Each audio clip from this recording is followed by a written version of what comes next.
In the midst of a grave crisis, the protagonist of our tale, a tenacious young woman who courageously abandoned her past life for love, finds herself entangled in a predicament. Her mission objective resolutely refuses to divorce, while constantly yearning for embraces and reconciliation. What is to be done? Our heroine, determined to become an esteemed underworld officer, is trapped within the body of her host, striving to accumulate points for early promotion. Fortuitously, she encounters a fragmented, domineering CEO. In her quest to fulfill her key performance indicators, she engages in every activity that displeases him, yet the CEO's gaze towards her grows increasingly peculiar. Internally lamenting, abusive man, ice-cold demeanor, divorce is absolutely necessary. She is met with gentle reassurances from the CEO. Do not cry, divorce is merely your momentary outburst. Thus unfolds this absurd divorce drama, leading to an unexpected conclusion. Chapter 1. The task stalls. Standing in the elevator, Jean Simeon gazes at her reflection in the polished doors, revealing a woman as vibrant as a palette, and sighs deeply. Compared to her previous existence, this original form is several tiers above. Thus, between reincarnation and rebirth, Jean Simeon opts for a civil service career, specializing in resolving emotional disputes for hosts unwilling to confront tumultuous, romantic upheavals, thereby restoring their lives to order and earning merit points. In the future, she can exchange these points in the underworld for a position as a formal underworld officer. Ding. Synchronizing task. Basic information. Name: Jean Simeon. Age: 25, wife of Liang Yuancheng, CEO of Shiji Film Industry, who has proposed divorce, leading her to attempt self-harm and consequently becoming a case in this department. Task objective points: 1,000 points. Task objective: quickly finalize the divorce with Liang Yuancheng and resume life's trajectory. Ultimately, it is up to the original self to decide whether to embrace a new life. The task duration is limited to 1 month. Jean Simeon recites the system's statement, having become quite proficient in this line of work. Completing one assignment allows her to take on the next time is of the essence. Upon arriving at the CEO's office, Jean Simeon discreetly applies eye drops, pushes the door open, and without noticing the gender of those inside, she falls to her knees, wailing, "No, no, no, I cannot live without you. I will not divorce. I refuse to divorce, even unto death." Amidst her lamentations, she vaguely perceives someone attempting to console her, but she pays no heed. Her sole focus is to convincingly portray the image of a forsaken wife. With nearly 100 cases of dealing with domineering CEOs under her belt, she knows that the more the woman clings desperately, the quicker the separation. Ding. Overall points 10. After the cold notification, Jean Simeon promptly shuts her mouth. Having expended half a bottle of eye drops, how could her overall points be deducted? As her wailing subsides, she finally hears other voices. Slowly lifting her head, she sees 3 unfamiliar men in suits, regarding her with the same concern one might show a child with special needs. Among them stands the secretary of the cold-hearted male lead, his expression clearly more awkward than sympathetic. Quickly rising to her feet and adjusting her attire, tears continue to stream down her face uncontrollably. The scentless floral water proves to be exceptionally potent. Had she known, she would have assessed the situation before entering. "I'm sorry. I've entered the wrong task. No, the wrong office." Jean Simeon bows deeply and turns to leave. What a humiliation! Just as she reaches the door, it swings open, and she collides with it, her embarrassment reaching a peak.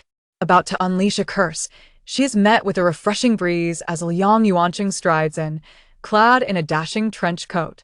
Crying, without a second thought, Jean Simeon, pained by the loss of those precious points, begins a half-hearted wail. "Chengcheng, I will not divorce. I refuse, I beg you. Do not cast me away. I will do anything you desire. Just please don't abandon me. I implore you." As blood trickles from her nose, she disregards the pain, wiping it across her face while continuing her lamentations. "Mr. Liang, it seems today may not be the best time. Shall we reschedule?" The 3 men, pressed against the wall as though fearing a blood splash, attempt to exit. "Wait." Liang Yuancheng sighs deeply, coldly stating, "It's merely a matter of selecting a female lead. A few minutes won't make a difference." The 3 men are evidently caught in an awkward situation, unable to leave or stay, ultimately presenting Liang Yuancheng with a stack of photographs. As if oblivious to the sobbing woman on the floor, Liang Yuancheng indifferently flips through the photos.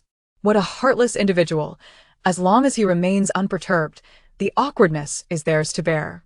Qin Simeon, seated on the floor, continues to weep, her tears flowing freely as she navigates through the divorce process, marking a significant progression in her task. In truth, she cannot fathom what the original self found so enchanting in Liang Yuancheng. Beyond his wealth, he possesses not a single trait that would attract a woman. As she sobs, she gradually raises her head, aiming to scrutinize the man her original self is infatuated with, seeking to discern his exceptional qualities. At that moment, Liang Yuancheng's fingers pause midair as he flips through the photographs. What is that sound? The documentation indicates he has a history of domestic violence when he strikes. Is it with these very hands? Truly, a refined scoundrel. Not only has he disregarded his wife, but he would also overlook a stranger weeping before him. When did this female lead become so blind, clinging to him so desperately? As Liang Yuancheng adjusts his coat, his gaze, once as blank as snow-covered eyes, finally sharpens with a hint of focus. He raises an eyebrow, scanning the ambiguous faces in the room, his gaze ultimately landing on Qin Simeon, whose makeup is now a smudged mess from her tears. Is she the one chattering incessantly? What did you say? Liang Yuancheng instinctively inquires. Seeing the male lead finally engage with her, Qin Simeon's spirits lift. This is the opportunity she has been waiting for. She can almost hear the sound of points cascading into her account as she clings to Liang Yuancheng's leg, wailing, "Ching-ching, do you not know how much I love you?" Clearly, he does not know the system documentation reveals this man to be a cold-hearted creature, unrecognizing even his own mother. Our past, those joyful experiences we shared, are they truly worthless to you? You must have found pleasure during the times of abuse. These are the lines I have. Liang Yuancheng, please agree quickly. I have purchased firecrackers, awaiting only the formalities at the Civil Affairs Bureau.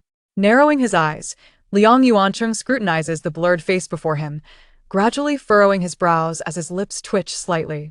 Is this truly her sentiment? Documentation. A cold-hearted creature? And firecrackers purchased, you say? Casting a glance at the others, Liang Yuancheng gleaned nothing beyond their awkward, probing expressions. Only she, this incessantly chattering woman, her heartfelt words seep into his ears like refuse. What on earth is happening? Chung-chung, Chung-chung, do not divorce, I beg you. Noting his lack of response, Qin Simeon boldly climbs up, kneeling and embracing Liang Yuancheng's waist. It's become this embarrassing with so many observing. Bring forth the divorce agreement, and I will sign immediately. Is this wooden man intimidated by my exceptional skills? Why does his icy demeanor remain so unyielding? The Civil Affairs Bureau closes at 11:30 a.m. Could you hasten? I am pressed for time. The nearby men can no longer contain themselves, awkwardly suggesting, since Mr. Liang has yet to decide, shall we reconvene at another time? Yes, indeed. No need, I have made my decision, Liang Yuancheng suddenly declares, pulling Qin Simeon upright from the floor. Let it be her. I believe she suits the tone of this production well. Startled and overwhelmed, Qin Simeon was momentarily taken aback by the sudden turn of events. Me? Her? All eyes were fixated on her. Yet, Qin Simeon was solely preoccupied with her mission. Then, are you still considering divorce? Of course, I need to swiftly rid myself of this troublesome man. I have already forfeited 10 points for this useless scoundrel, and if I fail to complete the divorce task, then... You are so reluctant to let me go, how could I dare to? Divorce? Liang Yuancheng gazed at the indistinct face before him, a hint of amusement flickering in his eyes. Divorce task? You can forget about it for the rest of your life. Beep, risk warning, task failure imminent. Upon hearing this, Qin Simeon collapsed onto the ground, tears streaming down her face. Beep, emotional management skill level 15. Why are there still points being added or deducted? Who on earth is this guy? Liang Yuancheng scrutinized the woman on the ground, narrowing his eyes slightly. As the executive president of an entertainment company, he was accustomed to reviewing numerous photographs to select actors and communicate with clients. However, due to a car accident, he had developed severe prosopagnosia. He couldn't even recognize his own mother if she changed her hairstyle or outfit. Yet, if someone like her were to be by his side, even if he could not distinguish anyone else in the world, he would be able to identify her instantly in a crowd. Real-time facial recognition. Liang Yuancheng helped Qin Simeon to her feet. Stop crying, we are husband and wife. Let's live well together from now on. From now on, what future is there? What kind of life are we to live? Qin Simeon radiated refusal. I do not want a life, I want points, I want a position. Yet Liang Yuancheng gazed at the woman before him with great interest. Their marriage had initially been a facade to cover up his severe prosopagnosia. Qin Simeon had to choose fixed outfits and accessories under his guidance so that he could easily recognize his wife in public. However, a series of unpleasant events had unfolded, leading Qin Simeon to demand a hefty sum of 10 million as hush money, or she would disclose everything about their marriage too. The media did it was only then that Liang Yuancheng resolved to divorce her. Clearly, the woman before him was no longer the one who had extorted him. Moreover, with the ability to read minds, Liang Yuancheng no longer had to worry about the embarrassment of not recognizing his wife. So, divorce? Absolutely impossible. Seeing the sudden tenderness in the man before her, Qin Simeon felt her emotional performance was now futile. Fine, if you are unkind. Do not blame me for being unjust. Upon hearing the woman quietly vow revenge, Liang Yuancheng did not flinch, allowing the slap to land upon him. Then why did you bring up divorce? Do you even know how heartbroken I am? Beep. Adaptation skill level 10. Overall points 10. Qin Simeon was overjoyed. There's a chance one slap equals 10 points? I could achieve full marks. Liang Yuancheng's lips twitched. Chapter 2. The arrival of the mother-in-law, the esteemed executive president of Shiji Film Group, was being slapped by his petite wife. Isn't that a headline waiting to happen? Are you done venting? Liang Yuancheng remarked nonchalantly, sporting 5 distinct red marks on his cheek. With her hand numb, Qin Simeon stared at the man before her, momentarily stunned. Is this guy out of his mind? Wasn't he intent on divorce? Why is he not resisting even after being slapped? Not resisting? Liang Yuancheng licked the inside of his scorched cheek, suppressing a surge of anger. This is it. If I cannot get divorced today, I am doomed. Beep. Task failure crisis. No new points recorded within 24 hours. Points reset to 0. Reset to 0? Qin Simeon shivered. Does that mean all my efforts were in vain? This particular task, due to the evident emotional rift, had a low difficulty level, resulting in fierce competition. Qin Simeon had even sacrificed 400 points to seize this opportunity, initially hoping to earn 1,000, leaving her with a net of 600. Now, it appeared she would incur a loss. Furthermore, with such a failure on her record, it would be challenging to secure good cases in the future. As her mind raced, Qin Simeon thought of her remaining business skills. If all else failed, could she not perform an exaggerated cry of joy? Wiping her tears, she readied herself, as this job required the ability to adapt swiftly to any situation. Chung, is what you said true? Can we not get divorced? With fervent blinks of her eyes, Qin Simeon felt her character was becoming quite vivid, eagerly awaiting the system's reward points. Unfortunately, instead of the anticipated beeping sound, an intimidating older woman entered the room. The moment the others in the room saw her, they hastily excused themselves. Only Liang Yuancheng remained indifferent, his expression void of warmth, as if a ghost had entered the office. Qin Simeon had initially thought a tearful scene would lead to an immediate divorce. However, while reviewing the materials, she had failed to comprehend the relationships at play. Yet, she dared not criticize the system, fearing the meager business skill points would be deducted further. Instead, she forced a smile and glanced at Liang Yuancheng. Who is this? Why is he not introducing her? She is an elder. Shouldn't there be some greeting? This awkwardness cannot persist. Not only is it uncomfortable, but I cannot afford to lose adaptation points. This is dire. This formidable older woman glaring at me is of no use. What should I even call her? Unbeknownst to her, the individual entering was also a blur to Liang Yuancheng. He examined her attire and hair, even attempting to catch a hint of her scent, but found himself utterly perplexed. Until he overheard Qin Simeon utter, "Formidable older woman, mother. What brings you here?" This male protagonist is truly an iceberg. It takes him ages to speak even to his own mother.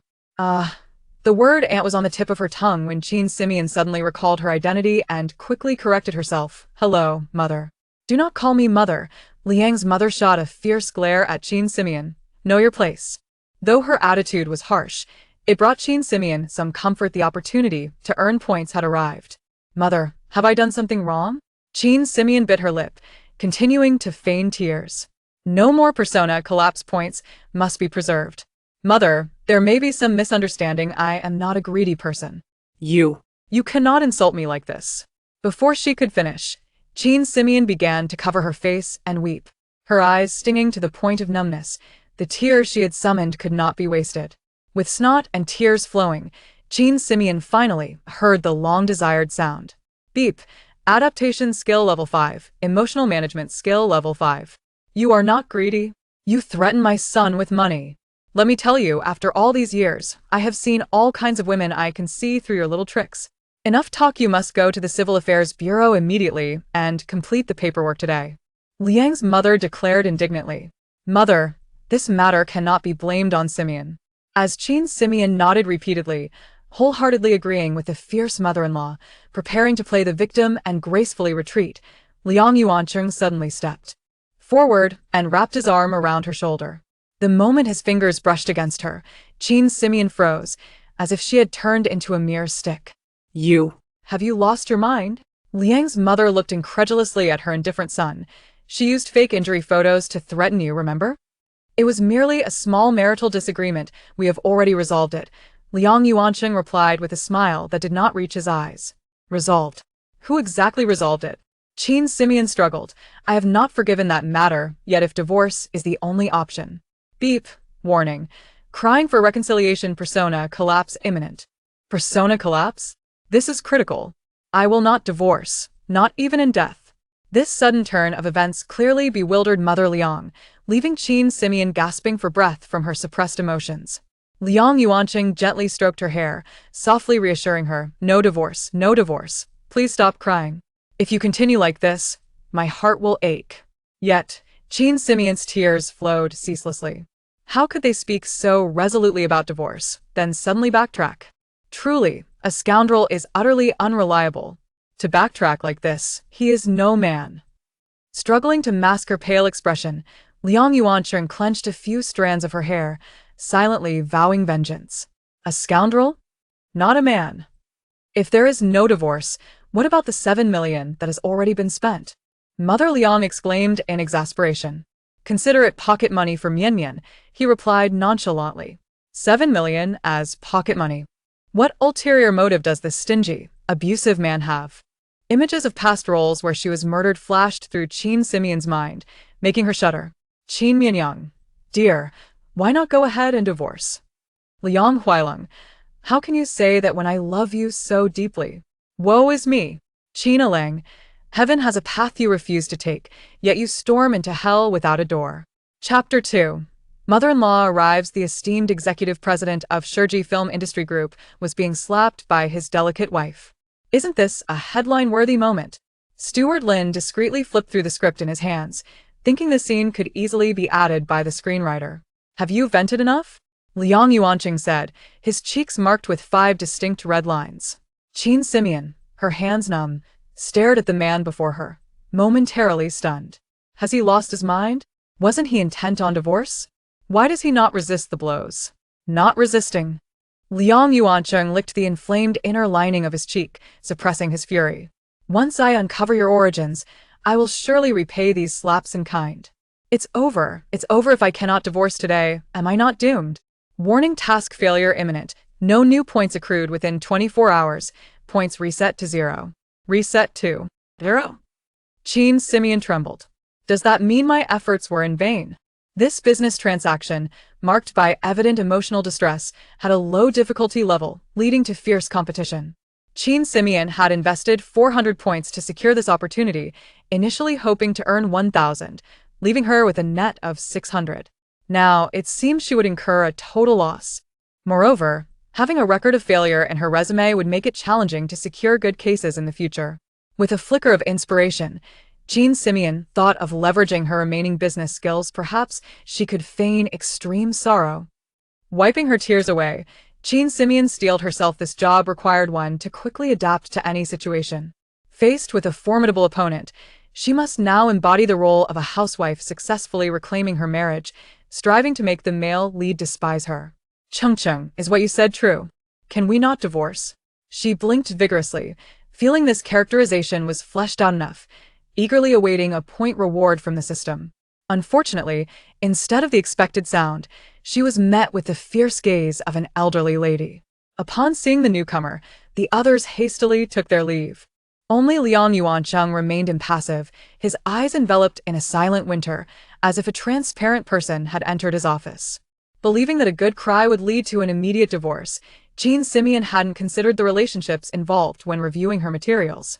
However, she dared not criticize the system further, fearing her meager business skill points would be deducted, and could only force a smile while glancing at Liang Yuancheng. Who is this? Why doesn't he greet her? Regardless, she is an elder, shouldn't there be some form of acknowledgement? This awkwardness cannot persist. Not only is it uncomfortable, but I also cannot afford to lose any adaptability points. This intimidating elderly lady glaring at me is useless. What should I even call her? Unbeknownst to her, the person entering was as indistinct to Liang Yuancheng. He observed her attire and hair, even attempting to catch a whiff of the scent she brought, yet remained clueless. It wasn't until he heard Jean Simeon utter, "Intimidating elderly lady," that he spoke up. "Mother, what brings you here?" My goodness, this male lead is indeed an iceberg, taking this long to speak even to his own mother.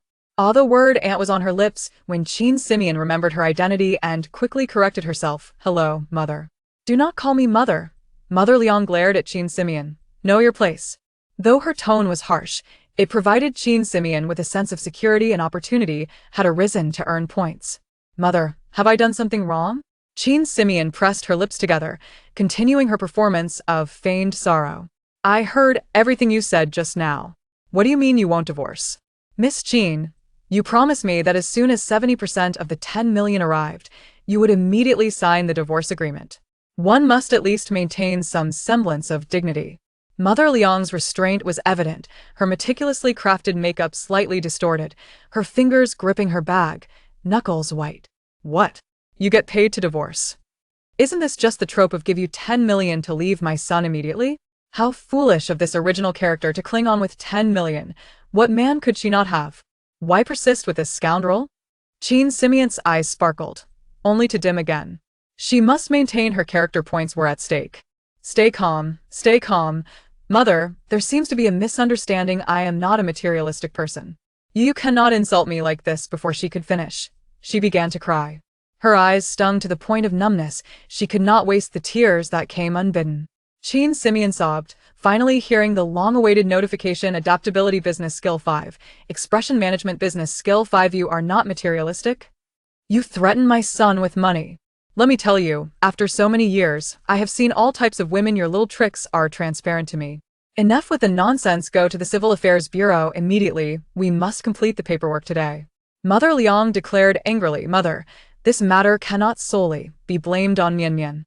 Just as Jean Simeon nodded repeatedly, wholeheartedly agreeing with this wicked mother-in-law, preparing to play the victim, Liang Yuancheng suddenly stepped forward, wrapping his arm around her shoulder. The moment his fingers brushed against her, Jean Simeon froze, as if transformed into a mere stick.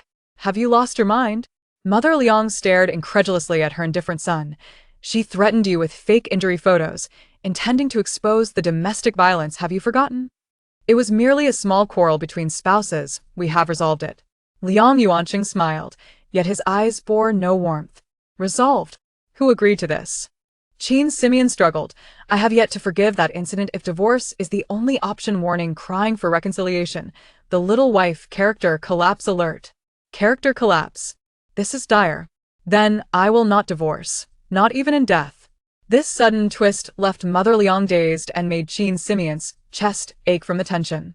Liang Yuancheng caressed her hair, softly comforting her. "No divorce. No divorce. Please stop crying.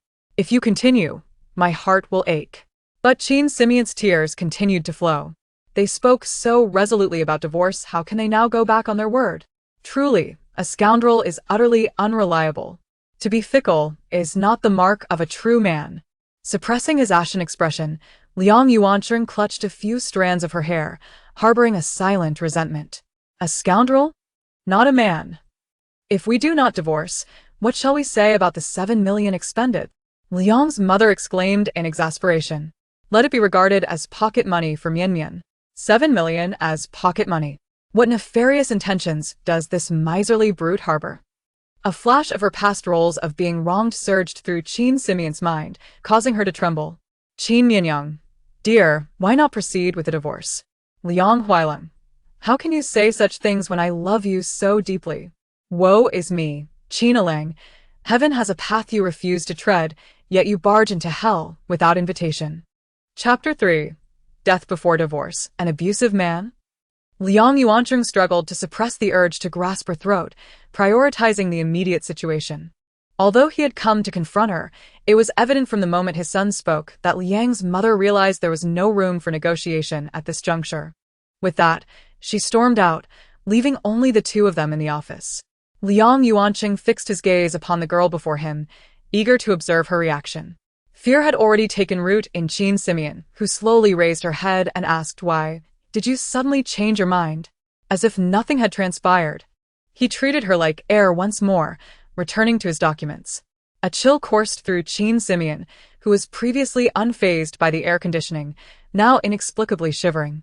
This man was truly unhinged, mercurial and unpredictable. No, the marriage must end. A divorce was essential for the sake of her points.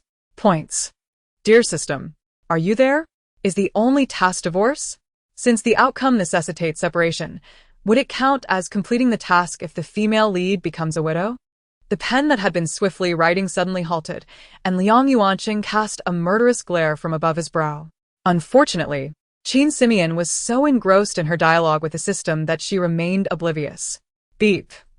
Both hearts awaited the system's response. Beep. Beep. Task conversion successful, consuming 10 points. New task generated. Widowhood. Original task of divorce annulled. Wait. How did I end up as a murderer? Leave the original task intact. Qin Simeon began to sweat slightly. Yet she failed to notice that the man beside her had completely set down his pen, now intently glaring at her. Beep. Task. Divorce or widowhood. Deducting 10 points. Character binding confirmed. Why is the character binding confirmed? I was only temporarily replacing the original character. Beep. Death task initiated. Significant moral risk detected, unable to continue in transition mode. Automatically shifted to binding mode. You should have consulted with me. Explain the situation. Why bind without asking? Beep. Attitude deemed unsatisfactory. Points deducted. I was wrong. The change is excellent. Truly magnificent. This proud system was genuinely formidable, altering the task without a word of warning. As long as I complete the task within a day, I can earn 50 points. My survival value will definitely suffice. After the divorce, I'll still have 10 million in my account, living lavishly, surrounded by charming young men. This is the pinnacle of life. Divorce or widowhood? Looking at this sturdy man, widowhood might prove challenging. Divorce it is. I must find a way to expedite it. Liang Yuanqing took a sip from his cup, feeling his heart race. He feared he might be driven to madness by this enigmatic woman. Here he was, in his own office, having gained an additional 7 million in income, yet her mind was consumed with thoughts of divorce or worse, widowhood. She called him a scumbag while fantasizing about keeping a young man. Who truly was the scoundrel here? Just as the handle of his cup teetered on the brink of breaking, a series of knocks echoed at the door. The secretary entered, initially glancing nervously at Qin Simeon before attempting to regain composure. Mr. Liang, the production department has some concerns regarding the lead actress you just confirmed and would like to discuss them with you. Let us go to the conference room. You arrange it, Liang Yuanqing stated as he rose. Qin Simeon exhaled a sigh of relief. Finally, the Ice King is leaving the room. I can finally catch my breath. This morning has been too intense. While she was preoccupied with thoughts of divorce, he seemed to have the pressure. Liang Yuancheng glanced at Qin Simeon and coldly remarked, "You're coming with me." Me? Qin Simeon pointed to herself in disbelief. Why must I go? You are the newly appointed lead actress. Don't you think your presence would instill confidence in the production team? Liang Yuancheng replied, as if it were self-evident. Lead actress. If the original character were to embark on a new life, becoming an idol would be a splendid choice. Once upon a time, standing before an audience had been a dream unfulfilled for Qin Simeon. To bask in the spotlight, adored by all, she had no doubt the original character would embrace it. I'll go. I'm going. Qin Simeon exclaimed, her spirits lifted. In the conference room, two men awaited them. One exuded an artistic aura, his hair thin atop his head, while his beard flourished robustly, evoking the image of a monk. The other, despite a normal hair volume, sported a peculiar golden-red hue that appeared even more awkward than the monkess. So, these are the production team members, the monk and the Golden Horn King? As Qin Simeon observed Liang Yuancheng, whose eyes appeared like a blizzard, she let go of any hopes of introductions and resorted to speculation. Meanwhile, Liang Yuancheng furrowed his brow. Both the head and deputy of the production department were bald, one slightly less so than the other. But now, a man with a full head of hair had appeared, leaving him without a reference point. Squinting slightly in an attempt to focus, he still found no clarity. Judging by the woman's musings, the monk must be the deputy director. But who is this Golden Horn King? Mr. Liang, after a brief greeting. The two men fell silent, simply observing him. Please have a seat. What are your concerns? Liang Yuancheng said coldly, maintaining a deliberate distance from everyone, his strategy to conceal his severe face blindness.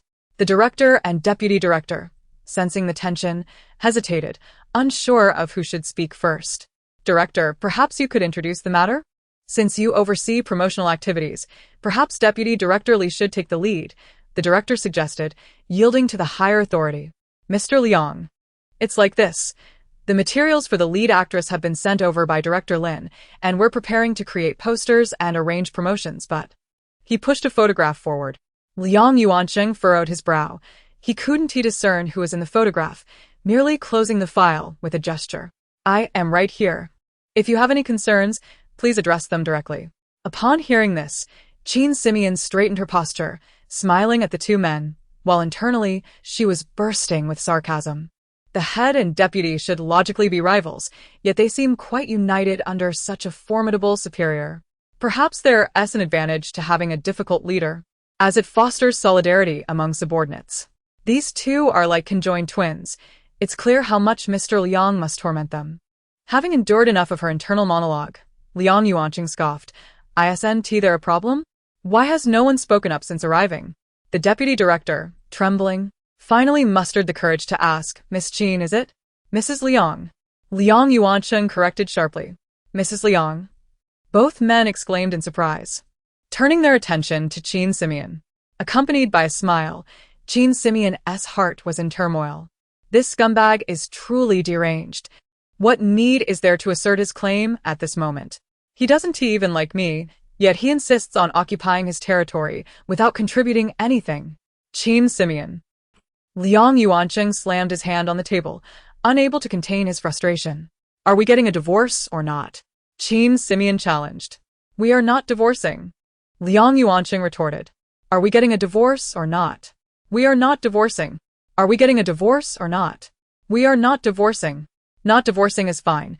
I can consider widowhood instead. Chapter 4.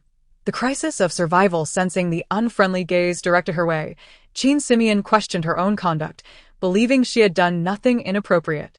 With a resolve to be more forthright, she straightened her posture, exuding an air of confidence. However, to the two ministers across from her, it appeared that Liang Yuancheng had just emphasized that this was his wife, and the timid girl who had entered was now standing tall. It was news to them that Liang had married. Faced with this unexpected turn of events, the two ministers were momentarily taken aback. Congratulations, Director Liang. Congratulations. After exchanging pleasantries, Liang Yuancheng's gaze cut through the falling snow, landing harshly upon the two men. Qin Simeon forced an awkward smile. Wasn't he desperately seeking a divorce before? What on earth has changed today? If he is not going to divorce me, I can slowly work on my own thoughts, but why is it being made public? What could have caused such a sudden frenzy? I need to Google this thoroughly. Liang Yuancheng clenched his fists, grappling with the notion that if he was deemed a scoundrel for abandoning his first wife, then announcing his new relationship must surely indicate madness. What exactly did this woman intend to achieve? Thus, he redirected the conversation, asking in a low voice, what is the issue at hand? Apologies for taking up Director Liang's time. We will handle it immediately, they replied hastily. Qin Simeon found their sudden urgency peculiar. Usually, these two would avoid the heavy snowfall. Yet here they were, approaching her for a reason. She halted their departure, opening a folder to reveal a striking photograph that made even her, as a woman, blush. Accompanying it was a report. The once obscure starlet now takes the lead role in major productions. Such sensationalism from small websites, they mumbled. Yes, we will manage this, Mrs. Leong, you need not worry. I am Chin Simeon, not Mrs. Leong. Just call me by my name. When did this girl take such a photo? But this picture looks off. The head shape and hairstyle don't match at all. This must be photoshopped. The casting was just finalized. And such news emerges instantly. Doesn't this scoundrel manage his company at all? Where is his sense of confidentiality? If he has the energy to deal with me, wouldn't it be better spent on his career? Liang Yuanqing's ears were overwhelmed. He had never encountered such a barrage of gossip. Observing the ministers turning pale, he suddenly realized a crucial point. How did they perceive him, the executive director? Did they genuinely respect him as they appeared to? Suppressing the rebuke he almost voiced, he softly declared, "Such reports are trivial. We need only to promote positively and disregard the rest." As if granted a reprieve, the two ministers breathed a sigh of relief, nodding vigorously. "Understood. We will attend to it. Please also summon Director Lin. I have some matters to discuss with him." Liang Yuanqing interlocked his fingers, furrowing his brow as he contemplated the day's events. The ministers, taken aback by his sudden politeness, quickly excused themselves.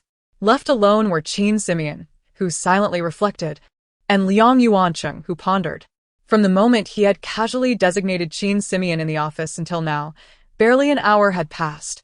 It was no surprise that news had spread, but how it landed in the hands of competitors was intriguing. Moments later, Director Lin entered with a stack of documents. Before Liang Yuanqing could speak, Lin interjected, "Director Liang, after leaving your office, I informed the candidates that the lead role has been decided, but I did not disclose who it was." I then handed Miss Chin's information to the production department. He presented a tablet, displaying several pages of the circulating report.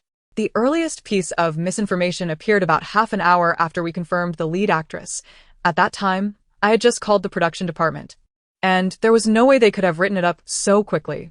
Therefore, I suspect someone present at the time leaked the information. Wow, how astute. Is Director Lin a worm in the scoundrel's belly? No need to elaborate. He was my right-hand man, demonstrating true professionalism. Only Director Lin remains unfazed in the face of such pressure. Either he has a serious psychological issue or shares some hidden connection with the scoundrel. Liang Yuanqing exerted considerable effort to focus on the pressing matters, attempting to ignore the woman beside him who was brimming with internal commentary. Yet, controlling his emotions proved challenging. The ministers were apprehensive, attributing her demeanor to her fierce reputation, while Lin engaged effortlessly, casting doubt on their relationship. What was this woman truly thinking? Gazing at the report, Liang Yuanqing found himself unable to avert his eyes from Chin Simeon. Since his accident, her image was gradually becoming clearer in his mind for the first time.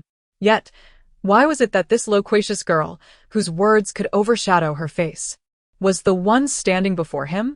Lin then suggested, why not have Miss Chin take the lead and organize a press conference? The main creatives are nearly finalized. This could serve to promote the series while simultaneously suppressing negative news. Two objectives met at once. A press conference? No, that would delay my divorce. Chin Simeon furrowed her brow, glancing at her watch, ready to decline. However, Liang Yuanqing, in high spirits upon hearing her protest, insisted, "Very well, let us hold it this afternoon." A chill ran down Chin Simeon's spine. "Dear system, how much time remains?" 22 hours and 45 minutes. Please expedite the accumulation of points. What kind of press conference is this? It feels like a death sentence. She shot a glance at the air, frustrated. After all, the group's executive director showcasing his beloved wife without prior notice would lead the tabloids to spin the story in unforeseen directions. We had initially intended to finalize our divorce today. Publicizing it wouldn't make much difference, she quickly asserted. Once spilled, water cannot be easily retrieved. If a press conference were to incite a public uproar, Liang Yuanqing would undoubtedly hesitate to agree to a divorce in the short term. Wouldn't that seal her fate? What could the first lady of the corporation say about a divorce? Director Lin observed the triumphant Chin Simeon, his mind swirling with questions. The last time I saw someone so cheerful about divorce was during the viewing of Empresses in the palace. Could it be? Chapter 5. Strain integration. The capricious man, akin to an iceberg, seemed poised to express yet another bizarre opinion. Fortunately, his gaze, which rarely focused, merely skimmed past her before landing on Manager Lin. He promptly nodded. I understand, Mr. Liang. I will take care of it immediately. You understand? What exactly do you understand? You deduced everything from just that one glance. These two individuals were undoubtedly peculiar. When the man observed others, he appeared blind. Yet his gaze burned with intensity solely when directed at Manager Lin. No wonder he was so erratic, vacillating between leaving and staying. Perhaps I had unwittingly become a wife of sorts. Suddenly, Liang Yuanqing slammed his hand onto the table. Immediately regretting his loss of composure, he realized he shouldn't let his emotions get the better of him, especially since this woman would undoubtedly think whatever she wanted. Indeed. My heavens, he must truly have bipolar disorder. Are you certain he doesn't need to consult a doctor? Liang Yuanqing slowly clenched his fists, veins bulging on his forehead, and muttered, "These unscrupulous media outlets are truly outrageous. It's infuriating. What should be an enhancement is instead hidden away." With a belly full of indignation, he ultimately turned his attention to the employee handbook. Shortly thereafter, a notification appeared on the company intranet, emphasizing that employees must wear their ID badges and maintain proper decorum, strictly prohibiting any alterations to their appearance upon entering the office. The deputy director of the production department had undergone a hair transplant, adversely affecting the company's image, and this notice served as a warning to others. On her way to select an outfit, Jean Simeon gazed at her phone, nearly dropping it in shock. Though everyone was merely a cog in the corporate machine, she had never encountered a company so stringent during her previous life as a transition artist. What of hair transplants? Wasn't that merely an improvement in appearance? Am I to show up at the office with buck teeth, unable to undergo any enhancements? Must I keep my long hair uncut? Not only was the male lead a scoundrel, but he was also a control freak. Please, just let me visit a hair salon. I desire a haircut. With a pout, Jean Simeon devised a plan. If he treated his employees so bizarrely, surely he would go mad if his wife cut her hair without permission. In his furious state, perhaps he would even consider divorce. A divorcee, the leading lady, a pinnacle in life, 1,000 points. Tony, the hairstylist, looked at the indecisive Jean Simeon in the mirror, perplexed. Miss Jean, we offer a variety of hairstyles, including perms, wool curls, bobs, and layered cuts. You can mix and match as you please. Jean Simeon merely flipped through the hairstyle book, still unable to decide. The driver, growing anxious, urged, Miss Jean, we only have 2 hours at most. We still need to try on clothes. Tony's eyes widened. 2 hours? That is hardly enough time for a perm and color. Are you sure you want to rush this? Irritated by their bickering, Jean Simeon waved her hand. You both go ahead and busy yourselves. I will take a moment. After all, the hairstyle must effectively convey the notion of divorce, requiring an extreme level of unattractiveness, which she approached with utmost caution. Tony shrugged and sent in an assistant with a cup of tea before leaving with the driver. Gazing at her reflection, Jean Simeon imagined the scene she had long yearned for in her previous life. Standing under the spotlight in a gown, her short hair both heroic and delicately beautiful. Her makeup exquisite yet understated. In her past life, the closest she had come to the stage was watching her decorated peers disappear backstage. Once upon a time, she too had harbored dreams of stardom, yet now, all she sought was a stable position, to live eternally in the underworld. The once dowdy long hair had vanished, replaced with a fitted little dress that flattered her figure, while her tear-streaked eyes were adorned with meticulous makeup. Even the smudged eyeliner had been refreshed. Is this truly me? Touching her face, the elegantly poised woman in the mirror mirrored her movements. It's real. Each aspect of her appearance matched her previous imaginings to the finest detail. Staring at her reflection for quite some time, Jean Simeon couldn't help but think that another half-inch of hair would be perfect. Just then, she witnessed her hair miraculously elongate by half an inch right before her eyes. Stepping back, she found herself at a crossroads of exhilaration and trepidation. The driver, hearing the commotion, entered and stood frozen in shock. Cuchin, Mississippi. 2 hours later, a poised Qin Simeon arrived at the press conference. Her tailored short skirt accentuating her graceful form and compensating for her height, while her stylish short hair captivated even Manager Lin, accustomed to the beauty of the entertainment industry. Is this the same woman who had sobbed and pleaded for reconciliation just this morning? Amidst the gathering of cameras and microphones, Qin Simeon sat composedly among the creative team. With this newfound confidence, she no longer feared any situation, gazing confidently at the audience, finally feeling as though she had fulfilled her dreams. Beep. Reminder, 20 hours remaining. To avoid impacting your life energy, please accumulate points promptly. This system truly knows how to deliver a blow at the worst moments. And Qin Simeon silently clenched her fists, clearing her throat awkwardly. Liang Yuanqing suddenly recalled that this was not the Qin Simeon who had initially signed a contract with him, vowing never to alter her hairstyle or attire without permission. Gazing at the woman radiating an entirely different aura, Liang Yuanqing abruptly turned and exited. The press conference commenced officially, with the host providing a brief introduction before the journalists began to pose their questions. Initially, queries revolved around the forthcoming project, but gradually the tone shifted. As I understand, this is the work of renowned editor Wu Cheng, who has chosen an actress with no prior leading roles. Has the director considered the risks? Your company initially arranged a reality show for casting, yet the selected lead was not among the contestants. Can you explain this? It appears that this leading lady has some questionable past that may affect the show's reputation. Once one journalist opened the floodgates, inquiries cascaded in like a deluge towards Qin Simeon. The seasoned actors beside her, already displeased with the hastily arranged conference, found their irritation mounting upon realizing the motives behind the emergence of this inexplicable lead. As the atmosphere grew increasingly awkward, Qin Simeon unexpectedly stood with a smile.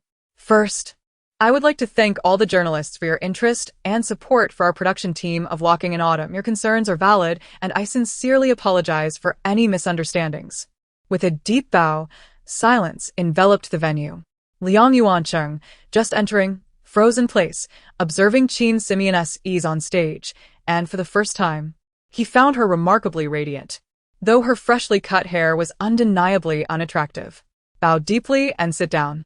Manager Lin promptly led the audience in applause, which finally drowned out the skeptical gazes. Yet, Qin Simeon's expression showed no trace of pride. Just moments ago. Beep. Strain points. 8. Only 8 points. Couldn't he round up? When deducting points, it was a cacophony. When adding, it was a mere whisper. This system truly was miserly. What can I do to earn more points? As she pondered, another journalist rose, presenting an opportunity. There are rumors that Miss Qin Simeon is indeed Mr. Liang, the executive president of JIY Film and Television's wife. Is this true? Qin Simeon froze. The crowd erupted in astonishment.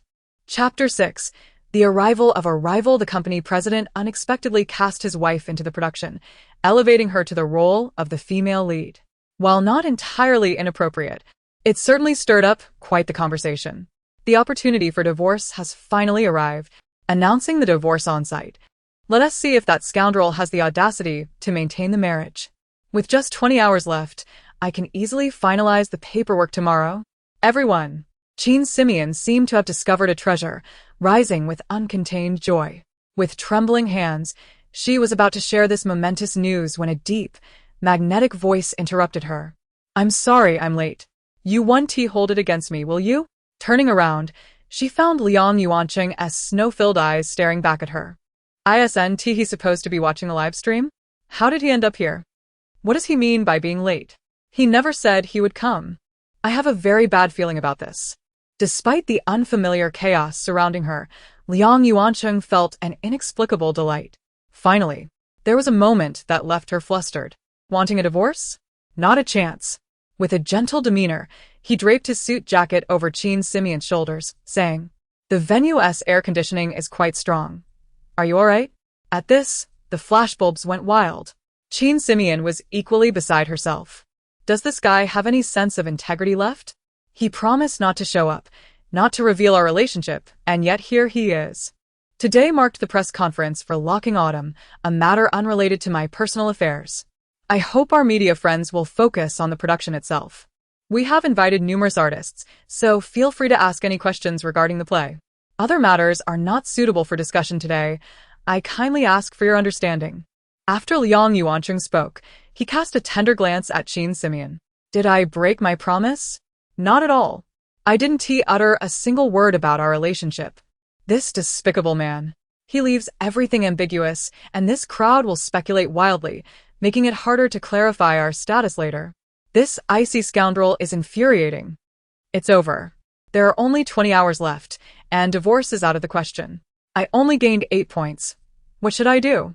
I don't want a clean slate." Listening to her frantic inner thoughts, Liang Yuancheng felt a twinge of pride. "You still wish to play the widow? I will see what tricks you have left." Half an hour later, the press conference concluded amidst a bizarre mix of shock and awkwardness. Of course, this was merely Qin Simeon's perception. The attendees were exhilarated, as if they had stumbled upon a rare gossip gem. Journalists hadn't even left before short articles began to surface across platforms. President of Shirji Film Industries wins beautiful wife. The female lead turns out to be the president's secret love behind the grand production of Walking Autumn Lies, an extraordinary romance in the parking lot. Secretary Lin approached with a beaming smile, stating, "The impact has indeed been remarkable. Major platforms have shown significant interest. Previous false reports have completely lost traction. The legal department has contacted those sites to remove the inaccuracies, and apologies will follow shortly. Here are a few announcements arranged by the production team. Please have a look." President Liang. The weight of the suit on her shoulders felt immense, as if Qin Simeon were a monkey trapped beneath a mountain.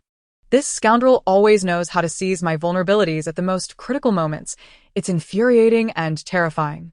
Knowing the gravity of the situation, Liang Yuancheng glanced at her, then returned to the documents. "These sections need slight modifications. Let us not overly emphasize Qin Simeon as an individual. We should focus on promoting the series." He made a few annotations on his tablet. Qin Simeon raised an eyebrow in irritation. "It's all for the sake of promoting the new drama. Even our privacy is not spared." As she vented her frustrations, Liang Yuancheng revealed a hint of mischievous amusement. "Wait." A commanding female voice interrupted. The three turned simultaneously. Qin Simeon noticed Liang's mother approaching with an imposing demeanor, and she couldn't help but admire her mother-in-law's dedication to style. However, glancing back at Liang Yuancheng, she found his snowy gaze showed no signs of thawing. "Secretary Lin, please excuse us for a moment," Liang's mother said coldly. "President, I'll take my leave," Secretary Lin replied with a bow, then turned away. Facing the unsmiling Liang mother, Qin Simeon felt an odd familiarity. "Just in time, young mama. Please come and scold me. Break us apart." An icy arm tightened around Qin Simeon's shoulders, the coldness seeping through the fabric of her coat. "Mother, is there something you need?" Liang's mother observed the closely entwined couple, her face twitching in displeasure, oblivious to the fact that her son remained unfazed by her discontent. After a moment of failed expressions, her frustration grew. "Do you truly believe I am invisible? Would it kill you to separate for just a moment?" Qin Simeon yearned to break free. Yet Liang Yuancheng remained steadfast. "This mother-son duo will eventually drive me to madness. For the sake of points, I cannot remain silent. Mother." "I can't say it, Ma, I am. This will only fuel the fire, Lady Liang? Mrs. Liang? Auntie Liang?" Hearing Qin Simeon's internal struggle, Liang Yuancheng nearly laughed. If she dared to call her Auntie Liang, she would likely explode on the spot. Uninterested in the back and forth, Liang Yuancheng held onto Qin Simeon, ready to leave. "Well, since Miss Qin doesn't mind, I'll speak plainly. Liang, did you consider the consequences of publicly announcing your relationship today? Where does that leave Miss Lin from Huifeng Group? What does President Lin think of you? Do you really believe your position as executive president is secure? You're oblivious to how many are watching you closely, aren't you?" Liang's mother was evidently furious. The Lin family was prepared to sever ties over your marriage. But thanks to Su's unwavering affection for you, they held back. Yet today, what exactly are you trying to achieve? "I apologize, it's all my fault. Please don't blame Cheng Cheng." It was time to showcase her business acumen. Qin Simeon stepped forward, pulling Liang Yuancheng behind her, and spoke with a heavy heart. "I understand my background pales in comparison to Miss Lin's, but I genuinely love Cheng Cheng. Please do not hold this against him." Should there be any negative consequences, I will bear them all, as long as we don't divorce. I will do whatever you ask. Here I am, willingly asking for punishment. Hurry up and pressure your son to divorce. For instance, if you don't get him to divorce, then don't call me mom. Adopt the demeanor of a victorious contender. Be forceful and ruthless. Come on, berate me, scorn me, hurry and push for the divorce. Yet, witnessing Chin Simeon's seemingly gleeful expression, Liang's mother assumed she was merely bullying them, her anger surging. This is not your place to speak. Seeing Liang's mother raise her hand, Chin Simeon was tempted to offer her cheek. Mother, this is my wife. Please don't go too far. Liang Yuancheng grasped his mother's wrist, adding, and regarding Miss Lin, please refrain from mentioning her name again. If you hadn't inserted her into the candidate list, I wouldn't have cast Simeon as the lead. Don't push me. Liang Yuancheng delivered a chilling warning, pulling Chin Simeon away as they walked off. Turning to see Liang's mother frozen in place, Chin Simeon felt a wave of panic. Is this your strength? Pressure your son to divorce. Get in the car. Liang Yuancheng commanded fiercely. In order to maintain her persona, Chin Simeon obediently sat in the passenger seat, fastening her seatbelt, and in a gentle tone inquired, "Where to?" I am still an innocent young lady. What does it matter if this body is not mine? Who will come to rescue my pure soul? Frustrated beyond measure, Liang Yuancheng suddenly turned around, gripping Chin Simeon's chin with force and leaning in closely. Chapter 7.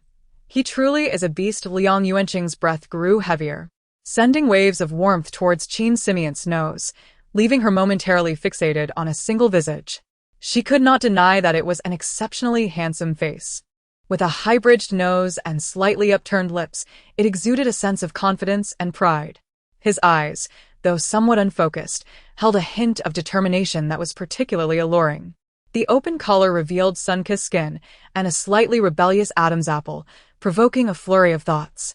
Chin Simeon remained composed. Have you forgotten how you met your demise in your past life? Yet, all she could hear was the rapid thumping of her own heart. At last, her ears found tranquility. Liang Yuancheng abruptly released Chin Simeon, terminating the awkward and ambiguous posture, straightening his collar as he turned the steering wheel. Madam. I refuse to be his madam. Could they possibly have? No, absolutely not. After a brief moment of silence, her mind was consumed with such thoughts. Liang Yuancheng scrutinized Chin Simeon, remaining silent. You seem tired, sir. Perhaps a warm bath would be beneficial, suggested the butler softly. The madam is also weary. Would you like me to prepare some essential oils and bath salts for the tub? The butler's knowing glance passed between the two, prompting an immediate nod. Very well. I shall arrange that. Concern for points and KPIs faded into oblivion. Chin Simeon rubbed her shoulders, feeling anxious and at a loss. I cannot leave. That would ruin my facade. I cannot stay. Heaven knows what this scoundrel intends to do. What to do? Liang Yuancheng led Chin Simeon upstairs, pulling her into a room and casually loosening his tie, revealing his solid chest. Stop standing there foolishly. Change your clothes. That gown must be quite uncomfortable, he remarked, removing her formal attire.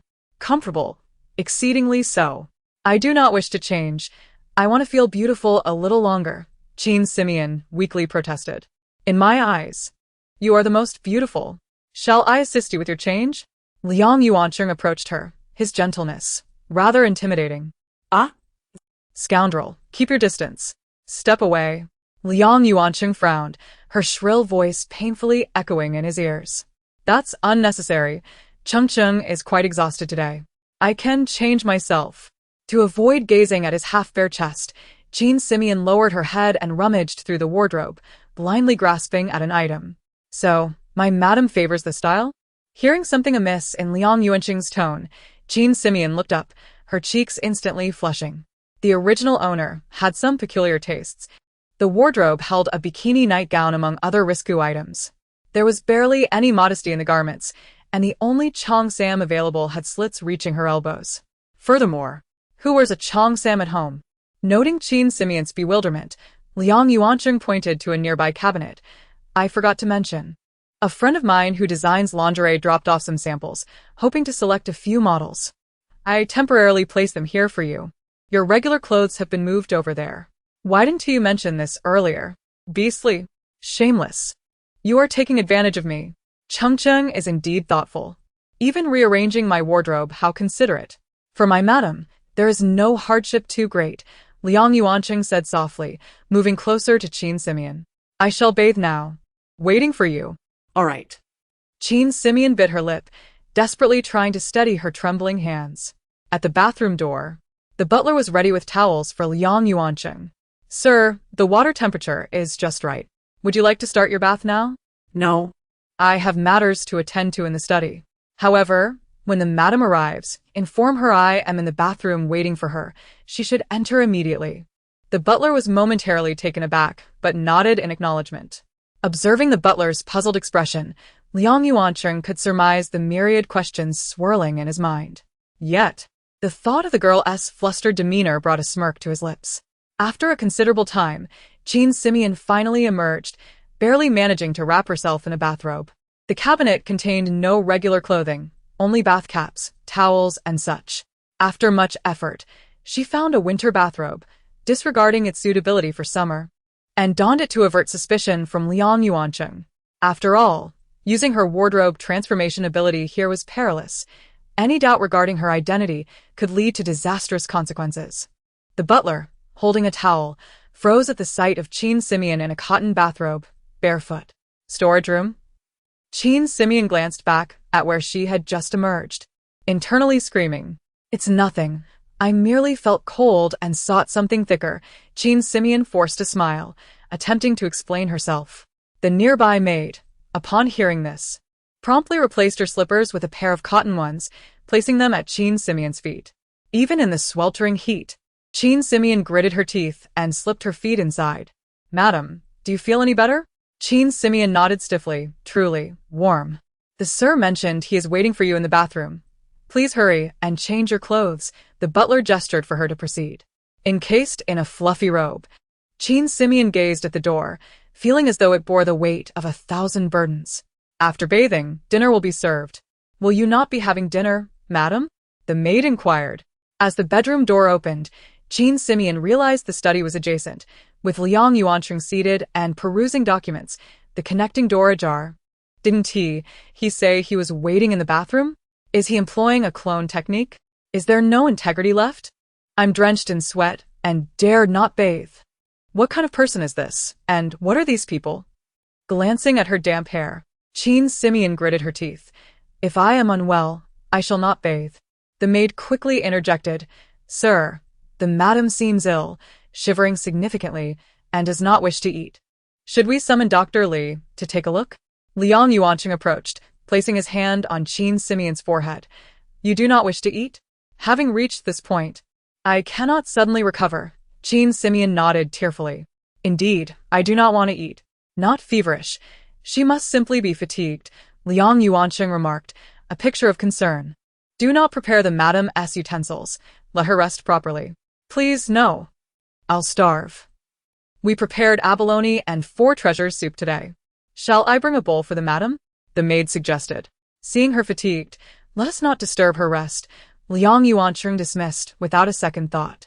Abalone and 4 treasures soup. Gurgle. Upon hearing such an appetizing name, Qin Simeon's stomach growled, and she felt herself leaning weakly against the maid's arm. "Actually, I am not that tired. I could eat a little. Seeing you so drowsy, your eyes barely open, hurry and rest."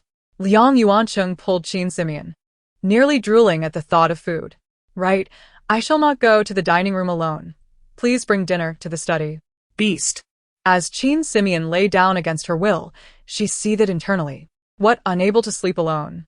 Just as she was fuming, a hand brushed against her forehead, causing her body to tense up, and then someone slipped under the covers beside her. "Do not fear. I shall keep you company." Chapter 8. The green face. He now appears to possess a fortune of billions, commanding a conglomerate with 4 publicly listed companies.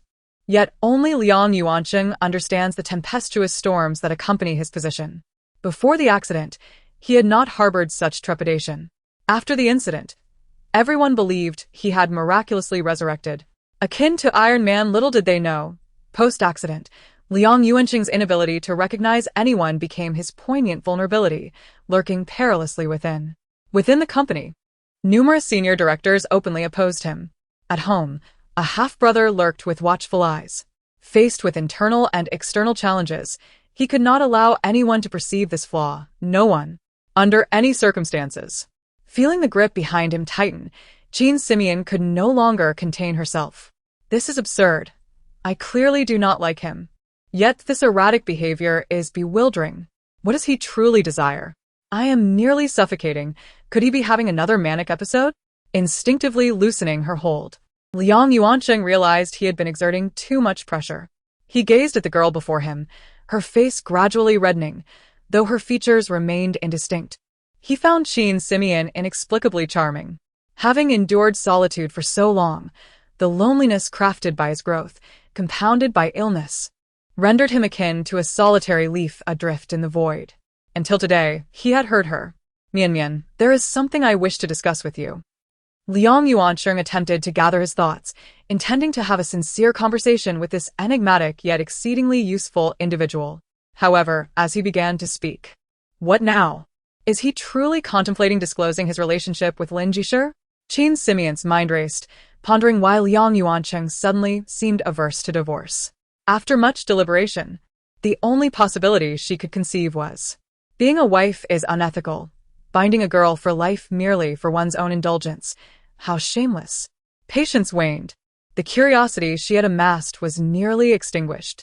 Jean Simeon regained her composure, sitting up with an affected frailty. Chung Chung, if it is your wish, I shall comply. Liang Yuanqing's fists clenched, still striving to maintain composure. First, in front of outsiders, one must never reveal their true identity. Jean Simeon's once vibrant smile froze.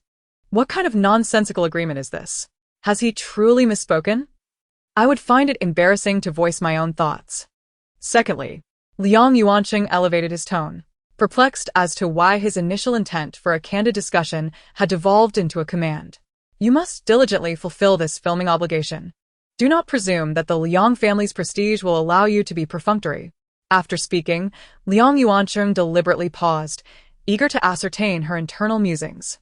To his surprise, he heard nothing, only a gentle sigh from her, imbued with a sense of melancholy. Dreams of the past, love from a former life, and her previous self had all perished.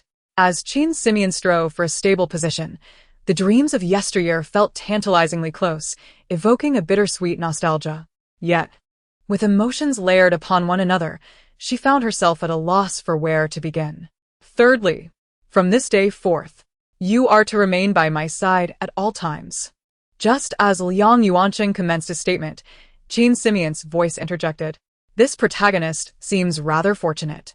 Had I been in her position, I might not have resorted to suicide. A sudden jolt gripped Liang Yuanqing, as the rigid stipulation he intended to convey transformed in his throat. If you comply with my wishes, I shall increase your monthly allowance to 1 million, totaling 2 million. Upon utterance, Liang Yuanqing felt a twinge of regret. Surely, this girl could not assume he was the type to purchase her affection with money. I did not mean it that way, I meant. Just as he sought to clarify, he realized she was no longer absorbing his words. How much? 2 million a month.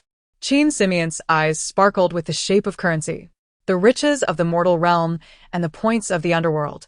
These were the two things she could not relinquish, even if the money were not ultimately hers. It felt undeniably real. Wealth and fame, this must be my ultimate quest completed. Surely, beyond the 1,000 points, I am entitled to additional rewards? I am on the path to prosperity. The domineering CEO is a symbol of earthly affluence, while the underworld's golden claws await. This was the first time Liang Yuanqing had heard Jean Simeon extol her own virtues. Regardless of the angle, he felt an inexplicable pride swell within him. However, that pride dissipated in mere seconds. Suddenly realizing the benefits of widowhood, avenging the original's grievances, inheriting wealth, and perhaps even managing these disloyal men when I become a bureaucrat of the underworld. It is a trifecta of success. How had I never considered this before? Caught in excitement, Jean Simeon instinctively tapped her head, causing Liang Yuanqing's temples to throb. Butler, butler. The door swung open, revealing the ever-diligent butler. Sir, How may I assist you? Liang Yuancheng gritted his teeth. Please summon Dr. Lin. Have him examine the lady's head thoroughly. The butler hesitated, scrutinizing the tightly wrapped figure of Qin Simeon on the bed. But her condition? Liang Yuancheng furrowed his brow, nearly driven to madness by her antics. Divorce. Widowhood. Divorce. Widowhood. Liang Yuancheng's grip tightened on his spoon, on the verge of an outburst, when Dr. Lin finally arrived. As the door opened, a somewhat drowsy Qin Simeon suddenly widened her eyes. The man entering wore glasses, exuding a focused and professional smile, instilling a sense of trust akin to a gentle spring breeze. What a handsome man! The scoundrel had yet to divorce. Let us see how long he can endure this. Dr. Lin. Qin Simeon sat up, extending her delicate hand onto Dr. Lin's muscular arm. I feel discomfort in my heart. Please attend to me. Dr. Lin's brow furrowed slightly as he promptly retrieved his stethoscope. Meanwhile, Liang Yuancheng, suppressing his soup, could not resist glancing at the two in the bedroom. Scoundrel. Is it not your intent to remain married? Let us see if I can make you green with envy. Qin Simeon thought indignantly. In the adjoining study, Liang Yuancheng nearly choked on his soup. Chapter 9. An inexplicable relationship. Mrs. Liang's condition is not serious. Her health appears intact, perhaps due to overdressing in such sweltering weather. Displaying slight symptoms of heat exhaustion, Qin Simeon inwardly lamented, feeling as though she was being compelled to suffocate herself with layers, reflecting on her pitiable state. I feel so unwell, Dr. Lin. I lack strength. Could you assist me in removing some layers? As she spoke, Qin Simeon extended an arm to drape over Dr. Lin's shoulder. This approach is generally not my style, Liang Yuancheng. You have forced my hand, Dr. Lin thought, taken aback by the frail Qin Simeon, reluctant to dismiss a patient in distress. Yet, seated behind him was Liang Yuancheng, poised and stern. Such peculiar behavior in his presence seemed inappropriate. Sister Fun is more acquainted with your habits. I shall summon her, Dr. Lin suggested, gently withdrawing Qin Simeon's hand from his shoulder, only to be halted once more. You, a mere prop, wish to escape? I shall not permit you to leave until Liang Yuancheng's countenance turns a shade of green. I feel unwell, and Sister Fan cannot assist me. I trust you, Dr. Lin, Qin Simeon insisted, clutching his arm tightly, her gaze darting furtively toward Liang Yuancheng, who was absorbed in his soup, his attention fixated on the tablet before him. Qin Simeon was nearly speechless. Even disdain could be deemed an emotion. Yet the man before her was utterly indifferent. This is what the professionals term a deadlock. Regardless of love or hatred, there exists a bond between spouses. Where there is affection, there lies opportunity. The most perilous situation arises from apathy. Orchestrating their divorce would be a Herculean task. Mrs. Liang? Noticing the patient's complexion shift from red to pale, Dr. Lin grew concerned, placing a hand on Qin Simeon's neck. She's fading. This time it's dire. Liang Yuancheng, initially calm, observing the spectacle, suddenly felt a wave of anxiety wash over him as he heard Dr. Lin's voice. Unable to discern his expression due to the angle, he could only see one hand gripping Qin Simeon's neck as she gradually lost vitality. Linemo, what are you doing? Just as Qin Simeon appeared on the verge of despair, a hand supported her back, and upon lifting her head, she found Liang Yuancheng's face. A mixture of calmness and restrained anger, mere inches away.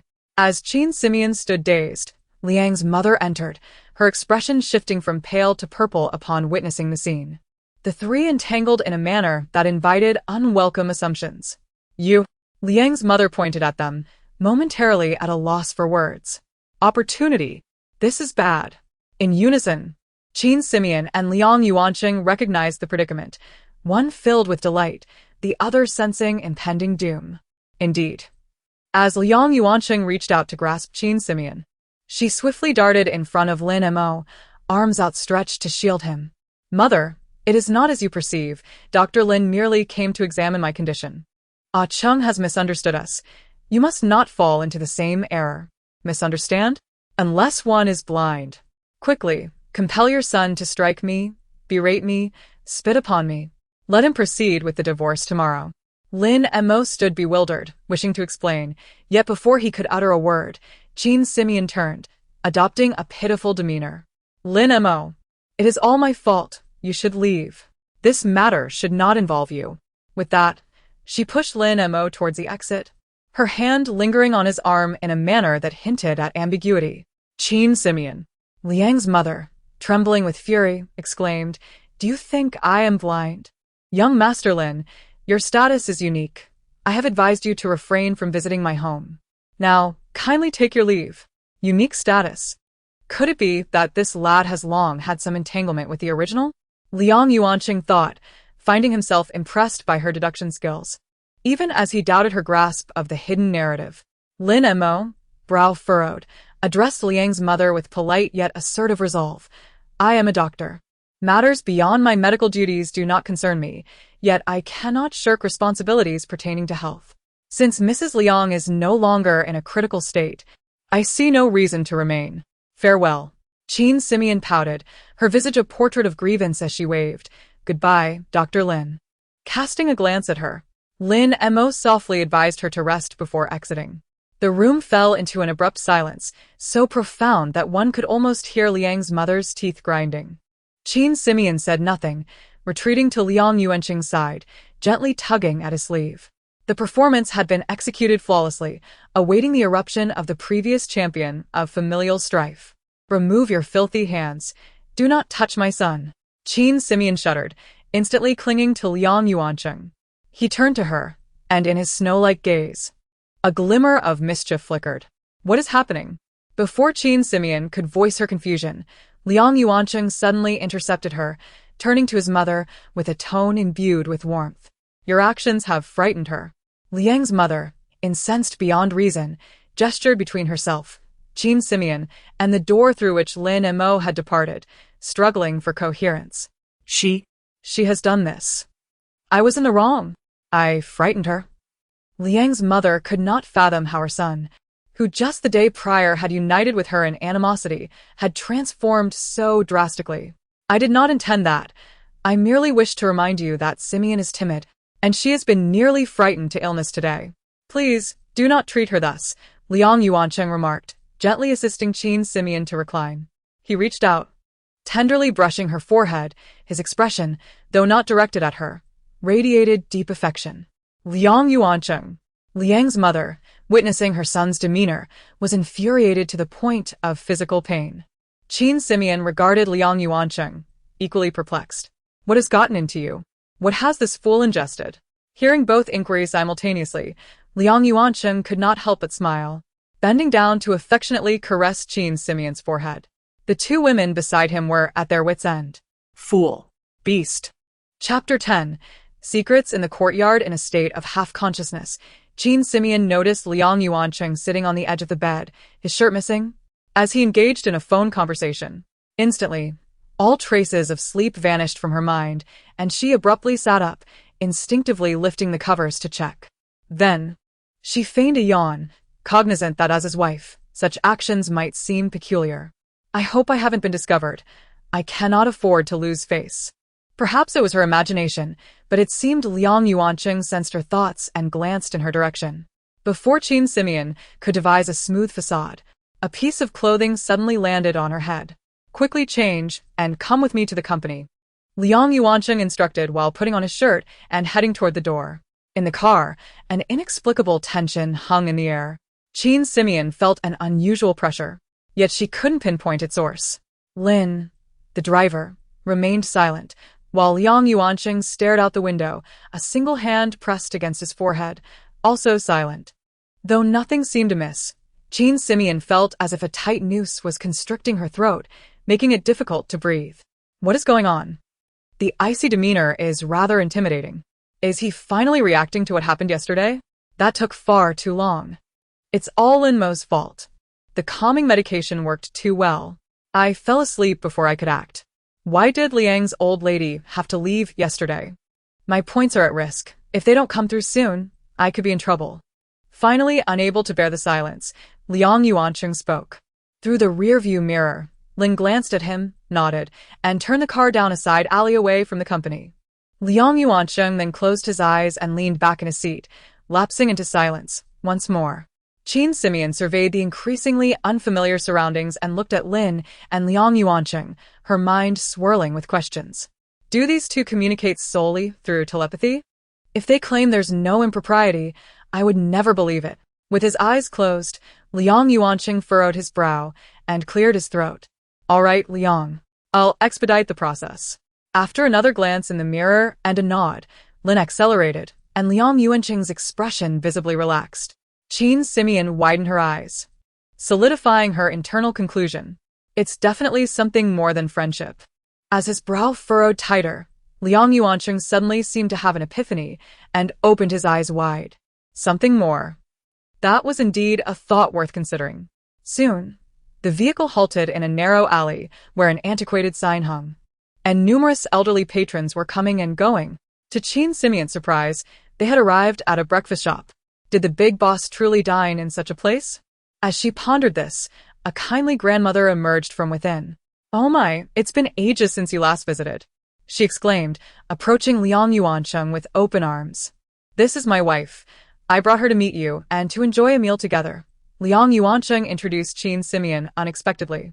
Caught off guard, she forced a smile and greeted the grandmother, her mind racing with questions. Aren't we headed to the company? Who are all these people? The grandmother seems lovely, but that red spot on her face is a bit alarming. Grandma He, how have you been? Liang Yuancheng promptly inquired, having grasped the significance of the moment. All is well. Today, those old fellows are absent. If they were here, they would undoubtedly be delighted to see you. You haven't been around since the accident. We've all been worried about you. Grandma He wrapped her arm around Liang Yuancheng as they walked inside, her smile radiating warmth. Madam, this is Ms. He Linghua. When Liang was young, the elders in this courtyard took great care of him, Lin explained. Qin Simeon nodded, observing the cozy yet modest courtyard that was well kept despite its age. Oh, Simeon, come here quickly. Grandma He beckoned, spotting Qin Simeon lagging behind. Liang Yuancheng grasped Qin Simeon's hand. Grandma He, we will come often from now on. We. Qin Simeon felt a twinge of reluctance. After the meal, Liang Yuancheng appeared rejuvenated, his demeanor markedly different. Though she could not articulate what had changed, he seemed to have shed a significant burden or perhaps resolved a deep-seated sorrow. Upon arriving at the company, the bald department head from the production team awaited them in the lobby. President Liang, the people from Lin's group are already auditioning upstairs. Liang Yuancheng cast a cold glance at the man's name tag. You're the department head. Can't you handle something this trivial? The press conference already announced that Qin Simeon is the lead. What does that have to do with Lin's group? But the head scratched his head. It was the old lady who brought them. We really had no choice. Suddenly, Qin Simeon, who had been listless throughout the journey, sprang to life. This is the catalyst for divorce, the golden ticket for my points. Old Lady Liang, don't worry, I will play my part perfectly. Qin Simeon immediately grasped Liang Yuancheng's arm, feigning fear. Cheng, I'm scared. Mom won't really throw me out because of yesterday's misunderstanding, will she? I can't leave you, Cheng. Liang Yuancheng smirked slightly, patting her hand reassuringly. Don't worry, I will protect you. Oh? Protect? I don't feel reassured at all. What does that mean? But after all, your mother raised you with great difficulty. She won't be upset about her situation, right? Seeing Liang Yuancheng remain unyielding, Qin Simeon decided to directly hit his soft spot regarding filial piety.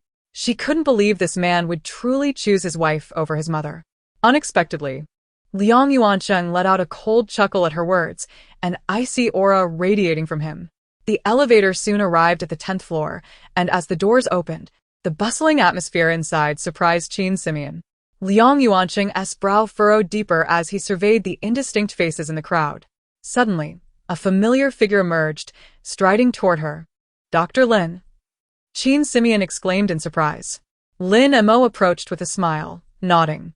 Are you feeling better? Liang Yuancheng's voice was icy as he responded. What are you doing here? Lin Mo glanced at Liang Yuancheng, a hint of amusement in his eyes. How surprising. President Liang is speaking to me in public. What an unprecedented honor. Liang Yuancheng fell silent, as previously ignoring Lin was merely due to not recognizing him. Lin Mo, where have you been? Come help me get my clothes. A voice called out from the crowd, laced with playful annoyance. Qin Simeon couldn't help but look up, spotting a stunning woman in traditional attire, her skirt trailing behind her. She is so beautiful, with the grace of a refined lady. Liang Yuancheng cast a sidelong glance at the woman beside him, raising an eyebrow in surprise. Has she ever complimented someone before? The woman noticed Qin Simeon, and her expression soured slightly. Auntie Liang, I thought I was the only one auditioning today. I hope I'm not causing any trouble for Chengge. As she spoke, she slipped her arm around Liang's mother's, feigning a nervous demeanor. That expression, those gestures, that pretentiousness, she's certainly a piece of exquisite jade. Liang Yuancheng bit the insides of his cheeks to suppress a laugh. This is truly you.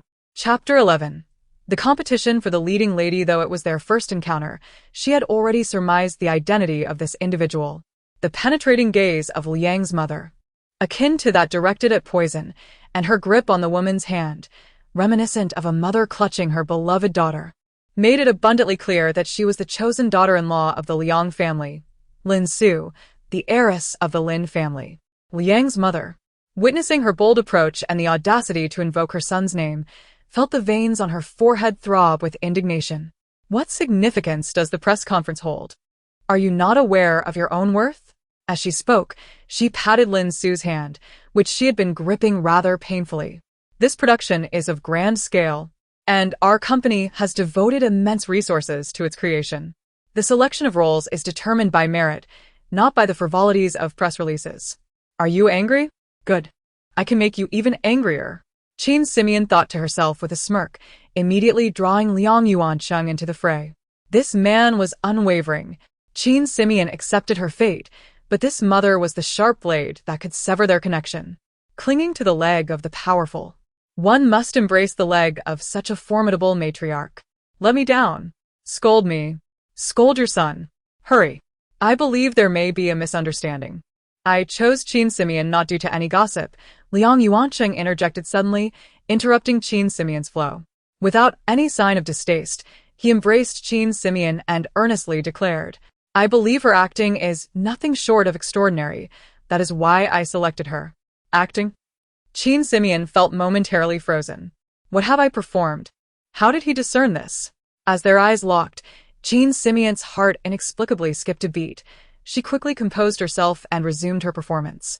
Regardless of the circumstances, Liang Yuancheng had, in this moment, played a constructive role. The path ahead for the leading lady was a significant part of the task at hand. Divorce was not an immediate option, and pursuing a career was equally appealing. In due time, her professional skills would earn her substantial rewards, bringing more benefits than drawbacks. Mr. Liang is correct.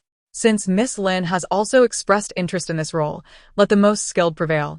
This way, everyone can work efficiently, relying on their own abilities, and no one will have cause to complain. Qin Simeon regarded Lin Su, who displayed a fleeting smirk of disdain. Since you say so, let us see your capabilities. Lin Su feigned graciousness. Su, why lower your status? I have said you are worthy, and no one here would dare to dispute that. Liang's mother clutched Lin Su, clearly reluctant to let her generosity go unrecognized. Lin Su immediately replied, Aunt, your affection for me is known, but this is a business matter, and I understand the stakes. Since Miss Qin has proposed this, we cannot make things difficult for Chengge. As the saying goes, only by bringing a horse out for a trot can one discern its true nature. We shall see how Miss Qin performs. At her conclusion, Lin Su stifled a laugh, as if she had heard the greatest of jokes. Liang's mother understood Lin Su's implication. After all, she had undergone formal training abroad in acting, directing, and film production. In contrast, Qin Simeon was merely a minor actress, having stumbled upon Liang Yuancheng by mere chance. When it came to professionalism, she was indeed outmatched. If you wish to embarrass yourself, I have no objection. You have 10 minutes to change your attire, and then we shall commence. Liang's mother scoffed, tossing the script for the audition at Qin Simeon. This is the script for the audition. Make sure to memorize it. Lin Su cast a glance at Qin Simeon, who had received her script well in advance and had engaged a professional team to refine her performance for a fortnight. She was determined to make a remarkable impression today. Though labeled an audition, her makeup and styling were identical to that of the finalized promotional photos. For this moment, Lin Su had arisen at 5 o'clock to prepare. This was a case of a phoenix encountering a chicken. No. In fact, with Qin Simeon before her, even a mere feather of a chicken was an exaggeration. It was nothing short of self-degradation. 10 minutes? Liang Yuancheng furrowed his brow. He could see through the underlying schemes. One was well prepared, while the other.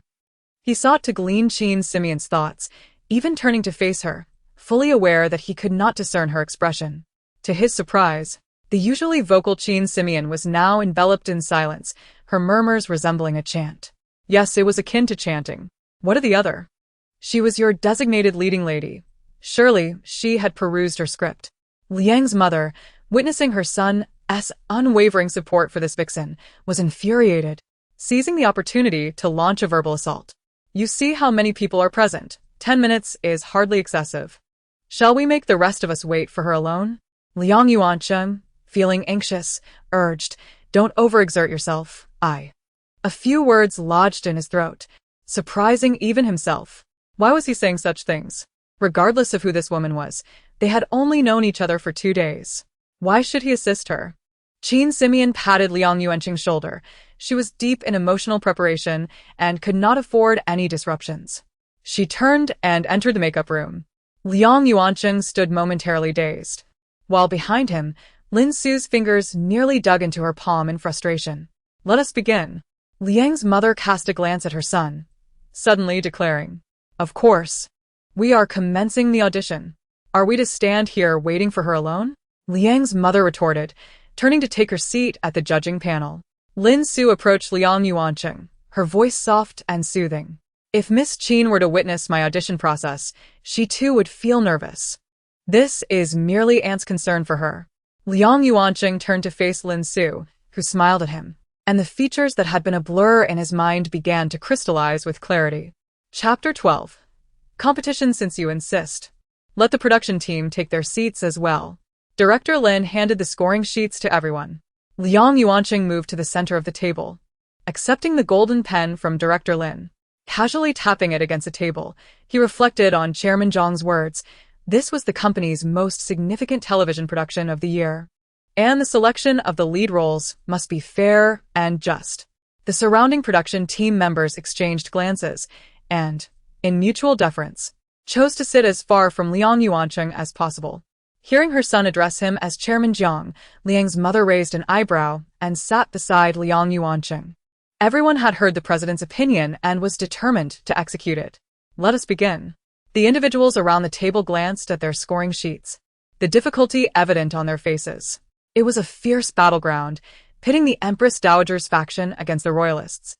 Fortunately, Miss Lin appeared well prepared, compared to the inexperienced Qin Simeon.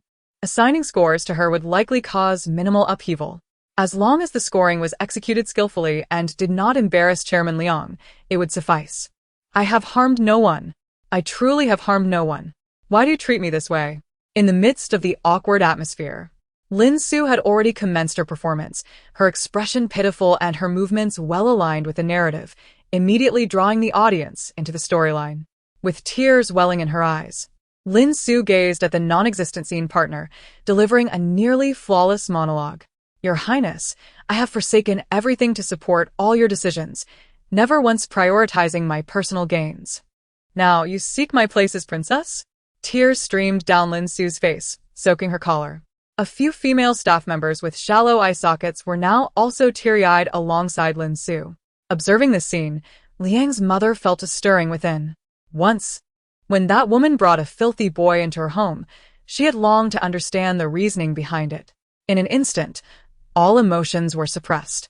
Liang's mother could not allow such a situation to unfold for her son again. Social standing was social standing. Those lowly girls from lesser backgrounds would only fixate on wealth. Endangering her son, only Lin Su was worthy of being called Mrs. Liang. A proud gleam crossed Liang's mother's eyes as she garnered the reactions she desired from those present. From the director to the production team members, everyone was profoundly moved by Lin Su's performance, completely forgetting to consider any scoring criteria, collectively immersed in the drama. Qin Simeon. Do not think that even if granted a month you could surpass Lin Su, not even by a toe. Upon hearing the commotion outside, Qin Simeon realized the gravity of the situation. Regardless of her preparations, merely achieving parity with Lin Su would be a feat. Gaining a decisive advantage seemed nearly impossible. Moreover, her performance thus far would likely be perceived as imitation. As the adage goes, the earlier appearance holds an advantage. What to do? Liang Yuancheng cast a glance towards the makeup room, fully aware of Lin Su's prowess, which was precisely why he opposed such a competition. His heart was torn between indignation for her and the anticipation of her misfortune. He lowered his head slightly, focusing on his scoring sheet. "This is all you're doing, Your Highness. This position cannot simply be relinquished at will. If you possess the ability, let your favored one take it." Lin Su's tears had yet to dry, her expression shifting from pitiable to fierce, heightening the anticipation for the unfolding drama. "Who is this? Is that Qin Simeon?" Liang Yuanqing's pupils contracted, not due to Qin Simeon's seemingly flawless appearance, but because light seemed to radiate from the doorway of the makeup room. "Sister, why must you feign such pitifulness? Who within the royal residence has endured to this day without a trace of nobility?" Qin Simeon had eschewed the established image from the lead actress's character design in favor of portraying a young yet ambitious woman. Without cumbersome adornments, her simple hairstyle complemented a strikingly elegant traditional outfit, making her appear a decade younger than Lin Su. Coupled with her expression of 3 parts amusement and 7 parts disdain, along with her precise delivery of lines, she exuded a commanding presence as the lead. The sound of jingling ornaments echoed as Qin Simeon seemed to step forth from an ancient painting, leaving the audience astounded. Scanning the crowd, Lin Su appeared momentarily at a loss to grasp the impromptu ambience, but seeing no reaction from the audience, she steeled herself to continue. What do you mean by that? "What do you mean?" Qin Simeon had now rushed in front of Lin Su, grasping her chin. The son of the side consort who met an untimely fate. The unexpected incident during the old lady's birthday celebration. Do you dare claim ignorance? This was all part of the original plot, and while Qin Simeon read it, she perceived the lead character as rather treacherous, yet everyone wore the lead's filter, blindly accepting her actions, focusing solely on her suffering while ignoring her misdeeds. But Lin Su was evidently unaware. She had not read the complete script and lacked the patience to peruse the original work. "What nonsense are you spouting? What do these matters have to do with me?" Lin Su was no longer in character, attempting to shake off Qin Simeon's grip but failing. Seeing this, Liang's mother could no longer remain seated. She was about to rise to speak when Liang Yuancheng whispered, "Since this is an assessment of acting skills, isn't this an excellent opportunity? Or does Chairman Jiang believe Miss Lin cannot handle it?" Upon hearing this, Liang's mother could only grit her teeth and sit back down. To call a halt now would equate to conceding defeat for Lin Su. Yet, this clever girl had devised such a cunning stratagem. "Is everything all right?" Qin Simeon suddenly changed her demeanor, bursting into laughter, her mirth so intense that it brought her to tears and caused her to stagger in place. The audience was nearly captivated by her almost deranged display. The woman before them clearly bore immense grievances, and her sorrow and helplessness resonated through her laughter, prompting many to fight back tears. "Your Highness, I, Mingxiang, vow to remain with you in life and death." Lin Su's tearful line left her utterly bewildered. What Mingxiang? Tea leaves? What is this woman doing? He found it curious that, after such a long time, he had not heard any inner thoughts from Qin Simeon. Was this what focus entailed? Suddenly, applause erupted from the crowd, initiated by an unremarkable elder. What is this? The character competing with the princess for the prince is obviously Fu Yena. She is simply fabricating a name and spewing nonsense. Ling Shu frowned, incensed that an actor could so recklessly alter the script. As the audience snapped out of the narrative, they felt awkward under Lin Su's inquiry. "You are mistaken." At that moment, the elder who had initiated the applause stepped forward, addressing Lin Su with a measured tone. "This actress, have you read the original work?" Qin Simeon glanced at the elder. Who is this old man? Liang Yuanqing's brow twitched. He nearly rushed to cover her mouth, but no. It was his mind that was misaligned. He should have covered her mouth. Chapter 13. Is this the treatment of a cherished one? This uncle. Have I ever read the original work? It seems irrelevant to someone like you. An actor's performance is not a free-for-all. Doing whatever one pleases is akin to madness. With that, Lin Su cast a disdainful glance at Qin Simeon. If you haven't read it, just admit it. An actor should study the original work. How can you justify your arrogance here? Just as Qin Simeon was about to retort, Liang Yuanqing intervened, pulling her back. Lin Su, seeing this, felt even more triumphant. Miss Qin, you are completely ignorant of professional matters. This time, you need not take your embarrassment to heart. Prevented from speaking, Qin Simeon felt a swell of grievance. The pressure on her arm inexplicably intensified, prompting her to look up at Liang Yuanqing, only to find his gaze fixed on the unassuming elderly man. This statement is rather amusing. If you had read the original work, you would know that the character portrayed by this actor is not a mere fabrication or madness, but rather an important figure from the book. The elderly man stepped forward to engage Lin Su in a debate. The director, sensing the tension, quickly approached to mediate, helping the old man and saying with a smile, "Why didn't you inform us of your arrival?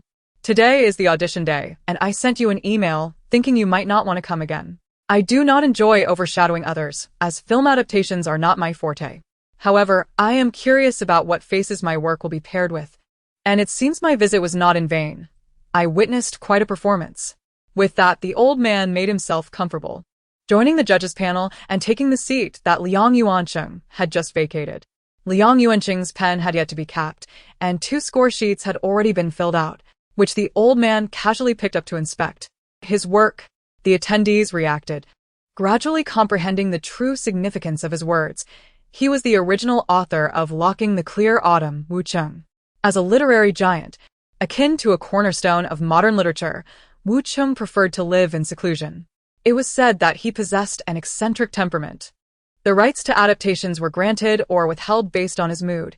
He would neither sign contracts nor adhere to formalities. Everything hinged on a mere word. If he found you agreeable, he might waive fees entirely and even take the reins of the script. Conversely, should he disapprove, a billion would merely serve as a means to eject you from the premises without hesitation. When Lin Su realized this, her blood ran cold. Had she just offended Wu Cheng? What would this mean for the female lead of the play?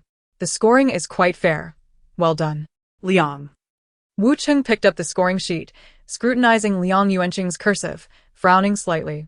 "Mr. Liang, thank you for your appreciation of our company," Liang Yuanqing said as he stepped forward, guiding the dazed Qin Simeon to follow him. Adjusting his glasses, Wu Cheng revealed a flicker of surprise. "I've heard of you, Mr. Liang. You're quite approachable." Even more so than the actors. Wu Cheng glanced at the score sheets on either side, a mysterious smile gracing his lips. "This is your magnum opus. We are indeed fortunate to have the opportunity to adapt it, which is a tremendous honor from you, Mr. Wu Cheng." Liang Yuanqing replied, maintaining a respectful demeanor, making Wu Cheng feel rather at ease. He had not anticipated that his eternally simple appearance, along with the pen tucked in his pocket, would be the reason Liang Yuanqing recognized him. Photos of Wu Cheng were still available. Others might not have known him, but his simplicity made it hard to identify him. My heavens, is this truly Wu Cheng? If Liang Yuanqing hadn't shielded Lin Su, I would have surely embarrassed myself. Unexpectedly, misfortune turned into fortune. That little rascal must not have anticipated that in trying to protect Biluakun, he inadvertently aided me. Qin Simeon thought, suppressing a chuckle, completely oblivious to the veins bulging on her clenched hand. "Is there something amusing?" Wu Cheng suddenly asked, glancing at Qin Simeon. Liang Yuanqing cast a concerned glance her way, feeling a mix of worry and annoyance. He had gone to great lengths to assist her, yet he wondered what sort of thoughts occupied her mind. "Thanks to your guidance, I too performed quite well," Qin Simeon replied with casual grace, her playful costume making her appear far more approachable than Lin Su. Her words elicited laughter from the crowd, easing the previously tense atmosphere. Wu Cheng shook his head, laughing heartily. "You little rascal. Not only did you make your own alterations, but you also dragged the entire team into the fray. I was indeed dissatisfied upon seeing you at yesterday's press conference, but seeing you again today." Wu Cheng's gaze settled on Qin Simeon, and without further comment, he flicked the scoring sheet in his hand and began to leave. "Senior Wu Cheng, I merely care deeply for your work. I hope you can forgive any shortcomings," Lin Su interjected urgently, attempting to explain but was halted by Wu Cheng's raised hand. "Liang's mother, unable to remain silent, stepped forward to clarify. Su is simply too earnest. Since you are here, let us share a meal together. It will provide an opportunity for open communication and resolution of misunderstandings. Wu Cheng glanced at Liang's mother, then at her scoring sheet, and waved his hand dismissively as he departed. Mr. Wu Cheng. Mr. Wu Cheng. Liang's mother and Lin Su hurried after him. Liang Yuancheng looked at his scoring sheet, now bearing 2 additional characters. Agree. It seems the female lead will not be replaced. He handed the form to Lin Ji, turning to speak softly to Qin Simeon, casually opening a bottle of mineral water on the table. Of course, do you think I've been working behind the scenes all these years for nothing? Qin Simeon replied offhandedly, only to realize the flaw in her statement. When had the original ever worked behind the scenes? My character is at risk of collapsing. My score will reset. What I meant to say. Just as she began to explain, she noticed Lin Ji striding over to coordinate with the production team. Contact the screenwriter immediately. This script requires major revisions.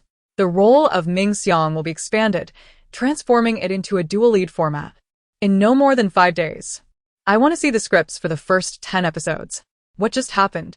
How could he interpret so much without even glancing at Lin Ji? These two are definitely up to something. What about Bilyuakun? This person caters to both genders? Liang Yuancheng nearly choked at the realization. Chapter 14. Concealed Plots? Although Lin Su, as a co-protagonist, was promoted alongside Qin Simeon, it was evident that this was not the outcome she desired. Each time she saw her image shared with Qin Simeon, a wave of disgust washed over her, as if she had swallowed a fly. What have you been doing all this time? You've lingered in their household without any purpose. Lin Su glared at Lin Mo, her fury barely concealed. I am merely a family doctor, fulfilling my duties, Lin Mo replied respectfully. Sister, you are already the lead. Why bother with such trivialities? With a swift motion, Lin Su seized a nearby teacup and hurled it at Lin Mo. He had no time to dodge, and a deep gash instantly appeared on his forehead. What do you think you are? How dare you call me sister? Lin Su shot him a disdainful glance. But you were the one who found me first, claiming to be my sister and promising to support my medical studies. Lin Mo clutched his forehead, bewildered by the treatment he received after years of unwavering loyalty to Lin Su. I supported you, and you know very well that your status as a doctor was funded by my hard-earned money. Lin Su paid no heed to Lin Mo's injury, advancing towards him and pressing him against the wall, relentless in her aggression. If it weren't for me, you would still be scurrying around in the slums. Don't pretend your identity is substantiated. Even if it were, my father has more than one illegitimate child he refuses to acknowledge. It was I who bestowed your name upon you, and now you dare to challenge me. With a resounding slap, Lin Su struck Lin Mo, who hung his head in defeat. At this moment, her anger somewhat subsided. A lowly person remains lowly. I do not care what means you employ. I refuse to allow that Qin Simeon girl any opportunity to stand alongside me. How you manage, it is your own concern. Before Lin Mo could respond, Lin Su had already stormed out of the room, leaving him a hollow puppet, rooted in the corner, devoid of spirit. Since the casting debacle, although Qin Simeon no longer portrayed the originally intended princess role, she was instead cast as the noblewoman Ming Xiang with a less illustrious background. However, to everyone's astonishment, Wu Cheng elevated Ming Xiang's role, which was initially a mere supporting character, significantly enhancing her script and personally overseeing all adaptations. In stark contrast, Lin Su, now the lead, had become a mere accessory. The public's address of Qin Simeon transitioned from Miss Qin to Teacher Qin. It was said that Wu Cheng's unexpected decision stemmed solely from witnessing Qin Simeon's 5-minute audition. The seasoned actors, who had initially dismissed her, began to actively request script readings and rehearsals with her. Instead of the anticipated negative critiques regarding her acting, praise echoed throughout the cast. Not only is her professional competence commendable, but this young lady, Qin, also possesses an admirable character. The future is promising. She is indeed a force to be reckoned with. This sentiment, strategically marketed by Liang Yuancheng, garnered Qin Simeon a reputation that turned the tides in her favor. Yet, at this moment, Qin Simeon appeared somewhat preoccupied in front of her assistant, only lifting her gaze after being asked twice. Oh, I have no objections. I will follow your arrangements. Concerned, the assistant inquired, Teacher Chin, are you feeling overly fatigued? Your recent schedule has been rather packed. Can your health withstand it? Whether my health can endure is secondary. The pressing matter is my accumulating points, Chin Simeon thought, acutely aware that despite her temporary affiliation with the host, her survival hinged on accumulating points. However, these were minuscule amounts. To ensure the successful completion of her tasks, a divorce was imperative. Recently, she had been so overwhelmed that she had not even laid eyes on Liang Yuanqing. How could this relationship possibly fracture? Create a scandal? An idea sparked in Chin Simeon's mind. I indeed feel a bit worn out, yet I cannot postpone the plans already set. Let's do this. I have some time left. So please arrange for Dr. Lin to come see me. She tidied her hair and checked her reflection, clearly invested in her appearance. Have him meet me in the makeup room. I wish to speak with him privately. The assistant, suspecting nothing amiss, expressed concern for Chin Simeon's health before departing to summon Dr. Lin. Chin Simeon glanced at her schedule, noting the next item, a meeting with Liang Yuanqing to discuss script revisions. When he saw her in this predicament, he would surely feel something. If she couldn't leave abruptly, she would have to wear him down gradually. Chin Simeon, you can do this. With enough perseverance, even steel can be fractured. Before long, Lin Mo arrived, and upon entering, Chin Simeon immediately noticed the wound on his forehead. What happened to you? She inquired. Avoiding her concern, Lin Mo solemnly asked, did you call me here for something? Nothing major. I've been struggling to sleep well and feeling rather unwell lately. I'd like your advice on some medication. Chin Simeon replied, glancing at the clock. It was 10 o'clock, and her meeting with Liang Yuanqing was set for 10:10. She was not worried he would miss the scene. Last time, I refrained from saying much at home. This time, with just the two of us, are you still going to play the part? Lin Mo suddenly changed his demeanor, fixing an intense gaze on Chin Simeon, his displeasure evident. Play the part? What do you mean? Chin Simeon was taken aback. Once again, you are being careless. Initially, I thought this was a straightforward case, but I failed to thoroughly investigate the original's relationships. I came in with blind optimism. Who could have anticipated that this case would not only contain significant flaws but also entangle me with the original? Are you still pretending? Lin Mo stepped forward, wrapping his arm around Chin Simeon's waist and pressing her against the makeup table. Were your previous promises and words mere fabrications? What did I say? Her heart raced, sensing the impending danger. Chapter 15. Points fall from the sky. Chin Simeon. Everyone has arrived. Are you applying makeup or embroidering? Why are you? Lin Mo heard his voice and initially intended to release Chin Simeon, but when he attempted to rise, he discovered that he was firmly grasped by the collar and could not move at all. It was not until Lu Jingxuan's bewildered gaze fell upon the two of them that he pretended to be flustered and pushed him away. Cough, cough. Liang Yuanqing, who did not recognize the two, assumed he had inadvertently stumbled upon a couple engaged in an illicit rendezvous in the makeup room at an inappropriate time. He intended to leave quietly, but a familiar tone caught his ear, piquing his interest. What is this? My own wife with another man like this. And he mentions consider the impact. What kind of heart does this man possess? How ruthless. If this continues, how can I ever divorce him? Does he think I am completely invisible? A cold sweat broke out on Liang Yuanqing as he immediately raised his gaze toward the man standing beside Chin Simeon.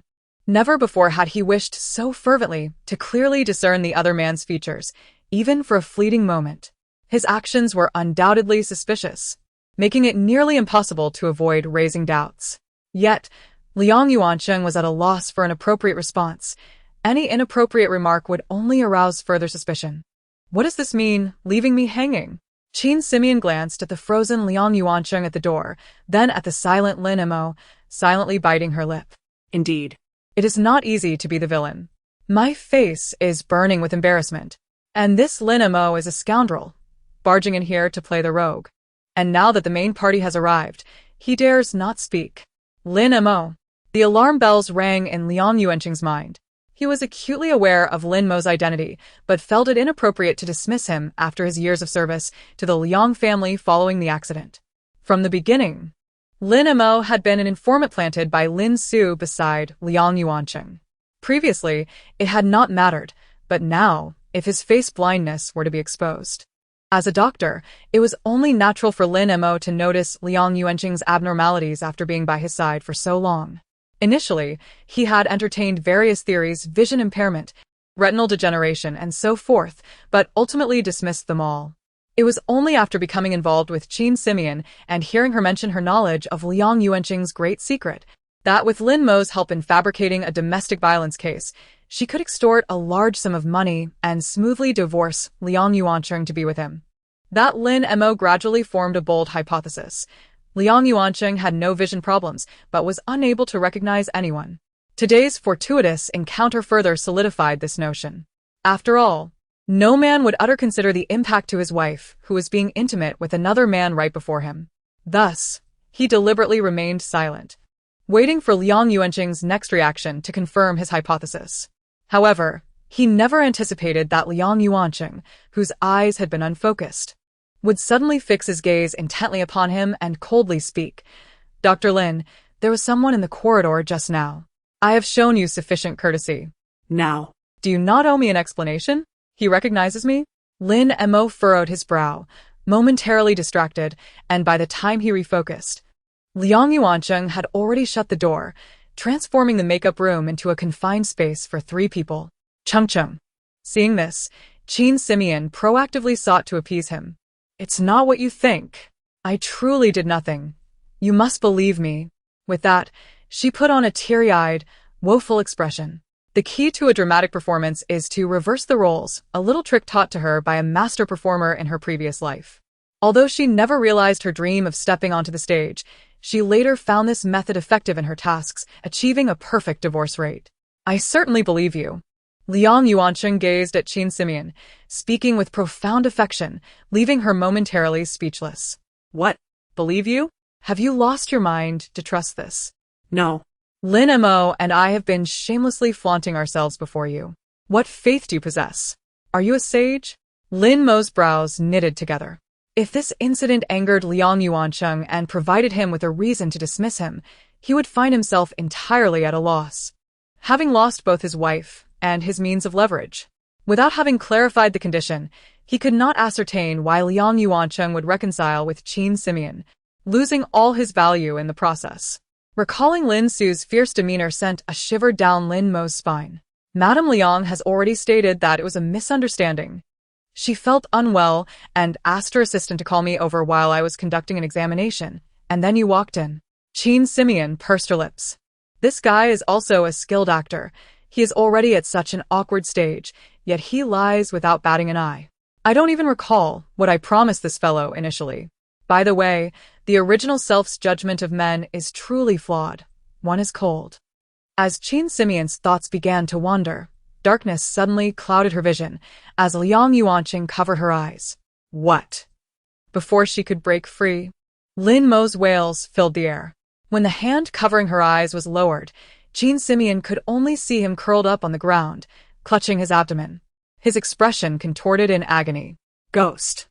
The last word that had been interrupted in her mind escaped her lips as she turned to Liang Yuanqing, realizing for the first time that this man was indeed capable of violence. "I gave you face, but you couldn't hold it together." Lin Montak. "I initially hired you for your medical ethics and character. Since you have thoroughly discarded both, I hope you will no longer appear in any vicinity of my wife from today onward." Qin Simeon felt a pang of discomfort within her. Typically, such a statement would be, "Do not appear before me again." Yet, he was asserting his claim over her. Not jealous, not confessing, yet declaring ownership with reckless abandon. What kind of mind operates like this? Where did it go wrong? Lin Mo felt a sinking sensation in his heart, yet his suspicion grew. Was he so eager to rid himself of him because there was indeed something wrong with his eyes that he feared he might discover? "Mr. Liang, when did you arrive?" At that moment, the door to the makeup room swung open again, revealing a girl in work attire without a name tag peering inside. There is definitely a problem, Qin Simeon thought to herself, silently facepalming. Why is Assistant Qian here again? Can we not have anyone else complicate matters? Assistant Qian, please inform your department head that Qin Simeon and I will arrive within 10 minutes. What? Lin Mo, who had been waiting to see the spectacle, felt his pupils contract slightly. He recognized him? Ding. Assisting in the development of the plot. Reward of 150 points. What is going on? Qin Simian's eyes widened in astonishment. Chapter 16.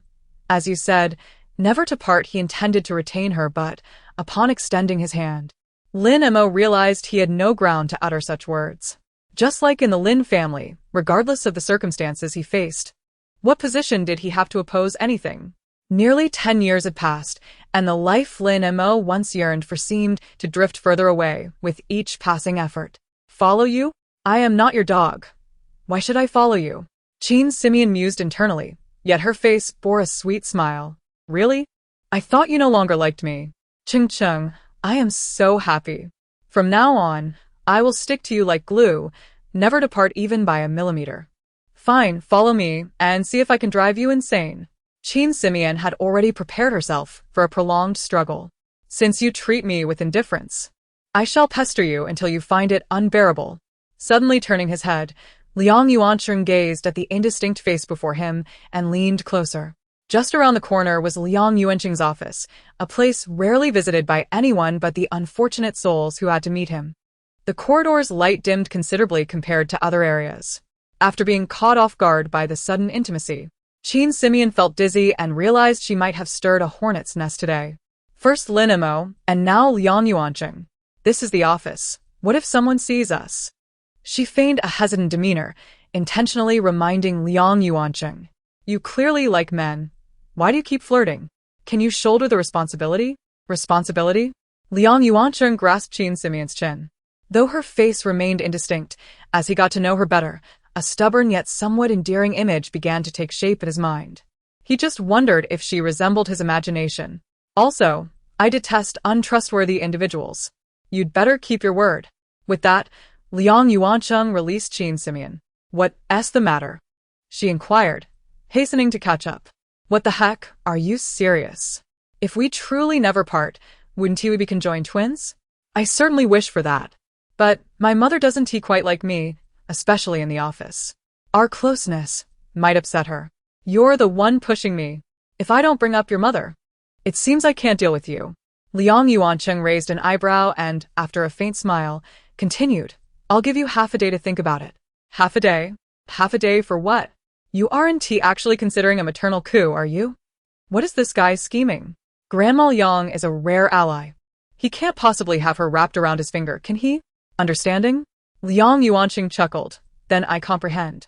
After a few unclear exchanges, Liang Yuancheng stepped into the conference room, with Qin Simian following closely behind, quickly immersing herself in a tense and busy work atmosphere. The script development proceeded smoothly, bolstered significantly by Wu Cheng's involvement. Just his personal engagement was enough to attract considerable attention from the outside world.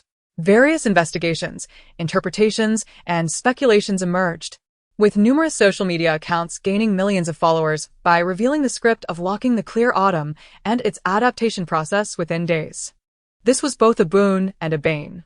Our public relations department even received demands for hush money, claiming they had obtained details of the script and would disclose nothing for a price.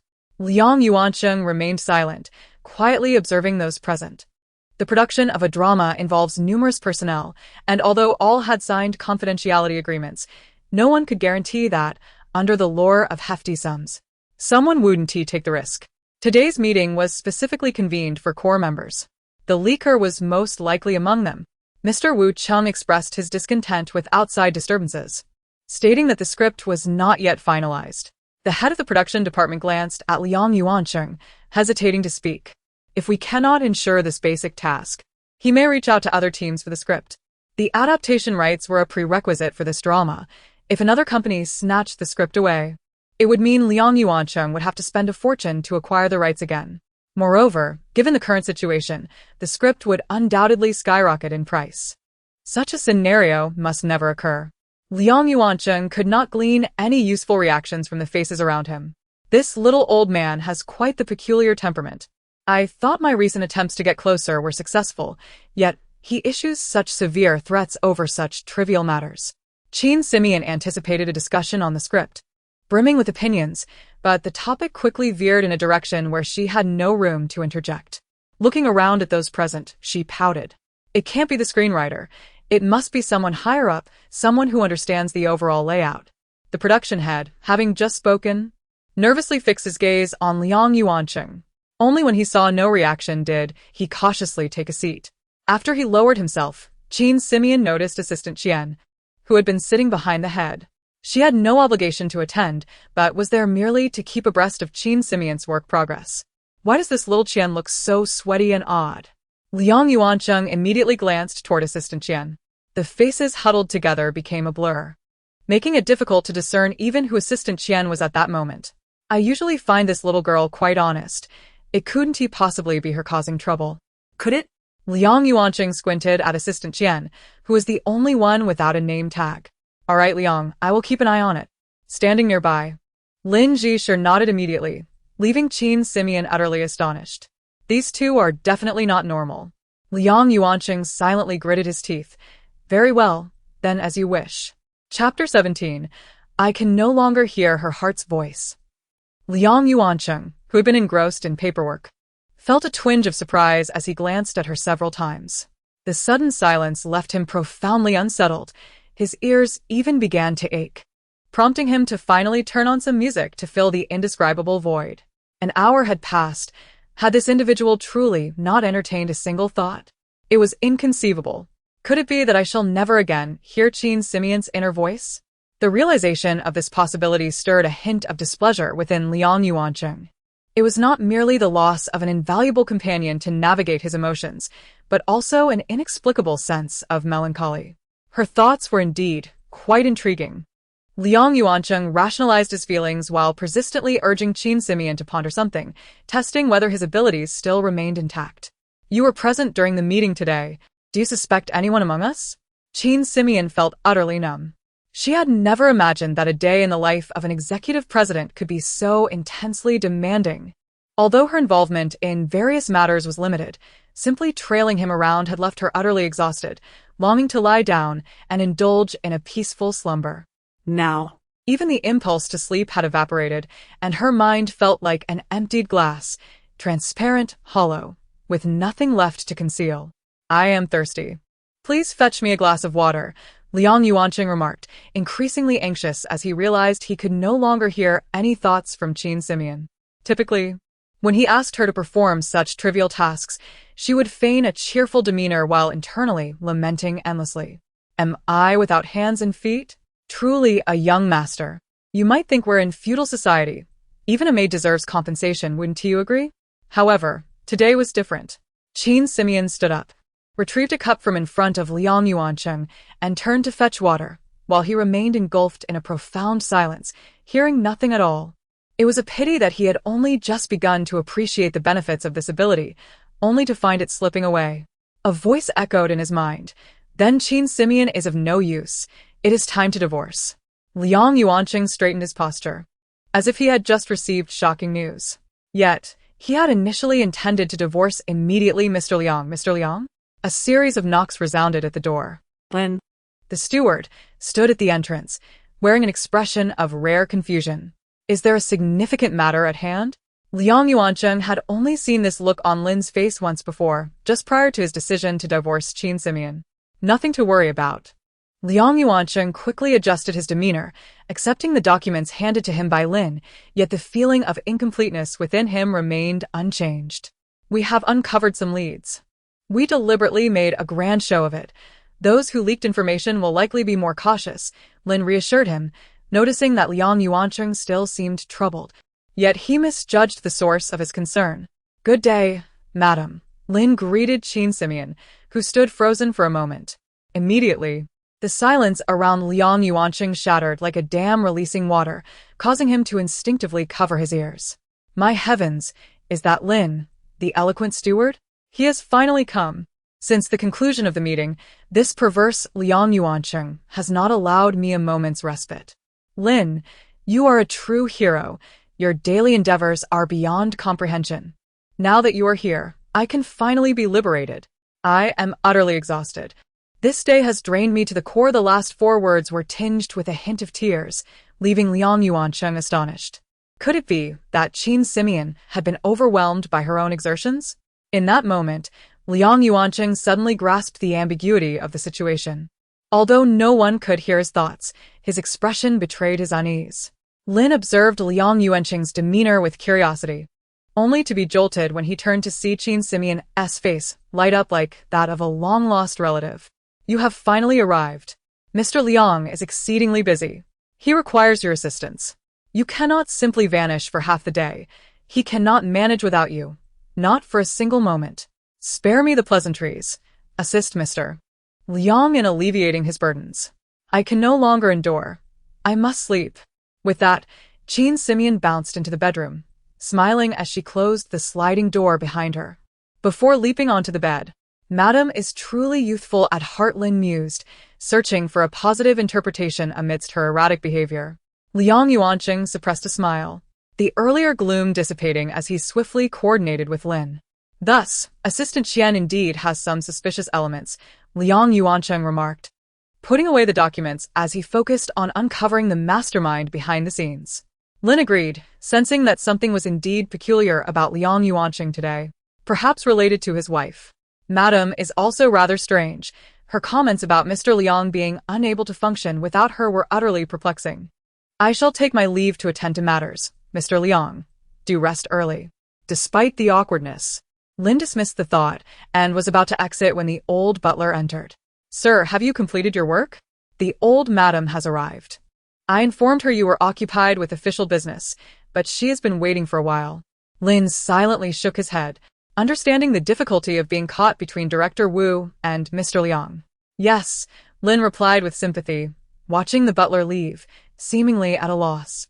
Little did he know that this fleeting sympathy would soon transform into an awkward predicament. Ugh. Liang Yuanqing sighed impatiently as he tugged at a stuck drawer. Mr. Liang, allow me to assist, Lin offered, stepping forward. Liang Yuanqing turned his head and, through the gap beneath the door, caught sight of a shadow swiftly moving under the chandelier's light in the living room. Suddenly, Lin stumbled, tripping over something unexpected, and fell directly onto Liang Yuanqing. Chapter 18. The imminence of divorce. This sensation was somewhat unfamiliar to her. In the past, while on missions, Qin Simeon had never immersed herself in personal emotions. She merely crafted a future for the original self and then swiftly detached, her ears filled only with the sound of accumulating points.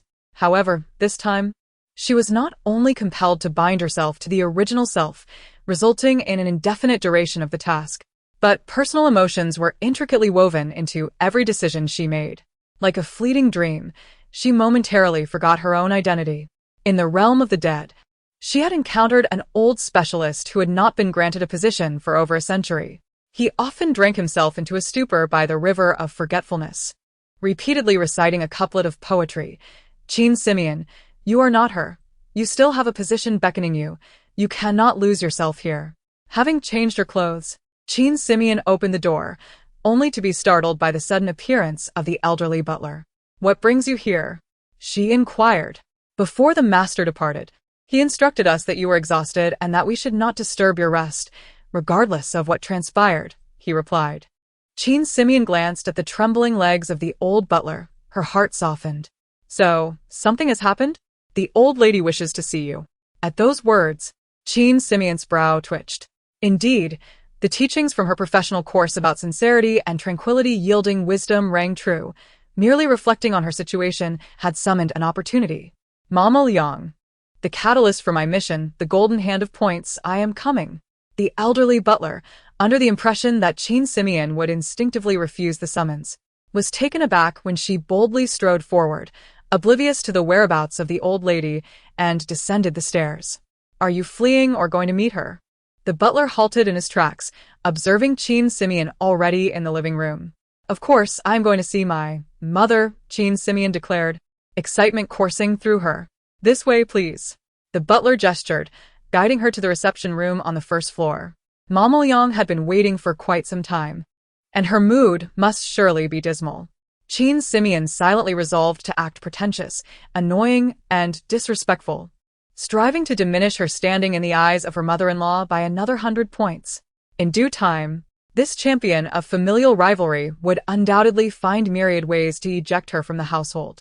As long as divorce was within reach, Points would follow closely behind. Mother, what brings you here? I only just roused myself from exhaustion. You won't hold it against me, will you? Qin Simeon remarked, tossing her bag onto the sofa.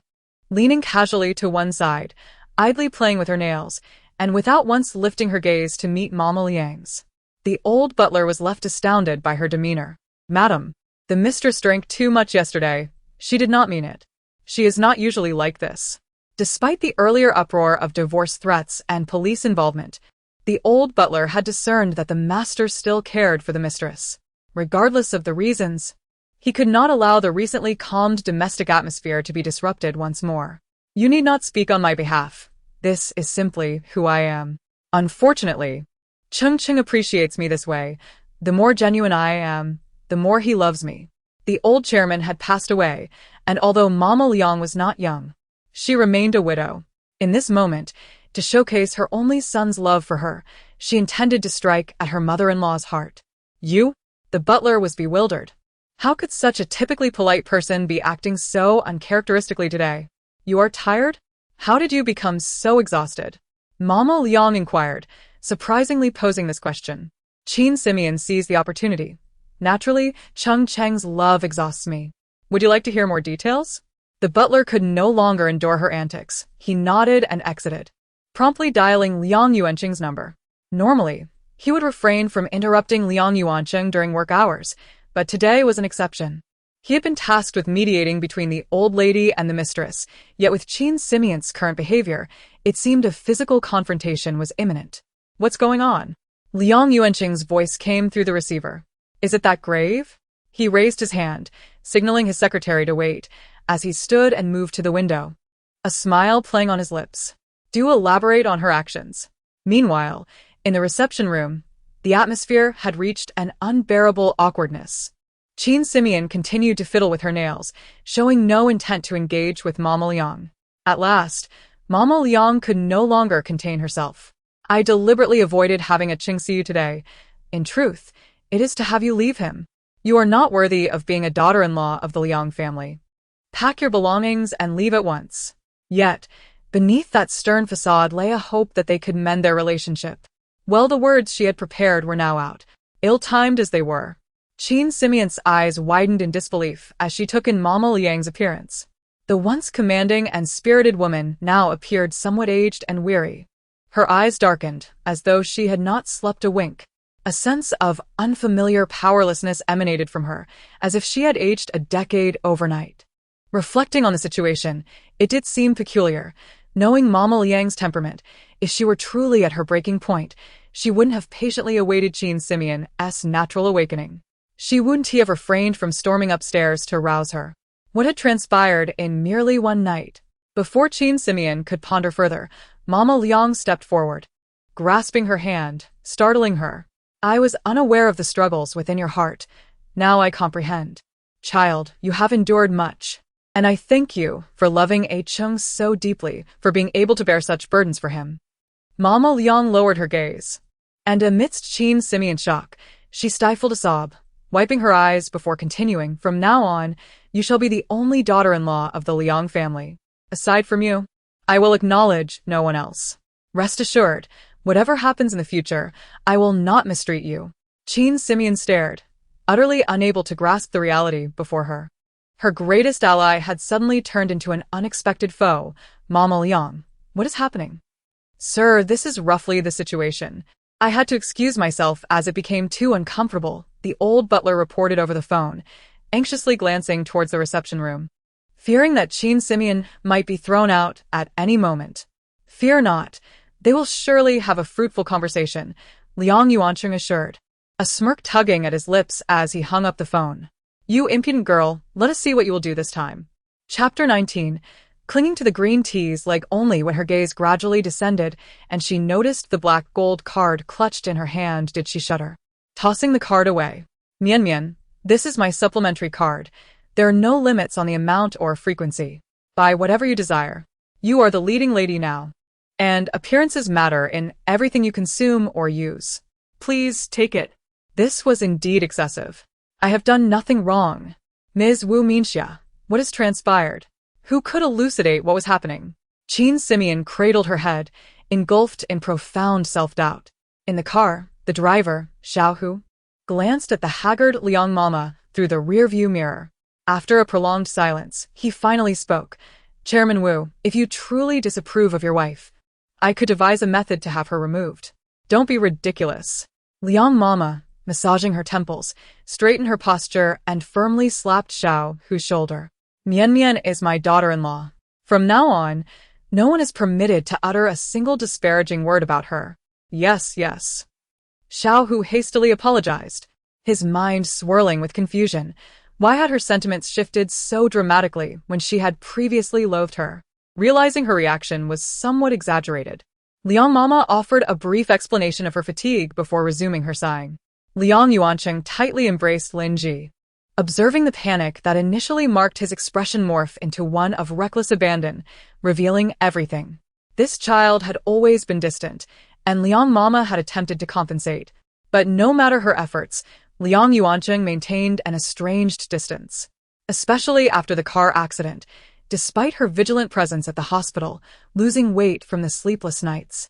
This child regarded her with increasingly frigid indifference. Now Liang Mama understood. He harbored a significant secret, one he believed he could never accept, hence the deliberate estrangement. As for Qin Simeon, who had previously caused quite the commotion with her demands for exposure and compensation, it was now entirely understandable. Who could accept such a husband? Xiaohu, please make a trip to Lihua Jewelry shortly. Liang Mama raised her head to command. What jewelry do you wish to select? I will contact the store to prepare. Xiaohu, still rushing to remedy his earlier misstep, responded. In that case, inquire what styles the young ladies prefer and prepare them all. Liang Mama's resolute gaze resembled that of a mother selecting a dowry for her beloved daughter. All right. Xiaohu dialed a number. Anticipating that Qin Simeon would require time, Liang Yuancheng thoughtfully arranged all matters for the afternoon.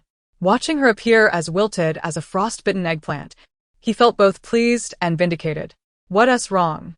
No appetite? After a busy afternoon, faced with a table laden with delicacies, the usually ravenous Qin Simeon merely stirred her water. She truly could not fathom where she had gone awry, having won Liang Mama's favor. No, I'm contemplating the script. There are still some aspects I cannot comprehend. Half-heartedly uttering these words, Liang Yuancheng nearly chuckled. Such a straightforward script, and Miss Qin requires such extensive effort? A fragrant breeze wafted through as Lin Su approached, draped in a shimmering golden coat. She had not serendipitously come to dine, but had deliberately sought to draw closer to Liang Yuancheng following the ineffectiveness of Lin Mo regrettably. Upon hearing her voice and lifting his gaze, Liang Yuancheng's expression was void of interest. Under the lights, she and her entourage of several assistants blended into a golden haze in Liang Yuancheng's eyes, rendering him unable to distinguish who was speaking. What a stroke of misfortune to encounter this by Luo Chun again. Qin Simeon frowned, her displeasure intensifying. Even the simplest of scripts offers room for interpretation, especially when it is a work by Master Wu Cheng. Were it not for your underestimation, I would not be here racking my brain. You. Lin Su looked at Qin Simeon, who had suddenly grown sharp, her brows knitting in irritation. Biluo-chan, Lin Su. Liang Yuancheng silently noted her name before standing politely yet distantly. I did not expect Miss Lin to be dining here, since we are all here to eat. Let us not discuss work. Upon hearing this, Lin Su immediately donned a different expression, moving closer to Liang Yuancheng, feigning a pout. Yes, discussing work while eating is detrimental to health. You are the most considerate, Cheng. Then I shall refrain from discussing it. Waitstaff, let us order. With that, she settled beside Liang Yuancheng, her smile radiant, a true beauty indeed. Qin Simeon rolled her eyes, but quickly regained her composure. How foolish of me. Liang Mama has switched allegiances, and I must now rely solely on Bai Luo Chun. Though the Dakshishan may seem oblivious, they have not dismissed her. It is clear there remains some emotional foundation. This is my lifeline. I must cling to it tightly. Dakshishan? Me? Cheng Cheng. As Qin Simeon spoke, Liang Yuancheng, who had been jotting down notes, was suddenly overwhelmed with goosebumps. Her acting was somewhat exaggerated.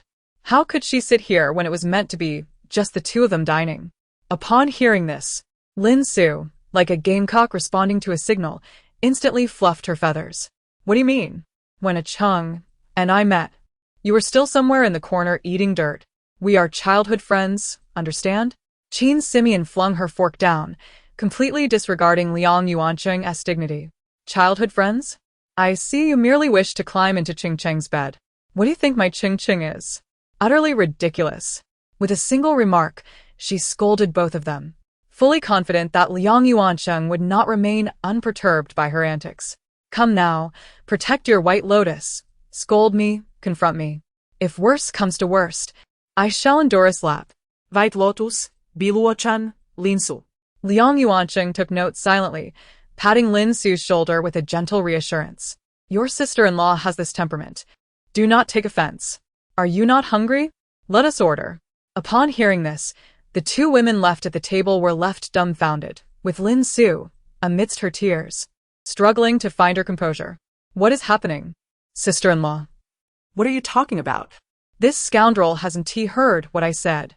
Or perhaps I was too subtle in my insult. Scoundrel. Me? Everyone is overly concerned with appearances. I should have been direct earlier. Do you think Ching Cheng is a stallion? That would have been more stimulating. A miscalculation. A miscalculation. A stallion. Liang Yuancheng, choking down a mouthful of food, glared at Qin Simeon. If you are not eating, then let us leave. Miss Lin, please enjoy your meal. With that, he stepped forward, determined to drag Qin Simeon away.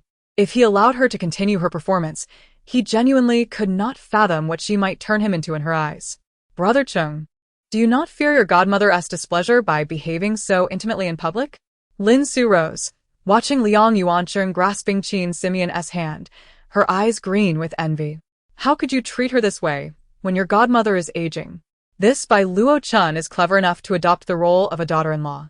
With her around, I need not worry about Liang Mama being displeased with me again. Yes, indeed, the day will soon come. What does she matter? As long as Ching Ching loves me, you can merely play the role of a good goddaughter. Qin Simeon aimed another jab, ensuring Lin Su remained sufficiently resentful, lest she become too lenient in her criticisms before Liang Mama. Qin Simeon, I believe you have lost your mind. Lin Su leaped up to scold her, but suddenly saw Liang Mama's driver rushing toward them. I have finally found you. Quickly, bring it here. Xiao Hu hurried forward, followed by several individuals carrying various gift boxes. Li Hua jewelry? Has godmother selected gifts for me again? How embarrassing. Lin Su cast a sidelong glance at Qin Simeon, smiling as she approached eagerly. Chapter 20. Qin Simeon, however. Lin Su was naturally quite familiar with him. Not only had she taken Liang Mama's special car several times, but they also frequently exchanged gifts through Xiao Hu to strengthen their bond. Therefore, upon seeing Xiao Hu, Lin Su naturally approached him, while Qin Simeon scrutinized Xiao Hu with a slight frown, with protruding brows and sunken eyes. This lad certainly does not appear to be of good character. In order to compile her reports, Qin Simeon had attended numerous specialized courses, one of which featured a small deity who spoke about the art of physiognomy. She had paid particular attention to how to identify hidden villains, commonly referred to as small people. Compared to open confrontations, such individuals were far more terrifying. In her previous life, although Qin Simeon's demise stemmed from romantic entanglements, the insidious actions of these small people played an undeniably significant role in her tragic fate.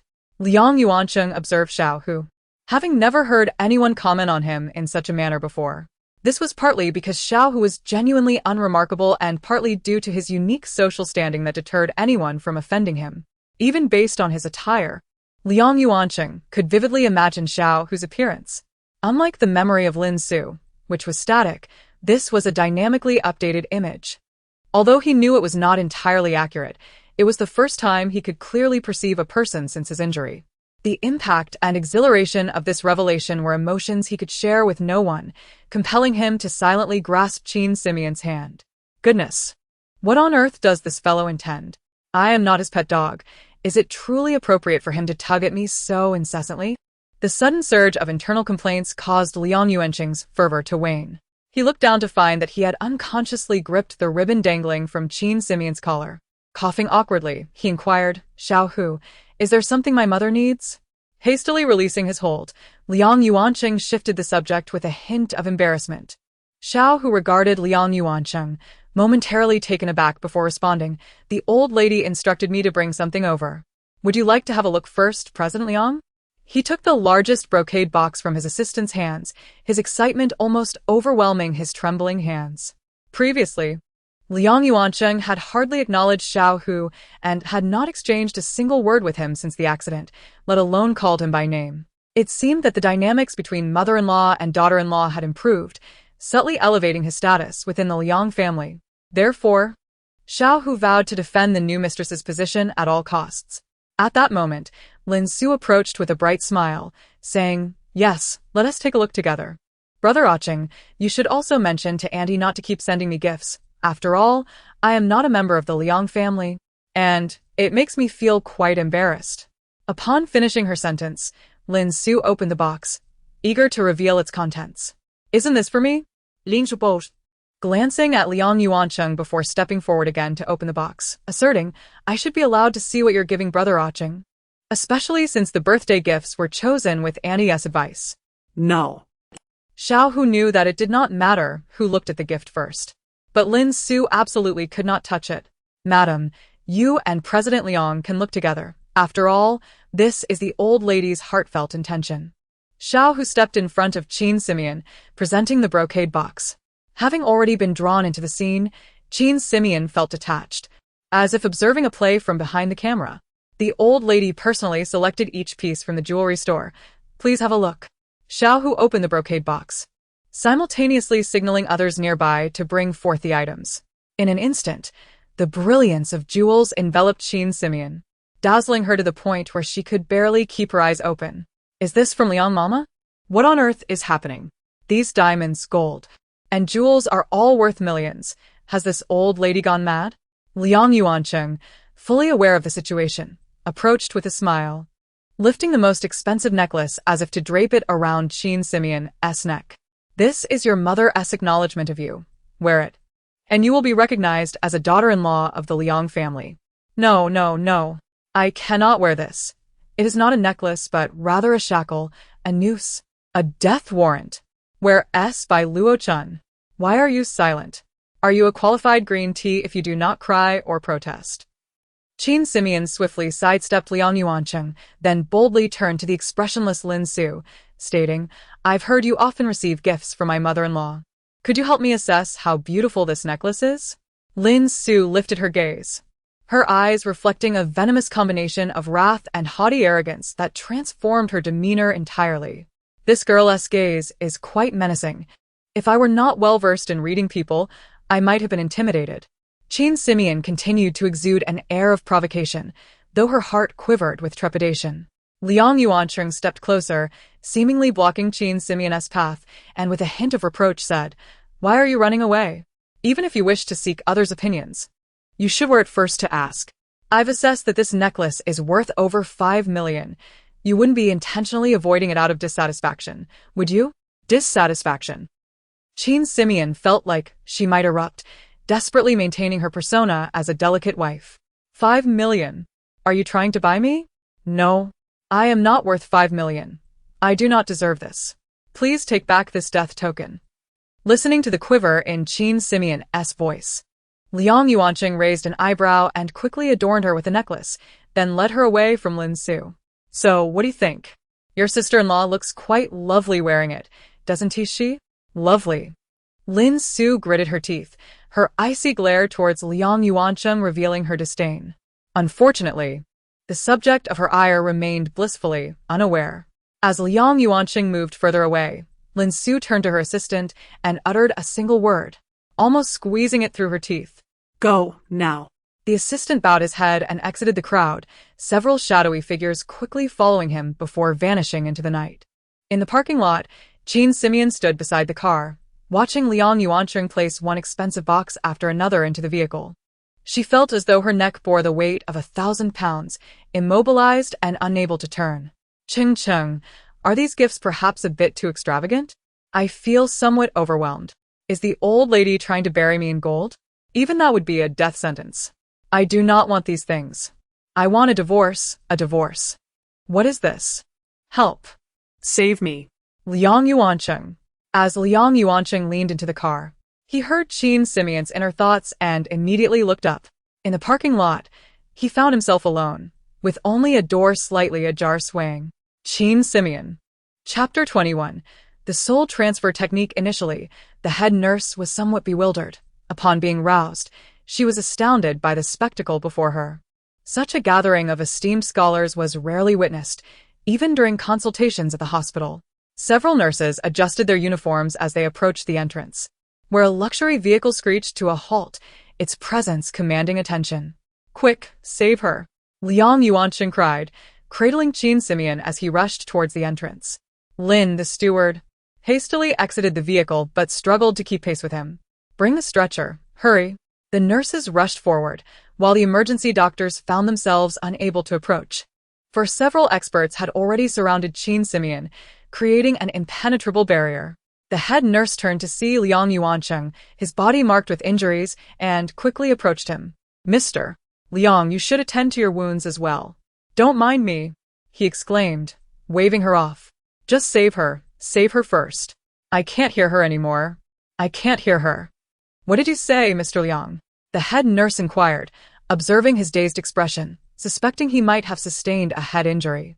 At that moment, Qin Simeon, feeling beams of light piercing her eyes, instinctively turned away. Her pupils dilated, preparing for the shock. "What is that sound?" She struggled to open her eyes, finding herself in a strange yet familiar realm, the river of forgetfulness. She could hardly recall her own name. Everyone simply referred to her as the Lord of the River of Forgetfulness for convenience. Those selected for their department's tasks were not typically the short-lived. Otherwise, it would not require such effort to salvage their lives. Thus, Qin Simeon should not, and indeed could not, perish so prematurely. Drink less, it's harmful. Detrimental to your score. In the realm of the afterlife, everything was exchanged for points, from the grandest of abilities to the minutiae of needle and thread. The Lord of the River of Forgetfulness, a seasoned expert over millennia, had squandered countless points on wine. To enjoy the wine of today is to revel in today's intoxication, he chuckled nonchalantly. Then why toil so hard? Why not simply reincarnate? Qin Simeon queried, perplexed. Reincarnation? The Lord of the River of Forgetfulness erupted in laughter. Why not utilize the soul transfer technique to experience a life or two? Why endure the death once more? A sudden jolt coursed through her, and Qin Simeon emanated a radiant glow. Yet she kept murmuring, "The soul transfer technique. The soul transfer technique. Lord of the River, assist me, and I shall exchange 200 points for wine." At that moment, emergency procedures had concluded. Qin Simeon was laden with medical apparatus, barely maintaining her heartbeat and respiration. Her fundamental vital signs had stabilized, yet she exhibited no will to survive. "Mr. Liang, we can only do our utmost and leave the rest to fate," the experts reported after their consultation. "May I see her?" Liang Yuanqing refused to believe that Qin Simeon could be lost. He was certain he had merely strayed too far, and that drawing closer would allow him to hear her familiar chatter. "That is indeed possible, but you will not be able to do much." The expert's words barely escaped his lips when Liang Yuanqing had already risen and entered the room. Gazing at Qin Simeon, ensconced amidst the array of machinery, he stood transfixed for a moment, hearing nothing but the incessant beeping. "Mr. Liang, you should attend to your injuries. There is a doctor here for your wife, Lin." The steward approached gently, attempting to console him. Liang Yuanqing, as if deaf to his words, tenderly grasped Qin Simeon's hand and placed it against his ear. Observing this, Lin could only gesture for others to exit, quietly closing the door behind him. What transpired? Let your thoughts wander freely, Qin Simeon. Qin Simeon. In his lifetime, he had lived in solitude, never particularly invested in anyone. Yet this individual was different. Qin Simeon was akin to a black hole, drawing all his attention. Whenever she was nearby, he could not ignore her presence. Suddenly, a knock echoed through the room. Liang Yuanqing cleared his throat. "Who is it?" "Mr. Liang. I may have a solution." Lin Mo entered. "What are your terms?" Liang Yuanqing was acutely aware of Lin Mo's character. He had traded everything he had ever gained for what he had lost since his student days. If he was willing to appear now, he surely sought something in return. "Let me be direct." Lin Mo was unreserved, If my injection revives your wife, I hope you will recommend me for a position at the medical university. Is that all? Liang Yuancheng was skeptical. Just as Lin Mo finished speaking, the machinery beside Qin Simeon began emitting warning signals. What is happening? Liang Yuancheng stood abruptly. Her heartbeat was faltering, and her breathing had grown feeble. Their reluctance to enter indicated that even the experts had no better options. Lin Mo examined Qin Simeon's equipment and produced a syringe, casting a glance at Liang Yuancheng. I agree. Liang Yuancheng stepped aside, his gaze fixated on Lin Mo's every movement. Lord of the River, it is settled then. Should you succeed in these few days, send me a signal and simply utter my name. Qin Simeon was in negotiation with the Lord of the River of Forgetfulness when suddenly a flash of light surged through, altering the very essence of the atmosphere. The light, once light and comforting, was replaced by an indescribable agony. Liang Yuancheng exhaled heavily, sensing a gentle whisper at his ear. Turning his head, he found only the tightly shut doors and windows. What is this? Chapter 22. Come on, let us hurt each other. What is happening? The scent of the night-walking ghost. Could this old man be attempting to shift souls now? Liang Yuancheng furrowed his brow, scrutinizing his surroundings, yet he saw nothing. What was she saying? What was the night-walking ghost? Ignoring the pain coursing through her body, Qin Simeon hastily formed a hand sign, successfully establishing communication with Wang Chuangong, indicating that the two were in the same temporal realm. What brings you here now? Wang Chuangong paused his actions, walking past Liang Yuancheng, and addressed Qin Simeon. Didn't you ask me to shift my soul into his body? Qin Simeon vigorously shook her mummified form, feeling that the old man's intellect had been thoroughly liquefied by alcohol. Are you foolish? I can't move right now, and if you come, I want to be able to go out and finalize my divorce. Wang Chuangong clicked his tongue. Why is this so troublesome? When should I come then? At the very least, wait until I'm discharged, a week from now. Also, don't come on weekends. The Civil Affairs Bureau isn't open. How pretentious. Claiming to be a powerful figure, but unable to command the Civil Affairs Bureau. Wang Chuangong cast a disdainful glance at Liang Yuancheng and left with a parting remark. Hurry up and heal. I'm waiting to drink. If there's anything, burn some paper. Liang Yuancheng stared blankly at his surroundings. Although he couldn't see any changes, he sensed something had come and gone. Eventually, his gaze settled on Qin Simeon. What scheme was she concocting now? Mr. Liang, she has awakened. You should try to converse with her. Lin Mo suggested after checking on Qin Simeon's condition, visibly relieved. He had previously noticed that Qin Simeon had lower enzyme levels than others, prompting him to administer a dosage of adrenaline that experts would typically avoid, and it had indeed proven effective. Liang Yuancheng approached, fixating on the erratic movements of Qin Simeon's eyes. She didn't appear fully conscious. What had she been thinking moments ago? Was it mere delirium during her unconsciousness? Finally connecting with her body once more, Qin Simeon gradually regained her senses. The instant her eyes could focus, she was startled to see a bloodied figure before her. Liang. Ching. Qin Simeon spoke, her voice weak and hoarse. This truly felt like a brush with death. How had he come to such a state?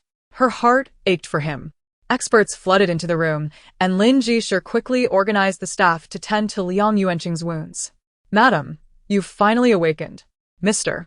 Liang sustained severe injuries while guarding your bedside and refused treatment, Lin Jishir informed Qin Simeon.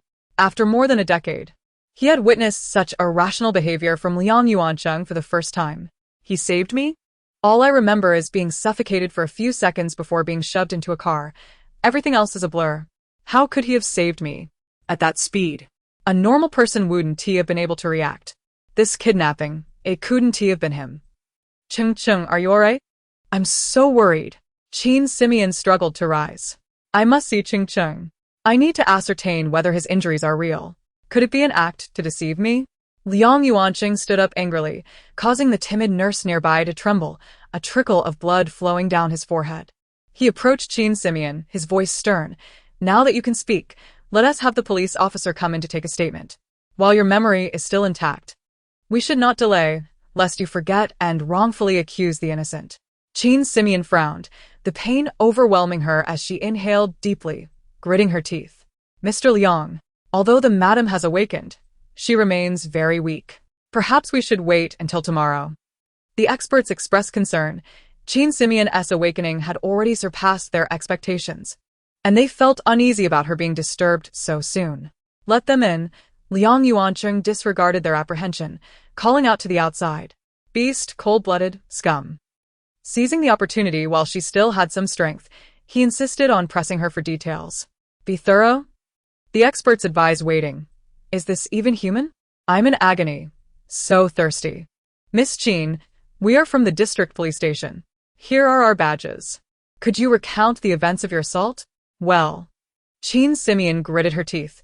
We were in the basement preparing to leave. So thirsty. They used chloroform to knock me out and immediately shoved me into the car. Why can't I have water? Liang Yuancheng sighed heavily, turning to Lin Mo. Now that she is awake. Can't we give her some water? The parking lot was empty. It was just Liang Yuancheng and me, Qin Simeon interrupted, causing Liang Yuancheng to clench his fists in frustration. Are you certain? There was no one else around? The officer inquired. Lin Mo found a straw. It's fine to sip a little now. Shall we get the madam some warm water? That's unnecessary. Liang Yuancheng felt his teeth grinding as he observed her condition. She hardly needed water. Perhaps it's best not to drink just yet. Lin Mo, sensing Liang Yuancheng's displeasure, quickly amended his suggestion. Still, let us prepare a cup for her. It will help improve the air quality in the room, and she will feel more comfortable. Liang Yuancheng smirked slightly and followed the officer out of the room. A moment later, a string of curses filled the air. Liang Yuancheng, you heartless fiend. If you want to let me drink, why did you have them put a cup of water in front of me? Chapter 23. Wrong body experts have deemed it a miracle, yet only she understands that it is the power of points. The sooner she can act freely, the sooner she can head to the Civil Affairs Bureau for a divorce. For now, she must simply await the success of the soul transference method and then drag him to complete the necessary formalities. By the time Liang Yuancheng awakens, the cooked rice will have turned into raw grain. Let us see how he can respond then. The first step is to find a place to live. The second step is to establish a career. However, this fellow appears to have undergone no noticeable change. Is it possible that Wang Chuangong has become so muddled that he has forgotten all about this matter? What is happening? Liang Yuancheng sits on the sofa, scrolling through his tablet. The incessant chatter fills his ears, while his pen hesitates to touch the paper. Every contract appears detestable, and every line of text unsettles him. Until, unable to contain himself any longer, he lifts his gaze. You've been staring at me all morning. Are you hoping to glean something? Where is that old man? 8 days have passed. He wouldn't dare stand me up, would he? If you have the time to indulge in daydreaming, you might as well take a look at the recent reports. Liang Yuancheng stands up and half throws the tablet at Qin Simeon. She catches it with gritted teeth, rolling her eyes in complaint. Damn, my arm is still fractured. Who are you trying to crush? Isn't it true that you want a divorce, by any means necessary? What's a little pain in comparison? He rolls up his sleeves to conceal the bandaged injury on his arm. Although Liang Yuancheng can roughly guess the identity of the puppet master, he must admit that the Lin family, with its origins in the Underworld, has executed their dirty work with remarkable efficiency. Even after searching high and low through both legal and illegal channels, he has found not a single clue. This is what one calls professionalism, Qin Simeon suddenly remarks. Liang Yuancheng is slightly taken aback. This woman is responding quite astutely. Can she hear his inner thoughts? Just as this notion crosses his mind, he hastily restrains his emotions, fearful of revealing more secrets. Completely oblivious to the oddity, Qin Simeon points to one of the articles, showering it with praise. Have you seen this piece? The logic, the writing style, the sensationalism, the structure, it's all exceptional. Liang Yuancheng is somewhat taken aback. Though Qin Simeon's nonsensical musings had previously irritated him, he had diligently read through each attachment. Recently, due to Qin Simeon's attack, the launch ceremony had been postponed, and a deluge of negative reports flooded in. It was evident that someone was manipulating public opinion from behind the scenes. Almost no one was voicing concern over Qin Simeon's criminal case. Half the people claimed she was dissatisfied with the dual female lead setup, deliberately humiliating Lin Su, while the other half accused her of leveraging the connections of her benefactor in the film industry to garner sympathy. The overwhelming negativity even stirred annoyance in Liang Yuancheng, a veteran of the industry. He could not believe that amidst all this, there would be no positive coverage that he had overlooked. Is this the one you're referring to? Liang Yuancheng asked, incredulous. Qin Simeon nodded. Yes, this piece by Chunshan, that's it. Don't you think it's well written? Well, Liang Yuancheng questioned, puzzled. I've already instructed my secretary to investigate him. Once his identity is confirmed, I'll have all his pseudonymous accounts shut down. Why? Qin Simeon exclaimed in surprise. He has portrayed you in such a manner. Aren't you angry? Your image is also the image of our company. Liang Yuancheng was rendered speechless. Since Qin Simeon's hospitalization, a series of bizarre experiences had led him to realize one thing. This woman had never intended to stay, adopting an attitude of indifference towards everything. Yet he had clearly invested so much. Liang Yuancheng's expression stiffened. Qin Simeon was right. He had indeed overreacted. Qin Simeon stood up, supporting herself on the floor drip, glancing at the screen. How did you figure it out? The comments had ceased. As Liang Yuancheng was about to speak, suddenly a comment popped up, causing him to forget what he intended to say. Am I seeing things? The one who just liked this post is Qin Simeon. Liang Yuancheng quickly scrolled through the screen. Indeed, Qin Simeon not only liked the post but also shared it. Top post. Is Qin Simeon trying to prove her innocence by sharing a post that criticizes her? Second post. A like, or just a slip of the finger. Third post. Though Qin Simeon suffered a head injury, her fingers seem quite functional. What are you doing? Liang Yuancheng held the tablet before Qin Simeon, prepared to interrogate her, when Lin Jisher hurriedly entered. Mr. Liang, the board has some thoughts they wish to discuss. Let them wait. You handle this first. Lin Jisher glanced at the tablet he had handed over, his typically narrow eyes widening in shock. Liang Yuancheng glared at Qin Simeon, eager to hear what she had to say after making such a colossal blunder. My heavens. Liang Yuancheng scoffed coldly to himself. So now you're frightened? Who would have thought Lin Jisher's eyes could be so large? Liang Yuancheng clutched his chest, fearing he might be driven to an early grave by this nonchalant woman. A sudden chill swept through the enclosed hospital room, causing the temperature to drop sharply. Qin Simeon, alert, looked up, but before she could discern whether it was the presence of a ghost, Liang Yuancheng abruptly lifted her from the bed. Quickly change your clothes. We're heading to the board meeting. But my 4 is still connected. Wait, just a moment. Meanwhile, Wang Chuangong was poised to act. A week had passed, and he had counted the days. Today being Monday, he had consulted his fortune and determined it was the optimal time for soul transference. Targeting Liang Yuancheng's 7 orifices, he concentrated and prepared to launch. You are truly troublesome. Liang Yuancheng turned to lower his head and remove the needle from Qin Simeon, inadvertently revealing Lin Jisher, who had been standing by. Mr. Liang. Just as he opened his mouth, a wave of cold energy surged into him, freezing Lin Jisher in place. Qin Simeon, clutching her bleeding injection site, failed to notice Lin Jisher's abnormality as she was dragged out by Liang Yuancheng. Is it really necessary to make such a fuss? She merely shared a post and liked it after all. Before the connection could be successfully established, Wang Chuangong caught a glimpse of Qin Simeon passing by. He opened his mouth to say the password. I am Wang. Wang. Woof woof woof. Wait, Wang Chuangong stiffly extended his hand, unable to move an inch, watching the two exit the hospital room. Gradually, he discerned the man beside Qin Simeon. Wait a minute. Shouldn't I be in that man's body?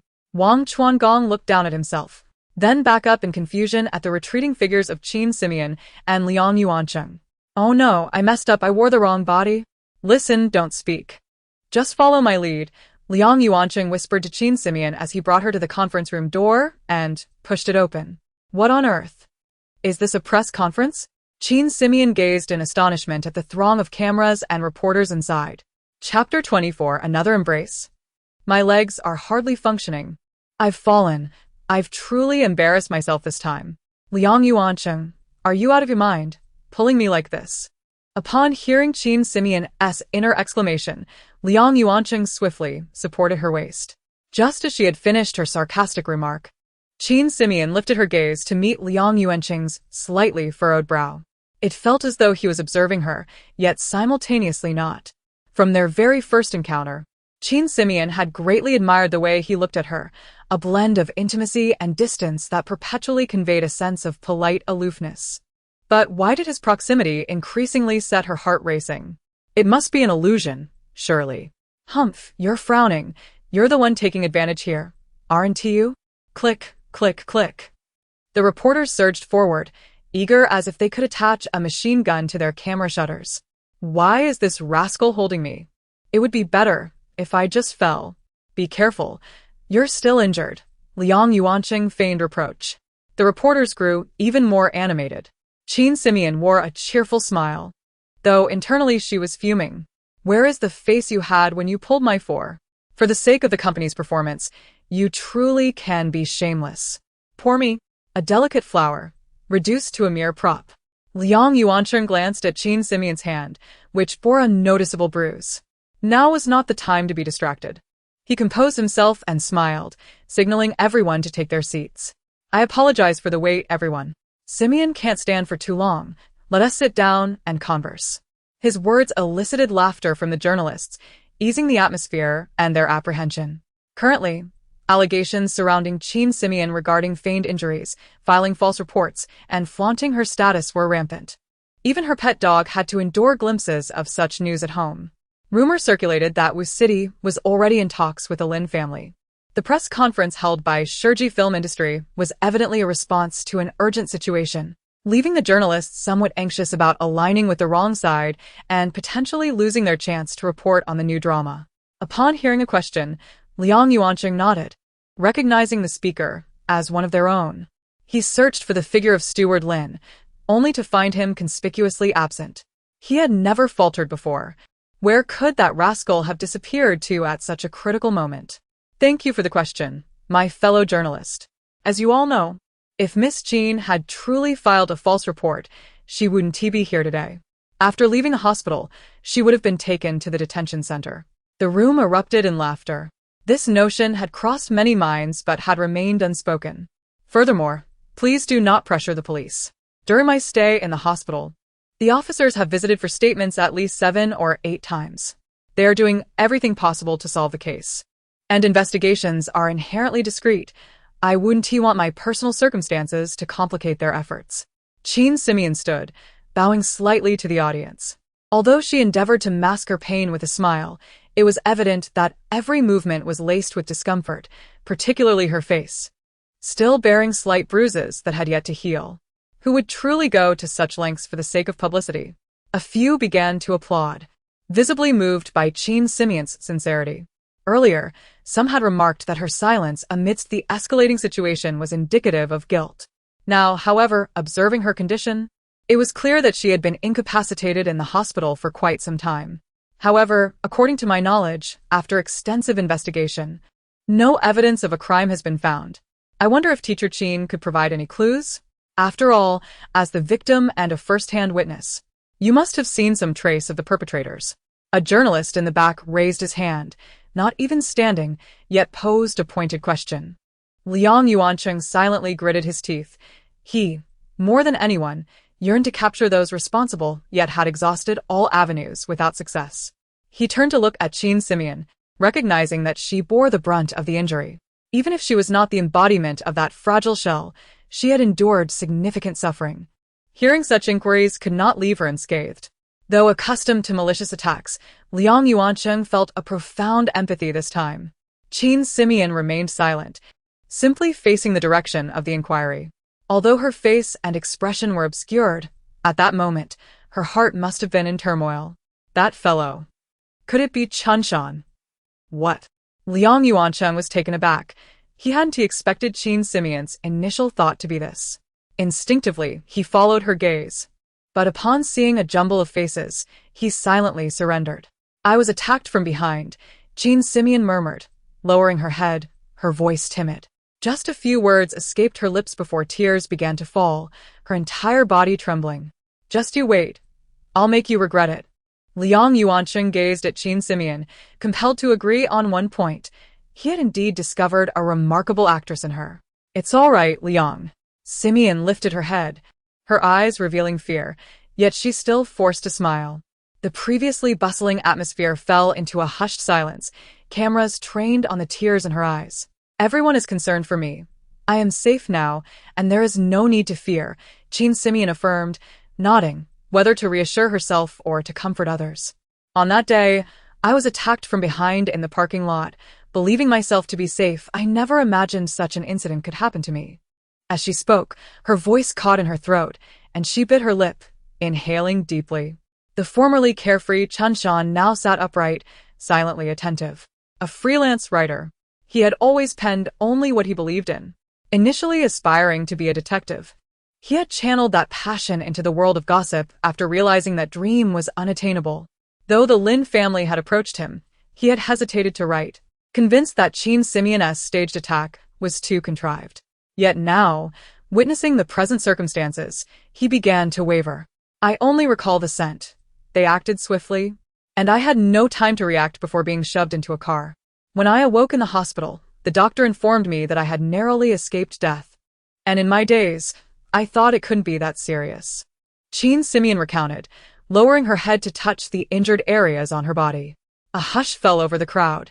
They were at a loss for words in the face of the victim, grappling with guilt over their previous assumptions. Where is Steward Lin? Did he not go to summon the investigating officers? Liang Yuancheng, noticing the atmosphere intensifying, grew anxious at the absence of Lin. What is this? Are you all useless? A few tears from the Qin girl have rendered you speechless. Lin Su glanced at the scene, infuriated, and smashed her phone screen to pieces. The assistant had bowed, dared not speak. Many of the reporters present had previously communicated with the Lin family, yet the current mood made it exceedingly difficult for them to pose probing questions. Mr. Wu has arrived. You should take a look. The assistant exclaimed upon seeing Liang's mother enter. Really? Lin Su snatched the assistant's phone, a gleeful smile spreading across her face. Jean Simeon, this time you have touched upon the company's interests. Let us see how Wu Minxia deals with you. Chapter 25. The storm of mother-in-law's hammer. Although she did not believe there was any fault in her actions, from the company's perspective, her radical approach might not be entirely acceptable. Conflicts between artists and their teams are not uncommon. However, her unilateral decision to take such a significant action without consultation was indeed a display of disrespect towards the company. Even though, for reasons unknown, Liang's mother had begun to view her more favorably, the gravity of this incident would likely push her patience to its limits. Is it resolved? Liang Yuancheng furrowed his brow. For the past few days, he had closely monitored Jean Simeon, ensuring she had no opportunity to engage in subterfuge. He raised his gaze to instruct Secretary Lin to investigate, only to realize that he had yet to arrive at the venue. Where on earth could that fellow be? Noticing Liang's demeanor, his secretary leaned closer to inquire if he required assistance. Liang, out of habit, offered a glance, yet the secretary remained motionless, awkwardly smiling. Mr. Liang, please feel free to instruct me at any time. Uncomfortable with the situation, Liang glanced at the secretary's name tag before speaking. Secretary Zhang, please find Secretary Lin. Understood. Secretary Zhang's expression drooped slightly. He had hoped to finally contribute something meaningful after preparing all morning, only to discover that Liang's first request was for Secretary Lin. Oddly enough, Secretary Lin usually stayed close to Liang, so where could he be today? Exiting the conference hall, Secretary Zhang sought a quiet corner to make a phone call. The line crackled with noise until a distant voice finally came through. Why are there still people talking in here? Is this a phone call? I've only been out of the loop for over 20 years, and everything seems different now. What on earth are you talking about? Hurry up, Mr. Liang is anxious. Inside the venue, Liang's mother had already seated herself beside Jean Simeon. Dressed in a sharp designer suit, she exuded an air of elegance while embodying the essence of a professional woman. Jean Simeon straightened her posture, feeling increasingly perplexed by Liang's mother's demeanor, especially as her expression turned unfriendly. She resolved to remain still and observe the unfolding situation. Unbeknownst to her, Liang's mother had just overheard her son request Secretary Lin's presence. How impatient could he be after just a brief separation? Observing Jean Simeon, she noted the bandages that had yet to be fully removed and the visible marks from the 4 on her hand, revealing the extent of her suffering. Ladies and gentlemen, While today's gathering is an internal company meeting, I have decided to hold the press conference ahead of the board meeting due to your evident concern for the new drama situation, Liang's mother declared, instantly silencing the room. Her intent was clear. The press conference was impromptu, and no one had prepared thoroughly, nor could there be any prearranged falsehoods.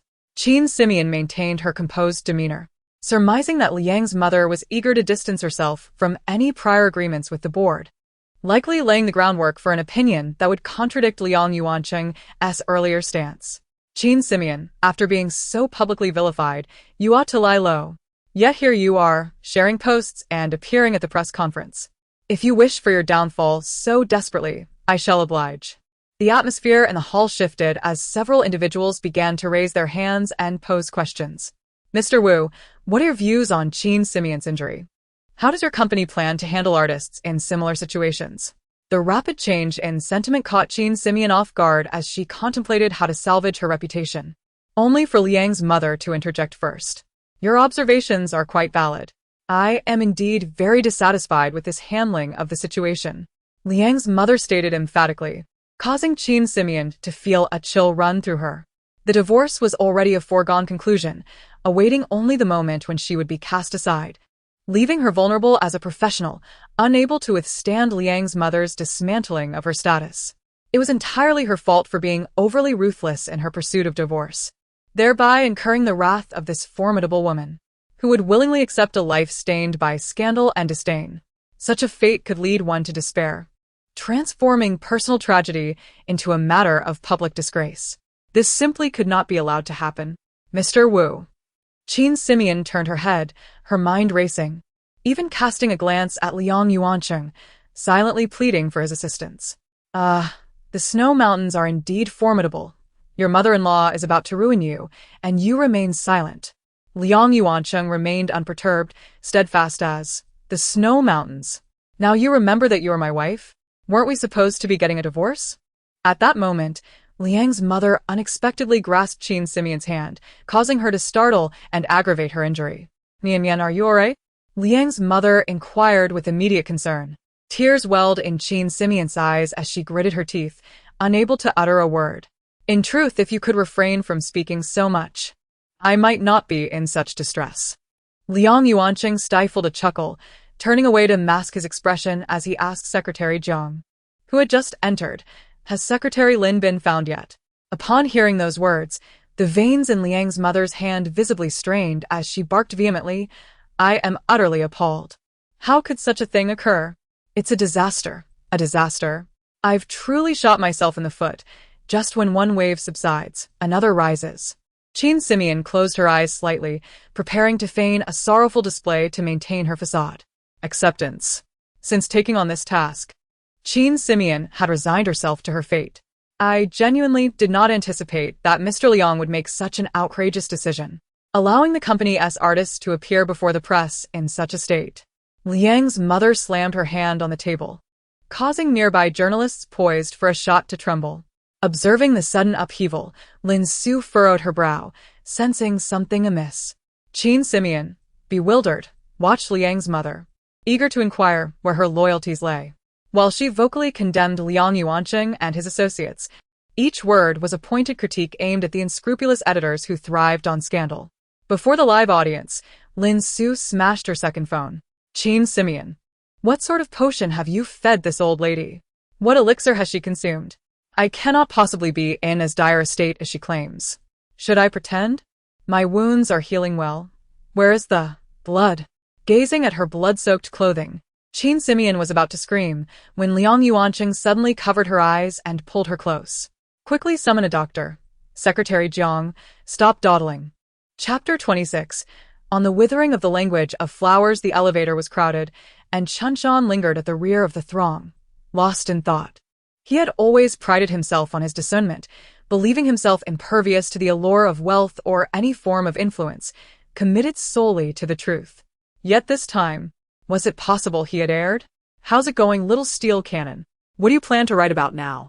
A fellow journalist called out his nickname, as Lin had mentioned a certain piece. With a mysterious gesture, the man held up 2 fingers. Chunshan cast a disdainful glance in his direction.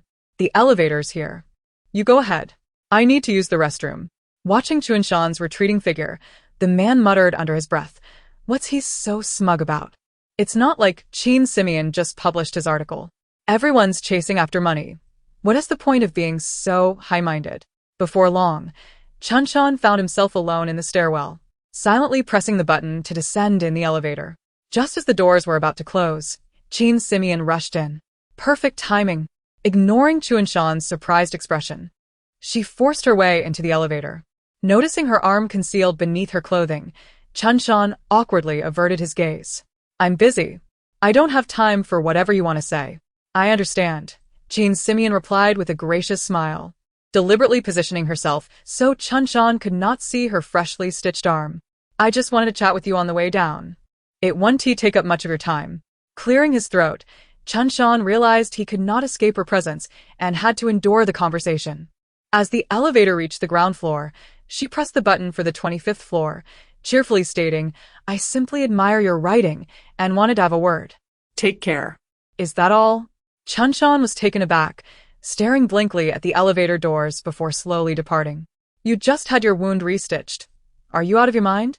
Liang Yuancheng remarked with irritation, observing the sweaty and pained expression on Qin Simeon's face.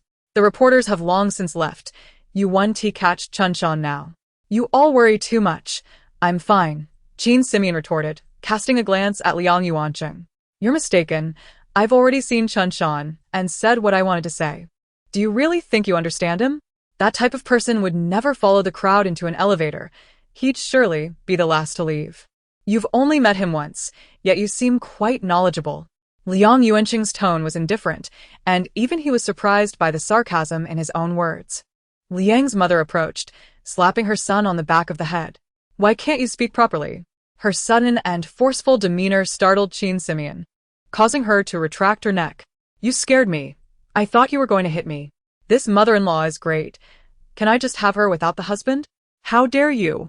Liang Yuancheng glared at Qin Simeon, then turned to Secretary Jiang, who stood nearby like a human pillar, suddenly finding a release for his frustration. Why are you still standing there? Where is Lin? Secretary Jiang quickly pulled out his phone and exited the lounge. Lin, where are you? Chairman Liang. That slap was no joke. Liang Yuancheng felt his neck redden immediately. Qin Simeon stifled a laugh, suddenly finding Liang's mother somewhat endearing. Although the slap made me happy, it's a pity we still have to put on an act. Cheng, are you alright? Mother, I'm fine. You don't need to fuss. Qin Simeon gently blew on the back of Liang Yuancheng's neck. Does it hurt, Cheng? The fragrant breeze brushed past, her hair lightly caressing his ear, sending an inexplicable shiver through him. Stop blowing. Liang Yuancheng turned to glare at Qin Simeon, struggling to calm his breath, fearful that any hint of his feelings would be revealed. What's wrong with you? I'm just trying to teach you a lesson. I'm sorry, Chen. Do you hate me now? Qin Simeon lowered her head, twisting her fingers. I just feel for you. Is that so wrong? Her voice grew softer, her head lowering further, causing Liang's mother to feel a pang of sympathy. There are still matters at the company, and the board needs attention. Chung, for the next few days. You don't need to worry about anything, just stay with Simeon. As long as I'm here, no one will dare bully her. You two should focus on your relationship and start a family soon. What is this? I've never heard of a transition manager being in charge of baby making. What kind of medication has this lady taken to be so effective? Liang Yuancheng silently nodded, surprised to find himself in agreement with Qin Simeon for once. Does he really think he can control this? Okay, Mom, I understand. Don't worry. Liang Yuancheng lowered his voice. What do you know? This marriage is destined to end. Just wait. He chuckled inwardly, taking pleasure in the thought of making Qin Simeon unhappy. Liang's mother's expression softened, and she smiled at the two young people before her. How had she never noticed before that, even when he frowned, Qin Simeon found a way to be charming? As the atmosphere in the room grew harmonious, Liang Yuancheng picked up his clothes, preparing to escort Qin Simeon out. Just then, the lounge door swung open, and a figure stumbled in, hunched over and swaying slightly. Chairman Liang, you were looking for me? Liang Yuancheng walked past him in silence, failing to recognize him. Lin Wangchuan cast a glance at Qin Simeon, signaling his identity as the forgetful Wangchuan. However, before he could express himself further, Liang's mother rushed forward. Chairman Liang is on leave. You will be coordinating with me from today onward. With a smile, she sent her son out the door, then turned to glare fiercely at Lin Wangchuan. I expect you to be meticulous in your work. Take care. Lin Wangchuan stood before the closed door, his heart in turmoil. Qin Simeon. You didn't mention I'd still have to serve others. My points. Chapter 27. Burning paper for a purpose. Qin Simeon curled up in a corner. The effects of the anesthetic had worn off, and the freshly stitched wound throbbed painfully, leaving her feeling faint from the considerable exertion. It wasn't until her phone vibrated that she managed to muster a faint smile. Chasing after him indeed proved fruitful. This fellow writes remarkably fast, producing an article in such a short span. She had to admit that although her recent maneuver was fraught with risks, it could be deemed a gamble for success. Shiji Film and Lin's Huifeng had each enlisted their respective writers to create a buzz online. In this regard, Shiji lacked the audacity that Huifeng possessed, causing the online sentiment to increasingly lean towards Lin's side. At this juncture, having an unwavering critic, speaking from a neutral standpoint, wielded far more influence than hiring an army of internet trolls. Chunshan, known for his foul temper and sharp pen, had a polarizing reputation in the industry. Yet his reports were recognized for their authenticity. Qin Simeon's discerning gaze held merit. Upon seeing her eyes closed against the window, her pallor alarming, Liang Yuanqing furrowed his brows and put away his phone. We've arrived. Let us get you some rest. Time passed, and Qin Simeon awoke to Liang Yuanqing's voice.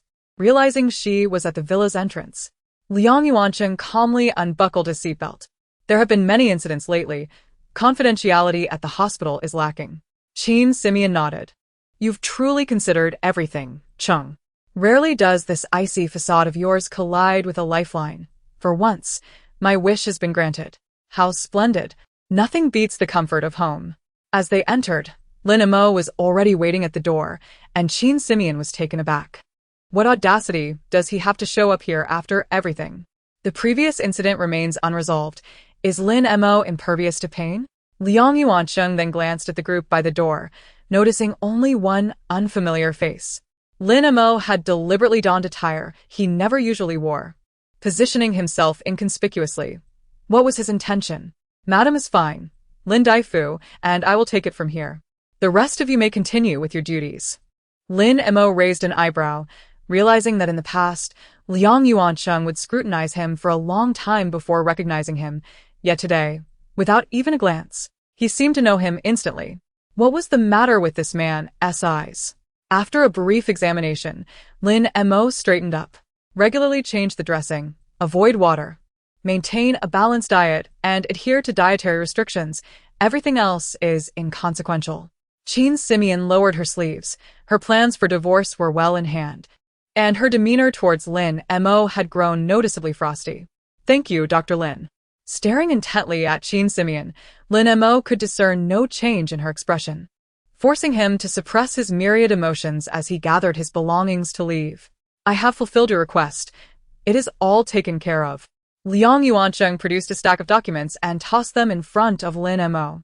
We owe each other nothing. Let this be the end of our dealings. From now on, I do not wish to see you, especially in my home. Lin Mo had volunteered to come after hearing Liang Yuanqing planned to discharge Qin Simeon from the hospital. Liang Yuanqing saw through his intentions with ease. Biting his lip, Lin Mo glanced at the documents, frowning slightly. Chinese Medicine College? It is a top-tier medical institution, renowned internationally. What more do you desire? Liang Yuanqing sneered. Lin Mo gritted his teeth. But this is for the Chinese Medicine College. I never expected to gain admission to such a prestigious school. Even if it were a second-rate medical university, I still wish to continue my studies. If you do not wish to go, you may entirely abandon it. It makes no difference to me. Liang Yuanqing coldly turned away, pressing a button. Uncle Wu, see him out. The elderly butler soon appeared at the door, beaming as he addressed Lin Mo. Dr. Lin, please. Clutching the notification letter tightly, Lin Mo exited. Qin Simeon sat in her chair, observing the two with her ears still tuned to their conversation, her mind having ground to a halt. Chinese medicine? Surely Lin Mo doesn't comprehend. Is he going to teach or learn? The iceberg is indeed ruthless. Initially feeling a sense of triumph, Liang Yuanqing's expression soured upon hearing her last comment. Glancing at Qin Simeon only to find her slumped against a chair, fast asleep. What a sloth. She can sleep anywhere. Grumbling aside, Liang Yuanqing gently lifted her, placing her on the bed. Didn't you say the bed at home is the most comfortable? Rest well. As he gazed at Qin Simeon's face, Liang Yuanqing strained to see her clearly, yet it eluded him. He could only feel her soft breaths and a unique aura surrounding her. For the first time, he felt a stirring in his heart, even without knowing her appearance. Leaning closer, he inhaled the sweet scent of osmanthus from her breath as it drew nearer. At that moment, Qin Simeon suddenly stirred, causing Liang Yuanqing to jump back, as if caught in the act of theft. Once he noticed Qin Simeon sprawled on the floor before him, he realized he might have inadvertently tossed her out. Are you all right? Liang Yuanqing rushed forward, sensing something was amiss. She lay motionless, showing no sign of waking. Little lamb, little lamb. In a daze, a voice called out, prompting Qin Simeon to open her eyes to a blurred surroundings, as if filled with clutter, yet simultaneously empty. This was her secret base, with her little friend from the underworld. A realm of illusion? What brings you to me? Qin Simeon rubbed her head. The essence, merely a wisp, circled around her. I took a risk to visit. The underworld is undergoing disciplinary measures, and your tasks are under close scrutiny. Not to mention, this time the original host shares your name, making it a focal point. Be cautious and refrain from any illicit activities. Qin Simeon laughed heartily. Dear Tao Dao, have you just met me? In countless missions, have I ever resorted to underhanded means? Each was achieved through sheer skill. Believe your nonsense. The essence sighed in exasperation before dissipating. Qin Simeon. Liang Yuanqing, realizing he could not rouse her, grew anxious. Just as he prepared to get his phone, Qin Simeon suddenly leaped up, throwing off the covers and bolting outside. Where are you going? Liang Yuanqing quickly grabbed her arm, now seriously doubting whether he had injured her head. Don't hold me back. I need to burn paper. Burn paper? Oh no. She must have hit her head. I just had a dream. My grandfather came to me in a dream, asking me to burn some paper for him. Qin Simeon felt compelled to concoct a reason to explain her peculiar behavior. A dream? Liang Yuanqing was skeptical, but seeing her frantic demeanor, he relented. Wait here. I'll have Uncle Wu prepare everything. Qin Simeon took a breath, calming down somewhat, only to suddenly feel pain all over. I wasn't injured on my head or back, so why do they hurt so much now? She instinctively touched her head, frowning. It seems like I have a bump here. Liang Yuanqing swallowed hard and called out, Uncle Wu, hurry. Chapter 28. Shall we meet? Is there a fire, madam? Madam. Qin Simeon hurried forward to embrace him, awkwardly laughing as she explained, I was just burning some paper. I've opened the windows, and the smoke will dissipate shortly. The old butler, tears streaming from his eyes due to the smoke, glanced at the piles of ashes scattered across the floor. This was no mere burning of paper. It resembled an attempt to incinerate an entire bank. Qin Simeon found herself at a loss for words, forced to endure this form of consolation. Yet, she was anxious, extremely anxious. If it were not absolutely necessary, Tao Dao would not take the risk to contact her. She had burned nearly 1,000 sheets of correspondence paper, and there had been no response from Wang Chuan. Could it be that he had drowned his sorrows, or perhaps, in a drunken stupor, fallen into oblivion? Meanwhile, in the office, Mama Liang was unleashing her fury upon Lin Wang Chuan. You cannot even manage a simple report. I entrusted you with client communications, and look at the chaos you've created. I truly wonder how you've managed to remain in this company up to now. Wang Chuan, hunched over, listened to Mama Liang's reprimand in silence. His sole desire was to see Qin Simeon. Everything else could be cast aside. At present, the only route he could navigate was from the hospital to the office. He was utterly lost elsewhere. To make matters worse, Director Wu seemed to scrutinize him like a dog, summoning him every 5 minutes, alternating between reprimands and shouts. The little lamb had indeed encountered a tormenting task, burdened with such a demanding elder. The reason for his transfer was not solely to find fault, Mama Liang sought to discern what exceptional qualities this young man possessed that had captivated her son. Little did she expect to discover that he was indeed a remarkable fool. It seemed he occupied this position and earned a nearly seven-figure salary purely due to those matters? How disgusting. Upon hearing that he might lose his job, Wang Chuan grew anxious. He could not take away someone's livelihood. The impending divorce had already complicated matters. He had anticipated a swift exit, yet it had turned into a convoluted ordeal. Director Wu, I have been unwell these past few days. I am truly at a loss. Considering my dedication to the company, I sincerely hope for your understanding. Mama Liang scrutinized the young man before her, blinking in silence. He was still quite young, yet spoke with an unnaturally grave demeanor. His posture was also unseemly, perpetually hunched over and lethargic. What on earth did her son see in him? It was utterly perplexing. Get these materials organized, categorize them properly. If you fail to do so, pack your things and leave immediately. Mama Liang waved her hand in exasperation, knocking over a cup that shattered upon hitting the floor. In the office, a young girl at the adjacent desk sang softly along to the melody streaming through her headphones. It was already noon, and everyone else was on their lunch break, except for Wang Chuan, who was diligently typing away. Shall we meet? Even if just for a moment? There are countless deaths in this world, yet you are the arrow that traverses my longing. As the chorus approached, the girl raised her voice. And upon hearing those lines, Wang Chuan was moved to tears. All he desired was to meet her. Why was that so difficult? He discovered a divorce agreement previously filled out by Liang Yuancheng in Lin Jisher's drawer, and all related matters had been arranged. Qin Simeon could proceed with the divorce herself. Yet, the crux of the matter was that he simply could not see her. As despair enveloped him, he looked up to see Liang Yuancheng walking past the glass partition. Director Liang, Director Liang. He chased him to the corner of the staircase and finally caught up. However, upon seeing him without a name tag, Liang Yuancheng's eyes were filled with confusion. Director, how is the madam's health? We are all quite concerned and wish to visit your residence. The figure before him was utterly unfamiliar. Liang Yuancheng frowned slightly, on the verge of declining, when Mama Liang approached. Well, you have such good intentions. Of course. I welcome you. I also wish to see Mian Mian, so Lin Jisher, let us go together. Mama Liang fixed her gaze on Lin Jisher, eager to discern what tricks he had up his sleeve.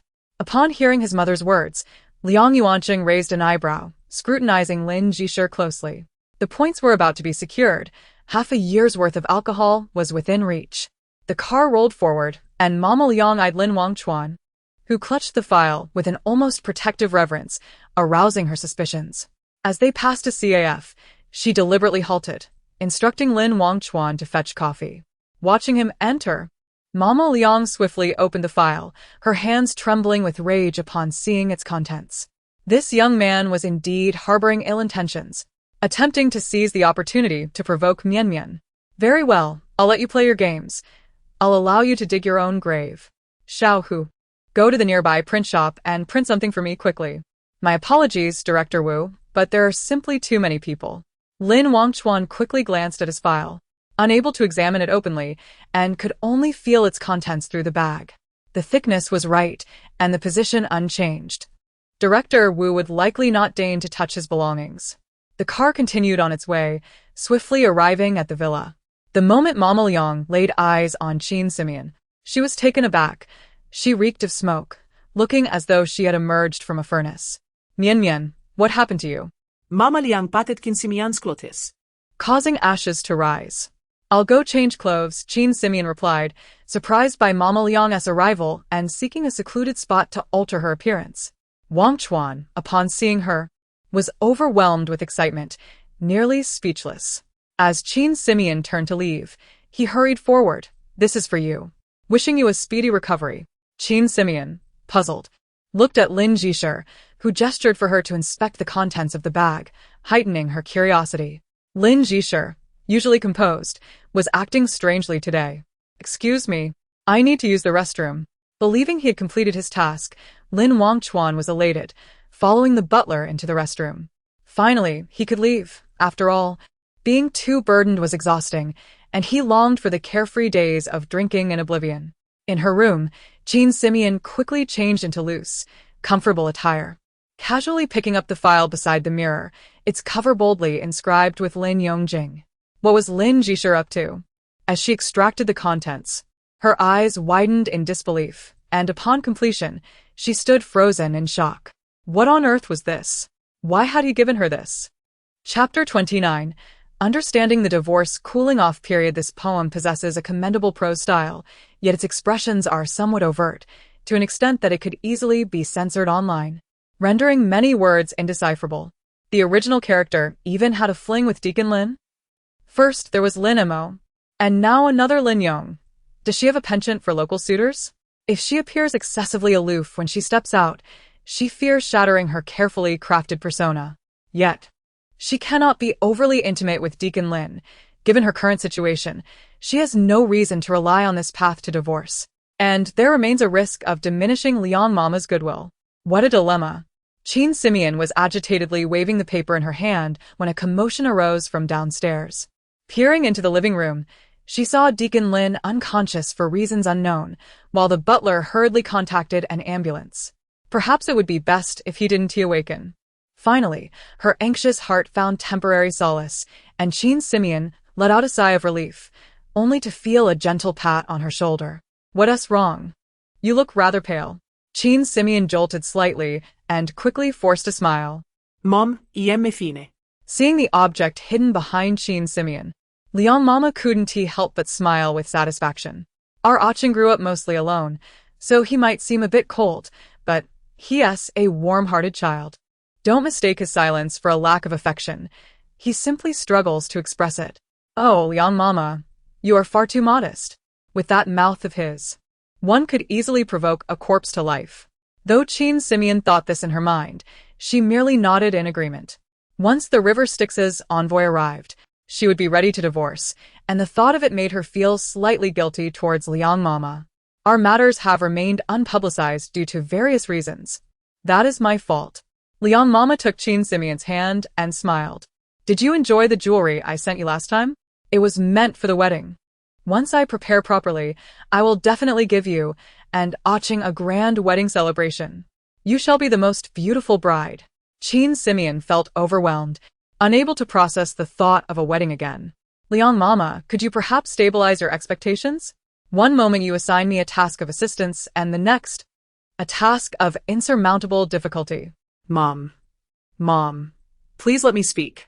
Jean Simeon attempted to interrupt Liang Mama's perilous musings, but the latter was lost in her own world. You deserve this. Do not refuse. A woman should have what she deserves. Don't let fears of inconvenience or expense deter you. When you become dutiful, men may perceive you as cheap. I foolishly spent half my life like that. Rest assured, I won't let you suffer even the slightest grievance. I am not dutiful. Liang Mama seemed to be empathizing too much. Jean Simeon quickly grasped Liang Mama's hand, needing to halt this dangerous line of thought. Even if she could not stop it entirely, a temporary pause would suffice.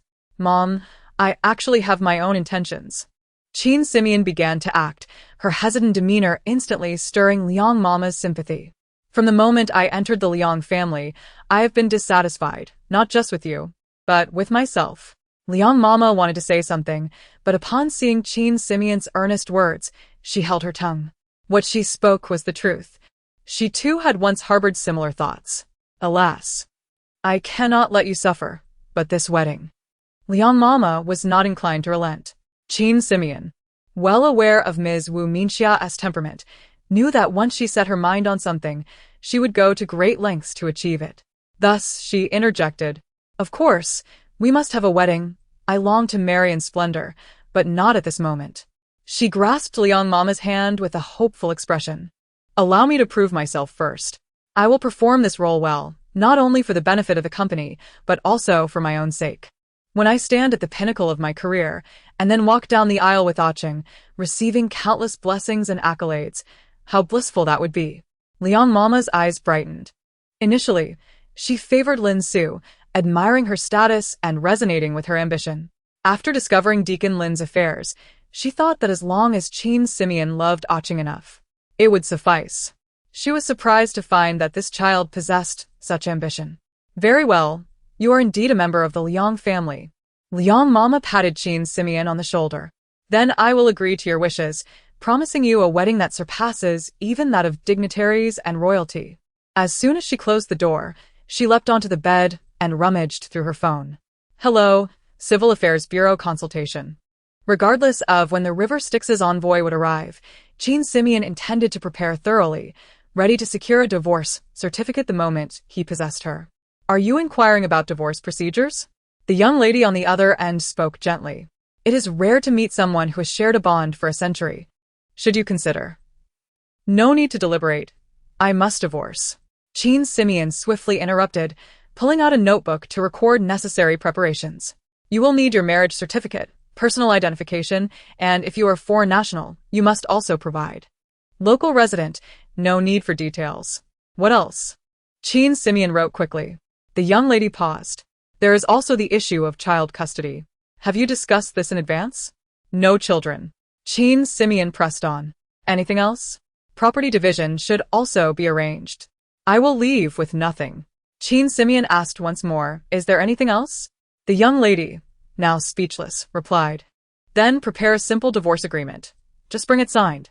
Looking at her notes, Qin Simeon thought, this isn't too difficult. So, we can obtain the certificate afterward? Yes.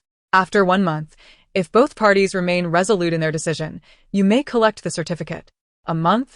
Qin Simeon's heart shattered. Her familiarity with the divorce process had reached the point where she knew precisely where to turn upon entering. This time, she was only startled by Liang Mama's fervor and sought clarification. What nonsense is this? We are truly broken, shattered. Why can't we obtain the certificate immediately?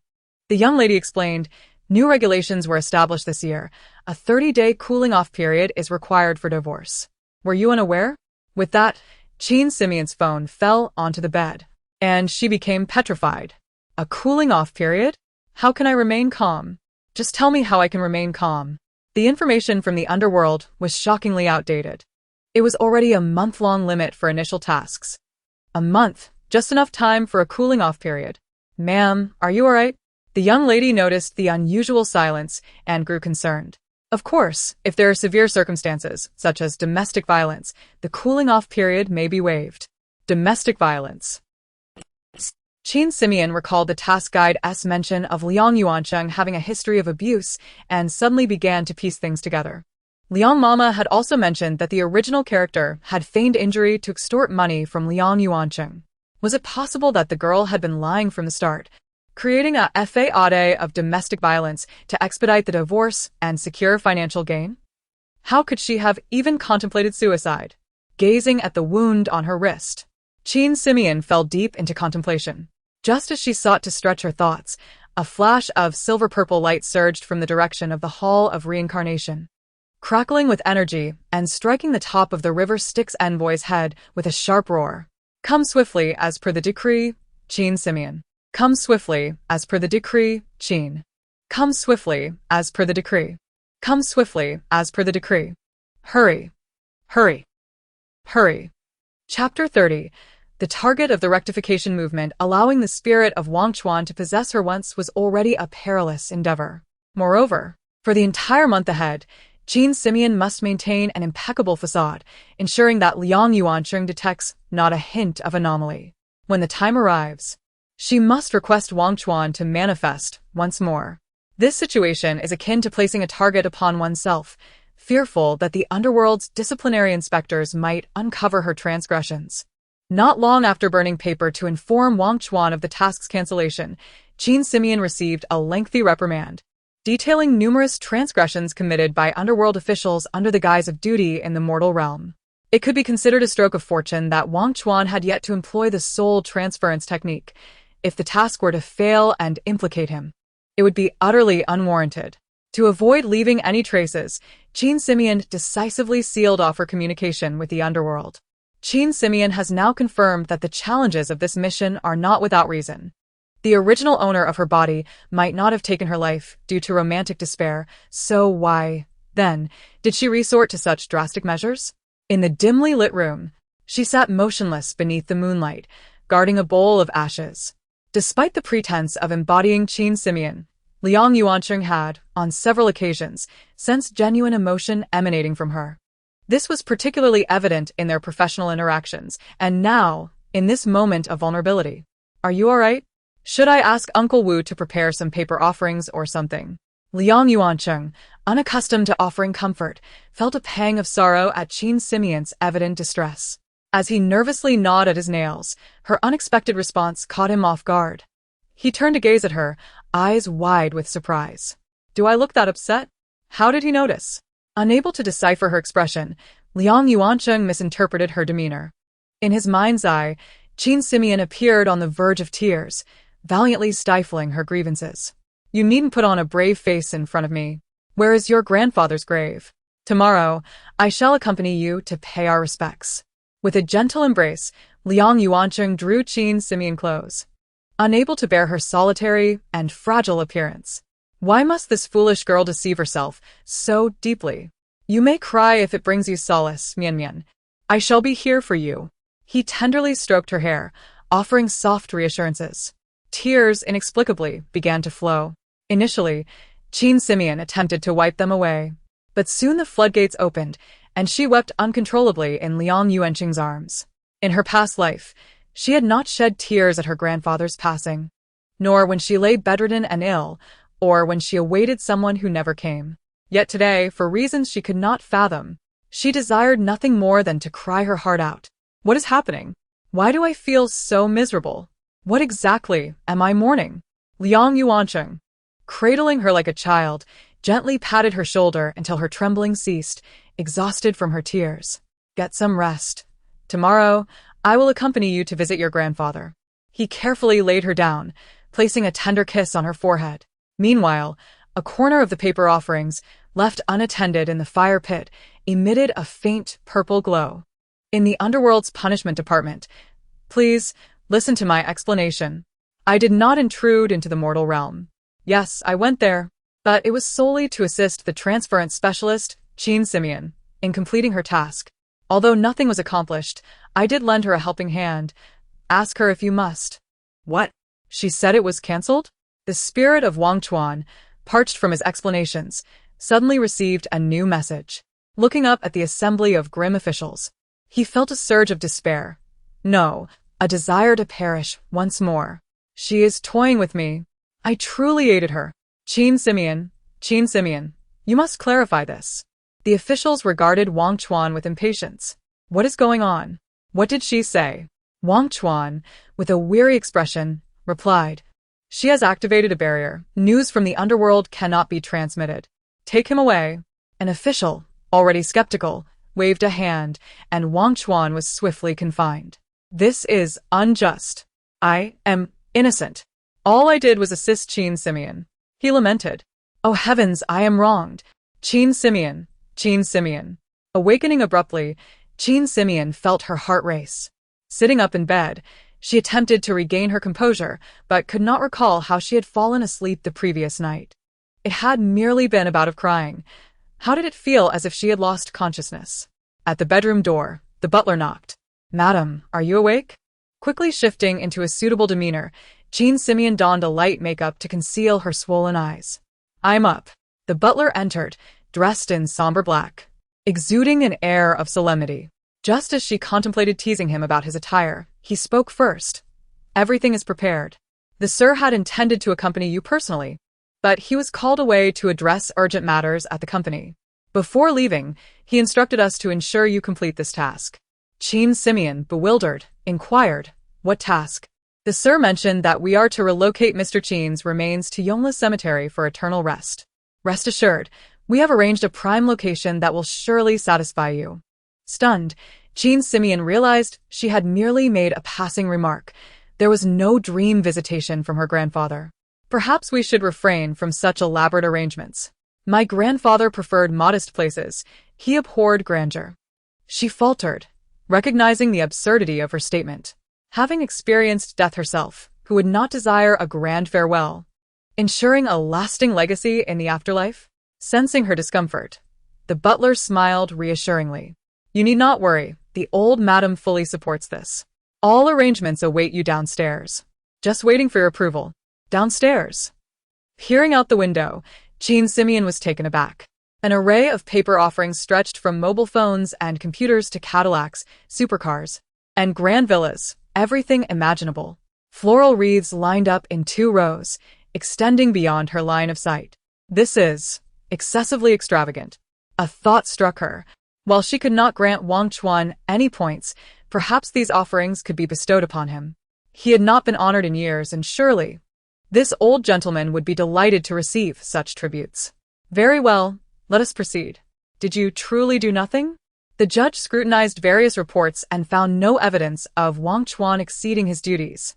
Recently, too many had faced punishment, and Wang Chuan, merely a worker, had not committed any overt infractions. Thus, the judge decided to issue a reprimand and let him go. Indeed, I have adhered strictly to the rules and committed no transgressions. I implore you to exercise leniency. Wang Chuan, sensing hope, began to plead earnestly. Magic is not to be misused. In the future, if you need to intervene, ensure you register at the transference hall and provide a valid reason before proceeding. Just as the judge was about to conclude, a sudden tremor coursed through Wang Chuan's being, an inexplicable sensation swelling within him. Moments later, a procession of spirits approached, weary and panting, causing the officials to rise in curiosity.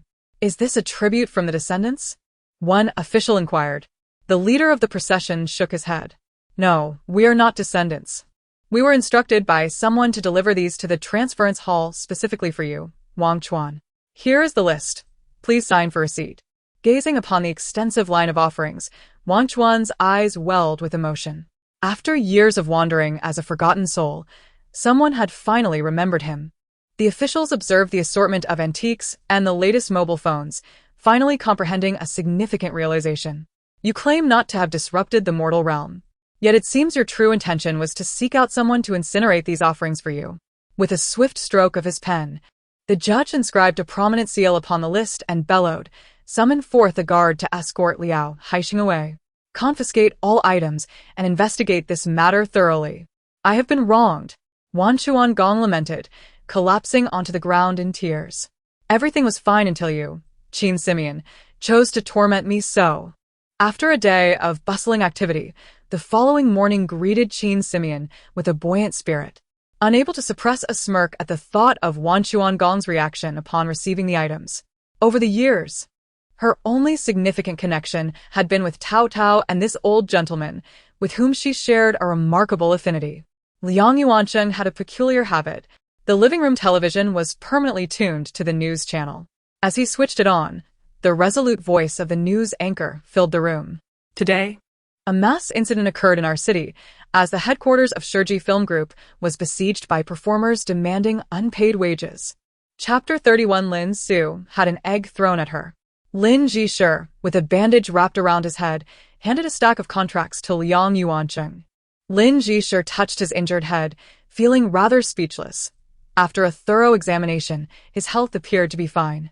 Yet he retained no memory of the events from the 2 days preceding his fainting spell. Furthermore, Liang Yuancheng, engrossed in the contracts, replied in a low voice, "If you have something to say, just say it. You know my temperament." After biting his lip, Lin Jishir seemed to gather considerable resolve. "The divorce agreement I had placed in my drawer is missing, the one you instructed me to prepare and deliver to the Civil Affairs Bureau that day." Liang Yuancheng looked up. Lin Jishir quickly added, "I have already inquired. No one submitted the agreement, and your marriage with Madame remains intact. Perhaps you were simply exhausted those days. If you find it, you might as well tear it up." Sighing in relief, Lin Jishir followed Liang Yuancheng towards the company entrance. "Vampires, return our hard-earned money. We need to survive. We need to eat." The crowd outside raised their hands in protest, their momentum intimidating. Online, rumors regarding Jean Simeon's alleged injury were gradually dissipating, with the police issuing a statement that indirectly confirmed the misinformation circulating on the internet. Glimpsing the commotion outside Shiji Film Industry from the car window, Lin Su raised her eyebrows, feeling quite pleased, and instructed the driver to proceed. The last kidnapping attempt had not succeeded. That wretched Jean Simeon was not only alive, but had also walked away with a necklace of considerable value. "Let us go to the jewelry store. I wish to select a piece for the opening ceremony. charging it to my father's account. Determined to treat herself, Lin Su crossed her legs, her expression triumphant. Moments later, the driver opened the partition and, looking at Lin Su in the back seat, hesitantly spoke. Miss, Dr. Lin called. He insists on discussing something urgent with you. Upon hearing his name, Lin Su furrowed her brow. How dare you contact him? Since she had driven Lin Mo away, Lin Su had blocked all his means of communication and forbade her subordinates from reaching out to him. He is using the landline from the old residence, the driver explained softly. Lin Su's frown deepened as she snatched the phone. You are utterly despicable. How dare you go to the old residence? She scolded. Lin Mo's voice remained calm. Second sister, grandmother is unwell and only trusts traditional Chinese medicine. I came with a doctor from the hospital. There is no need for you to be angry. Traditional Chinese medicine? You, a charlatan, understand it? Get out immediately, or I'll have security dislocate your arm. Lin Su giritte tertit. Second sister, I'm not calling to be berated. Liang Yuancheng has a secret. After his injury, he cannot recognize people. I initially intended to obtain a confirmed diagnosis before reporting it to you, but unfortunately, you did not give me the opportunity. Believe it or not, it's for you to consider. But imagine if I were to inform eldest brother about this. What do you think he would do? Lin Su was momentarily stunned before immediately retorting. You wouldn't dare. Liang Yuancheng is mine. Do not entertain useless thoughts. Beep, beep, beep. All right. The driver wiped his cold sweat and promptly turned the steering wheel. Lin Su took out a mirror to check her makeup, narrowing her eyes as she silently vowed to claim Hui Feng Group, Shiji Film Industry, and Liang Yuancheng as her own. Had Liang Yuancheng developed prosopagnosia after his injury? Her reflection, adorned with exquisite makeup, smirked. Hold on to this secret, Liang Yuancheng. You shall obediently heed my commands for the rest of your life. At the company entrance, the crowd had been pacified, especially when the stack of contracts laid bare the breach of contract clauses. The previously incited crowd began to show signs of retreat. They understood that the promised start date had yet to arrive, and they had not lost a single penny. However, some claimed that Shiji Film Industry's delay in commencing production was an attempt to let the project wither away, offering mere compensation before disbanding the crew. The opening ceremony is merely a formality. We have committed to starting production within the month, and your compensation will be based on the work performed. However, if you are truly concerned and no longer wish to proceed, you may sign the termination agreement now and receive your severance. We shall no longer collaborate. Liang Yuancheng gestured to another stack of blank agreements beside him, addressing the crowd. They had not suffered losses. Now Liang Yuancheng had personally promised to commence work according to the contract, leaving the crowd exchanging glances, none daring to step forward. After all, collaborating with Shiji Film Industry was a rare opportunity, and they were always compensated on time, with rates exceeding the market average by 20 to 30. Let us go. Why provoke him? We haven't been wronged. The crowd began to disperse, with only a few, having received dirty money, still attempting to incite others. At that moment, Lin Su, in her high heels, hurriedly approached and stood beside Liang Yuancheng, feigning concern for the crowd. Everyone, please do not worry. We will definitely commence production. As the lead actress and a partner of Shiji Film Industry, I assure you. Her voice grew hoarse, veins bulging in her neck as she appeared genuinely anxious for Liang Yuancheng. You're nothing but hot air. Get out of the way. Someone in the crowd shouted, followed by an egg soaring through the air, striking Lin Su squarely on her forehead. Ah! Lin Su exclaimed. Liang Yuancheng immediately pulled her in front of him, turning to shield her with his back from any further projectiles. At that moment, police sirens blared, and the unruly crowd quickly scattered, while Lin Su clutched her forehead, being rushed into the company. In the villa, Qin Simeon, who was anxiously preparing to intervene, halted her steps as she observed the live broadcast.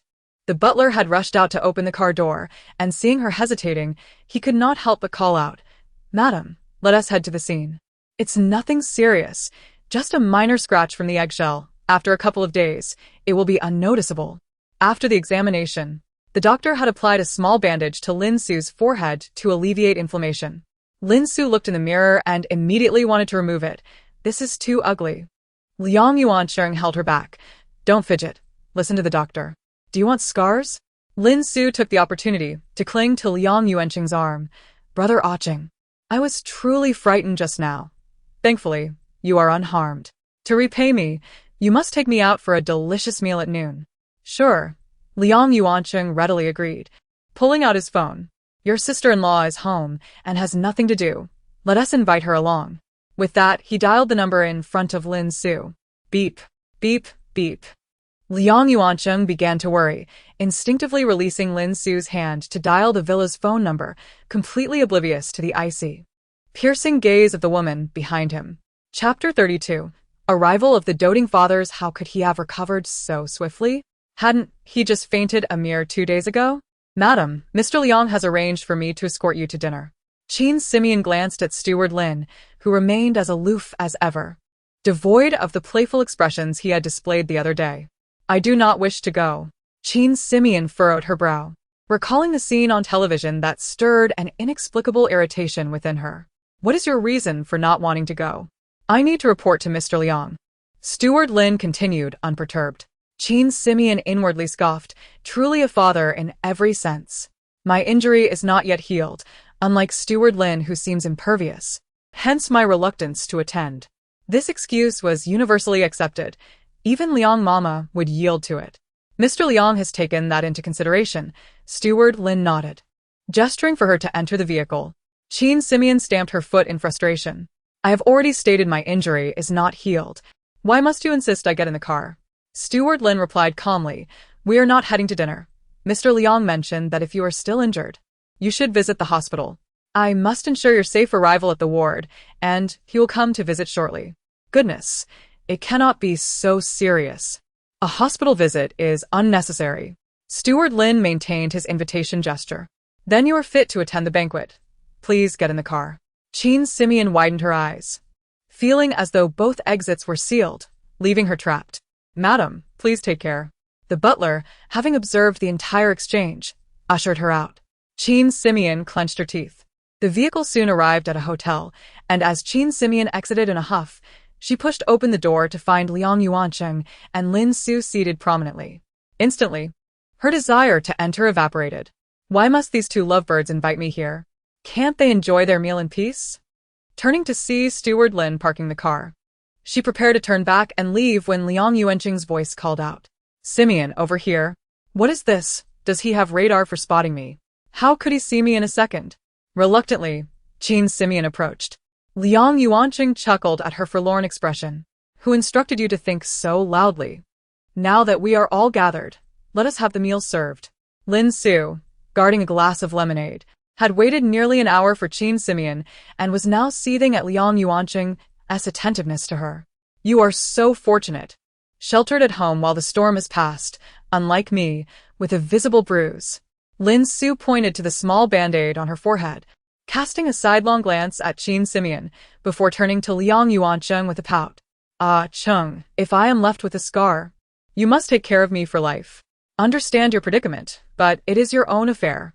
You cannot expect me to ignore your antics while you throw mint in my face.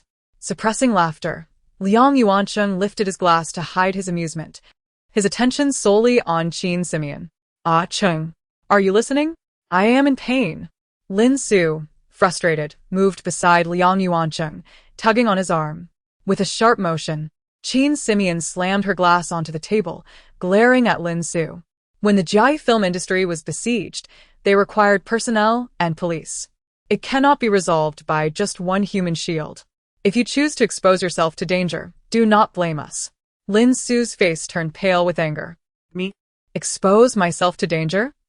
I watched the live stream. Had you not thrust your head forward, the egg would not have hit you at all. Qin Simeon sneered. I've endured you long enough. If I must confront your brother, so be it. Am I spouting nonsense? I was injured while trying to save Ah Chung. Lin Su's eyes welled with tears, a mix of feigned distress and genuine fright. Amidst her scheming, she had not anticipated her plans would unravel so easily in Qin Simeon's eyes. Under no circumstances could she allow Liang Yuanqing to discover any hints of her machinations. Their decades-long bond was Lin Su's only leverage. Ah Chung, throughout these years, I have always protected you, irrespective of what father and brother say. I have stood by you publicly and privately, How could Qin Simeon speak of me in such a manner? Liang Yuancheng, having discerned the underlying issues, understood that even if Lin Su did not directly orchestrate this incident, the Lin family was certainly involved. Yet, this was not the time for a confrontation. Some matters must remain unspoken. Your sister-in-law is merely straightforward. Do not take offense. Wipe your tears and eat. You need not worry after all these years. I am well aware of the person you are, Liang Yuancheng said, handing Lin Su a napkin with a double entendre. Indeed, I do not care what others say. As long as Ah Cheng believes in me. Lin Su dabbed at her eyes, gazing at Liang Yuancheng with feigned vulnerability as she shifted to sit beside him. Qin Simeon watched Lin Su slide smoothly from across Liang Yuancheng to directly opposite her and rolled her eyes dramatically. If you possess the ability to have your Ah Cheng divorce me and marry you, I might just respect you. Liang Yuancheng, your white lotus has been trampled underfoot. Quickly retaliate on her behalf. Simeon, look at how Lin Su is crying. Perhaps you should refrain from speaking too harshly. Liang Yuancheng gently patted Qin Simeon's hand. He chuckled before continuing, after all, we must invite Lin Su to our wedding. Do you not feel any remorse putting me in such a position? With a sputter, Qin Simeon spat her drink across the table, causing Lin Su to jump up in surprise. What are you doing? Wedding? Ah Cheng, you. At that moment, someone approached, casting an inquisitive glance at Lin Su.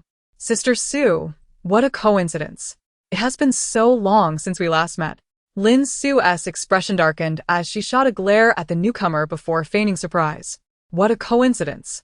Ah Cheng is here too, do say hello. Liang Yuancheng's instincts flared. In this setting, evasion would likely prove ineffective. Judging by Lin Su's tone, they appeared to be quite familiar. Yet the face before him was a mere blur, devoid of any recognizable features. Until this girl is indeed attractive, surpassing Lin Su's beauty with a natural elegance. How could she have become friends with Lin Su? Wouldn't she be bullied? Liang Yuancheng's thoughts shifted, prompting him to turn to Qin Simeon. Si bien, come. Let me introduce you, you should meet. This is my wife, Qin Simeon. Why are you calling my name? Qin Simeon sprang from her seat, her face contorted in distress. Simeon, this young lady is. Liang Yuancheng's hand gestured toward the bashful girl, ready to introduce her, while Lin Su stood beside him, wearing a sly smile of anticipation. Chapter 33. The heart's voice. At a critical moment, Liang Yuancheng's words faltered. Initially, observing the girl's serene demeanor, coupled with Qin Simeon's description of her as delicate and fragile, he was reminded of a junior from the finance department during his university days. He had maintained a good relationship with Lin Su, often going out together during their studies, until that girl fell ill and withdrew from school, never to be seen again. However, her most defining feature was her cherry-like lips, which certainly did not evoke an impression of a broad mouth, especially in light of Qin Simeon's claim that she was pretentious. Glancing at Lin Su, Liang Yuancheng inexplicably felt she was anticipating something. Who is it, Brother Acheng? Why are you silent? Lin Su fixed her gaze on Liang Yuancheng, now nearly convinced that Lin Mo's words were true. The president of the film group was visually impaired, and Liang Yuancheng would never allow a second person to learn of this fact. Isn't it because I'm waiting for your introduction? Liang Yuancheng examined the girl before him. After Qin Simeon's remarks, he began to discern her outline and even vaguely perceived the changes in her expression. At this moment, her look towards Lin Su was one of surprise, mingled with a hint of embarrassment. What does this mean? Lin Su could hardly believe it. She had almost succeeded just moments ago, and Liang Yuancheng was on the verge of calling out that name. Why did he suddenly change his mind? True, she bore some resemblance to Jiang Yu from school, but Jiang Yu was famously known for her cherry lips, making this young lady appear quite different. Liang Yuancheng chuckled lightly and then apologized to her. I did not mean to imply that having a large mouth is unattractive. Many international film stars are known for their prominent features. He then regarded her with interest, continuing, your outline is indeed suited for a bold appearance, possessing a certain wildness. Yet your attire does not quite align with your appearance. Su, who is this? Lin Su stood dumbfounded. Liang Yuancheng not only recognized that this person was not his former junior, but also clearly discerned her characteristics and even speculated about her personality. Lin Mo, that fool. How could she have been so gullible to believe that person's words? How would this end? Haha, Links voorste laugh. Jiang Yan, see? I told you Brother Aching is the smartest. Despite not having met in years, he still recognized you as not being Xiaoyu. Lin Su then steeled herself to introduce Liang Yuancheng. This is Jiang Yu's sister, Jiang Yan. I have always struggled to tell them apart. They resemble each other so much. So, I brought her today to surprise you. I didn't expect Brother Aching to recognize her immediately. Lin Su was acutely aware of Liang Yuancheng's keen intellect and was deeply concerned that her little cleverness would be seen through, leading him to suspect her ulterior motives, rendering her efforts futile today. She gently nudged Jiang Yan, who promptly spoke up, "See, Su, I told you President Liang is the president of the film group. He has an eye for recognizing people. How could he, like you, always confuse Xiaoyu and me?" Lin Su bashfully scratched her head, feigning innocence and sticking out her tongue. Liang Yuancheng silently breathed a sigh of relief, turning to Qin Simeon, grateful to her. Otherwise, his condition would have been exposed. Unexpectedly, at this moment, Qin Simeon was stroking her chin, gazing in Jiang Yan's direction, seemingly sizing her up. So, attentive, analyzing her personality. Could it be that the icy-hearted scoundrel prefers this type of woman? Liang Yuancheng clenched his fists in silence. Could her mind not entertain a single rational thought? His gratitude and tenderness diminished by half. He was about to invite everyone to sit when he heard. Well, he prefers men. This Jiang Yan, from her name to her appearance, embodies masculine traits. Why not try to matchmake them? Matchmake? Liang Yuancheng regarded Jiang Yan politely and said, "It has been a while since you two have met. I shall not intrude. By the way, my wife sustained an injury, and today is her follow-up checkup. We shall arrange another opportunity to meet." "Excuse me."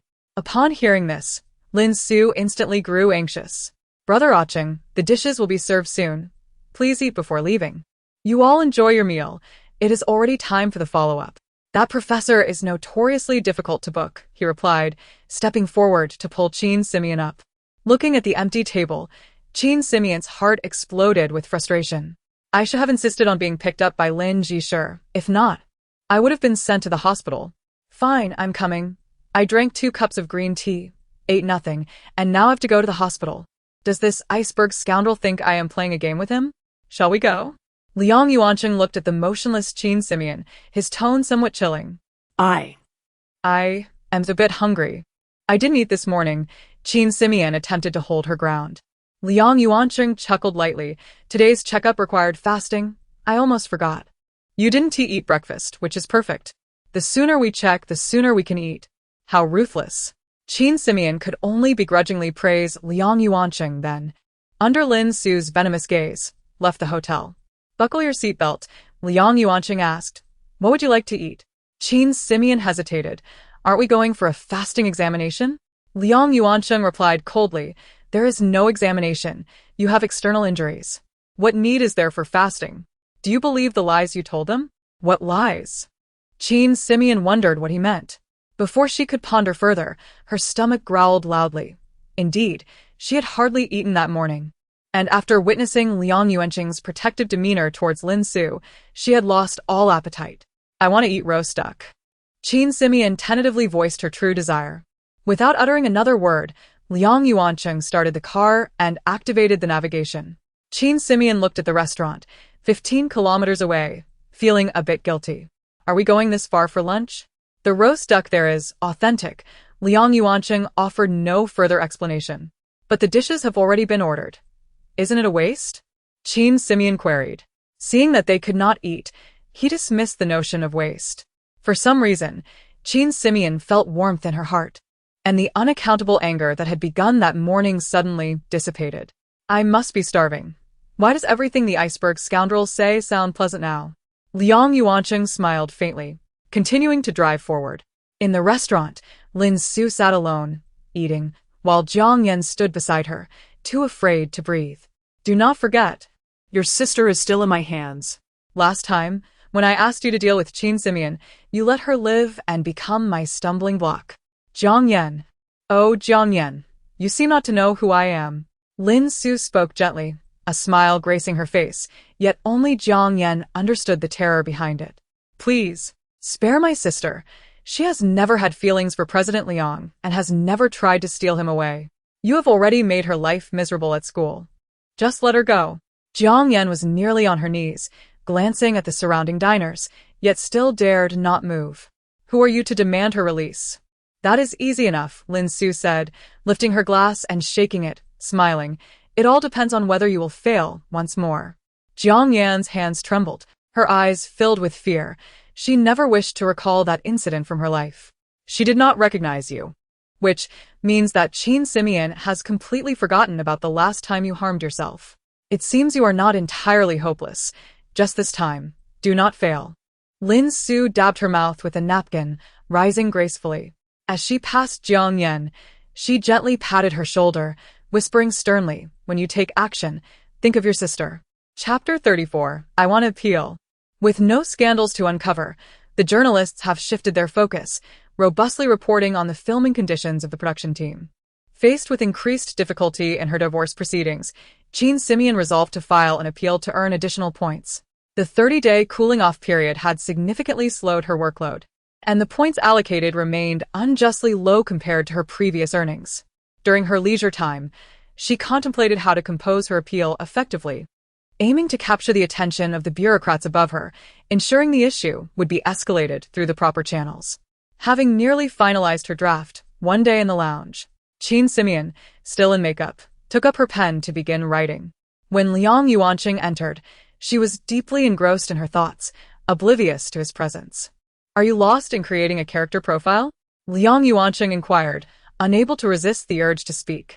Qin Simeon, immersed in her half-archaic script, left him momentarily perplexed. A shiver ran through her, and she discreetly nudged the crumpled paper under the makeup table with her foot, forcing a smile as she greeted him. Cheng, what brings you here? Isn't the promotional team quite busy these days? Of course, as the shoot is about to commence, I had to come, Liang Yuanqing replied, oblivious to her furtive actions. Ever since his mother remarked on Qin Simeon's desire for the role, believing her ambition to create a splendid performance was to legitimize their union, Liang Yuanqing viewed all her efforts for the production as an extended love letter. He, too, was one to act more than speak, and despite Qin Simeon's whimsical nature, her determination reflected her reliability when it truly mattered. I heard you've shut yourself away, working on character profiles and not allowing anyone to disturb you. I thought I'd check on you, fearing you might feel too isolated. As he spoke, Liang Yuanqing produced a bouquet from behind his back and presented it to her, wishing you a successful shoot and soaring viewership. Flowers, oh! Qin Simeon exclaimed, genuinely surprised. They are beautiful. Thank you, Cheng. The ceremony will begin soon. I should head out now. Let us go together. Casting a furtive glance at her draft on the floor, she tucked the flowers behind her back and, feeling somewhat guilty, urged Liang Yuanqing to exit. As they strolled arm in arm, a figure emerged at the end of the corridor. The opening ceremony and offerings were all prepared. Lin Su, dressed in royal attire, stood amidst the crowd, catching the eye. Seeing Biluakun basking in the sun so early, witnessing me with Liang Yuanqing must surely infuriate her, Qin Simeon mused. Striding confidently toward Lin Su, Princess, you've arrived quite early. Frosty demeanor, I've confronted your white moonlight.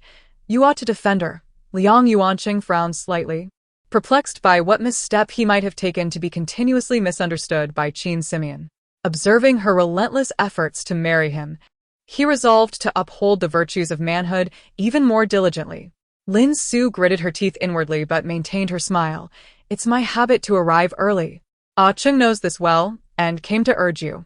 In truth, it's me who arrived ahead of schedule, so you need not feel concerned. Indeed, she can manage the ladder herself and descend without assistance. Truly a remarkable Biluakun, Qin Simeon thought, seeing Liang Yuanqing remain noncommittal. She decided to take a risk and stoke the flames further by retrieving the bouquet from behind her. The pollen wafted into Qin Simeon's nose, its concentration reaching a level that could induce an allergic reaction.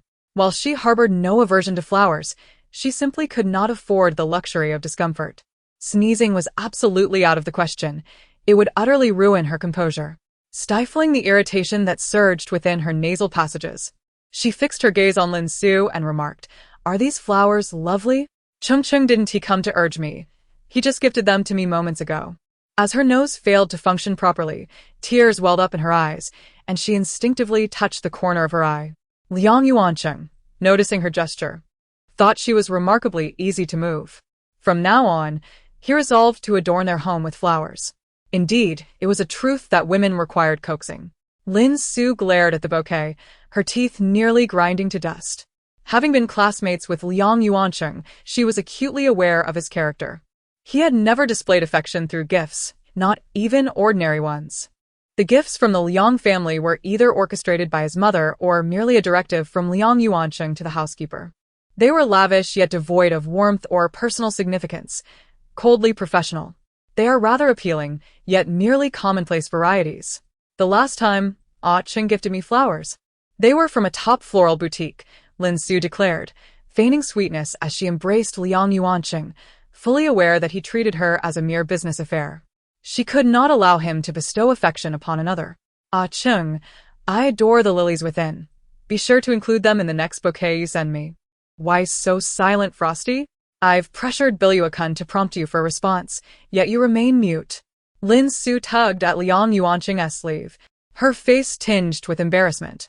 Wait until your birthday. Liang Yuancheng finally replied, your godmother always prepares a gift for you each year. I'll have the housekeeper convey my wishes then. What on earth is happening? Lin Su's grip slowly loosened as she watched Liang Yuancheng and Qin Simeon pass by her.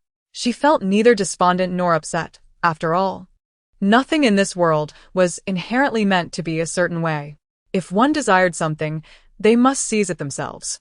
As the ceremonial rites commenced, Qin Simeon cast a sidelong glance at Lin Su, feeling a twinge of unease. Though Frosty's peculiar behavior could simply stem from a desire to avoid unnecessary controversy for the series, Lin Su's unexpected calmness is indeed unusual. How can she appear so unfazed while I revel in my triumph? Meanwhile, Liang Yuancheng furrowed his brow. Unable to see the expressions of others, but well acquainted with Lin Su's temperament. During a moment of incense lighting, he glanced toward Lin's attendant, who nodded and swiftly vanished into the crowd. In the makeup room, a shadow rifled through Qin Simeon's belongings, the sound of the doorknob twisting echoing ominously outside. Chapter 35. Poisoning Steward Lin was accompanied by two individuals, both clad in black attire, resembling three shadows standing in the room. They encircled a trembling figure, kneeling on the ground, bound hand and foot, with tapes sealing her mouth. The girl, whom Qin Simeon had never encountered before, appeared to be merely 17 or 18 years old, dressed in the garb of a background performer, likely from the film studio. What is happening? Qin Simeon inquired, perplexed by the scene before her. Liang Yuancheng locked the door securely and gestured for Steward Lin to commence. The tape was ripped off with a harshness that made Qin Simeon wince, yet the young girl dared not utter a sound. Speak up, who sent you? Steward Lin asked in a low voice, his tone menacingly frightening. The girl stammered, looking at Qin Simeon as she spoke. There was someone who gave me 200 yuan to put some laxative in your cup. I was foolish. I shouldn't have been so greedy. Teacher Qin, please forgive me. I truly did nothing wrong and was caught. Qin Simeon, unfamiliar with her, was baffled. Why would you do such a thing? That sister said she was among the top 3 in the talent show, but because you joined the crew, she could only play a minor role, the girl said, rubbing her eyes, her head bowed as she spoke softly. We are all struggling individuals at the bottom. Your actions disrupt fairness, which is an insult to us all. I was momentarily swayed by her words. The girl collapsed onto the ground, sobbing, regret consuming her. Qin Simeon maintained a composed expression, remaining silent, though she realized she had overlooked this issue. To her knowledge, when the adaptation rights were acquired, Shirji Film Industry had indeed organized a large-scale talent show to promote the series, with the enticing promise that the winner would join the cast. After a fierce competition, achieving a ranking only to have the dream of becoming the leading lady dashed by someone with connections was indeed a cause for resentment. Indeed, it is the iceberg scoundrel who first reneged, yet I am morally justified in occupying the nest. Liang Yuancheng frowned, questioning why the girl suddenly became so bold, performing to keep her role while conveniently forgetting the significant alterations to the script. This matter actually. Qin Simeon began, but Liang Yuancheng interrupted her. Firstly, the The talent show was not conducted under the name of Shurji Film Industry. Secondly, that company never promised that the winners would be the leads. Thirdly, even so, we accepted half of the participating contestants and granted them substantial roles in the official series, along with compensation exceeding market rates. May I ask, what reason do you have to poison Qin Simeon? Qin Simeon was taken aback. While Liang Yuanqing's words might hold truth, his emotional agitation was rare. Moreover, it was all to protect her. He must be concerned about the repercussions of a scandal. Everything in Dakshishan must prioritize the production. I cannot let my thoughts wander. Liang Yuanqing's internal turmoil intensified. Why not ponder a bit more? What use is a brain if it serves no purpose? Do you intend to live in a restroom in a 3-bedroom apartment? I don't know any of this. I'm just a background performer. I was wrong, truly wrong. Please.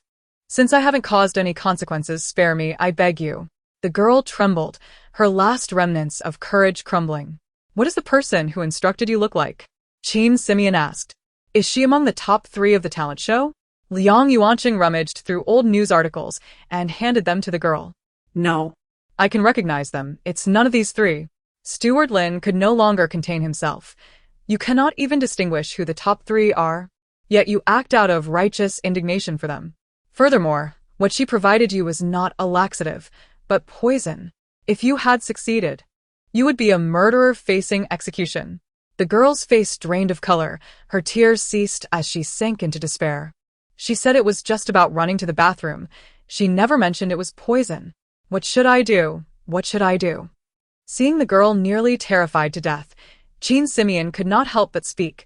Even if we report this, it's unlikely there will be a conclusive outcome.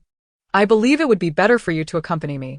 Everyone present was taken aback, and Liang Yuanqing was infuriated, believing that her leniency was misplaced. Even without reporting, this person could not remain in the crew. Qin Simeon, even if you do not consider yourself, the crew has just stabilized, you must think of the greater picture. Qin Simeon smiled lightly. It is precisely for the greater picture that I have made this decision. Look at her. She is merely a young girl. How bold could she be? Moreover, if she truly harbored ill intentions, it is safer to keep her close, under our watchful eyes. At this point, Qin Simeon moved to the window, lifting a corner of the curtain to quietly observe the bustling crowd outside. Furthermore, bringing her along is akin to carrying living evidence. I will be present in the crew every day, allowing those behind the scenes to see that their incriminating evidence is in my possession, ensuring these nefarious individuals do not dare to show their faces. This was indeed a novel approach. Liang Yuanqing pondered briefly before casting a glance at Steward Lin. The latter immediately responded, "Rest assured, I will ensure that all group leaders and stage managers keep a close watch for any sudden absences among the actresses." Liang Yuanqing nodded, then looked back at him. Steward Lin continued, "I will arrange for someone to accompany the lady. Liang, you can be assured, this girl will not have another opportunity to act." Qin Simeon pouted, glancing at Liang Yuanqing. "You too see, even this young girl is astonished by your unspoken understanding. She does not believe you are without issues." The girl sensed an abrupt shift in the atmosphere, fearing that doubts still lingered about her.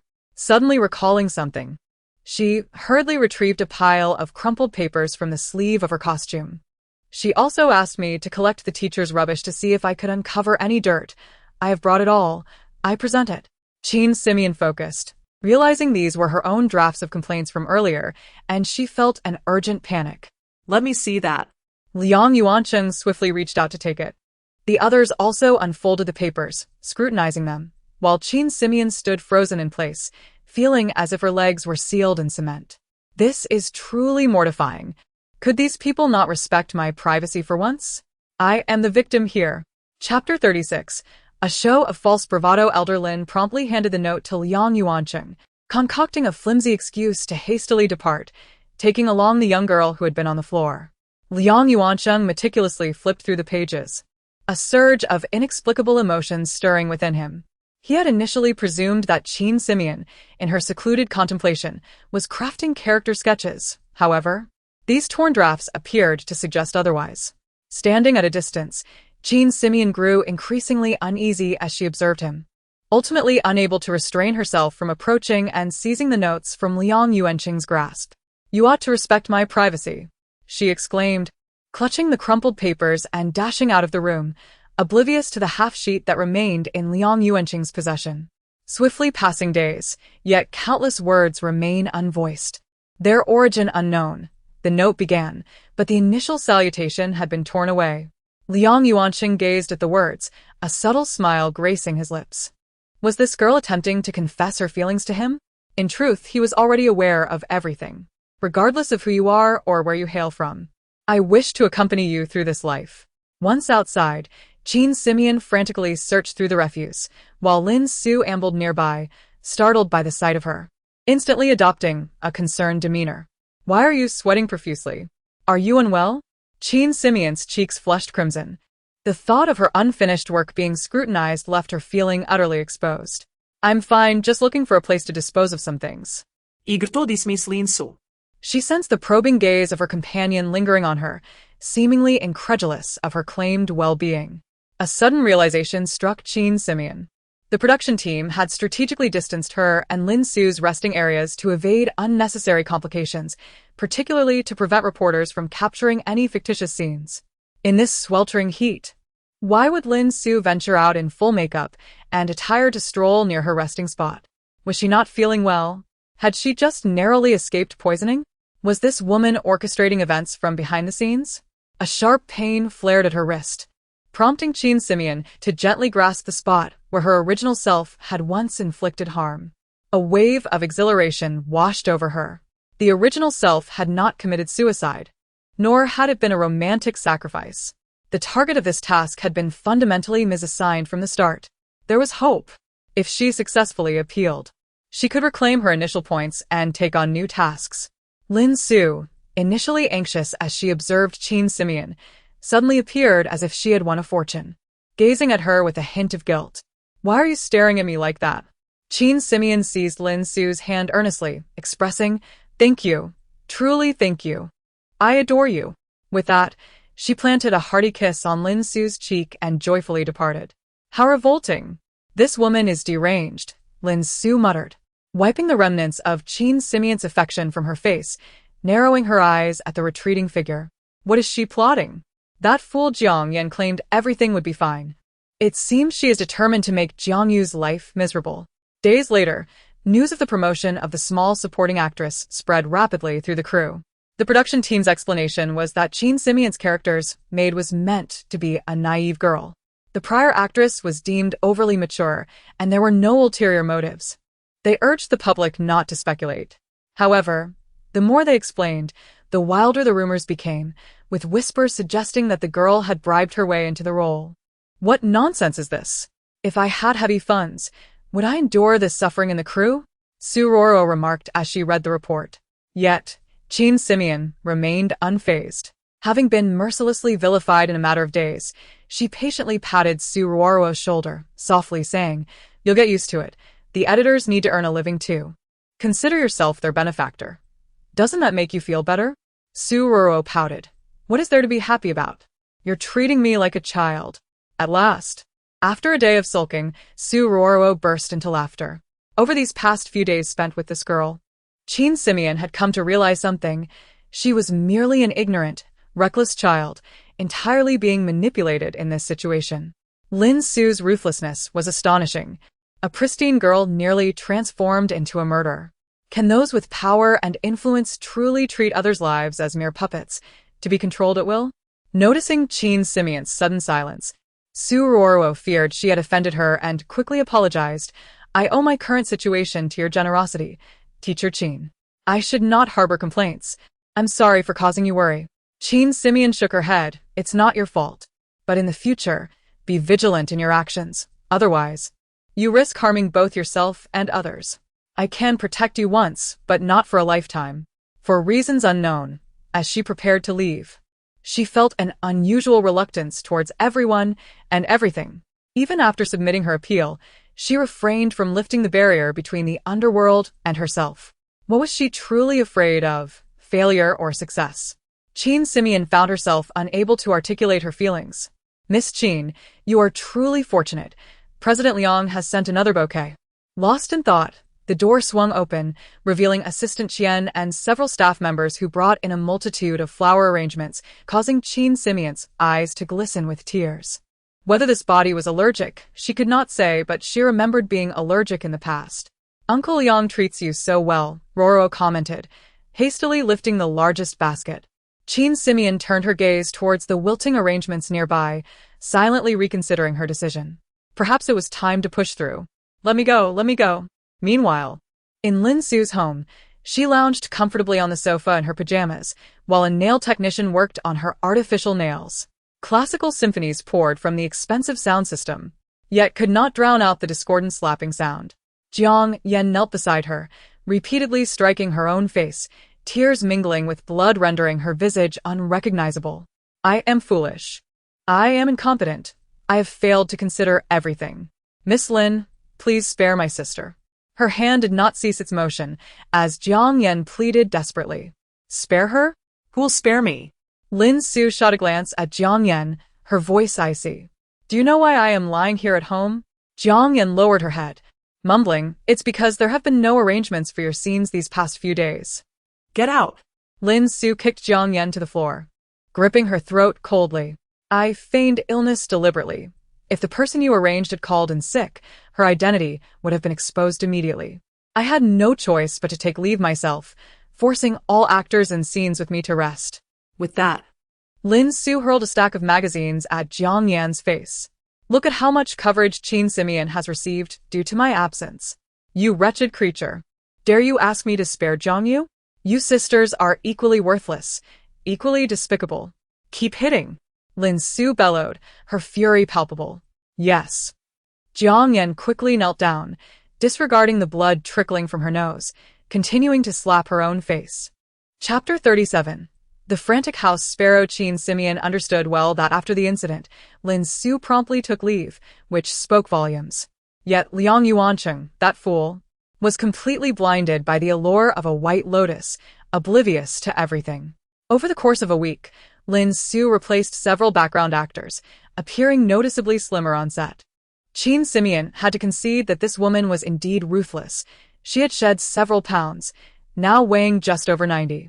To feign illness, she had starved herself further.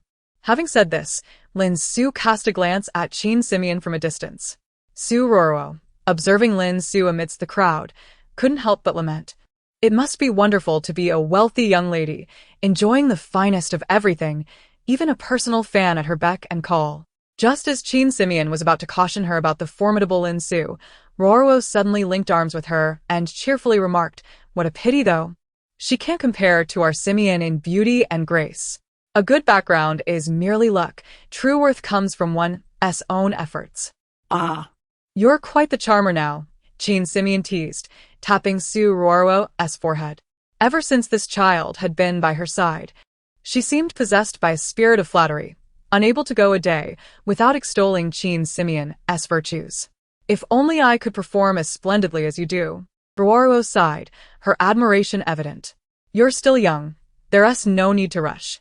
When I first started, Qin Simeon began, but abruptly halted, reflecting that the dreams of the past were soon to awaken. If her appeal was approved, she would soon be departing. What happened back then? Do tell me. Su Roro implored, playfully tugging at Qin Simeon's arm. Lin Su observed the scene, her gaze momentarily darkened before she turned back to the others with a smile. In the stillness of the night, as incense burned and talismans were drawn, the bindings were released. Just as the incantation concluded, she was abruptly pulled into the realm of the dead. Shortly after, in the corridor outside, Su Roro cautiously approached Lin Su's door, whispering, Sister Mianmian, are you there? A shadow loomed behind her, and Su Roro, feeling the urgency, quickly slipped something through the door crack before hastily retreating. Meanwhile, seated beside the river of forgetfulness, Qin Simeon's eyes glazed over. In the brief span of the incense burning, all she had heard was the lamenting of the river god. You've doomed me. I was merely trying to assist you, and now I've been imprisoned for so long. You simply canceled the task, but I have been utterly betrayed. Everything was fine until you sent me these cursed offerings, leading to my prolonged confinement. With that, Qin Simeon rose, ready to shove the entire lineup of offerings into the river. Such actions are unnecessary, The river god interjected, his tone shifting as his tears ceased. He straightened up, blocking the offerings. These are the fruits of my suffering. Why should I relinquish them? The river god remained silent, though he understood rationally that this unfortunate turn of events was not anyone's fault. Yet, he held onto a grudge, unable to bring himself to forgive. Then let us play a game, he suggested, presenting Qin Simeon with a phone, one of the offerings and the latest model at that. You know quite a bit. Qin Simeon noted, recognizing the river god's change in demeanor. As long as he didn't insist on her accumulating points, she was willing to concede. What game do you desire? Upon unlocking the phone, a background image of a fractured skull appeared, prompting Qin Simeon to frown. What sort of taste is this? What else could I use? The place where I was confined was filled with such things. Do you think I enjoyed it? If I hadn't hidden a phone before being captured, I would have gone mad by now. All right, what game do you want? Qin Simeon covered her ears, overwhelmed. The frantic house sparrow. The river god exclaimed impatiently. Qin Simeon blinked in surprise. Are you referring to yourself or the game? Of course, the game. I learned about it while completing my tasks. How can you not know such a famous game? The river god jumped up again. Calm down, stop bouncing. I can't hear a thing. Qin Simeon interjected, growing anxious. But what kind of counterfeit game was this? Where could she possibly search for it? Just then, a familiar voice called out, "Little sheep." A tall figure rushed towards her and enveloped Qin Simeon in a tight embrace. Tao, I can't breathe, Qin Simeon gasped, struggling. I just missed you so much. Tao replied, grinning as she tugged at her oversized outfit. Look, I've changed. You're wearing an official uniform, Qin Simeon exclaimed, excitement bubbling up. You finally made it. Which department are you in? Qin Simeon glanced behind her, intending to tease Tao about her imposing figure, wondering if she might frighten the souls anew. Ruoruo. Tao nodded. Yes, her name is Ruoruo. How did you know? I'll go ahead. Don't send her off yet, Tao said, her brow furrowed. What do you mean? The river god jumped up. My phone. My frantic house sparrow. Qin Simeon. You deceiver. As she opened her eyes, flames engulfed her surroundings, and Qin Simeon coughed violently, unable to discern her location. Mian, Qin Simeon. A figure rushed towards her through the firelight, and just as Qin Simeon reached out, the smoke choked her voice, rendering her unable to speak. I'm here, help. Ruoruo. Chapter 38. Another life lost before Qin Simeon lay a sea of faces, their intentions and entanglements obscured. Suddenly, Wang Chuan emerged from the crowd, exclaiming, My game. The mad sparrow. The startling shout jolted Qin Simeon awake, and she found herself in a hospital, oxygen mask over her face. In a flurry of anxiety, she attempted to remove the mask to speak, but Liang Yuancheng, awakened by her commotion, rushed over to restrain her, calling for the doctor. Hurry, the patient is awake. With urgency, Qin Simeon grasped Liang Yuancheng's sleeve. Do you know of a game called the Mad Sparrow? Liang Yuancheng gently touched her forehead. The Mad Sparrow? Qin Simeon reiterated, prompting an eye roll from him. After a period of bustling activity and examinations, the doctor permitted the removal of the mask. Qin Simeon, filled with dread, asked, What about Ruoruo? Liang Yuancheng's expression darkened as he fiddled with his phone. Why are you thinking of her? You need to rest. Qin Simeon clutched his arm. I dreamed of her. Something must have happened. After a moment's hesitation, Liang Yuancheng spoke. At the place you collapsed, we indeed found Ruoruo. She has already been sent to the hospital.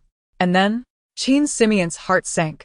She already sensed the answer, yet refused to accept it. The doctors did their utmost to save her, but she was gone upon arrival. Simeon, you need to calm down.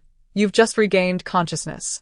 Liang Yuancheng could not see Qin Simeon's expression, yet he felt a profound resonance with her turmoil. Attempting to soothe her, he found her face wet with tears. I used her to deter those who threatened me, pushing her into the limelight. Qin Simeon could scarcely bear to imagine the terror Ruoruo must have felt at that moment. Liang Yuancheng embraced her tightly. It was not your fault. It was mine.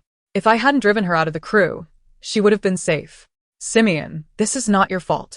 In that moment, Qin Simeon realized that what appeared cruel was not necessarily so.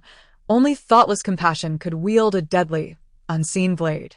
The great iceberg seems cold, Yet it has endeavored countless times to remain expressionless, a silent arbiter devoid of justification. I have thought too little. I am foolish, foolish, foolish. She struck her own body in frustration, haunted by the image of the dazed Su Rua behind Tao Tao, feeling utterly powerless. Liang Yuancheng tightened his embrace, acknowledging that he had indeed acted with such ruthlessness before, seeking neither understanding nor gratitude, merely the desired outcome. Yet this time, he could not summon that same resolve. All he wished was for Qin Simeon's happiness. I believed I could protect you, shield your heart. I am sorry, I have failed. He pressed her head against his chest, wishing that her pain might flow through their contact and seep into his own heart. Qin Simeon was awake, wasn't she? Surely she could now withstand inquiries. At the door, two neatly attired police officers appeared, their expression serious as they regarded Qin Simeon. I can manage. Please ask your questions. The officers nodded and set up their recording device. Liang Yuancheng furrowed his brow. My wife has just regained consciousness. May I accompany her during the questioning? That is permissible, but please remain silent. Qin Simeon wiped her tears, oblivious to the shifting atmosphere. Qin Simeon, what was your relationship with Su Rua? The question pierced her heart, and she winced before responding. Rua is my friend. We met a few days ago on set. I mean, please describe the process of your acquaintance in detail. Qin Simeon hesitated. The moment felt too raw to expose Rua's struggles. We met in the makeup room. We seemed to hit it off. Liang Yuancheng sensed something amiss and opened his mouth, only to be silenced by a look from the officer. Is that all? Did nothing else occur? Qin Simeon sensed the tension as she looked up, receiving several photographs. They depicted Su Rua kneeling in anguish, with Qin Simeon beside her from various angles. Can you explain these images? How did they come to exist? Qin Simeon examined them closely. There was no possibility of digital alteration. They were captured and developed from a film camera. Yet such cameras were bulky, with a metallic click. How could so many photos have been taken without her noticing? Tears streamed down her face anew as she gazed at Rua in the images. This great iceberg, this time, resembles a human. Liang Yuancheng shot her a glance, wondering why her ire was directed at him rather than the police. The officers seemed ready to press further. But Liang Yuancheng called for the doctor. Given the patient's current condition, she is not suitable for questioning. I kindly ask you to wait a few days. The doctor politely ushered them away. The officers departed, leaving an undercover agent at the door, clearly regarding Qin Simeon as a suspect. What is happening? Qin Simeon questioned, bewildered. Liang Yuancheng sighed deeply, relieved that she had finally spoken her truth. How could Rua have died? I was at the hotel. Why would she go to the set? Qin Simeon shook her head. I did not see her. Liang Yuancheng retrieved his phone, revealing a folded note. Qin Jia, I was wrong. Please spare me. I do not wish to die. Someone used this note and a photograph taken at the time to report you for intentionally harming Su Rua, which is why the police are investigating you closely. Qin Simeon took the phone, scrutinizing the note. This is not Rua's handwriting. Liang Yuancheng exclaimed. You can recognize Rua's handwriting? Qin Simeon shook her head. We've only known each other for a few days. I have never seen her write. Besides, Rua never called me Qinjia. She always referred to me as Mianjia. Moreover, she had no reason to beg for mercy. Liang Yuancheng examined the note closely. The police can treat this as evidence. The handwriting should pose no major issues, but this Qin Simeon compared it carefully. The character appeared slightly different, as if hastily scrawled. Lin Ji Shi. Notice the first character. At that moment, a jolt coursed through Qin Simeon's body. Her plea had yielded results. Chapter 39 now. To depart? Ding. Task deactivated. Deactivation reason. Name Qin Simeon, 25 years old, wife of Liang Yuancheng, executive president of Shiji Film Industry. And not due to emotional reasons for self-harm, withdrawal from departmental case. Task objective points of 1,000 cancelled.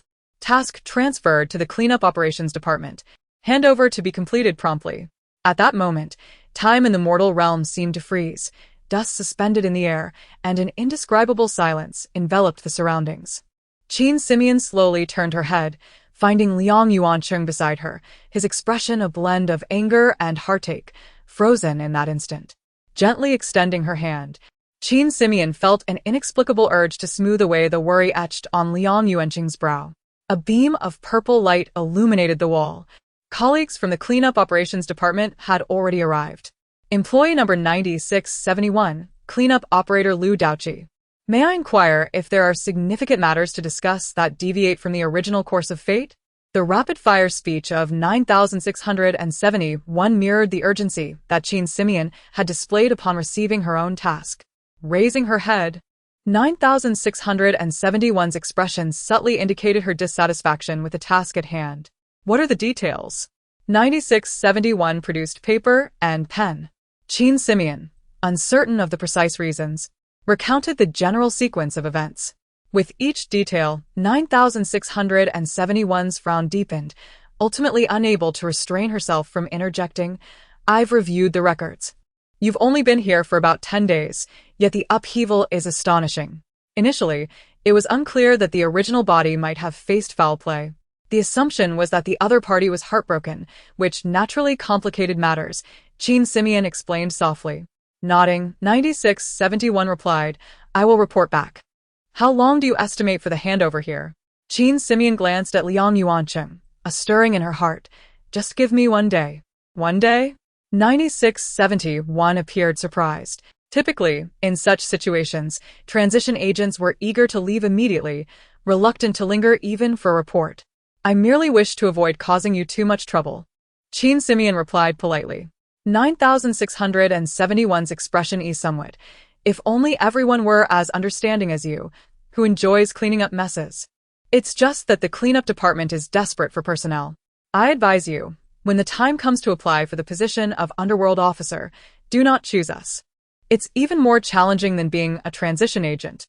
With that, 9671 closed her notebook, cheerfully saying, "All right, I will meet you for the handover at this time tomorrow." The abruptness of the situation left Qin Simeon momentarily stunned, unsure of how to proceed. Suddenly, 9671 extended her hand. "Congratulations on escaping the depths of despair. You will soon embark on your next task. I hope you achieve full employment as an Underworld officer soon."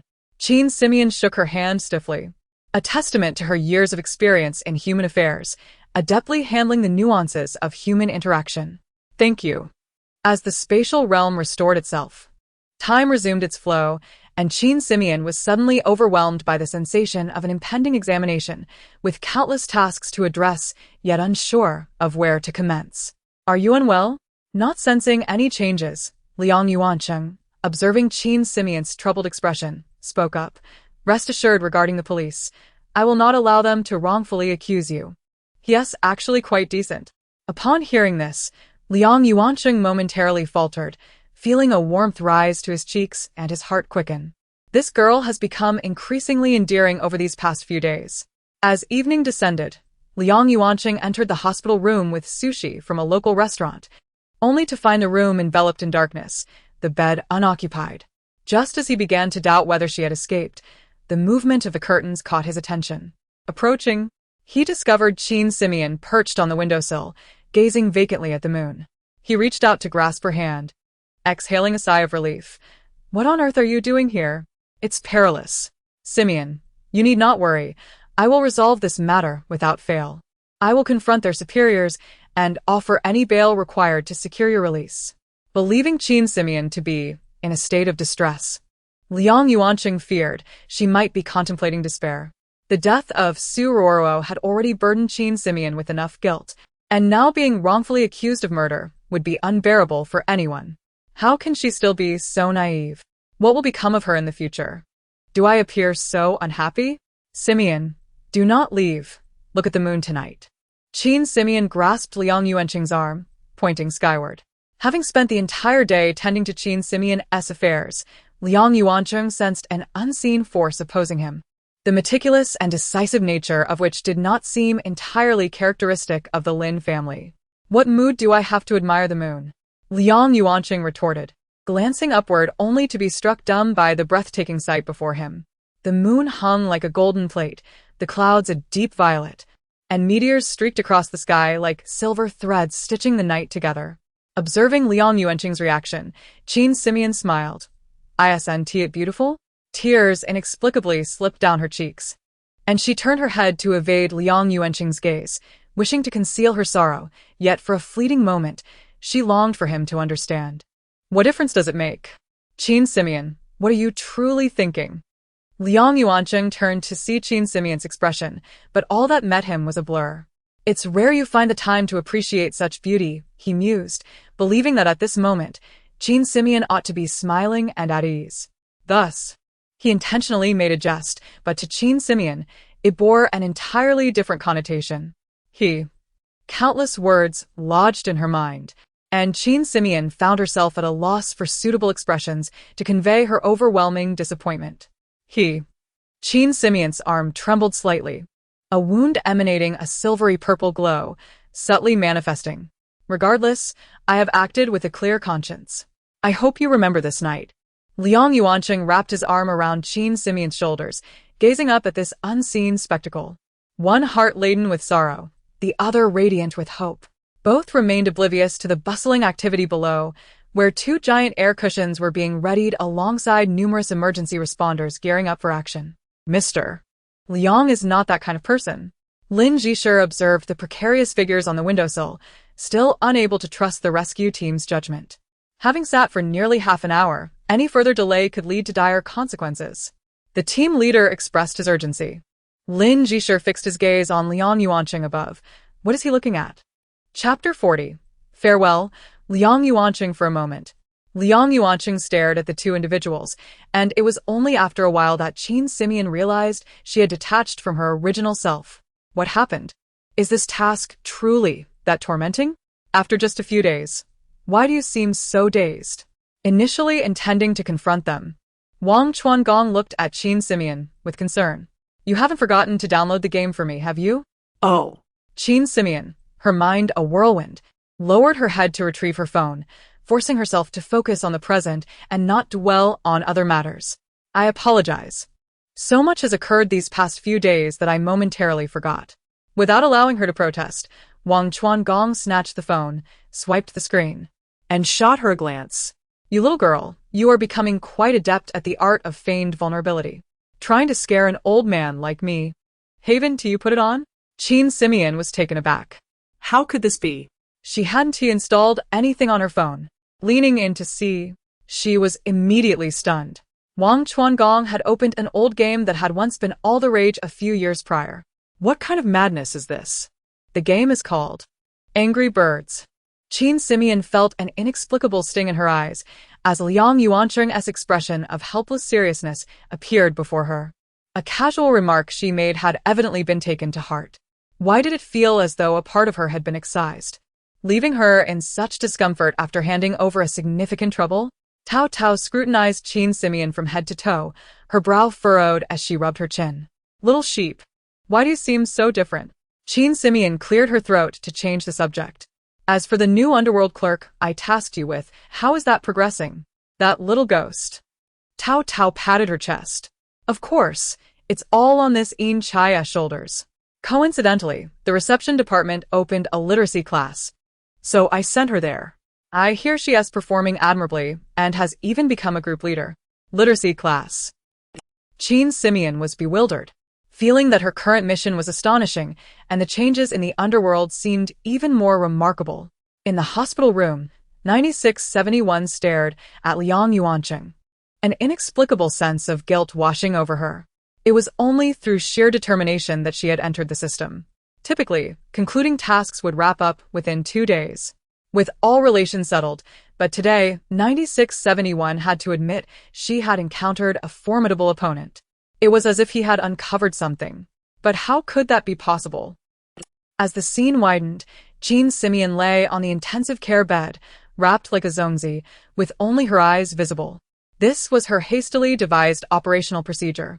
It not only allowed for the rapid dissolution of all indifferent relationships, but also helped her identify the most significant interpersonal connections, enabling her to multitask with the doctor's cooperation without breaching any regulations. This experience had even been shared at an advanced recognition meeting, with many newcomers taking notes. He was not her. She had already departed, hadn't she? After a long pause, Liang Yuanqing voiced this thought, causing 9,671's heart to nearly halt. Discovering clues about a closely bonded individual was a grave misstep in concluding tasks. Beep. The detector emitted a long alarm, and the doctors, locked outside the glass door, banged frantically. Open the door. Let us in quickly. The patient is in critical condition. The police guarding Qin Simeon also gathered around. Are you an accomplice, deliberately causing harm to the suspect? You will bear legal responsibility. Liang Yuanqing quietly regarded the figure before him. The only sound in his ears was an overwhelming silence. He could hear nothing else. This person was not her. Recently, the reception department planned to take on cases related to emotional distress and suicidal tendencies to alleviate the pressure on the concluding department handling both responsibilities, thus requiring more personnel. However, the number of ghosts in the underworld who met the criteria and were unwilling to reincarnate was already sparse, and with various eras represented, their cognitive reserves varied greatly. This prompted the establishment of the class to ensure they could cope with basic living requirements. When you see the host's mother, what should you call her? The instructor asked. Mom. Empress. Mother. Xian Tang. Qin Simeon was left speechless. In a corner, a small hand was raised. Just call her old mom. But it also depends on the specific situation. The dynamics of the parent-child relationship can easily lead to exposure otherwise. It was Rua. Qin Simeon turned to look, her heart a mix of consolation and sorrow. Don't be upset. You just encountered someone passing away during your first task. It was her fate, and it has nothing to do with you. Tao patted Qin Simeon's shoulder. Qin Simeon nodded. It was only during the police inquiry afterward that she learned Rua was a tragic figure. With a gravely ill mother. She had dropped out of school to join a crew, living beside a film base with no other skills. If she became famous one day, she could earn a considerable amount of money, and her mother's illness would improve quickly. With a naive yearning for the stage and a sense of familial duty, the young girl lost her life amidst the chaotic world of fame and fortune. Perhaps never realizing whose knife she had become or under whose command her spirit would now linger. After the class ended, the instructor emerged looking worse than a ghost. You've been on loan for 2 days, and your senior seems unwell, Tao teased. Initially, this task was considered for her, but Tao was simply too robust, making her an ideal underworld clerk, and the reception department was reluctant to lose such talent. Qin Simeon nodded. Indeed, she was quite formidable. Have you taken on new work? The clerk inquired again. Without hesitation, Qin Simeon regrettably answered, I just crossed Wang Chuan, and haven't reported to the department yet. Wonderful. The clerk's eyes brightened. Chapter 41. Special guest lecturer for practical classes. Qin Simeon felt a wave of headache wash over her, unable to comprehend why she had accepted this task. The points were indeed substantial. Each student contributed 100 points, and the numbers were overwhelming. As she lifted her gaze to count, she caught sight of 2 mischievous little spirits bowing in her direction, causing her desire to confirm the harvest to dissipate. Do not fear. They are quite obedient, though some of the older ones are a bit set in their ways. The class leader handed her a whip, and merely glancing at it sent a shiver down her spine. The soul-controlling whip was feared by the little spirits. They would not dare disobey her. Qin Simeon forced a smile and accepted the box. Had this infernal being considered that she herself was terrified of such a tool? The class leader dismissed her inner turmoil and began to read from a list detailing the order of practical sessions. The first batch included Jiang Tongzhou, Feng Lianu, Zhao Keita, Liang Han, and Shuruo. From the corner, an excited voice rang out, and Qin Simeon turned her gaze towards Su Ruo. Her heart a tumultuous mix of emotions. The connection with 9671 should have been severed, and Liang Yuanqing's world and hers were never meant to intertwine again. The emptiness in her heart was merely masked by a fragile layer of plaster, appearing calm, yet inherently vulnerable. At that moment, it felt as though that fragile layer had been shattered, leaving her engulfed in profound disappointment and void. Mr. Liang, everything has been clarified. The medical advice and records are all here for your review. Steward Lin entered the office with a stack of materials, baffled as to why a media company required knowledge of medicine. What about those doctors? Liang Yuanqing inquired. To an ordinary person, the words of a doctor naturally held weight. Sending a lady to the ICU was not entirely out of the realm of possibility, especially considering another victim from the fire had perished. Liang Yuancheng remained silent, fully aware that the person in that hospital bed was no longer his wife. Yet she never truly was. Why was he entangled in such confusion? They were all mere substitutes, and she was a replacement destined to be discarded. Why did it matter so much? Mr. President, are you busy? The door suddenly swung open, revealing a man clad in a suit, whose features bore some resemblance to Liang Yuancheng, yet his demeanor was entirely distinct.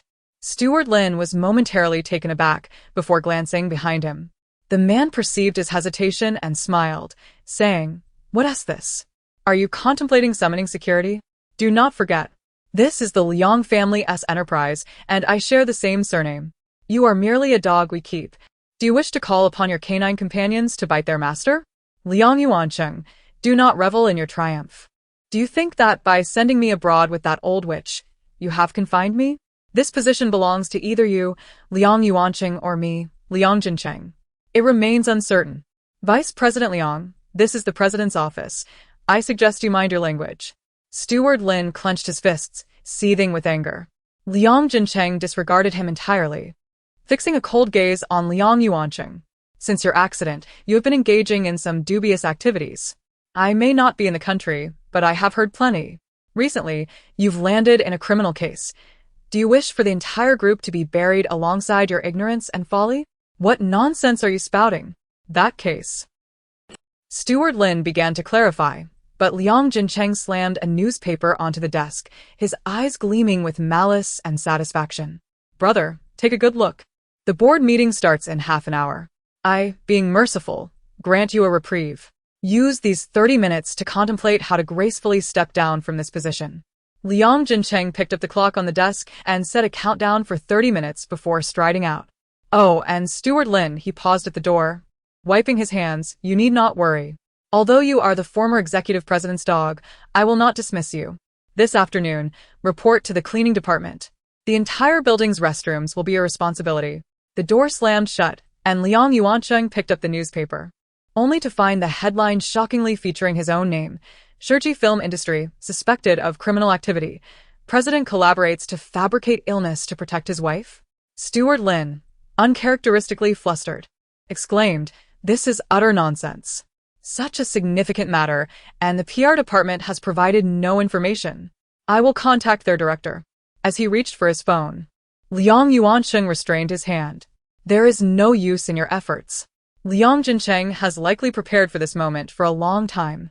We are in the light, while he operates in the shadows. Your inquiries will yield nothing." He glanced at the stack of medical records on the table. "These, I will destroy immediately." Steward Lin rushed forward to collect all the materials. Liang Yuancheng hesitated before saying, "Put them away for now. Confidentiality is key." Steward Lin replied in surprise, "But these documents prove the lady is not ill, which is disadvantageous for us now. I wish to know what truly ails you. Even if these documents may not provide the answers, I desire knowledge about you, every detail concerning you." Before he could continue, the office door swung open once more, and Liang's mother entered, her expression grave. Without reproach, she handed him a piece of paper. "You and Nian must divorce first. I will explain at the board meeting shortly." Liang Yuancheng glanced at the divorce agreement his mother had handed over, accepting it silently before tearing it apart. Liang Yuancheng, you. Chapter 42. Liang Yuancheng is captured as the door swung open, and Liang Yuancheng appeared at the threshold. A collective sigh of relief emanated from the gathered crowd, who began to compose themselves in preparation for the meeting. Liang Yuancheng strode directly to Liang Jincheng's side and coldly remarked, "You don't need to trouble me. Just say a word and leave. We have a meeting to conduct." Liang Jincheng brushed aside Liang Yuancheng's hand dismissively, exhibiting a nonchalant demeanor. The production team had to continue operating, and with one of the leading actors embroiled in such negativity, he had numerous tasks at hand. It would be prudent for Liang Yuancheng to be more accommodating and save the company some time. Liang Yuancheng, being the rightful head of the company, had dedicated himself diligently since the passing of the former chairman. "On what grounds do you presume to dismiss me?" He scoffed. "It is utterly ludicrous. I will not be attending this meeting." Under the leadership of several forthright directors, nearly half of the board members rose to leave the meeting room. At this moment, Liang Jincheng opened his eyes, which seemed perpetually heavy-lidded, and thumped the table, lowering his voice. It appears you have not grasped the situation. Today, It is not I who seeks to replace anyone. Rather, your executive president has willingly proposed to step down. He then circled around to Liang Yuanqing's back and patted his shoulder, adding, "You all know my elder brother. For the sake of the company's interests, there is nothing that cannot be sacrificed. Am I right?" Liang Yuanqing cast a sidelong glance at Liang Jincheng. The overseas department has not communicated any news. Head Liang Jincheng has abandoned his post, suspended without pay for 3 months, and has been relieved of his duties in the overseas department. The subsequent losses will be accounted for separately.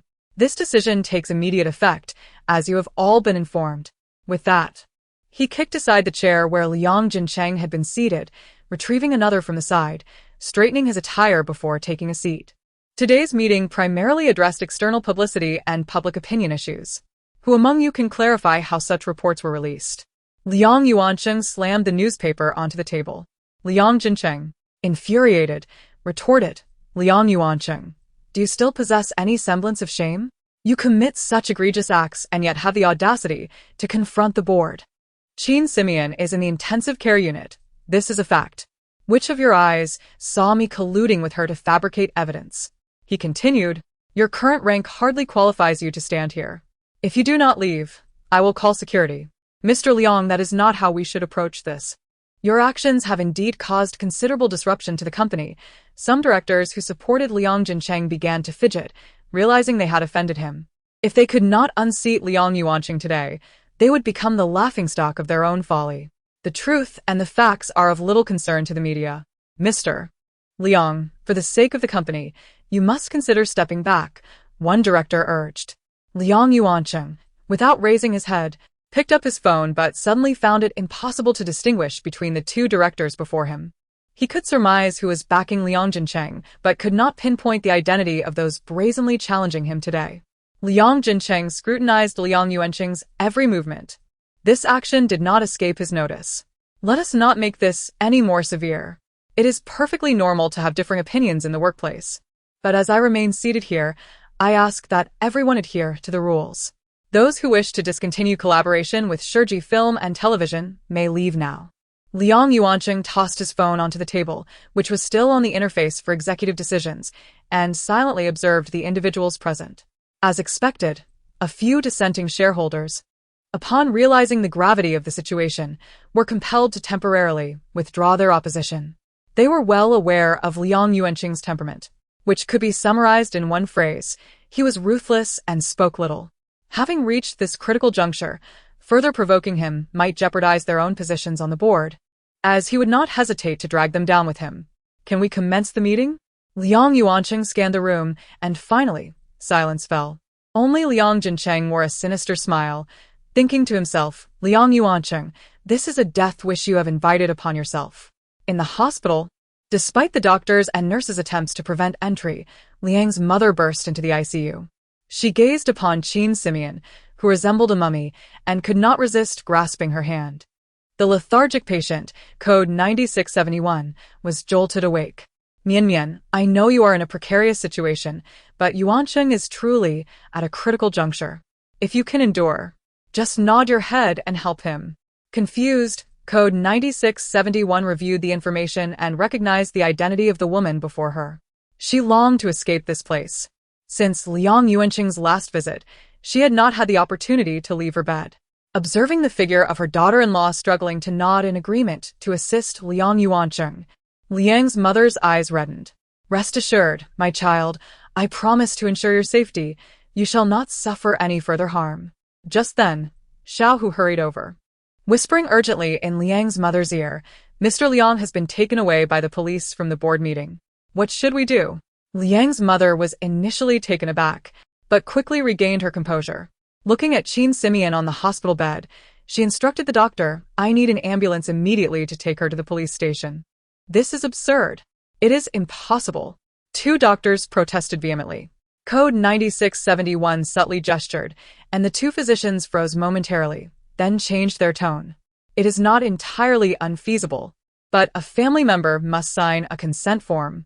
If anything happens once she is outside, we cannot be held responsible. Liang's mother glanced anxiously at Qin Simeon. Child, can you endure? Code 9671 nodded immediately. As long as she could leave this place, she was willing to comply with anything. I appreciate your assistance, doctor. Please do everything possible to ensure the patient's safety. After a flurry of activity, Code 9671 beheld the outside world for the first time. There were many matters she needed to conclude, and seizing this opportunity, she must find a way to escape. Liang's mother's vehicle followed closely behind the ambulance. Observing as the vehicle paused momentarily before continuing onward, presuming that Qin Simeon had experienced a brief complication. This child has endured so much pain. In the end, she must also bear the consequences of her own actions against Liang Yuancheng. Soon, I shall make it clear to everyone that no one is feigning illness. Mian Mian could never conspire with anyone. As the ambulance resumed its journey, a figure flashed by, hastily departing. Chapter 43. The first practical class. This was her first visit to the headquarters. Previously, she had only received assignments from Meng Po's estate and subsequently completed tasks at the designated windows, never having the opportunity to come to the main office. The head of the transfer department was a frail old man in a blue robe, so thin that he seemed as if a gust of wind could snap him in two. Yet, when he spoke, his presence was commanding. I have reviewed your resume, and it is indeed impressive. Young individuals like you, who are so diligent, are becoming increasingly rare. Minister, you flatter me, Qin Simeon replied, feeling somewhat ill at ease. The head of the entire transfer department held such a commendable view of her, a mere intern. It could only mean there was a catch. As expected, he continued, the literacy program is a significant project for our department this year. We have invited several seasoned instructors, but in our meetings, the consensus was that theory alone is insufficient. Practical experience is essential. However, if the minister were to directly assign her, this practical exercise would not merely be a simple class. It could extend to 3 or 5 days. The thought of being among those who kneel and perform feudal rites made Qin Simeon's head spin. Wasn't this just an indication that they could not manage the situation themselves and were seeking something to take the blame? How could the minister not see such a straightforward matter? Minister, I am still a novice and my internship period is not yet over. Such a significant responsibility. Precisely, you are perfectly suited for this, the minister interjected, placing a hand on Qin Simeon's shoulder with surprising force that nearly sent her tumbling onto the desk. Your enthusiasm is commendable and your experience is ample. There is no one more suitable in the entire transfer department, in the entire reception department than you. The minister's flattering words were tightly woven, and although Qin Simeon wished to protest, it was evident that he was prepared for her resistance. The department values you. If you perform well in this task, you need not worry about your formal appointment. His lowered voice struck a chord with Qin Simeon's deepest aspirations. Conversely, he added, if the department holds you in such high regard, it may become difficult for you to secure a position if you continue to refuse. What initially sounded like encouragement, upon reflection, felt more like a veiled threat. Qin Simeon found herself at a loss, and the minister seized the moment, unveiling his second gambit. Consider this. When else will you have the opportunity to choose your own host as an intern? He presented a scroll, revealing dozens of options, identities carefully selected by sister departments, suitable for the trainees to practice. Choose any you like. Reluctantly, Qin Simeon began to sift through the scrolls, her fingers pausing at certain familiar names. I just feel some of these names look a bit familiar. This one won't do. I am not suited to play the role of a young lady, especially with the Lin family's considerable influence. I fear it may lead to trouble. Lin Su. Qin Simeon was taken aback to find this name on the training list. A memory she had long suppressed surged forth.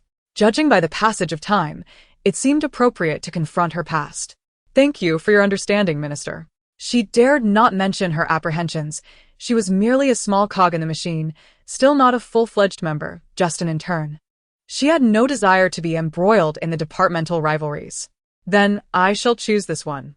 Qin Simeon selected a scroll and handed it to the minister. This one. He glanced at the identity within, puzzled. He had options that could offer her a more advantageous experience, yet she had chosen the least appealing one. Have you thought this through?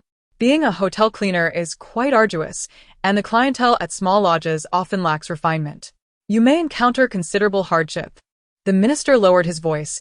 This is merely a position they filled to meet numbers, claiming it to be a small hotel, with only 6 or 7 individuals, perfectly suitable in terms of numbers. Do not feel embarrassed. You truly should reconsider. Chin Simeon smiled, resolute in her choice.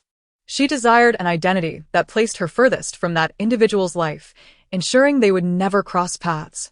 A diverse background is beneficial. It fosters rapid advancement. She noted that the owner of the establishment was a man in his 40s, and she felt increasingly satisfied. We are here to progress swiftly. I believe this environment is ideal. Indeed, I knew I could count on your judgment. The minister exclaimed, raising his thumb in approval. Your selflessness and dedication to work are truly a blessing for me as a superior. Chin Simeon observed as the minister transformed the scroll into a tangible assignment, dispatching it to the department responsible for soul transfers. For reasons she could not quite articulate, a sense of loss washed over her. When do we depart? And for how long? She inquired. The minister pondered for a moment, as if just recalling the question. I genuinely do not know. I only know we are to set off immediately, but I have not been informed of the duration. Chin Simeon hesitated, and the minister, noticing her uncertainty, thumped his chest reassuringly. But worry not. While you are there, you will have full command, and with your magical artifact in hand, you need not fear the disobedience of those little spirits. That is not my concern. Realizing there was no room for negotiation, Chin Simeon nodded and turned to leave. I appreciate your support. I shall prepare immediately for our departure. Thank you for your hard work. The minister waved her off, then turned to open a box on his desk, releasing a flurry of messages. At that moment, an ambulance arrived at the police station, and a throng of reporters swarmed the entrance, eager to capture the moment Liang Yuancheng was escorted from the vehicle. Make way. Everyone, step aside. Liang's mother emerged from a vehicle behind, her expression grave. We have brought a witness. She is in poor health. Please allow the ambulance some space. No sooner had she spoken than the doctor from the ambulance rushed out. The patient has fled. Chapter 44. I will serve your sentence. She could not comprehend how Chin Simeon, who loved her son so dearly, could so suddenly vanish, appearing as if she were a dying patient moments ago, struggling for breath. Initially, she intended for Chin Simeon's condition to serve as testimony for Liang Yuancheng, but now that Chin Simeon had fled, it felt like a self-inflicted humiliation. The police officer who had come to handle the situation was equally at a loss. Today, due to Mr. Liang's case, we are already under immense pressure. What do you intend to prove with an empty ambulance? From a distance, Liang Yuancheng watched his mother. Although he could not clearly discern her expression, her frantic gestures and rising tone conveyed her urgency to protect her son. For the first time in many years, Liang Yuancheng felt the palpable warmth of maternal love, yet regrettably, he could no longer see the anxious look on her face. I am here now. There is no need to trouble others further. Please allow those uninvolved to leave, Liang Yuancheng proposed to the officers nearby. Eager to resolve the case, the officers readily agreed. Thank you for your understanding, Mr. Liang. Given the gravity of the situation involving a life, we must conduct a thorough investigation. If this has inadvertently impacted your or your group's reputation, we will issue a statement to clarify matters afterward. At the police station entrance, the crowd began to disperse. Moments later, Liang's mother was placed on the ambulance that had brought Chin Simeon, immediately transported to the hospital. If Chin Simeon truly eluded our surveillance, Mr. Liang, considering your previous assurances and the circumstances surrounding the case, we may have to take appropriate measures against you. Midway through the interrogation, the police received news from the hospital, and the atmosphere grew tense. Liang Yuancheng's expression remained unchanged, devoid of any surprise. This Chin Simeon was not the same person he had known. Had he not stationed personnel to watch her closely at the hospital, she would have disappeared long ago. I will fully cooperate, but I request not to be detained directly. After all, there is currently no evidence implicating me in the case, and my personal reputation is closely tied to my group. Any detrimental impact could compel our legal department to take action, placing your bureau in an awkward position. Liang Yuancheng's argument was sound. He understood that he was summoned partly due to Liang Jincheng and partly because his mother had allowed Qin Simeon to escape. Yet, despite the unfavorable circumstances, Liang Yuancheng could not bear the stigma of being criminally detained. If you do not comply, we may have to. The officer frowned, realizing that Qin Simeon's flight had already entangled him in trouble. Find a discreet location. I will cover the expenses. You can monitor me, Liang Yuancheng proposed. This is preferable to facing an unpleasant confrontation once the truth is revealed. Seeing the officers still hesitating, he added, this could be considered house arrest, which is not significantly lighter than detention, especially since Liang Yuancheng is not a suspect. Very well, Mr. Liang, we will inconvenience you for a few days. As long as Qin Simeon turns herself in, we can discuss everything further. After swiftly organizing the materials, 9,671 paused before speaking. Lin Mo, what brings you here? Don't spout nonsense, 9671 had not made any progress with her business, and she was eager to clarify the overall situation, particularly the financial aspects. I simply wish to establish my own path moving forward and settle my assets. Establish your own path? Lin Mo scoffed. Have you forgotten how you obtained Liang Yuancheng's money? Without me, you would have been cast out by the Liang family and left with nothing. At this point, did she truly think she could claim everything for herself? 9671 furrowed her brow, realizing the complexity of the case. She flipped through the documents, discovering a plethora of unresolved issues. Was the introduction department blind when they took on this case? What do you propose for the division?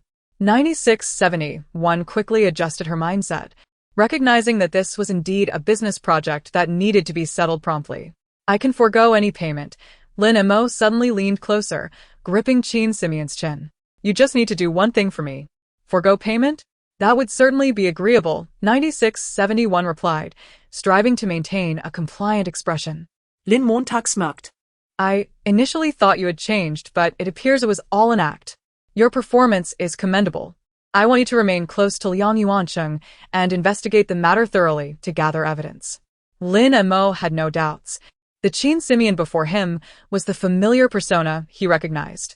Perhaps it was not feasible before, but now Liang Yuancheng is distinctly favoring you, providing you an opportunity. Consider it. 500,000 for a piece of information is quite advantageous. Lin Mo tossed his phone to her, gesturing at the screen's content. Take a close look. You fled, and he took your place in custody. Isn't that commendable? What is this? 9671 picked up the phone, feeling overwhelmed. How could unresolved issues lead to new problems? This is our chosen location. Does Mr. Liang have any objections? Avoiding the bustling front entrance, the officers transported Liang Yuancheng to a hotel without any insignia. The area was not particularly remote, situated in a back alley off the main street, lending it a somewhat desolate air. After glancing at the neon-lit sign of the Yulai Hotel, Liang Yuancheng had no objections. If you say it is acceptable, then I shall reserve this place. I can have everything arranged in about half an hour. Meanwhile, Qin Simeon had assigned identities at the academy and repeatedly instructed several individuals to minimize their words and, if uncertain about anything, to consult her directly. Make sure to familiarize yourself with your name and new identity. What is our workplace called? Qin Simeon inquired once more. It is a hotel, Rua corrected her softly. Qin Simeon pressed her forehead in exasperation. Chapter 45. The hour of soul exchange. As Qin Simeon stepped through the door, an inexplicable wave of anxiety washed over her. However, upon surveying her surroundings, she found nothing amiss. What's the matter? Baruo, ever the observant one, inquired. Qin Simeon shook her head. It's nothing. You all go find your respective hosts, and then come directly to my room. Naturally, Qin Simeon had chosen the innkeeper as her target. The man lay sprawled on the bed, snoring thunderously, blissfully unaware of the impending turmoil. After a brief moment of discomfort, Qin Simeon took control of the body. Though she found herself somewhat unaccustomed to the excess flesh and the stench of smoke and alcohol that clung to it, a series of knocks echoed through the room, and Qin Simeon suppressed her nausea as she rose to answer the door, reflecting on how swiftly these old spirits acted, knocking before entering. How thoughtful, she mused. Yet, upon flinging the door open, she froze, nearly dislodging the newly acquired soul from her grasp. Struggling to mask her astonishment, her voice emerged in a startling roar. "Regulars can't be banging on doors at this hour. If you persist, I'll call the police."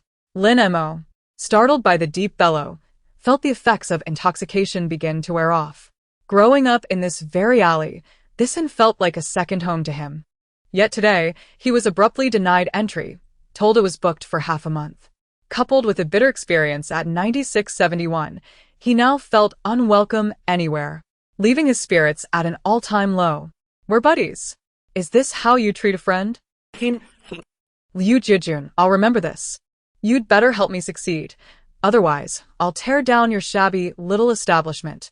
As soon as he finished speaking, a police patrol car rumbled past below the window, prompting Lin Mo to spit in frustration before departing. Qin Simeon silently expressed gratitude for the timely arrival of the officers and allowed the 5 individuals to enter. "I'll convene a meeting. You must familiarize yourselves with your identities and duties." Qin Simeon opened her notebook and began calling names. "Housekeeper, Lin Suehua." An elderly woman raised her hand. "I'm experiencing severe back pain. Walking is quite the struggle. By the way, I'm a man. The condition of the host's body is not within our control. You must adapt," Qin Simeon replied, casting a sidelong glance at him. "I'm a woman myself." Lin Suehua fell silent, nodding in acquiescence. "Room service, Zhang Daong Li Meng, do you have any issues?"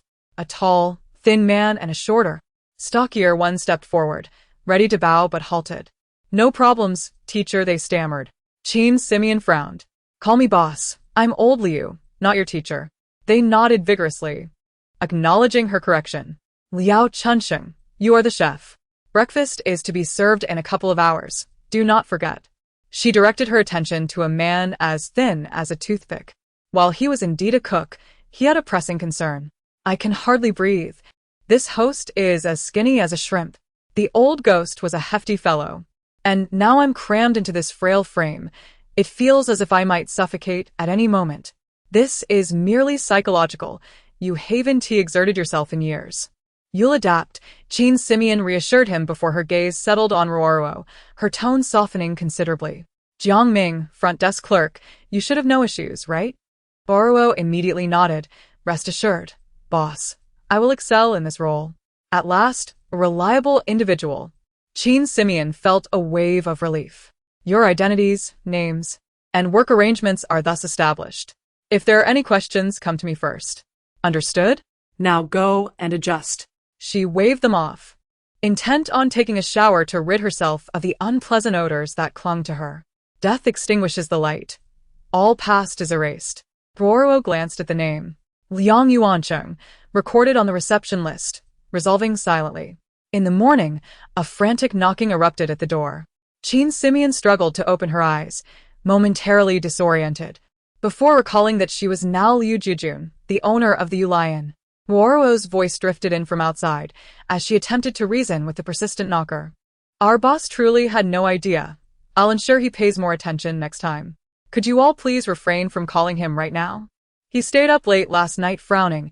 Qin Simeon pondered how a humble and could attract such trouble so early in the day. "What's going on?" She swung the door open, stunned to find familiar faces. She had been summoned twice, and both times it was the same officers she recognized from when they had taken her statement in the hospital. The housekeepers insist on entering to clean, and the chef arrived at 4 to prepare meals. "Are you all doing this on purpose?"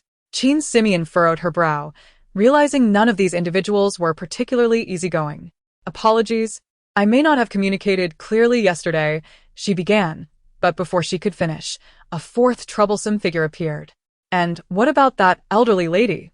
She can hardly walk straight, yet she has been tirelessly sweeping and mopping our floor. What is she up to?" "I'll reiterate. Refrain from prying, don't snoop around, and avoid roaming outside. We will contact you if necessary, understood?" Although Qin Simeon felt somewhat bewildered by the reprimand, she realized this place was likely under police investigation for some case. All right. I understand." She nodded earnestly, extending a pack of cigarettes as a peace offering. "Please don't be upset. I'll have a word with them to ensure absolute quiet." The officers declined her offer, urging her to check on the situation upstairs. "They're still busy up there. How much are you paying these people to work so diligently? Qin Simeon forced a smile, newly fitted into this guise, still feeling a mix of excitement and trepidation. That's really not my doing. Chapter 46. The chess piece of Qin Simeon. I never expected these individuals could complicate such a straightforward task to this extent. I am utterly perplexed as to the situation. There must be a reason these officers are stationed here. What kind of dangerous individual resides in room 304? Just as a curious thought began to surface, Qin Simeon promptly quelled it. She silently recited her secret to survival 3 times, then sprawled her ample form across the bed, preparing to indulge in some mobile entertainment when a timid sound emerged from outside the door. Boss, boss. Qin Simeon sighed. Yet she harbored more patience for this young girl than for others. What is it? She inquired as she opened the door. The young girl, Ruorua, seemed somewhat unaccustomed to this new appearance. She could not comprehend why the gentle and beautiful teacher had chosen such a form. The guest in 304 called for room service, and I'm a bit scared. Ruorua mumbled, her head lowered. It was not the hardships of the world that frightened her. Rather, it was the person in that room. Are you worried about the police? About those individuals who came to find me earlier getting angry again? Qin Simeon interrupted, realizing that the other party had not disclosed their identities. It would be rather peculiar to mention them as police officers outright. Ruorua, having achieved her intent, disregarded whether Qin Simeon's statement aligned with her thoughts and nodded eagerly. Yes, didn't they say to avoid approaching room 304? I'm worried about causing trouble. Qin Simeon nodded. All right, if you need anything, feel free to come find me. I'll head over. Ruorua gazed at her with gratitude, feeling that this teacher resembled the Qin Simeon she had known in life not only in name, but also in character, speech, and even certain mannerisms. Her untimely death had left her feeling bewildered, and thoughts of the living Qin Simeon and her mother stirred an ache within her. Thus, she was scarcely prepared to meet Liang Yuancheng. Should she be recognized, her path as a student would be irrevocably severed. Teacher, I'm sorry. Watching Qin Simeon prepare to ascend the stairs, Ruorua could not help but utter a remorseful apology. Qin Simeon turned to her with a smile, though it appeared somewhat eerie upon her face. Room 304 was directly above Qin Simeon's room, a mere 2 steps away. Yet it took her a full 5 minutes to reach it, dragging her cumbersome form. Guest, do you require anything? She asked breathlessly as she knocked on the door. There was no response.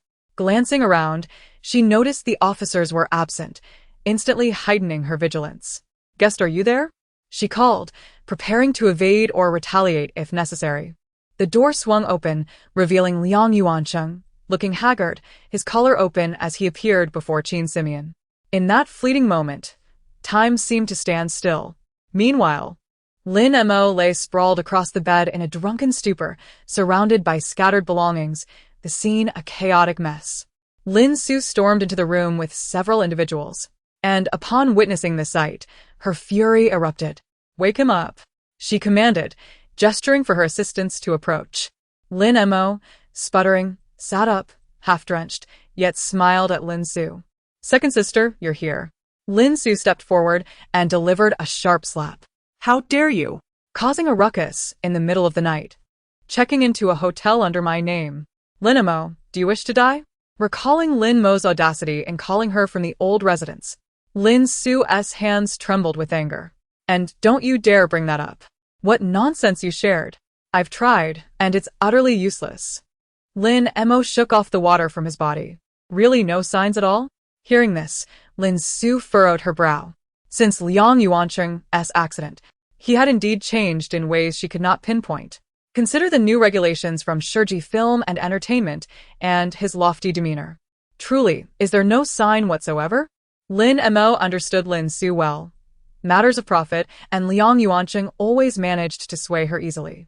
Casting a glance at her surroundings, Lin Su dismissed those nearby, crossing her arms as she regarded the disheveled Lin Mo with a cold gaze.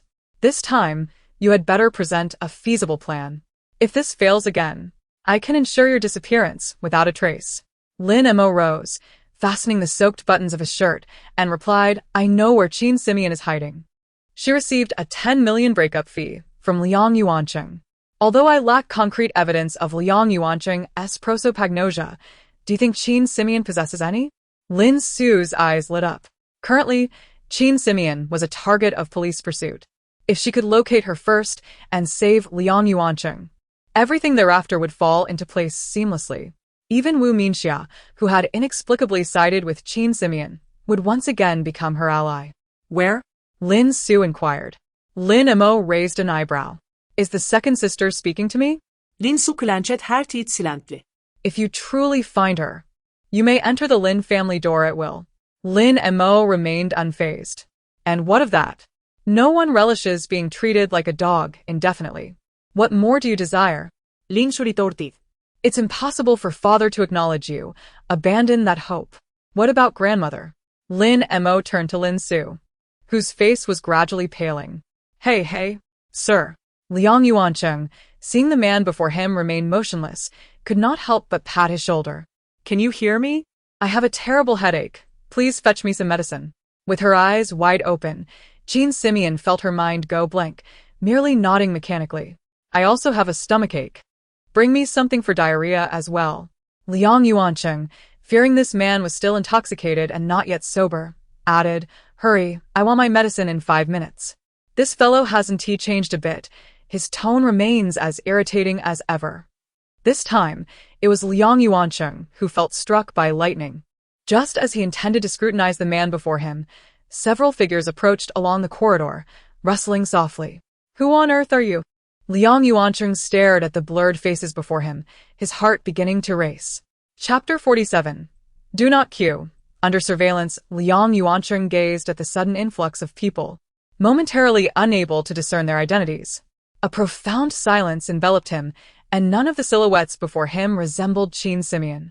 Just as he was about to convince himself that the previous moment was merely a result of his physical discomfort, an intrusive thought pierced through his mind. What trouble has this fool gotten into again? This is the one who took my statement last time. And he looks as tense as a glacier. I've only been gone a few days, and the police are already on his tail? This guy is truly a source of worry. His heart raced uncontrollably as Liang Yuancheng scanned the faces around him, striving to identify the source of these thoughts. This could not be an illusion. It was genuine, something he had distinctly heard. Mr. Liang, are you all right? A delicate voice reached his ears. He instinctively grasped Ruoro's arm and murmured, Do not leave, before collapsing to the ground. What? He just fainted out of nowhere? Qin Simeon hurriedly stepped forward to assist him. Liang Yuancheng's gaze, clouded like a winter storm, ultimately settled on Ruoro. The ambulance arrived promptly, and after a brief examination, the doctor quickly diagnosed the issue. Poor nutrition, inadequate living conditions, a substandard environment, physiological allergies, and mild dehydration. In short, he was suffering from the ailments of poverty. The officer, upon receiving the results, was at a loss for words. He noticed Qin Simeon lingering outside the ward, and with a hint of surprise remarked, Boss Liu, why are you still here? Qin Simeon felt compelled to explain. Could it be that something from my place upset this guest? The officer chuckled. Well, not entirely, but somewhat. He then handed the diagnosis report to Qin Simeon. He is accustomed to a life of luxury. It is likely he truly cannot adapt to your accommodations. Qin Simeon pursed her lips, thinking him quite troublesome. She then adopted a worried expression. Well, that is not my concern. The room fees. The officer glanced at the hospital room and replied, He has already paid for it. If he cannot continue to stay, you might need to negotiate with him. Then let it go, Qin Simeon immediately countered. Whether or not she made a profit was of little consequence. She was not a venue manager and had no need to fret over the financial matters of the host. As long as I can keep my distance from this calamity, I have nothing to lose. Let me calculate the expenses. I will refund him for the days not spent, she said while retreating. That does not concern me. I shall take my leave now. Wait. The officer called out. Qin Simeon frowned, wondering if she had inadvertently revealed something. Your person is still inside. Aren't you going to check on him? The police officer pointed towards the ward. It suddenly dawned on Qin Simeon that before Liang Yuancheng fainted, he had been clutching Ruoro tightly, and the doctor had instructed Ruoro to remain in the room for his comfort. However, facing Liang Yuancheng again, she lacked the confidence. As she hesitated, a nurse emerged from the room. Which of you is accompanying the patient? He has requested to see you. A shiver ran through Qin Simeon. She had not evaded her fate after all. Meeting him would at least allow her to settle accounts. Pushing open the door, Liang Yuansheng immediately lifted his gaze towards her. The girl beside him was not her. For all this time, Liang Yuansheng had not sensed a hint of familiarity, nor heard any of her thoughts.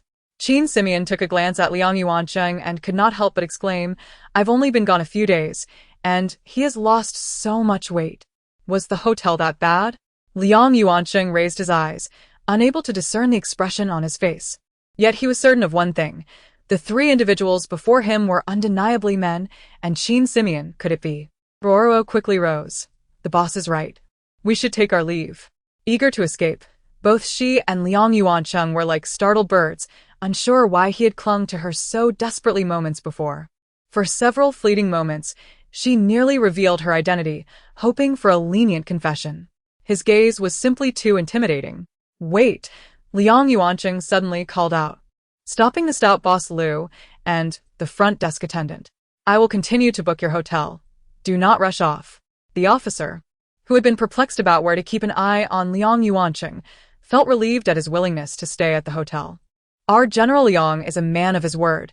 Since he has chosen to stay with you, you should receive him with proper hospitality." "I'm not worried." Qin Simeon silently gritted her teeth, worried that this young master might be overwhelmed by the poverty of our hotel. "It's him." Liang Yuanqing stared incredulously at Boss Liu. Why is she not only transformed into a man, but has become such a slovenly, disheveled figure? What on earth had transpired? Concerned about inadequate hospitality? "Look at you, you're ill. Perhaps it's best to change locations," Ruoro chimed in, nodding in agreement. "Let us hurry up and leave." Liang Yuanqing suddenly exhaled, a smile of indescribable delight spreading across his face.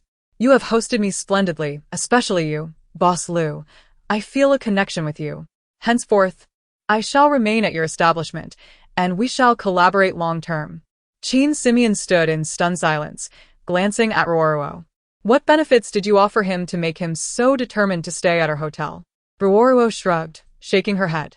"I didn't even dare to say a word." The officer, naturally pleased with the outcome, knew that monitoring was not a simple task. Changing locations would complicate his report-writing efforts. He could not simply state that the witness was allergic to the hotel environment and needed to move. Pointing at herself, Qin Simeon exclaimed, "Me? Don't be ridiculous. I'm not suited for looking after anyone. I believe Boss Liu is quite appropriate. The expenses during this period will be calculated separately." "Surely, you wouldn't neglect your business. This guy is still so adept at delivering a retort that leaves me speechless. Help! Why do I keep encountering him? I painstakingly chose this identity." "Painstakingly chosen." Liang Yuancheng raised an eyebrow. "You must have painstakingly chosen to be with me." Chapter 48. Could the iceberg be in love with me? Ultimately, Liang Yuancheng's health posed no significant issues. The timing of his discharge depended solely on his own desires. At present, it was evident to everyone that he had no intention of leaving.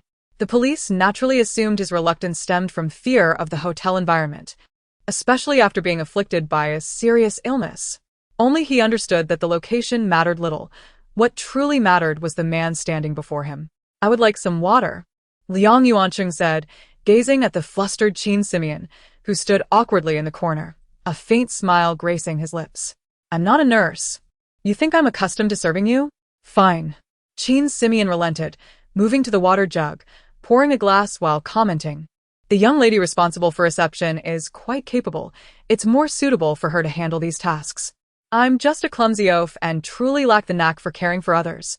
Liang Yuancheng accepted the cup but did not drink. Instead, he fixed his gaze on Boss Liu. "I believe you are doing splendidly," he remarked. Qin Simeon felt a sudden alarm at the intensity of Liang Yuancheng's gaze. How could I have overlooked this detail when selecting my identity? I thought I could remain uninvolved with this man. He has a criminal record. Could he genuinely harbor affection? That shouldn't be the case with Liu Jiejun. I am worlds apart from Lin Ji. It has been several days since I last saw Lin Ji. Could he be desperate? All right, take your time with the water. I'll step out for a smoke. Qin Simeon feigned a lethargic demeanor. Let us see if I can disgust you. Liang Yuancheng thought, disliking the scent of tobacco, perhaps due to his childhood asthma. Qin Simeon believed he had struck a nerve, but no need for formality. Feel free to smoke here. Do you have cigarettes? I can send someone to fetch them, Liang Yuanqing observed with an amused expression. I have some. No need to be courteous, Liang. Qin Simeon found himself momentarily speechless. He had anticipated using an unappealing excuse to discreetly exit, but to his surprise, Liang Yuanqing tolerated even his smoking. Is it affection for the sake of affection, or mere folly in love? This man, upon encountering love, possesses no boundaries or principles. And what does he find appealing about Lu Jiejun? Surely it cannot be solely because he is male. Beyond that, I see no other admirable qualities. When selecting a host, Qin Simeon had deliberately reviewed this individual's history. Orphaned and devoid of connections, he harbored no ambitions, burdens, or expectations. As long as he could maintain a modest business for sustenance, he would not strive for more. He was a lethargic sloth, merely breathing without purpose. What could possibly attract Liang Yuanqing, a president of a multinational conglomerate, to such a paragon of mediocrity? Go ahead and light up. I rather enjoy watching you smoke. Although Liang Yuanqing could not see her expression, he could sense that Qin Simeon was momentarily stunned. The atmosphere compelled him to tease her further. My arm aches. Would you mind giving it a massage? Liang Yuanqing extended his arm toward Qin Simeon. Goodness, what ailment do you have? Do you think you're hiring a caretaker? My hands are heavy. I fear I might break it. I'll call a nurse instead. Qin Simeon attempted to rise, only to be halted. This room cannot be entered casually. You may massage it. I can endure. Qin Simeon twisted the doorknob, discovering it was locked. Biting her lip in frustration, she declared, "Then don't scream." With that, she rolled up her sleeves and approached him. In the corridor, Rua stood alongside several police officers, overhearing their fragmented conversation. Upon discovering the location, proceed with the operation. Who provided the information? Had I known earlier, we wouldn't have to exert ourselves. I heard it was, are they in competition with Shirji film industry? Rua did not recognize the person speaking, yet for reasons unknown. Her heart raced at merely catching a glimpse of a silhouette, compelling her to follow instinctively. After several turns, Rua trailed the woman to a secluded corner of the hospital corridor, where the woman entered a stairwell, prompting Rua to stealthily eavesdrop. Yes, I saw clearly. It was the same officers who attended to Liang Yuanqing. The ward is locked, and there are guards. It's most likely him. All right, rest assured, Miss Lin. I will keep watch until she arrives. This voice. Rua's eyes widened as she cautiously peered through the door crack, inspecting further. Indeed, the woman, though dressed in inconspicuous attire and different from their first encounter on set, was unmistakably the same individual who had poisoned her sister's cup. Had the situation escalated further, she would have borne the burden of a life taken. If that had been the case, she would not only have forfeited her internship but also faced retribution in the underworld.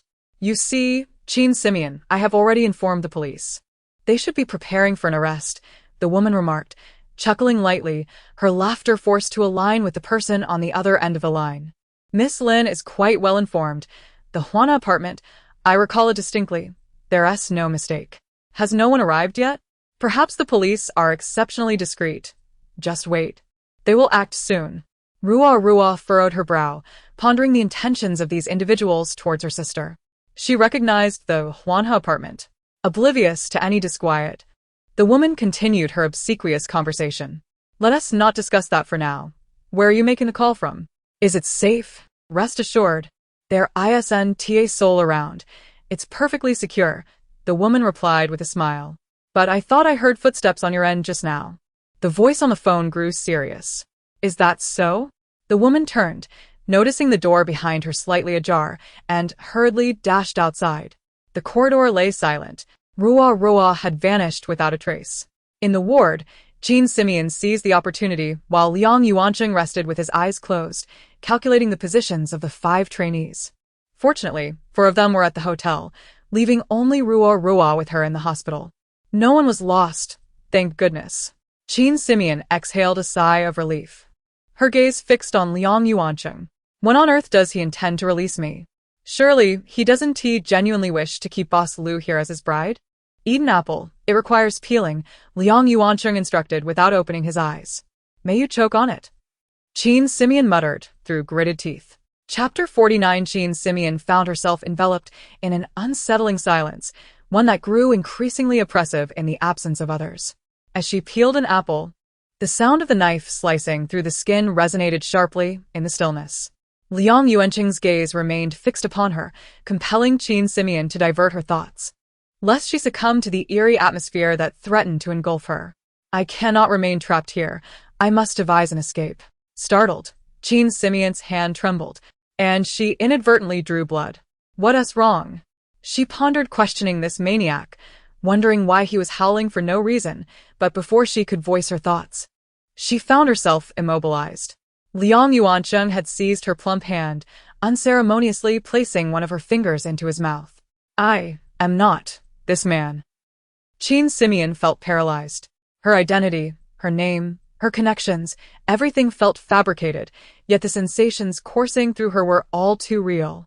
It was as if some bizarre seed had taken root, rapidly spreading from the spot where Liang Yuanqing held her, inducing a tingling numbness that soon morphed into a heartbeat that drowned out all other sounds. Mr. Liang, we have found. The door swung open, and the plainclothes officer halted mid-sentence. The scene before him rendered him momentarily speechless, as he was confronted with an unusual tableau. A tall, slender youth with a slightly open collar, sucking on the finger of a portly middle-aged man. Their eyes locked, conveying an unspoken multitude of emotions. I seemed to have interrupted. The seasoned officer, typically composed, found himself at a loss for words, unsure how to proceed. Qin Simeon's face flushed crimson, feeling as though she had been caught in an act of infidelity, her entire being stiffening in response. Officer Yang, could you please summon a nurse? Mr. L has sustained a cut on his hand. It was only then that Qin Simeon noticed the streak of crimson between Liang Yuanqing's lips.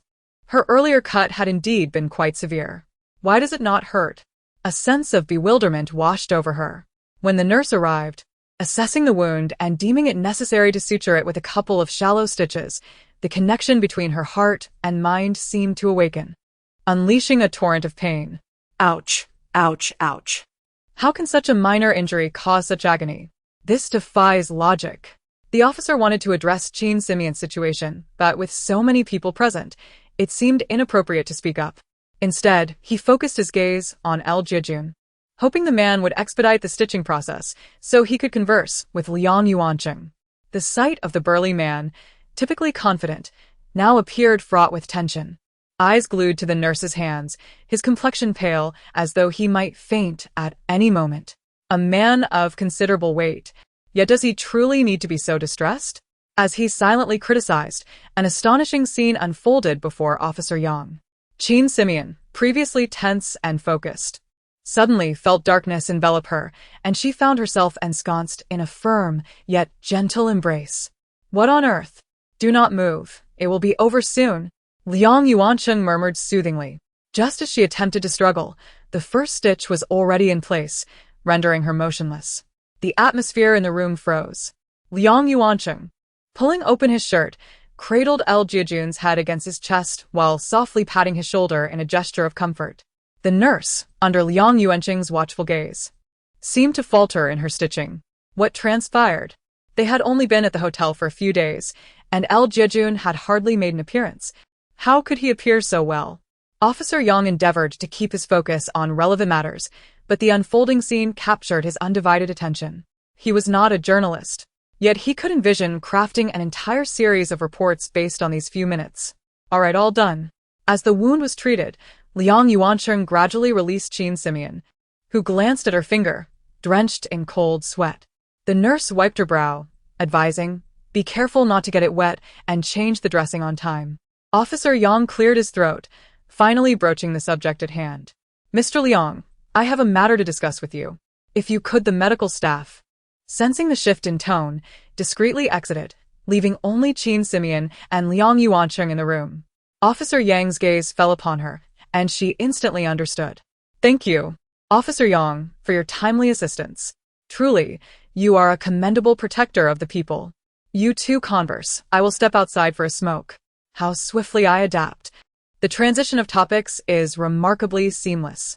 Officer Yang nodded silently, having had little interaction with L Jiejun before, only to sense a vague unease. He now recognized that the hotel owner possessed a certain perceptiveness, befitting someone in the hospitality industry. No Chin Simeon glanced at Officer Yang, her eyes pleading for help. Guardian of the public, please say something. It may be somewhat inconvenient for him to remain here. Officer Yang furrowed his brow. Just how favorable was the situation? Was not Chin Simeon his wife? What was truly occurring here? Just say it. Liang Yuancheng gripped Chin Simeon's clothing tightly, showing no inclination to release her. Officer Yang. It is this way. We have located Chin Simeon. Who? Stopping her struggles, Chin Simeon froze in place. Liang Yuancheng cast her a sidelong glance and inquired, and then? Currently, there has been no arrest. Merely surveillance has been established.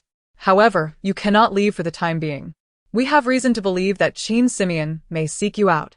Officer Yang had always intended to cast a wide net to catch a larger fish.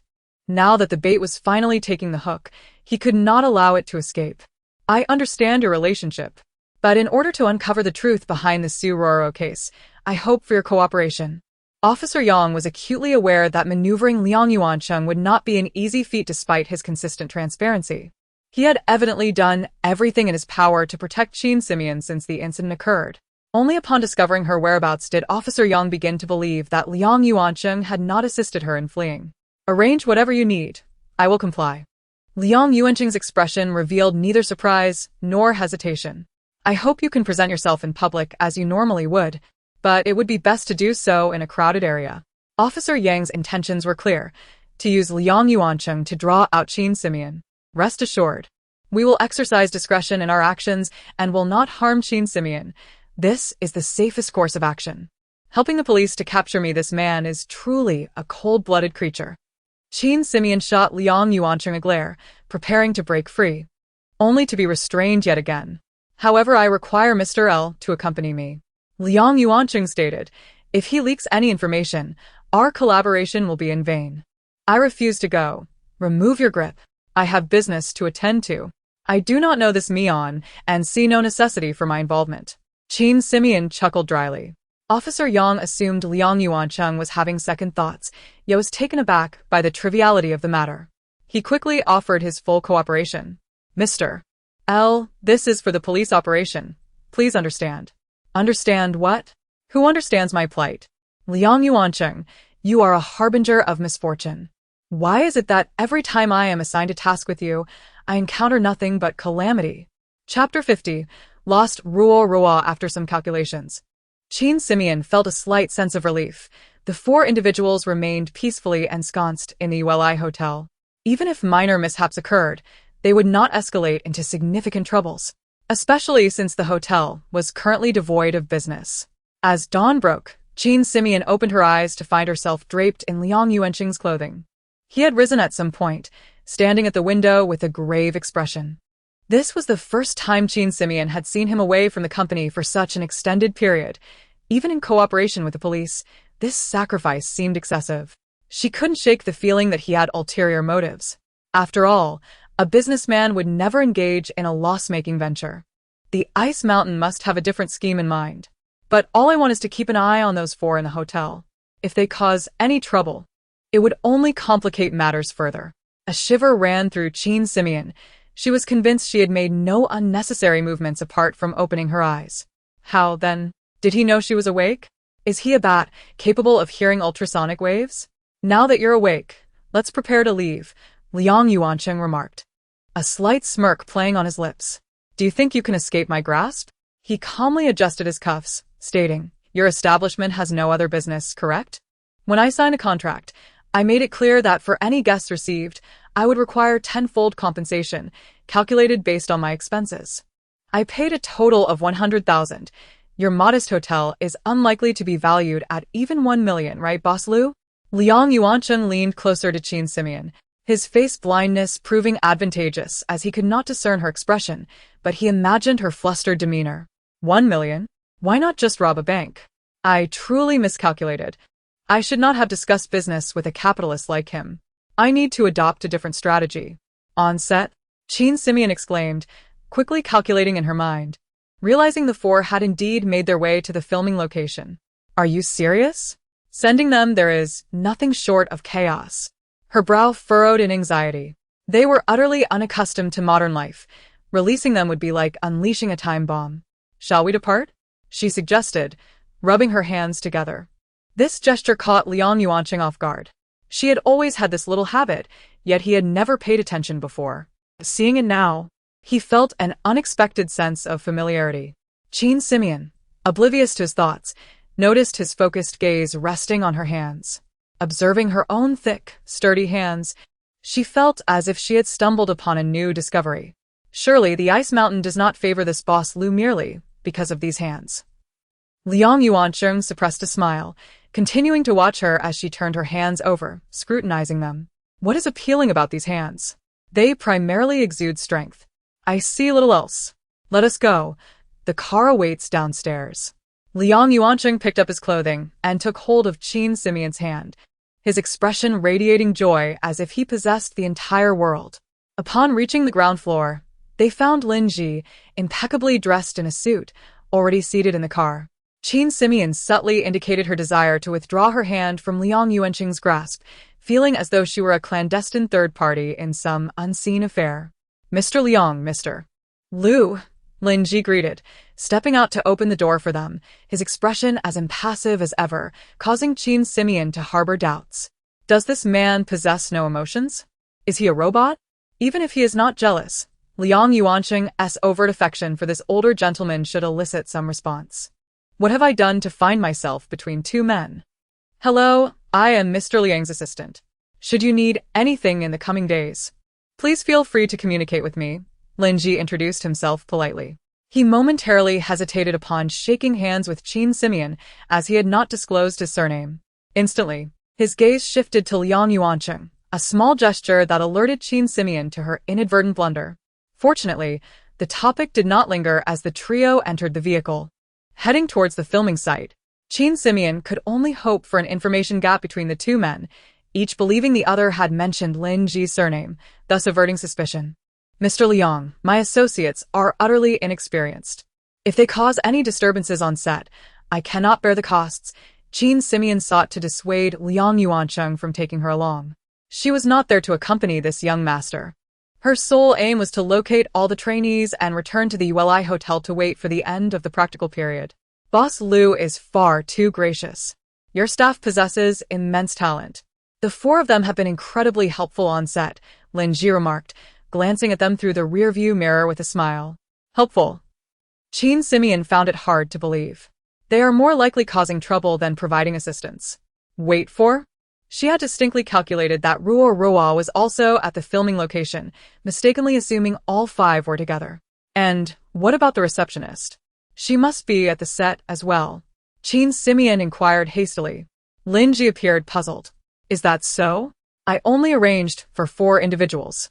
Qin Simeon's expression shifted as she quickly recalibrated her thoughts, realizing she had indeed lost track of Ruo's whereabouts. Drive faster, Liang Yuanqing commanded, sensing the tension in Qin Simeon's muscles. Chapter 51. Upon encountering Qin Simeon, a sense of ease washed over her. It was precisely because it was her that the anxiety dissipated. Yet, it was also her presence that heralded trouble. As soon as they alighted from the vehicle, Steward Lin swiftly guided Qin Simeon into the film set, while Liang Yuanqing trailed behind, his gaze scanning the surroundings. That individual should indeed be here. Oh dear. What a rare guest, a voice, laced with malice, interrupted, and several figures approached Liang Yuanqing. Unable to discern their faces or attire, he ignored them momentarily, hastening to catch up with the hurried Qin Simeon. These past few days, I've been occupied with business discussions alongside Boss L. I hadn't anticipated that you all would also arrive. In the midst of his ghost-hunting fervor, Qin Simeon was abruptly halted, her impatience palpable. Why is this guy suddenly acting like a clingy child, incessantly bothering me? Liang Yuanqing's grip on her hand tightened in response to her annoyance. Boss L? The newcomers scrutinized Qin Simeon, their eyes brimming with disdain. The man before them, unkempt with sparse hair, bore a visage of irritation, clad in simple and coarse attire. Far from presentable. To put it bluntly, in the realm of Shurji film industry, he would likely not even be granted entry. Liang Jincheng narrowed his eyes, pondering what business they could possibly be discussing and what mischief Liang Yuanqing was up to. Throughout this encounter, the man had not once cast a glance in his direction. Was he truly oblivious to those around him, or had he indeed lost the ability to recognize anyone, as someone had suggested? Qin Simeon regarded the unfamiliar faces, none of whom she recognized, and Liang Yuancheng offered no introductions, merely fixating on her. I'm truly at a loss. This icy demeanor of his resurfaces again. Each time we meet, he offers no introductions, expecting me to guess who they are? However, I've been on the set for quite some time now. Could these individuals be new staff members? How is it that I don't recognize a single one of them? The leader among them seemed oddly familiar, yet she couldn't place him. He bears a resemblance to that icy fellow, doesn't he? As Qin Simeon pondered this, she glanced at Liang Yuancheng, only to find him suddenly release her grip and turn to the man across from them. I've been away for a few days. I've heard you've been rather busy with your little schemes. Liang Jincheng met Liang Yuancheng's gaze, his own perpetually lofty, revealing no signs of anomaly. Yet, this was a significant piece of information that could topple Liang Yuancheng. He had worked hard to obtain it and was determined not to let it slip away. He feigned silence, casting a sidelong glance at the individuals nearby. Mr. Liang, what do you mean by that? We have no such schemes. Having assessed their positions, Liang Yuancheng fixed his gaze upon the leader and barked, I wasn't addressing you. Intimidated by his commanding presence, the man glanced at Liang Jincheng, silenced by fear. Liang Jincheng remained mute, eager to ascertain whether Liang Yuancheng could indeed recognize him. Qin Simeon, anxious to check on her students, grew increasingly impatient with Liang Yuancheng's grip.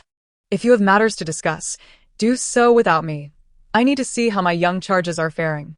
No hurry, I shall accompany you shortly, Liang Yuancheng insisted, forcibly drawing Qin Simeon to his side. Had this been the old Qin Simeon, such an act might have hinted at a tender affection. Yet, in the context of a middle-aged man, the scene was decidedly unappealing. Liang Jincheng scrutinized the two before him, unable to discern Liang Yuancheng's intentions. Was this an attempt to nauseate him, to escape a predicament? Not a chance. Mr. Liang, in your absence these past days, we have encountered considerable difficulty. The set cannot operate without oversight. We've been toiling diligently. Surely, you cannot neglect to acknowledge our efforts? Indeed, when we were under the guidance of the young Mr. Liang, he would have at least offered us some form of compensation. You, as the president, surely would not deprive us of even this modest recognition? Qin Simeon rolled her eyes. Now this is the camaraderie of true friends. Out of nowhere, this fellow is pursuing someone else. And what of this man, who shares a visage with the icy one? His gaze upon Liang Yuancheng is quite unsettling. There's a peculiar white patch beneath his eye. From this angle, he resembles a husky. Is that vitiligo? Suddenly, Liang Yuancheng stepped forward, fixing Liang Jincheng with his steely gaze. ISN to your young Mr. Liang here? What? Do you wish to claim my position? Very well, Mr. Liang. Please provide your name, age, educational background, and work experience, and I will arrange for you to join the company. Report to your respective departments at 8 tomorrow morning, Steward Lin interjected, stepping forward with an impassive demeanor. The group instantly shrank back, realizing the implications of Liang Jincheng's earlier assertions. Initially, they had dismissed the notion that someone could lose their ability to recognize others following an accident. Yet, due to his insistence on the significance of the matter, they had reluctantly agreed to partake in this charade. Now, they found themselves ensnared, appearing foolish and facing potential incorporation into the company. As individuals accustomed to the lavish lifestyle beside Liang Jincheng, the prospect of a mundane 9-to-5 existence was intolerable, leading them to vehemently decline. It's a misunderstanding, truly. We were merely jesting. Mr. Liang, it's been some time since you've been here. We were just venting our frustrations. Please don't take it to heart. Observing his subordinates crumble, Liang Jincheng cast a disdainful glance before addressing Liang Yuancheng with derision. Do you truly believe that your return will secure you a place in the company? Take a good look at the news from these past days. Your standing is finished. With that, Liang Jincheng tossed several newspapers at Liang Yuancheng's feet, the headlines glaringly proclaiming, President of Shirji Film Industry suspected of police detention. Group disavows Liang family leadership. Qin Simeon furrowed her brow at the content, unaware that Liang Yuancheng had become embroiled in a murder case during her absence. This incident had no connection to him. Why did he not clarify matters and simply hand her over? What was he hesitating for? Could it be that he had genuinely developed feelings for his wife? Just as Qin Simeon was engulfed in confusion, a familiar figure emerged in the distance, unmistakably recognizable. She lifted her gaze. It was her. Turning back to Liang Yuancheng, she found his expression as frigid as ice, devoid of tenderness. What on earth was this man's disposition? Chapter 52. A couple who seem unfamiliar. Liang Yuancheng gazed ahead at the figure of a woman approaching him. Devoid of any familiar aura. The soul of Qin Simeon had been entirely replaced, blending seamlessly with the crowd, rendering her utterly unremarkable. What brings you here? Liang Yuancheng inquired, struggling to discern the identity of the person before him. Was she the avaricious woman he once knew, or merely a stranger assuming her guise? As 9671 opened her mouth to respond, police officers surged forth from all directions, swiftly restraining her. Wait. I have something to say. She protested desperately. Liang Yuancheng, actually. Qin Simeon observed the scene unfold, unable to suppress a slight frown. This fellow, has he come to the set solely to ensnare my wife? Even devoid of affection, surely it cannot be this ruthless. Witnessing the woman pinned to the ground elicited a twinge of sorrow within Qin Simeon. After all, the soul that once inhabited that body was hers. Thank you for your cooperation, Mr. Liang. We must take this individual into custody. Please direct any inquiries to your attorney. The officer stated, preparing to cuff 9671. She was no longer Qin Simeon, but rather El Jiajun of the Welai Hotel. Is something amiss? Officer Yang. The only one familiar with her, afforded El Jiajun a measure of leniency. I just feel. Qin Simeon cast a pleading glance at Liang Yuancheng. After all, she is your wife. Do you truly intend to disregard her? El Jiajun likely thought it rather harsh to act so decisively against a vulnerable woman. Finally, Liang Yuancheng spoke up. I believe you are being excessively harsh on this defenseless individual. She still has something to say. Allow her to finish before taking her away. Besides, she cannot escape with so many of you guarding her. Is this truly necessary? Before the officer could respond, a voice from the onlookers chimed in. Necessary? This is a murder. She killed Su Roro, who acted alongside us. Qin Simeon found herself at a loss for words, acutely aware that her current identity afforded her no right to intervene. Just as she prepared to let the awkwardness pass, Liang Yuancheng stepped forward, confronting the outspoken girl with an icy demeanor. And who might you be? El Jiajun is older than you. It is only natural that he would speak up. The officer has yet to say anything, yet you have so much to say. Qin Simeon felt a wave of embarrassment wash over her as all eyes turned toward her, including the suspicious gaze of Liang Jincheng. Liang Yuancheng's coldness was palpable. Yet his emotional outburst in defense of someone was unprecedented. In truth, she is also frightened. I can understand, he said. Mr. Liang. Qin Simeon wished to minimize the impact of the situation. Her intent was merely to escort Wu Gui away, not to entangle herself further with Liang Yuancheng. Whose individual is this? Liang Yuancheng suddenly lifted his gaze, disregarding Qin Simeon's plea. I do not wish to see such extras on set again. Remove her immediately.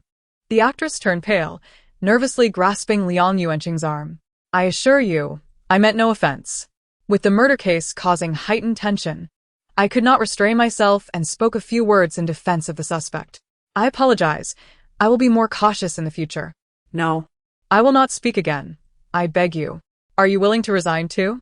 Liang Yuancheng shouted, shaking off her grasp. Qin Simeon swallowed hard, astonished by Liang Yuancheng's fervor.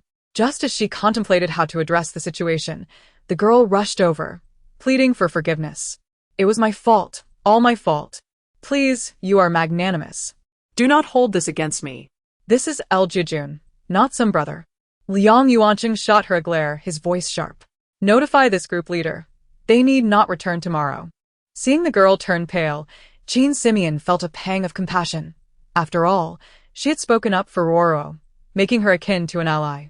Just as she prepared to interject on the girl's behalf, the girl suddenly revealed a glint of coldness in her eyes. This was no ordinary extra. Her gaze betrayed a maturity that belied her age, causing Qin Simeon to swallow her words. "Let us go, Miss Lung," the attendant Lin instructed, pulling the girl away. Qin Simeon's gaze lingered on the girl, sensing something amiss. "Liang Yuancheng, allow me to explain. That night's events were not directed at me. They intended." 9671 finally found her voice, but was interrupted by the girl. "Lin, please do not expel me. I desperately need this job." Qin Simeon furrowed her brow, realizing that the situation had shifted considerably from her initial understanding. Just as she intended to inquire further about 9671's cryptic statement, the girl abruptly knelt, grasping Liang Yuancheng's pants leg as she cried out, "I have done nothing wrong. It was merely a single statement. You cannot cast me aside so callously. I truly will not dare again. I beg you." The cameras surrounding them clicked incessantly, capturing the scene, each sound echoing in Qin Simeon's ears. This girl. Qin Simeon found herself observing her more intently, suddenly noticing fresh burn marks on the girl's wrist, still raw and unhealed. That night, Ruoruo had been burned alive. "What happened to your injury?" Qin Simeon approached, gripping the girl's hand. "Do not touch me," the girl protested, attempting to pull away, but in her current form, Qin Simeon was far too formidable for her to escape. Qin Simeon rolled up the girl's sleeve, exposing the injury. "How did this come to be?" "I accidentally scalded myself." The girl stammered, panic evident in her voice. "Scalded? I perceive this is a burn." Qin Simeon narrowed her eyes, just as several police officers approached. Chapter 53. The case gradually unfolds, however. Officer Yang noticed something peculiar about the girl with the surname Lung. Although she appeared to be merely a bystander, her timing in interjecting was rather deliberate. While injuries are typically inconsequential, her intentional falsehood in this circumstance was rather intriguing. "Let go of me." In broad daylight. "You are assaulting me." As the crowd's attention turned towards them, the girl with the surname Lung appeared flustered. Her increasing struggles only drew more eyes upon her. Qin Simeon coldly inquired, "How did you sustain your injuries here, and when did it happen?" "That's none of your business." "Why should I tell you?" Fearing that her forceful grip might cause harm to the girl, Qin Simeon hesitated, contemplating whether to release the increasingly frantic girl when someone stepped forward to take her arm. "Allow me to ask you instead, if you don't mind," Officer Yang stated with an impassive expression, examining the girl's wounds closely. They were unmistakably burns, rather than mere scalds. "What is your name? What is your occupation? And how did you acquire this injury on your arm? When and where did it occur?" Officer Yang scrutinized the girl, his gaze fixed upon every nuance of her expression. With the police now involved, Qin Simeon relinquished her hold, sensing that Ruoruo's disappearance was likely intertwined with this girl. "I am asking you, what is your name?" Officer Yang raised his voice. "My name is Lung Yang." The girl replied, before suddenly exerting force, violently shaking off Officer Yang and bolting forward like a madwoman. "Stop her. She is a suspect." Officer Yang did not anticipate that this seemingly delicate girl, oblivious to the world, would possess such tenacity, and he shouted urgently. As several people converged, Lung Yang abruptly changed direction, dashing towards the filming site. "Is she out of her mind? Can she possibly escape?" Qin Simeon murmured to herself. "Rest assured, I will not let her succeed." Liang Yuancheng glanced at Lin Ji, who immediately stepped forward. "Block her." To Qin Simeon's astonishment, the surrounding onlookers swiftly transformed into a human barricade, restraining Lung Yang so effectively that she vanished from view. Officer Yang, taken aback, recognized several familiar faces among the crowd. Some were vendors from outside the Welai Hotel, while others were passers-by. To his utter surprise, these individuals were all arranged by Liang Yuancheng. "You have hidden your plans quite well," Officer Yang remarked, glancing up at him. Liang Yuancheng offered a faint smile. When faced with adversities, one cannot simply sit idly by. "This case is undoubtedly not orchestrated by Qin Simeon. I merely intended to use myself as bait to lower their guard, and it appears to have worked effectively." Officer Yang shook his head slightly.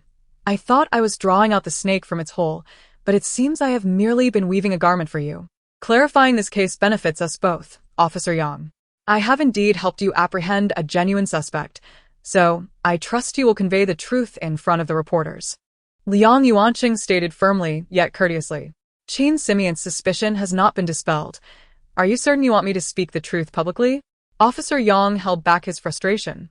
Initially, he had been curious about Liang Yuanqing's excessive cooperation, especially since he had ample reasons to refuse surveillance.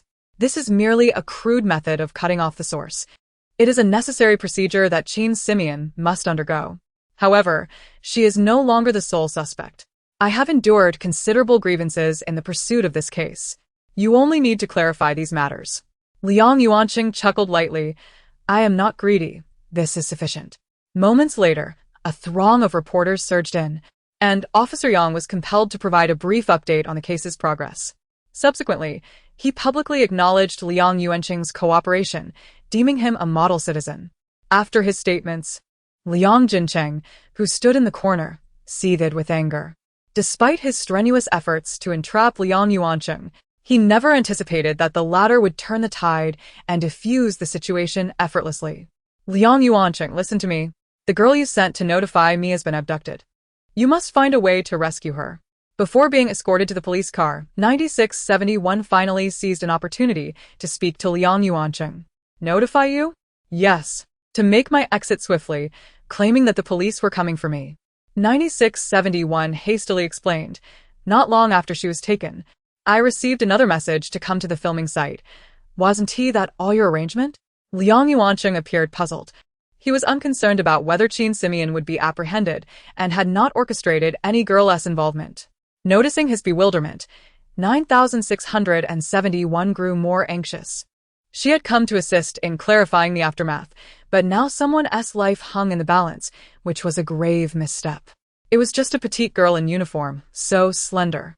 As 9671 was about to be taken away, she finally recalled a distinguishing feature. Yes. She had a symbol on her clothing that read joyous arrival. Upon hearing this, Qin Simeon's excitement surged. That must be Roro. Did you see her? Who took her away? Roro? Liang Yuanqing gasped, yet he could not linger on the specifics. Glancing at Linji. I will investigate immediately. Qin Simeon promptly moved to pursue. But Liang Yuanqing grasped her arm. You need not worry. He is capable of handling this. Even if you go, you cannot possibly act faster than he can. Qin Simeon attempted to sense Roro's location once more, but still could not perceive her whereabouts. She has done this for me again. She cannot be harmed. She cannot experience another calamity while by my side. Liang Yuanqing gazed at Qin Simeon, astonished. Was this Roro truly the same one that had perished in the fire? Qin Simeon pulled Liang Yuanqing, nearly pleading, let me go.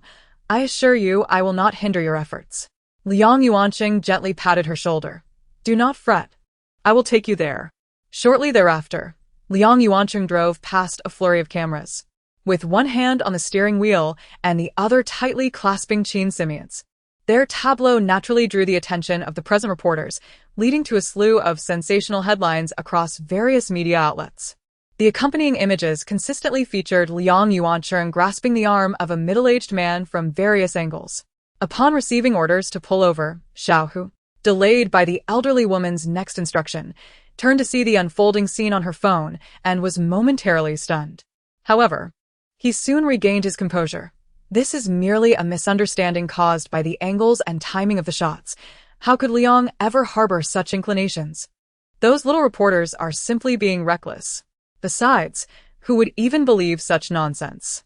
Liang's mother clutched her phone tightly, her expression grave. Chapter 54. Suddenly alone since accepting the transfer task, Qin Simeon had not visited this place, unaware that her landlord received monthly transfers from her bank account. Liang Yuanqing swiftly opened the door and began to search the room, while Qin Simeon trailed behind, surprised by his adeptness. Is this fellow so proficient at breaking and entering? Or has he frequently come here to rendezvous with that woman? As Liang Yuanqing searched for clues, he found her words somewhat exasperating. What did she mean by that woman? Wasn't she referring to herself?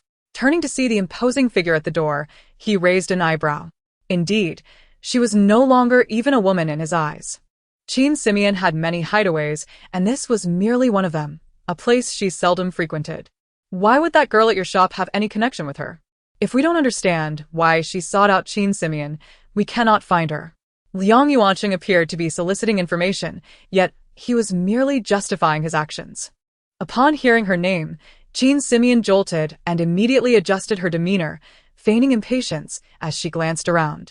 Liang Yuanqing paused, turning to her with curiosity.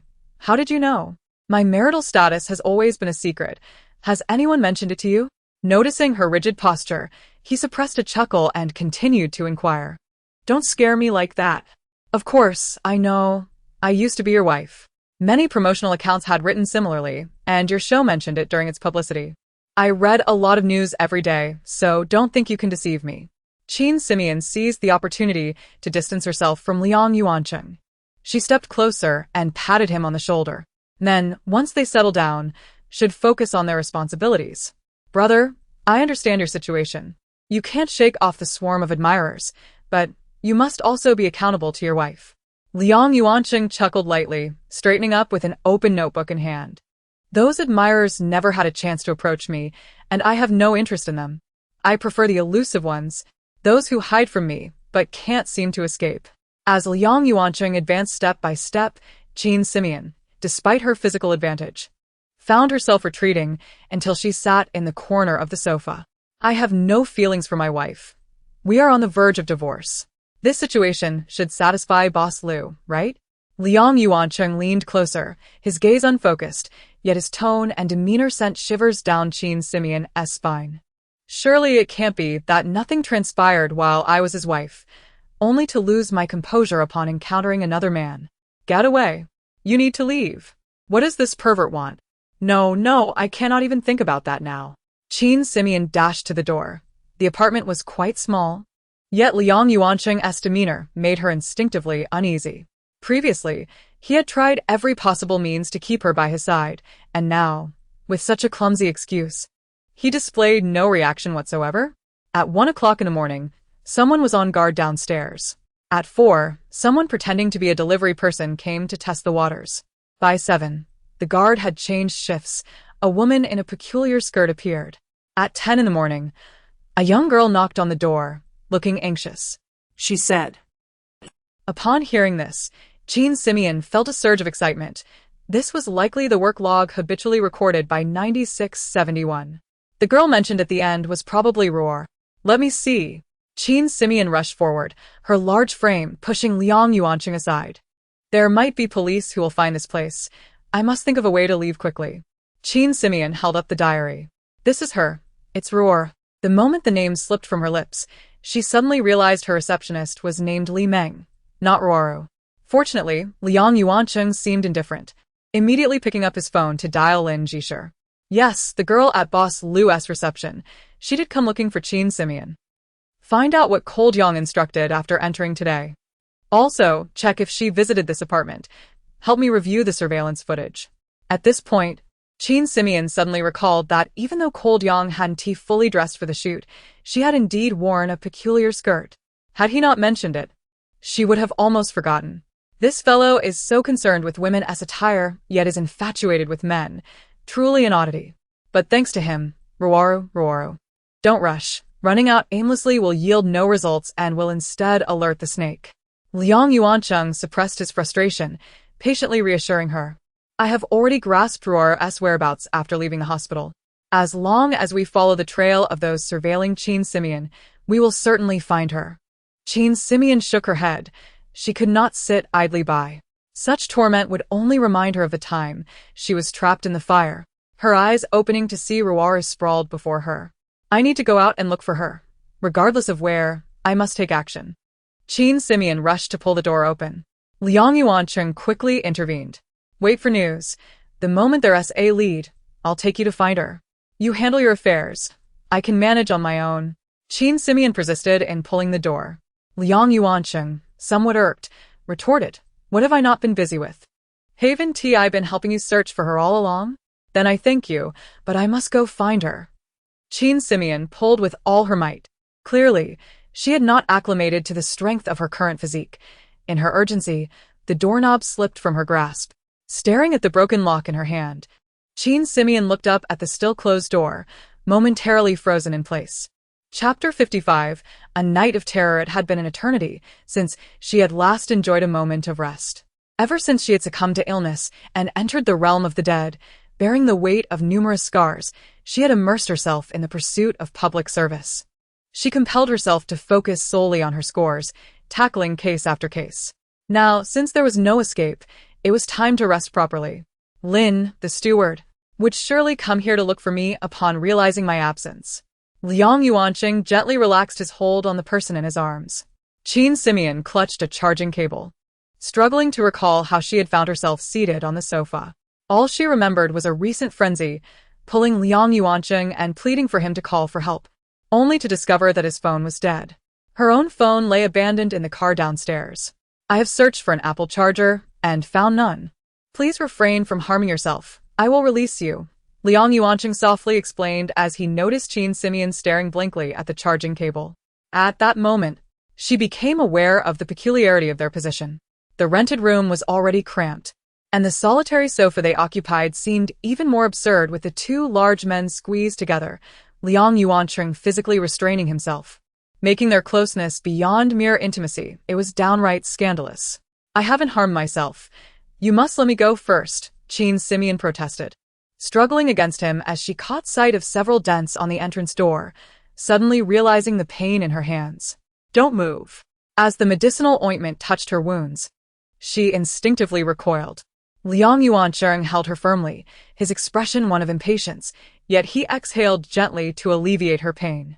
Qin Simeon slowly lowered her gaze, unaware that her long-suppressed emotions were erupting in this peculiar manner. I'm sorry, she murmured, though uncertain of what she was apologizing for.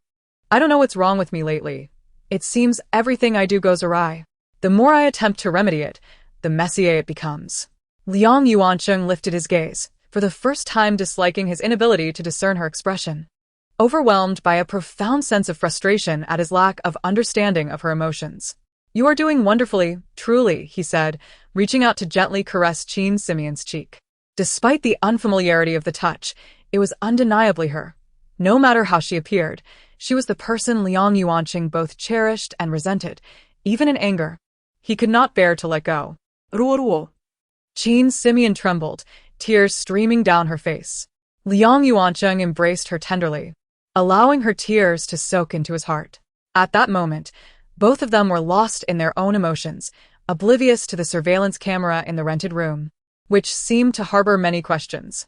On the other end of the network cable, a room full of people was rendered speechless. The operator controlling the mouse could not help but timidly inquire, Steward Lin, this? Lin, the steward, straightened from his intense focus on the video. After quickly regaining his composure, he replied, I have located Mr. Liang. Thank you for retrieving the footage. You're welcome. However, this surveillance system is somewhat outdated. It can only see, but not hear or transmit sound. I apologize for not being more helpful, the operator said, relieved to hear Lin's casual response, fearing for his own safety. After realizing he could not reach Liang Yuanqing, Lin had traced his last known location via his phone. To prevent any potential danger and ascertain whether he was indeed at Qin Simeon's apartment, he had immediately enlisted the help of a colleague from the company's IT department to check for any surveillance equipment in her home. However, neither of them anticipated that upon connecting to the footage, they would witness Liang Yuanqing and Lu Jiejun engaged in a fierce altercation.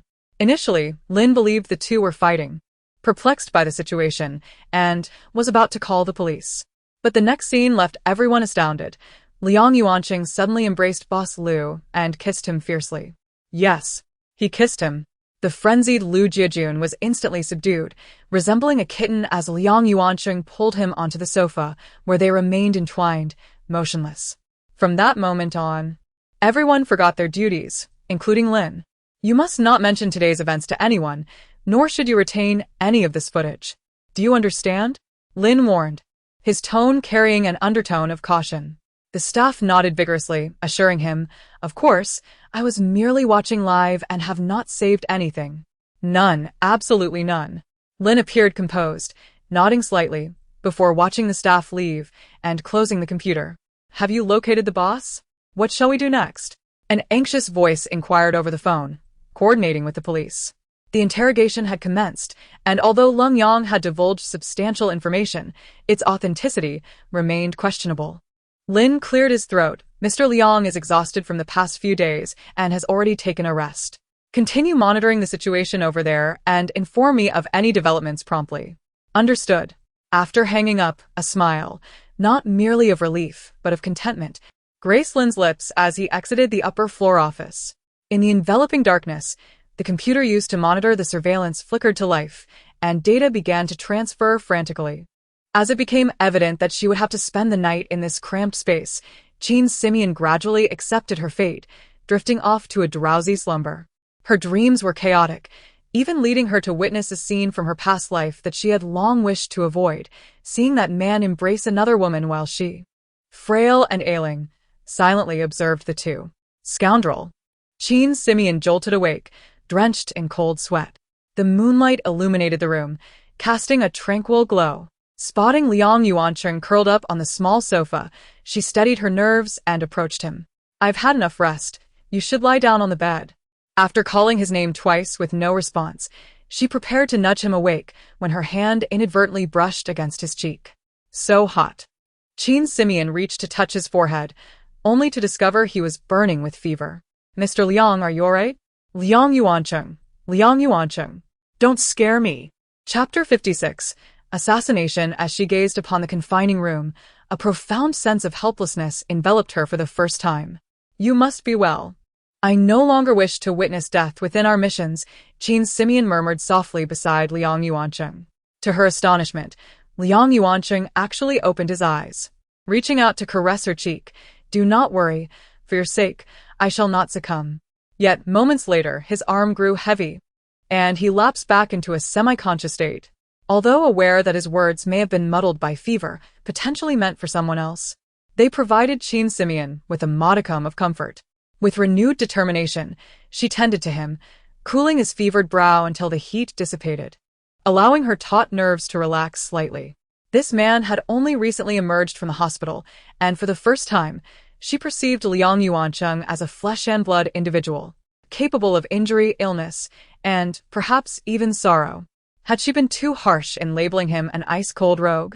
Just as this thought crystallized, she noticed Liang Yuancheng opening his eyes once more, seemingly on the verge of speaking, but then holding back. I need some water, he finally expressed. Jean Simeon felt a surge of excitement. This was a sign of improvement. I will fetch it at once, she exclaimed, rising with a buoyant spirit, as if the weight of the world had lightened significantly. However, just as she was about to speak, Liang Yuancheng pulled her to the corner, his body drenched in sweat, his trembling hand gripping hers. Do not make a sound, he whispered urgently, leaning close to her ear. Jean Simeon nodded silently, following his gaze to see a shadow flit past the window. The figure did not resemble Lin Ji. It moved peculiarly, head bent downward as if engrossed in a mobile device. Upon hearing this, Liang Yuancheng's expression shifted as he scanned the room. Soon enough, he spotted a camera hidden in the corner, rotating as if searching for something. They were now exposed, prey under the barrel of a gun.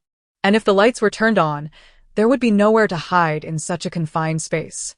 Now, crouch down, Liang Yuancheng instructed as the camera turned away. Despite her confusion, Jean Simeon complied, and the two of them nestled behind the sofa, remaining utterly still. Liang Yuancheng fixed his gaze on the increasingly active camera, pondering the next move of their unseen pursuers. Lin Ji had not arrived. How could others have found us? This seems illogical. Suddenly, a realization struck Liang Yuancheng, and he inhaled sharply, detecting the unmistakable scent of gasoline wafting into the room. Wait a moment, this scenario feels eerily familiar. That night, I was in the guest room, overwhelmed by this very scent, and then I lost consciousness. This is bad. Before Jean Simeon could utter a word, a cloth was pressed firmly against her mouth and nose. Liang Yuancheng hastily poured water over the fabric, creating a barrier atop the cloth covering Jean Simeon's face. Unsure of how long this makeshift shield would last, he instructed her, "You must stay alert. If they dare to ignite a fire, scream loudly." He found another cloth to cover his own face, positioning Jean Simeon deeper into the corner. If it becomes dire, turn on the faucet and wet your clothes to shield your mouth and nose. What are you doing? Jean Simeon questioned, bewildered as Liang Yuancheng stepped out. They're after me. Do not move, he replied firmly. Indeed, the camera halted its movement, and the shadow outside vanished. Liang Yuanqing's gaze fixated on the window, where a cold glimmer flickered from the curtain's edge, followed by a rush of icy air. Suddenly, he heard the heavy thud of his own body hitting the ground, followed by a growing intensity of gasoline fumes. Realizing the imminent danger, Qin Simeon began to scream, "It's on fire! Wake up! It's on fire!" Her voice pierced the night like a thunderclap, prompting lights to flicker on in neighboring apartments. "What is that smell?" Gasoline. "Be careful. Do not ignite a flame. Call for help." Amidst the chaos, Qin Simeon felt a strange sense of calm wash over her. She rushed to Liang Yuanqing's side, only to find him motionless on the ground, 3 crossbow bolts embedded in his body. "Why you? Are you all right?" She knelt beside him, terrified to touch him. "Help! Help! Help me. She cried desperately. Within 20 minutes, the sirens of fire trucks, police cars, and ambulances illuminated the community. As the apartment door was broken down, Liang Yuanqing was lifted onto a stretcher and whisked away to the hospital. "I refuse to provide a statement," Qin Simeon insisted, following closely behind Liang Yuanqing. "You cannot be harmed. Ruo was the same. She sacrificed herself for me. I remember now, that night, someone released a strange scent that caused me to faint, dragging me into the blaze. Ruo rushed in to save me, only to perish in the smoke. I am but a transient. I am no one significant. You cannot continue to do this for me." The doctor and nurses observed the weeping man, unsure of how to inform him that the patient had sustained merely minor injuries, protected by a mobile phone shielding his chest. "Liang Yuanqing, awaken! Liang Yuanqing!" Qin Simeon struggled to adapt to her own voice, yet she called his name softly, her tone rough and hoarse. As her hand inadvertently brushed against the wound, she felt a rectangular object.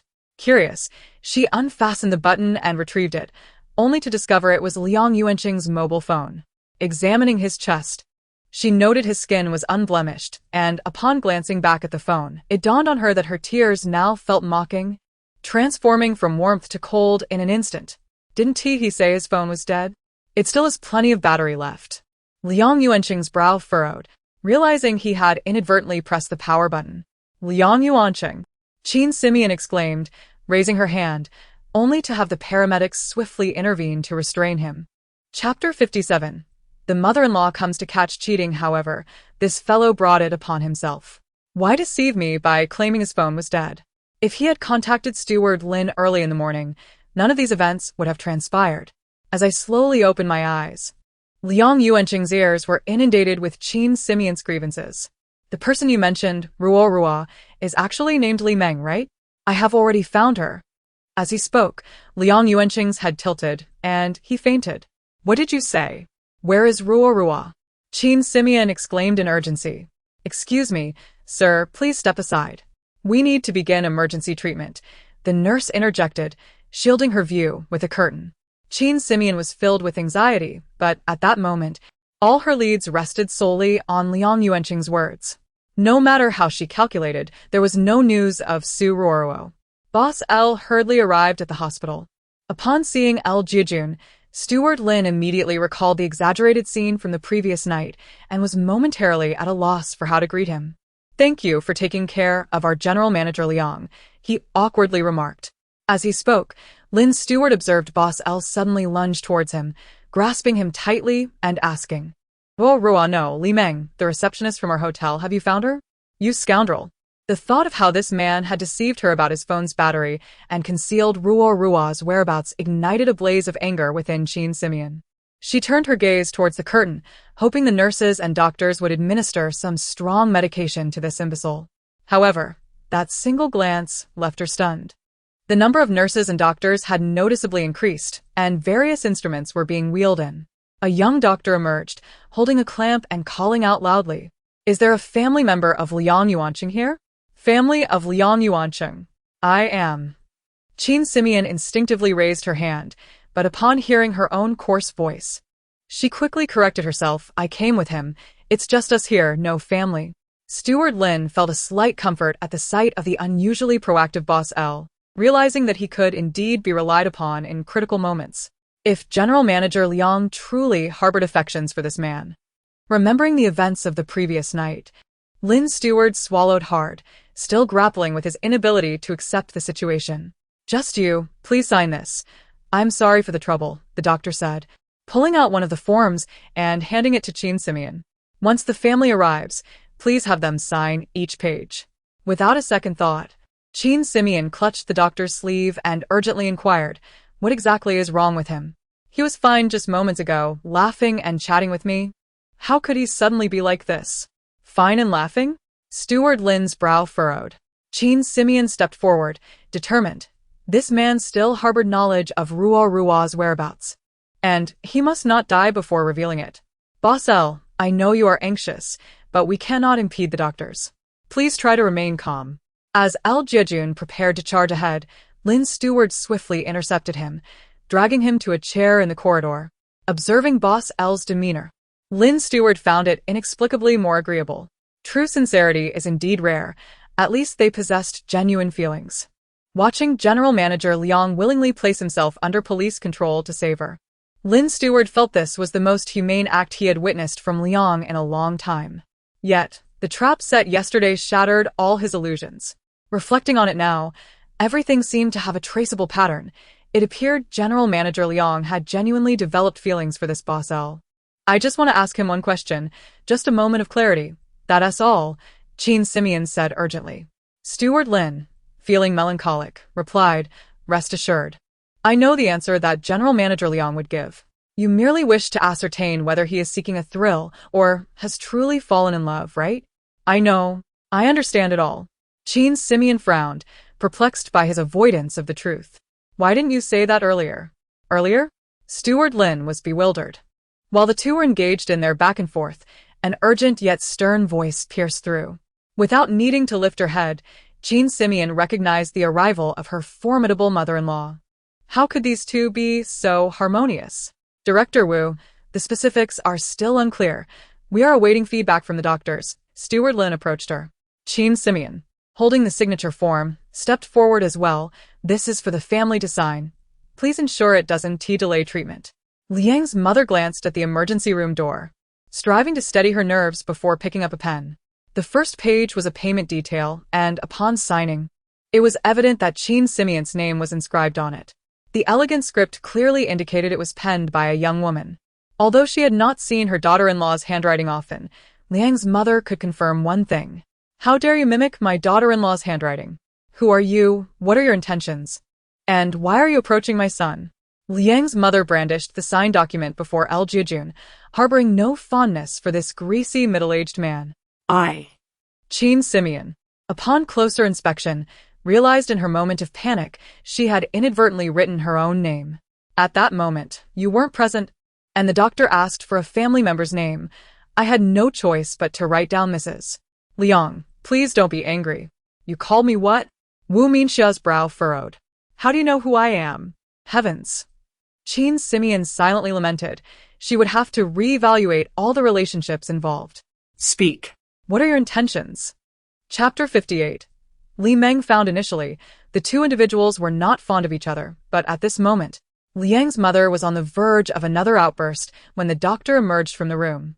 He inquired if the paperwork had been completed, stating that they needed to commence emergency treatment. Only then did Liang's mother suppress her anger and begin to ask about her son's condition. It was a trivial matter. Yet Qin Simeon suddenly noticed that Liang's mother seemed more concerned about other issues than her biological son's life. Reflecting on his indifferent and austere nature, she found it easier to comprehend now. As Liang's mother began to sign the documents page by page, another doctor hurriedly exited the emergency room, asking, "Has anyone contacted the family regarding the patient brought in yesterday? This is quite frustrating. We require payment and a signature from the family. Yet no one is here to manage this." He suggested reporting it through the green channel, as time was of the essence. In the midst of Liang's mother's signing, the two doctors engaged in a hushed discussion, and Qin Simeon overheard a crucial detail. Are you speaking of a young girl, not very tall, wearing a dark red vest, with a symbol of two hands spread open? Upon hearing this, the doctor exclaimed with delight, Yes, yes. Do you know her? She works with us. I've been searching for her for quite some time. Chin Simeon felt a surge of excitement, but also realized a troubling issue. If Ruarua was in the hospital, why had she been unable to predict her presence? This was indeed peculiar. Following the doctor to the bedside, Chin Simeon learned the grim truth. Ruarua's accident had been exceedingly serious, leaving a large gaping hole in her skull. Although it had been treated, the wound remained alarming. They had borrowed another's body, and the soul, initially infused from the spiritual realm, had been left adrift due to such a significant injury. It meant that Ruarua's spirit was likely lost in a void, unable to perish again, hence her presence was undetectable. As Liang's mother began signing more documents, a sudden alarm from Liang Yuanqing's life monitoring equipment filled the air, sending the previously busy doctors into a flurry. Chin Simeon silently recited her incantation and brandished the soul-collecting banner, racing towards the accident site. Regardless of where Ruarua had lost her way, this would surely guide her spirit back. Noticing Liang Yuanqing's deteriorating condition, Lin, the official, spotted Mr. Liu attempting to leave and was about to call out when Liang's mother intervened. You must immediately contact the board members and ensure they are informed of the board's developments. Furthermore, Liang Yuanqing's condition must remain confidential. If a single word leaks, I will hold the entire secretariat accountable. Understood, Lin sighed, watching Mr. Liu dash out of the hospital. The taxi sped towards the scene of the incident, and upon hearing Chin Simeon's destination, the driver became intrigued. That intersection? There was an accident there a couple of days ago, did you know? Chin Simeon's heart stirred. Did you see it? The driver shook his head. I didn't catch a clear view. It was quite loud. I was driving by with a passenger and just turned to glance. Did you see the car involved? Chin Simeon pressed urgently. The driver, noticing her agitation, hesitated. I just turned my head, but I didn't see much. Are you a family member? Suppressing her anxiety, Chin Simeon feigned casualness. My partner works at the hospital. That young girl was severely injured, so I'm just curious. The driver relaxed, lowering his guard. At the time, there weren't many cars.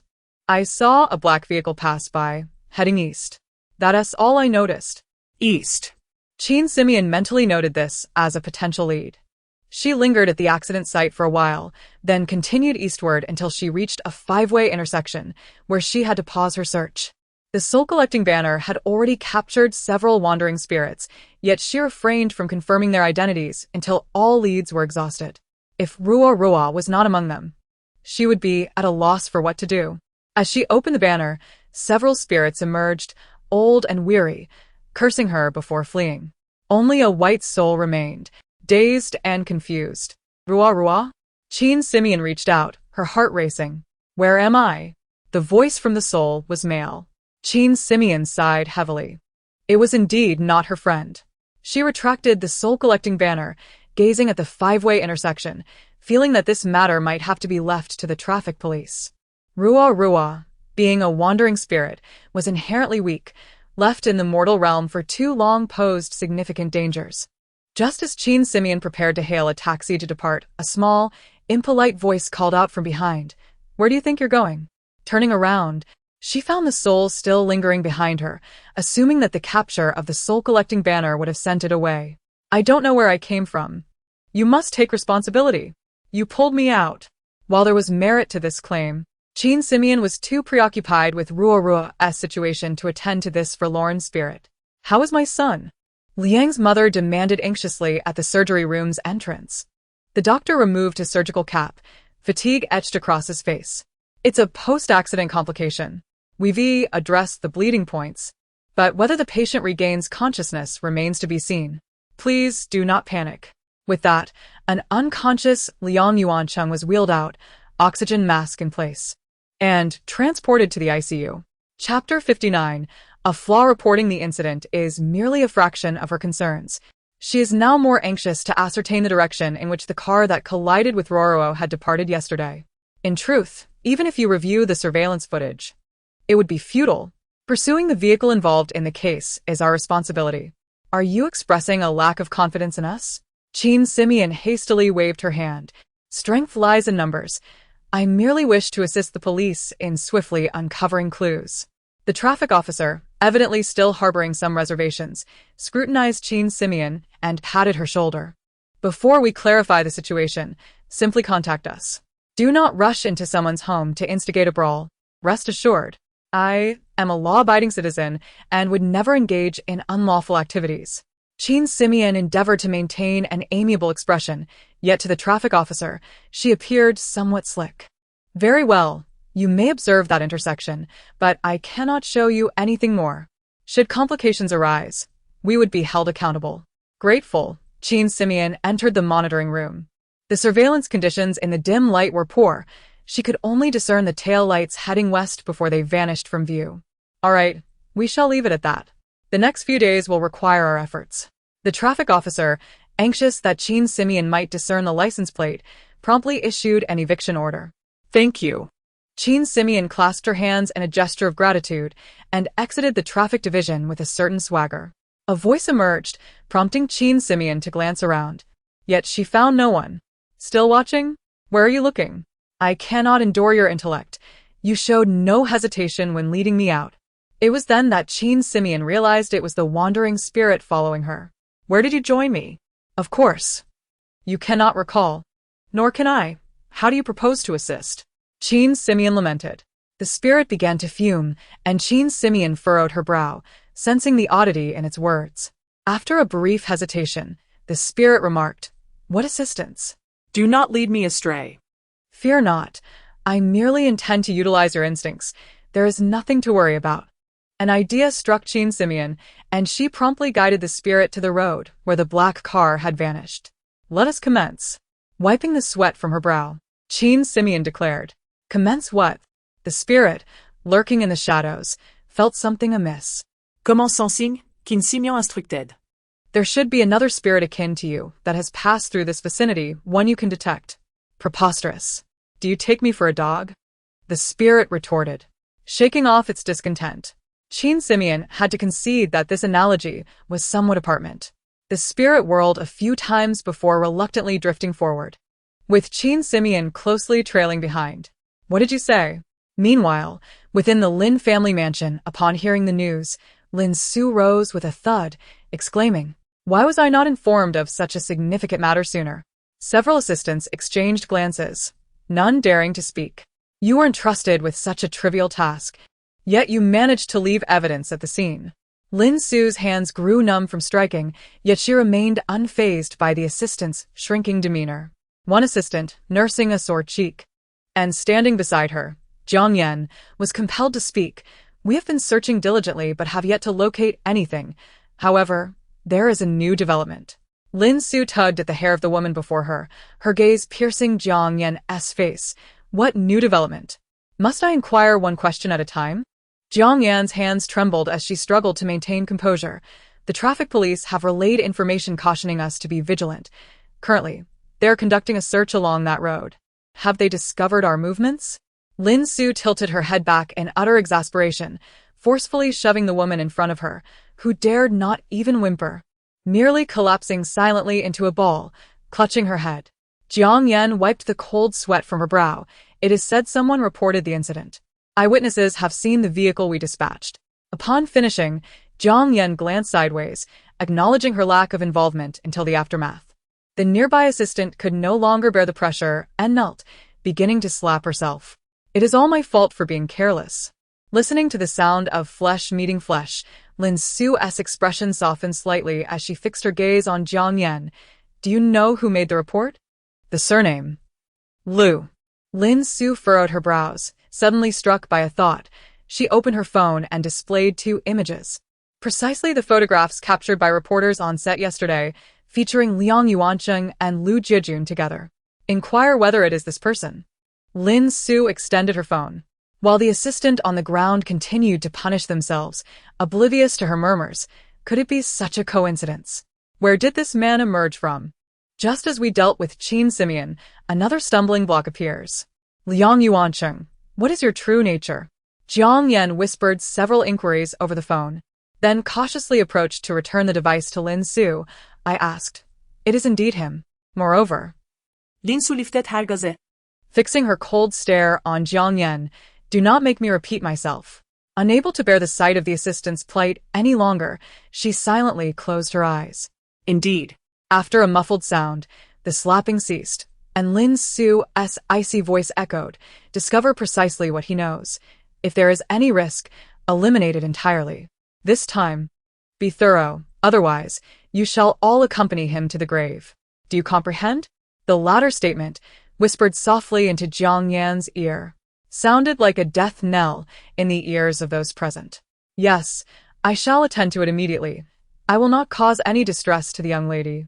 Good. Lin Su affectionately stroked Jiang Yan's head. "How goes the sensing?" Qin Simeon, under the blazing sun, felt her clothes clinging to her skin. "What are you rushing for? If you have the capability, come here yourself." The spirit replied impatiently.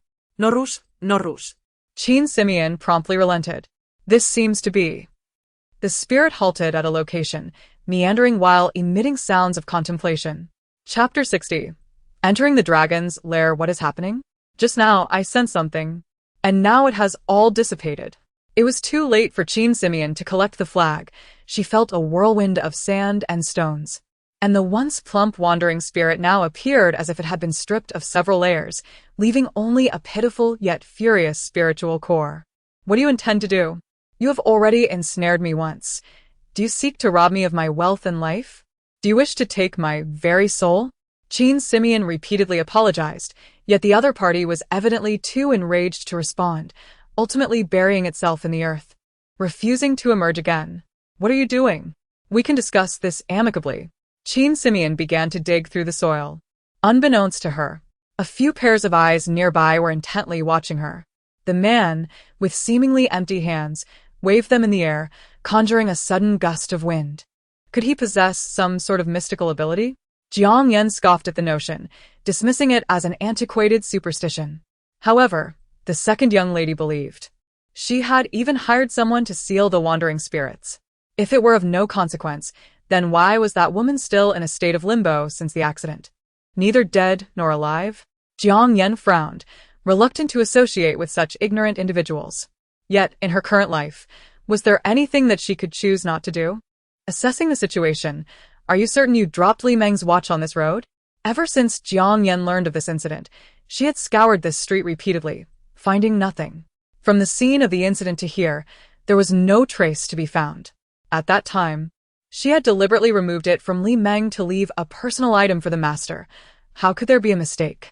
The assistant's face was swollen, but she could hardly care. Jiang Yan silently chanted 3 times that superstitions lead to ruin, while simultaneously contemplating that a character like Lin Su, who had committed numerous wrongs, perhaps deserved her own downfall. As long as she could rescue her sister, Jiang Yan was willing to sacrifice everything to expose Lin Su's misdeeds. At this moment, everyone fell silent. From their vantage point, they could clearly see the man pulling something from the ground. Though its nature was obscured, it glimmered, resembling a metallic object. "Shall we act?" The assistant, whose face was still swollen, cast a glance at Jiang Yan. "What do you mean? Surely, you do not expect me to do it?" Jiang Yan shot a look at the woman. "During the initial division of labor, it was stated that we handle the task while you take care of the aftermath. Are you now reconsidering?" Though the woman appeared utterly submissive before Lin Su, she presented a different demeanor when facing Jiang Yan. Upon hearing this, Jiang Yan raised her eyebrows. Just as Qin Simeon had extracted the wandering spirit from the earth, she suddenly heard a scream nearby. She looked up to see a car parked by the roadside. Qin Simeon could not afford to be distracted. She could not overlook any lead. Rua had been absent from her vessel for quite some time, and if this continued, it would surely lead to complications. Knock, knock, knock. Qin Simeon tapped on the car window, glancing at her reflection in the glass.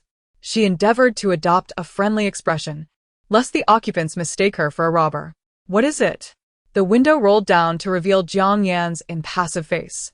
Beside her sat a woman, disfigured and clutching her abdomen, crying out in pain.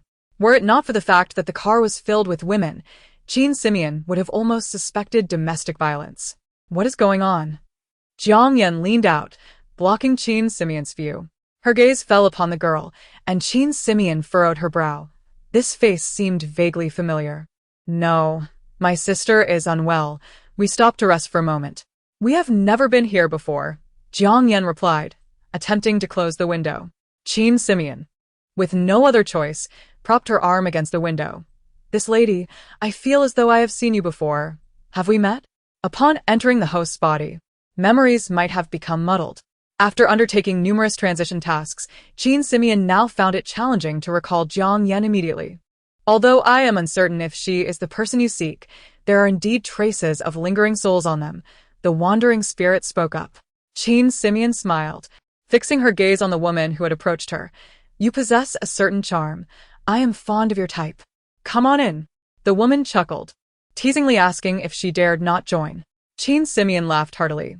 "The more of you, the merrier." With that, Qin Simeon entered the car and immediately, a familiar yet alien scent wafted toward her. That night, the night of the fire, she had encountered this scent before. "Where are we off to for some fun?" Qin Simeon asked, embracing the woman in the back seat. Jiang Yan glanced at her through the rear-view mirror.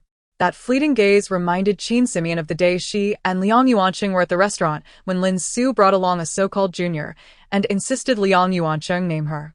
Later, when Liang Yuancheng claimed not to know her, that junior had cast a similar look at Lin Su. She is one of Lin Su's people. This made sense. It was indeed Lin Su. But why would she target a girl she had never met before? "Big brother, please do not rush." While pondering this, the woman beside her suddenly leaned in, attempting to cover Qin Simeon's mouth and nose with a cloth. "What are you doing?" Qin Simeon stammered a few words. Then her eyes rolled back as she fainted. Chapter 61. Reinforcements. What should we do? "The car has stopped," Jiang Yan inquired as he turned his head. "I cannot fathom why we had to bring this individual along." "Of course, it's for the aftermath. It is your turn to take action now," replied the once enchanting female assistant, disdainfully shoving Qin Simeon aside. Thankfully, Lu Jijun's sturdy physique ensured that when Qin Simeon fell, she did not suffer a nosebleed, though she felt dizzy and disoriented. "What do you mean it's my turn? You all created this mess. I am merely assisting. Moreover, I opposed bringing this person from the very beginning. If you wish to perish, do not drag me into it," Jiang Yan declared, stepping out of the vehicle. As the car doors slammed shut, Qin Simeon quietly opened her eyes and poked the wandering soul beside her. "Did you sense anything?" she asked. Upon contact, She was taken aback to discover that the little entity had undergone a transformation during their brief encounter. Initially a formless mass, it now possessed a semblance of a head and body reminiscent of a snowman, albeit indistinct. Seeing that the entity remained unresponsive, she prodded further. "Why the reluctance to grow? Have you sensed anything yet?"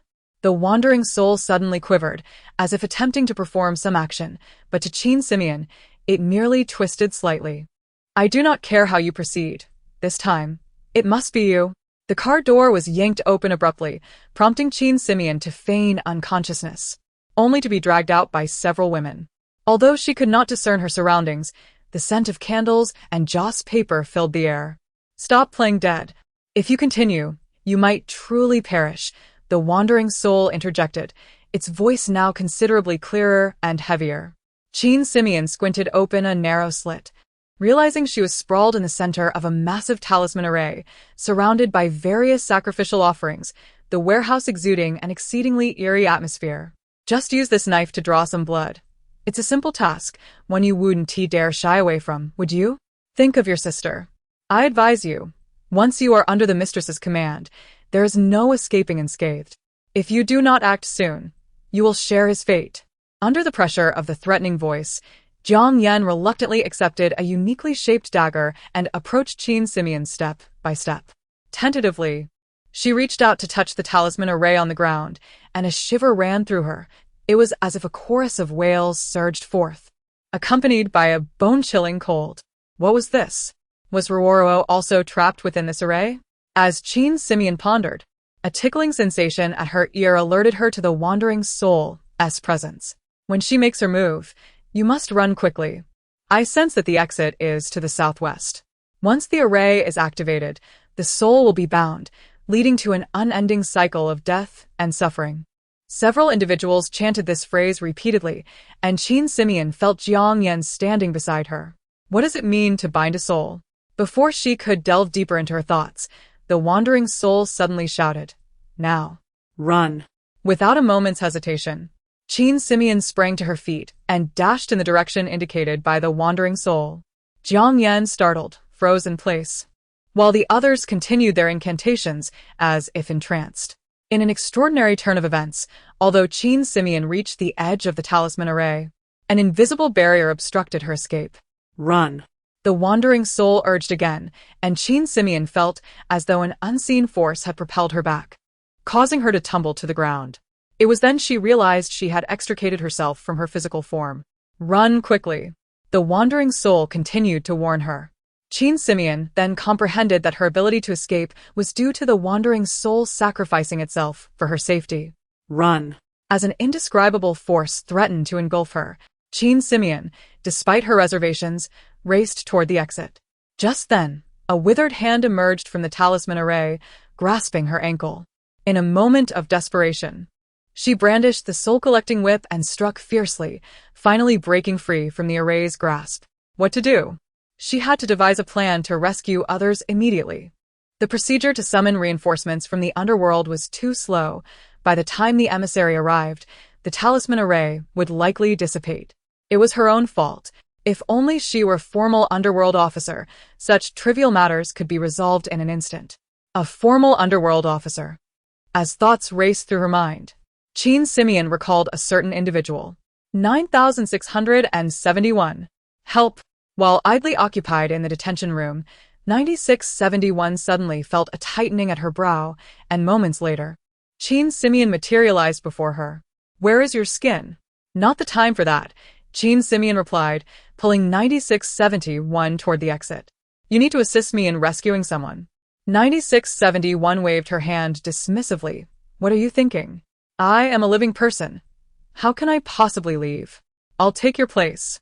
Without allowing 9671 a moment to hesitate, Qin Simeon pushed her out, as she was quite adept at navigating the intricacies of corporeal control. 9671 waved her hand through the air around her, looking at Qin Simeon with disdain. Where did you get this? You reek of laziness. Qin Simeon nodded. Yes, remember that scent to locate it. This is a significant task. If you rise in rank, do not forget me. 9671 nodded. If it goes as you say, I owe you my gratitude. Now I shall depart. This prison food is dreadful. You better consider that. Qin Simeon urged. Hurry. As 9671 vanished, Qin Simeon sat on the cold bench, her heart still restless. Would there be complications? Would the wandering soul remember where it had originated? Amid her anxious thoughts, footsteps approached, and a police officer appeared to open Qin Simeon's cell door. Let us go. Am I free?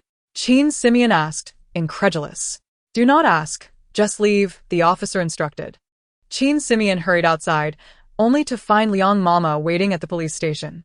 Child, come quickly with me. Ah Chung, he might. The once stoic Liang Mama's eyes were red-rimmed. Qin Simeon's heart sank. This couldn't be right. Chapter 62. The final farewell to Liang Yuanqing. Though aware of the severity of his accident, I had not anticipated that, after so many years without incident, the possibilities the doctor mentioned would come to fruition. Liang's mother sat in the car, her expression vacant. Qin Simeon observed her demeanor, unsure of what to say. However, the considerable effort expended by the guiding department indicated that the principal figures involved in the case could not possibly be at the brink of death. Liang Yuanqing was directly connected to Qin Simeon in this case. How could he possibly? Could it be that my mere presence altered the trajectory of Liang Yuanqing's life? The thought sent a chill down Qin Simeon's spine. He had worked so diligently, never once squandering his days. His life could be deemed complete, yet he was far too young, and had not yet. Liang's mother glanced at Qin Simeon, grasping her hand. You also have your own aspirations. Qin Simeon silently chanted that it was unnecessary, but could not help feeling somewhat despondent. After all, Liang Yuanqing was the task associate she had spent the most time with. Such an abrupt change was bound to evoke sorrow. As Xiaohu drove, his gaze occasionally flicked to the rearview mirror. Liang's mother remained immersed in her grief, seemingly oblivious, but Qin Simeon felt distinctly uncomfortable under his scrutiny. She lifted her eyes to discern what he was staring at, but upon noticing her attention, he immediately hunched over, causing the car to sway slightly. Was this man guilty of something? Why was he so apprehensive in my presence? With a myriad of questions swirling in her mind, Qin Simeon followed Liang's mother into the ICU. Liang Yuancheng lay there, his body adorned with tubes, silently resting in a manner that felt almost surreal. Chung Chung. Qin Simeon called out softly. Her voice, however, was enough to draw tears from Liang's mother. You have finally forgiven him, she murmured through her protective attire, reaching out to touch her tears. Mian Mian is here. She forgives you. Now, Ah Chung is sustained solely by these machines, Liang's mother continued, her voice breaking. The doctor has informed me that it holds no real significance anymore. You too should share your thoughts. Today, let Ah Chung depart peacefully. As she spoke, her voice faltered, and she patted Qin Simeon's shoulder before stepping out. Once Liang's mother was completely out of sight, Qin Simeon rolled up her sleeves to examine Liang Yuancheng. While it was normal for critically ill patients to be immobile, she felt an unsettling stillness enveloping him. It was as if nothing remained. Yes, indeed, there was nothing left. As she explored Liang Yuancheng's lifeless form, she was astonished to discover that his very essence seemed to have vanished, leaving behind merely an empty shell. In her quest to locate Ruoruo, she summoned the soul flag nearby. Could it be that the wandering spirit that had followed her was stepping back? Qin Simeon froze in place. When she makes her move, run quickly. I sense that the exit lies to the southwest. Now, run. Reflecting on her own escape, tears suddenly streamed down Qin Simeon's face. It must be over now. Prolonging it serves no purpose. There has to be a conclusion. Outside the door, the doctor spoke, and Liang's mother merely responded with a muted acknowledgement, devoid of any dissent. Panic surged within Qin Simeon. If the physical body succumbed now, Liang Yuancheng would be lost forever. When the door swung open, both the doctor and Liang's mother were taken aback to find Qin Simeon clinging tightly to Liang Yuancheng, weeping and crying out, I cannot be without you. You cannot die. You absolutely must not die. If you perish, I shall not live either. Her heart-wrenching performance stirred sorrow in all who heard it, and Liang's mother, who had managed to suppress her tears, was once again overcome. Who is this? The doctor inquired, perplexed. She is. Liang's mother sobbed, my daughter-in-law. The doctor could not help but reflect on the profound connection they shared. Doctor. Gu was an experienced physician. In the days when old Master Liang was still alive, he had been the one to care for him. Yet, no one mourned the deceased.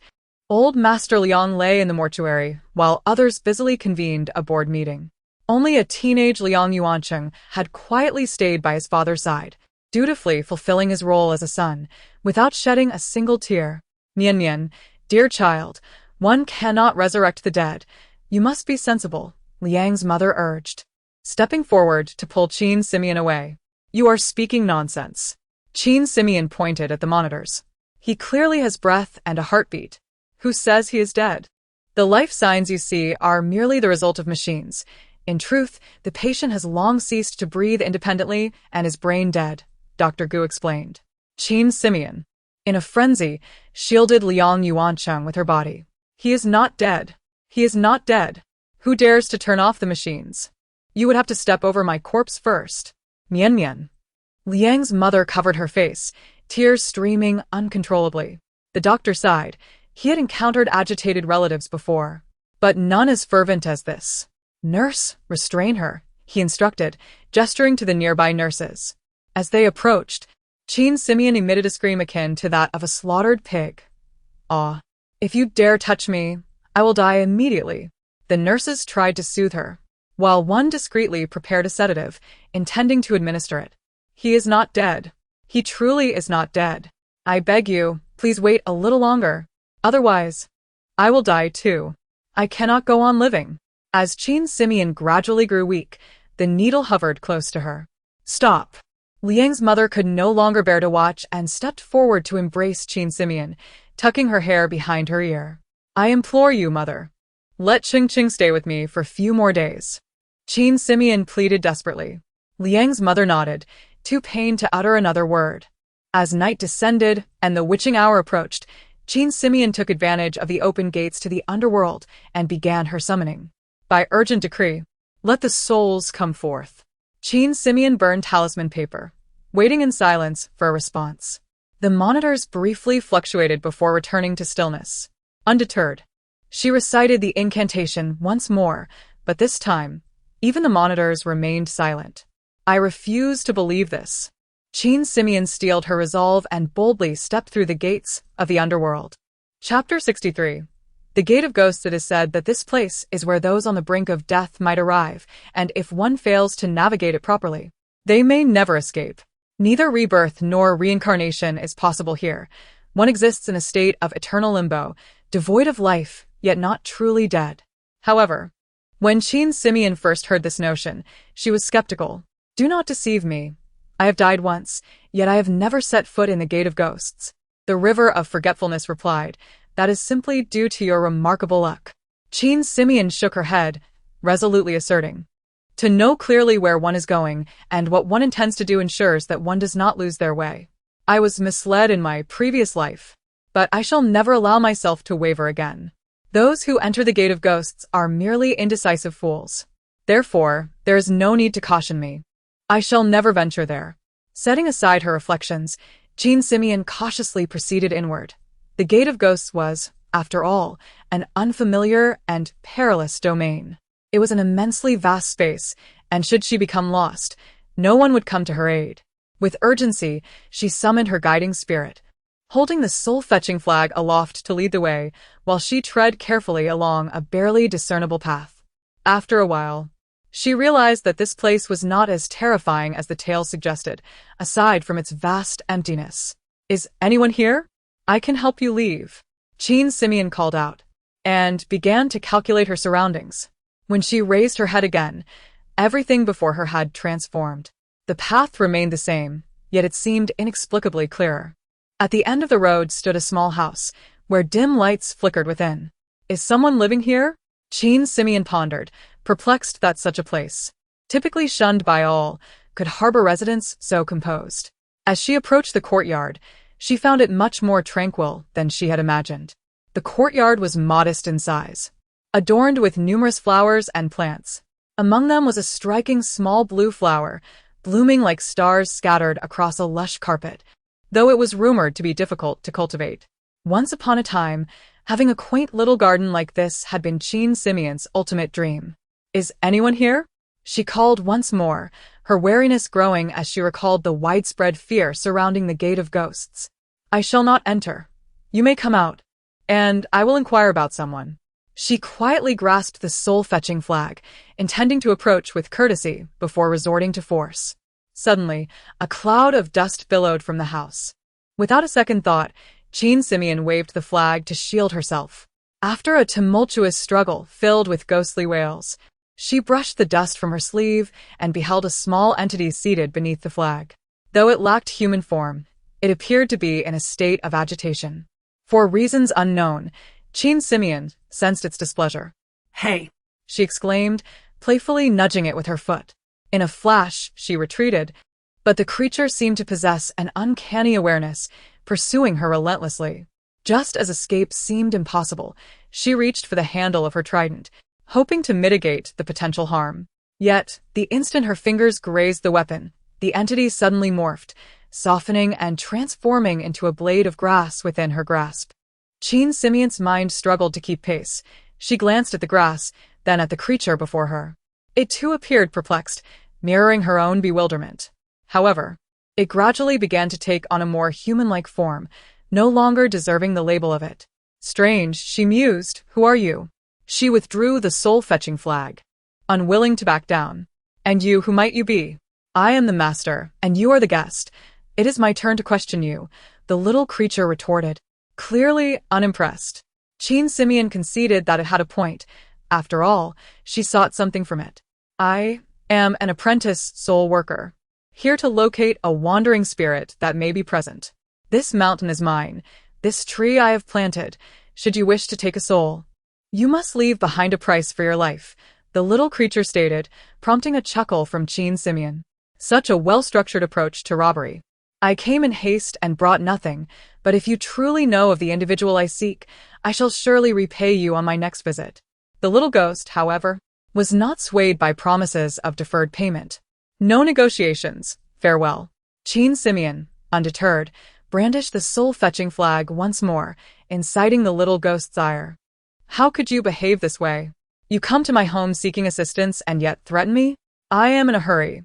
If the soul does not return before dawn, that person's life may be in peril, Chin Simeon replied earnestly. The little ghost scrutinized the flag, then Chin Simeon, before finally relenting. Very well.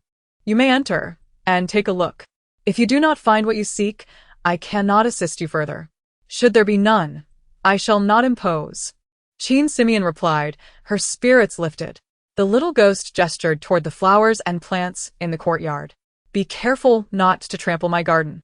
Chin Simeon nodded in agreement, for those were flowers she cherished, rare blooms that did not trigger her allergies in her previous life. Upon entering the house, Chin Simeon was taken aback by the decor, momentarily forgetting her purpose for being there. Despite its modest exterior, the interior was astonishingly spacious, warmly arranged with a cozy ambience. A sitting room, a study, and an upstairs bedroom were all present.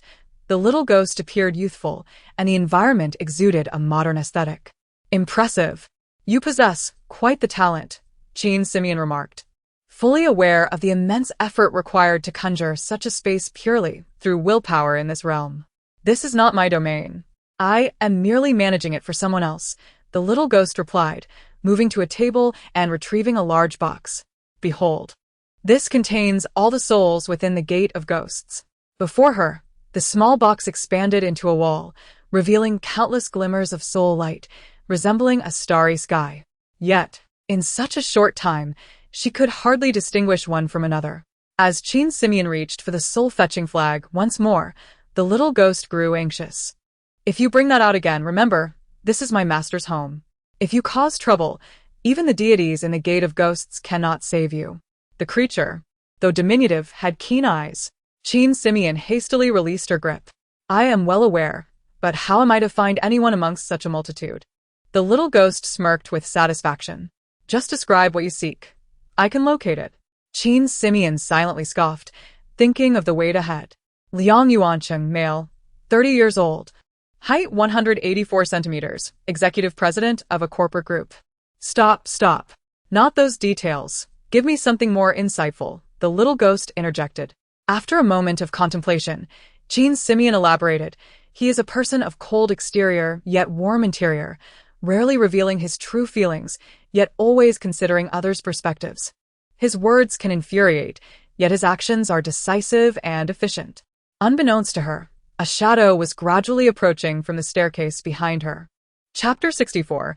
A dangerous signal. Are you capable or not? The little ghost mumbled to himself, yet dared not show weakness. This mountain is mine. This tree is mine. All right, I understand, Chin Simeon hastily interrupted. However, she inexplicably sensed that the atmosphere around them had begun to shift ominously. At that moment, the little ghost muttered, the person you mentioned, particularly his way of cursing, feels so familiar. It's almost as if he resembles my boss. As soon as the words left his mouth, a chill enveloped the room, and the shadow that had lingered transformed into a figure, slowly descending the staircase. When Chin Simeon turned her head to look, she was momentarily taken aback. This individual was not just an indistinct entity. He bore an uncanny resemblance to Liang Yuancheng. Though this realm was a variant of another world, these wandering souls were merely the most rudimentary spirits. How could they possess omniscience and comprehend her innermost thoughts? She, Chin Simeon, was at least an apprentice in the Underworld, endowed with certain abilities. Was she not? How did you find this place? The face resembling Liang Yuancheng's appeared closer, intensifying her doubts. Could this truly be him? No. This entity lacked the 7 souls and 6 spirits, indicating he was not a complete soul. The little ghost, witnessing Chin Simeon disperse the upper half of the figure, shrank back, retreating into his soul box and sealing it shut with an outstretched hand. I ask you, how did you arrive here? The figure's commanding demeanor nearly overwhelmed Chin Simeon, whose extensive experience with spirits almost faltered under the pressure. It was no wonder the inexperienced little ghost was frightened to the point of trembling. I came to the ghost gate to find someone and stumbled upon your residence. Chin Simeon began to recount her origins, but the figure seemed utterly unconvinced. I ask you, how did you arrive here? His roar reverberated, causing the house to tremble. Qin Simeon, now incensed, retorted, "Can you even comprehend human speech? I've already stated that I arrived simply by walking." Impossible, absolutely impossible. She observed the figure pacing frantically around the room, silently noting, "This fellow has lost his mind. Who are you calling mad?" The shadow suddenly loomed before Qin Simeon, demanding an explanation. She was taken aback. Can he read minds? Is this not a divine ability? Have divine abilities become so trivial that even scattered souls can wield them? This thought paralyzed her. She watched as the shadow leaned in closer, as if sniffing her presence, glancing from side to side. He didn't hear that, did he? Stop thinking, stop thinking. Qin Simeon, focus. Qin Simeon. The figure called out her name. A wave of despair washed over her as she realized the entirety of her thoughts had been laid bare. Qin Simeon. Qin Simeon. The shadow repeated her name, seemingly indifferent, lost in contemplation. After a lengthy silence, Qin Simeon could no longer wait. She waved her hand through the air, inquiring, "Are you all right?" This time, her gesture did not scatter him. Instead, she felt as though she had genuinely touched his face. This abrupt shift left her flustered. She had intended to apologize, but he had already turned to ascend the stairs. "What?" Having taken a few steps, he noticed Qin Simeon still rooted in place and asked, "Are you looking for someone?" Qin Simeon nodded, hastily following him, while inwardly lamenting, "Is it a peculiar trait of those with such countenances?" She wished to shield her mind from the absurdity. The earlier little ghost had mentioned that it could assist her in finding. Now. She preferred to keep her distance from this man, clearly the most formidable presence in the vicinity. The man cast a glance down the stairs, where the box that had previously been on the table had scurried away beneath it. "How did I miss that?" Qin Simeon raised an eyebrow, exercising utmost caution as she trailed behind him, prepared for any eventuality. She found herself puzzled. Was this not akin to the age-old dilemma of the chicken or the egg? He had just inquired how she arrived, yet now claimed that her presence was the reason she could locate this place. Truly an odd individual. Meanwhile, in the hospital room, the sounds of various machines began to malfunction. When the nurse rushed in, she found Qin Simeon unconscious on Liang Yuanqing's body and quickly assisted her out. "Prepare for resuscitation," Dr. Gu ordered. Is resuscitation truly necessary? Some doctors exchanged skeptical glances. Liang Yuanqing had long since passed. What lay on the bed was merely a lifeless mass. Previously, his vital signs had remained stable due to the machines, but now, given that he had succumbed, there was no longer any purpose in prolonging the process. Commence. With a directive, the room erupted into a flurry of urgent activity. The man led Qin Simeon into an expansive chamber, a miniature version of the Ghost Gate. "If the person you seek resides here, simply concentrate your thoughts upon him, and you shall receive a response." Observing the myriad of spirits scattered throughout the room, Qin Simeon felt this method was indeed far more reliable than the earlier suggestion from the little ghost. 1, 2, 3. The defibrillator activated, yet Dr. Gu noted no change in the readings. The man stood silently before Qin Simeon, suddenly emanating a radiant glow. Startled, she thought, to bear such a likeness is one thing, but this connection is unprecedented. The man appeared slightly intrigued, but remained unfazed. "I cannot comprehend all the secrets of the Ghost Gate. Yet the person you seek cannot possibly be me. I scarcely recall how long I have been here." Qin Simeon understood this, for otherwise, he could not have constructed such an expansive space. It was merely too coincidental.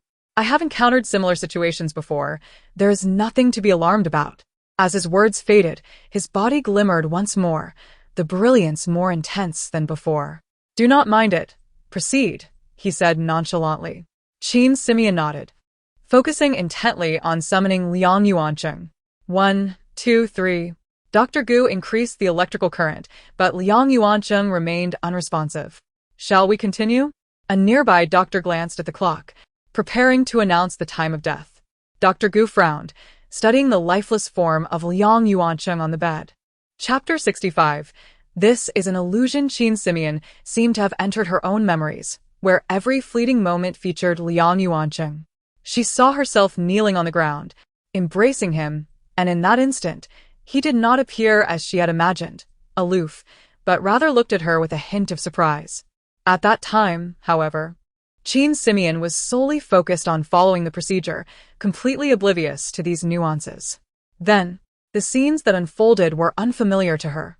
Liang Yuancheng gazing at her as she slept, him holding her as if to kiss her, him looking at her from afar with profound sorrow, and finally, a subtle smile gracing his lips as he stared at her face.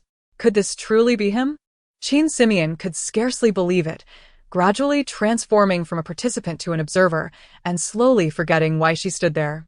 President Liang, once you depart, your reputation, your status, and even your most fundamental personal freedom may be at stake. Are you certain you wish to proceed? This was a scene Chin Simeon had never witnessed before. She observed the anxious expression of Lin, the steward, and suddenly realized that this was before Liang Yuancheng had chosen to cooperate with the police. What should we do? We cannot truly send Chin Simeon there, Lin said. Liang Yuancheng donned his suit, adjusting his cuffs and collar. Regardless of the dire circumstances that awaited him, he remained steadfast, meticulously attentive to his appearance, and exceptionally rigorous in all matters. Is it possible that you have been preventing Madam from contacting the police and deliberately spreading false information to divert their attention? Lin inquired. As if he had stumbled upon a revelation, Liang Yuancheng remained unperturbed, reiterating, "What should we do? We cannot truly send Chin Simeon there." Initially resolute in his decision to divorce, Liang Yuancheng's determination seemed to waver. Was it because of her? Yet, she was merely a transitional figure, hardly more than a passerby. You should not have treated me with such kindness. Why? Chin Simeon murmured, and suddenly, the scene shifted as Liang Yuancheng approached her. Everything around them seemed to vanish. Chin Simeon stared blankly as he drew nearer, his gaze clear and gentle. He tenderly tucked a strand of hair behind her ear, a gesture filled with warmth. You, as she began to speak, Liang Yuancheng suddenly leaned in, gently kissing her forehead. This was not their first intimate contact, yet for reasons unknown, Chin Simeon felt as if she had been struck by lightning, immobilized in place, allowing his kisses to traverse from her cheek to her lips. Eventually, as her head rested on his shoulder, she found herself devoid of any memory of how they had arrived at this moment. You have worked hard, Liang Yuancheng whispered softly in her ear. In an instant, Chin Simeon regained her senses, remembering the purpose of her presence. As she sought to break free from this illusion, everything around her dissipated like sand in the wind. Not only Liang Yuancheng, but also the entire room, the house, and the garden, flowers and dust lifted into the air, soaring higher until they vanished. Chin Simeon stared in bewilderment, finally realizing she must leave. If this continued, the path she had taken would also disappear, and she would become utterly lost in the abyss, unable to find her way out. Simeon, Simeon, what should I do? In the lounge, Liang's mother repeatedly called Chin Simeon's name, but there was no response. She wiped her tears and sighed. It may be better for her to remain asleep for now. To learn of that dreadful news later. Moments ago, the doctor had approached Liang's mother to have her sign the papers to withdraw treatment, stating that Liang Yuancheng's condition had deteriorated rapidly and could no longer be sustained. Liang's mother had thought that Chin Simeon would be unable to bear the news, but unexpectedly, she had fainted in the hospital room. Thus, taking advantage of her unconsciousness, Liang's mother resolutely signed the document. As her words fell, the lounge door burst open, and Lin rushed in. Liang's mother was startled, her already unfavorable opinion of him growing even more disdainful. What is the rush? Simeon is still unconscious. Can't you be a bit quieter? Ignoring Liang's mother's displeasure, Lin exclaimed, President Liang. Liang's mother waved her hand dismissively. Enough. It was my decision. He is beyond saving, and we must all accept reality. Everyone loves their son, but Liang's mother had no patience for Lin. No. President Liang, he has awakened, Lin declared excitedly. Liang's mother sprang to her feet. What did you say? In a daze, Chin Simeon opened her eyes. The room was quiet, save for one person standing nearby, staring at her with curiosity. Still lost in the memories of the abyss, she took a moment to comprehend her surroundings. Lin, she murmured, gazing at the face before her, then suddenly sat up. Liang Yuancheng. With that, Chin Simeon dashed out. oblivious to the peculiar expression on Lin's face as he continued to stand behind her. Outside Liang Yuanqing's hospital room, many people were gathered, and doctors were conversing amongst themselves, while numerous nurses came and went. Liang Yuanqing's family. A nurse raised her hand, waving a clipboard, and Qin Simeon rushed forward. "I'm here."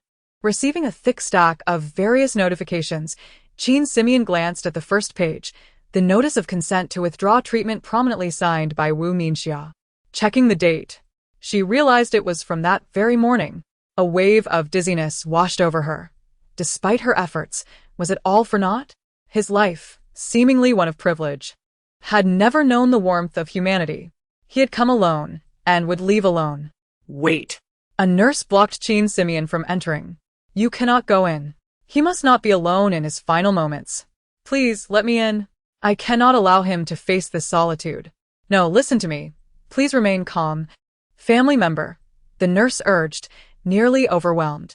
Turning back, she called, "We need someone here." Seizing the opportunity, Qin Simeon squeezed past the petite nurse. Slightly surprised at her own agility, prepared to exert all her strength to gain entry, yet she passed through effortlessly. Stumbling, she nearly collided with the door to the ward. "Be careful," the bystanders shouted. Qin Simeon braced herself for the impact, tightly closing her eyes, only to find herself enveloped in a warm embrace. "What are you in such a panic for? Let me in." Unable to push past the figure before her, Qin Simeon looked up, stunned.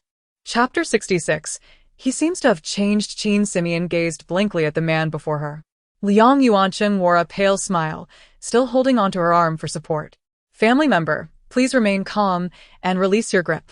The patient has just regained consciousness, and we need to transfer him for examination.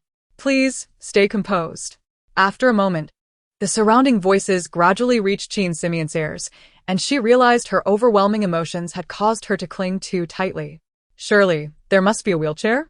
Can he walk?" she stammered, her cheeks flushed as she shifted the topic. Dr. Gu chuckled. "Do you really think we lack compassion? We were initially going to wheel him over on the bed, but as soon as Liang heard you crying outside, he jumped up and rushed over. We barely had time to stop him." Qin Simeon lifted her gaze, once again meeting Liang Yuanqing's eyes. In that instant, her heart felt as though it had been struck by something, compelling her to hastily look down. How could she describe that sensation? In Liang Yuanqing's eyes, which were usually as cold as a winter's day, a flicker of warmth finally appeared. Qin Simeon felt as if, for the first time, he was truly looking at her, even if not with unwavering attention. "Come, quickly bring a wheelchair so Mrs. Liang can assist Mr. Liang to the examination room," Dr. Gu instructed. Smiling as he motioned for the nurse beside Liang Yuanqing to step aside, pulling Qin Simeon closer. "I really don't need to. I'm just..." Qin Simeon hesitated but ultimately grasped the handles of the wheelchair, pushing Liang Yuanqing towards the examination room. "I'm actually fine now," Liang Yuanqing suddenly declared. Qin Simeon was taken aback. "What?" Feeling his warmth, an unprecedented sense of security enveloped her heart. Even during her relentless pursuit of success, she had felt an emptiness within, only filling it with one task after another and a constant accumulation of points. Therefore, Liang Yuanqing continued, "You need not worry about pushing me like I weigh a ton. I won tea break." Qin Simeon shot him a glance, tightening her grip as she began to propel the wheelchair faster. Many onlookers were observing this scene, despite their vigilance. Numerous reporters had infiltrated the hospital under various pretenses. Some even feigned illness just to share the same ward as Liang Yuanqing, demonstrating their relentless pursuit of news. Regardless of status, genuine emotions cannot be feigned. I saw how Qin Simeon nearly fainted at the thought of Liang Yuanqing being gone. A few people were discussing among themselves when, from the crowd's rear, a man in a cap silently observed, saying nothing. "What do you know? She is an actress. Have you all forgotten? Do you believe everything she performs? Liang Yuanqing is a significant figure. How could she be oblivious to his life or death? Besides, If that were the case, why was she not present when Liang Yuanqing was in critical condition and only rushed in crying and shouting once he had just awakened?" A sharp voice interjected, yet the dissenting opinion did not draw individual attention but rather resonated with some. "That makes sense. We were too naive. Look at your phones. Shurji Film Industry just announced a change in the executive president. Really? Is that true? That's a swift move. Do they not realize Liang Yuanqing has awakened? Hurry. Let us head to the group. A swarm of people rushed out of the hospital, and the bustling corridor fell silent. The man in the corner adjusted his cap and walked towards the direction of Qin Simeon and Liang Yuanqing. At the board meeting, everyone had gathered due to the reports. Some were furious, others confident, while many merely observed. How could such an announcement be made? Which department approved this? To decide something so significant without notifying the board? Who gave you the audacity? Why are you so angry, Director Liu? This is merely the Liang family's business. We are just employees earning a salary. Why concern ourselves with such matters? What do you mean? We have a responsibility to the group. Amidst the debate, the meeting room door swung open and Liang Jinqing entered, draped in a trench coat. Upon entering, he locked eyes with Director Liu, raising an eyebrow in provocation, then strode confidently to the front of the room. Apologies for my tardiness. I had to address questions from reporters, Liang Jinqing stated, assuming an air of authority as he gestured for everyone to be seated. As if anticipating such a scene, Liang Jinqing paid no mind to Director Liu's fiery demeanor, merely smiling calmly. I trust everyone has seen the company notice. I believe, given your educational backgrounds, you can comprehend those few words. Director Liu attempted to interject, but was halted by someone beside him. Listen to what the new president has to say. Being angry serves no purpose. You traitors. Director Liu trembled with rage, but found himself powerless against the group. The reality was that Liang Yuanqing had indeed passed, and the company needed to continue operations. I am merely announcing that I am the acting president. Formal succession will require a vote from the board, Liang Jinqing stated, glancing at his loyal supporters within the board. Smiling with satisfaction, he understood that the so-called vote was merely a formality. This group, from any perspective, rightfully belonged to him, Liang Jinqing. Mr. Liang is being modest. The vote is a mere formality. Let us commence. Director Sun raised his hand, stating, I will express my support for young Master Liang. I support him as well. I cast my vote in favor. As 3 votes were cast, the other board members exchanged bewildered glances, caught off guard by the sudden turn of events. Unprepared for such a development. One director hesitated, raising his hand. Old Zhao Yu. Director Liu pointed at him. Furious. The board is incomplete. We cannot vote. Director Wu has yet to arrive. That is correct. Without me, what vote are you casting? Just then, Liang Yuanqing's mother, her eyes still red, appeared in the meeting room. Chapter 67. The new director, is it appropriate for you to say such things? Liang Jinqing stood up, glaring at her with a defiant expression. You, uncouth creature. Liang's mother gazed at the person who had caused her anguish for half a lifetime, her fingers trembling. Why was it that he, who had taken another's husband, and he, who had usurped another's father, could thrive, while her own son, who had endured neglect since childhood and worked diligently throughout his life, met with an untimely demise? I can understand your grief of a parent mourning a child, but if you continue to speak in such an unseemly manner, do not blame me for my lack of civility. Liang Jinqing's expression shifted, glaring at Liang's mother. Since you are here, let us proceed with the voting. Voting? Liang's mother glanced at the people present. Even if they counted the deceased Liang Yuanqing, the votes would be evenly split. Her presence offered no hope of victory, only added sorrow. This scene felt eerily familiar. Alas, how the tides had turned over 30 years. Wu Minxia, this time you shall not take what rightfully belongs to me. Liang Jinqing felt a surge of triumph. He referred to the time when old Mr. Liang passed away. At that time, Liang Jinqing's mother, Jiang Lan, was still on the board.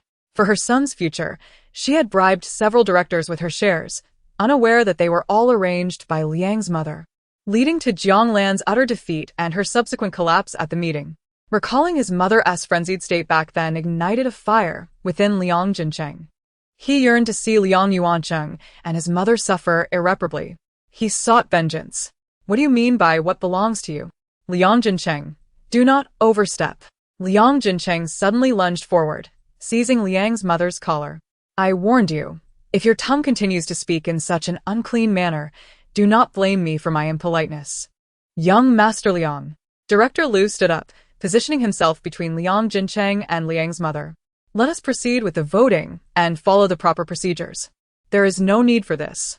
Director Liu urged Liang's mother to sit down and whispered, "Did you not prepare in advance? It is time to reveal your strength." Liang's mother looked bewildered. "What are you talking about?" "The new director. Several shares have recently been acquired by this new director. Was it not your arrangement?" Director Liu's excitement was palpable.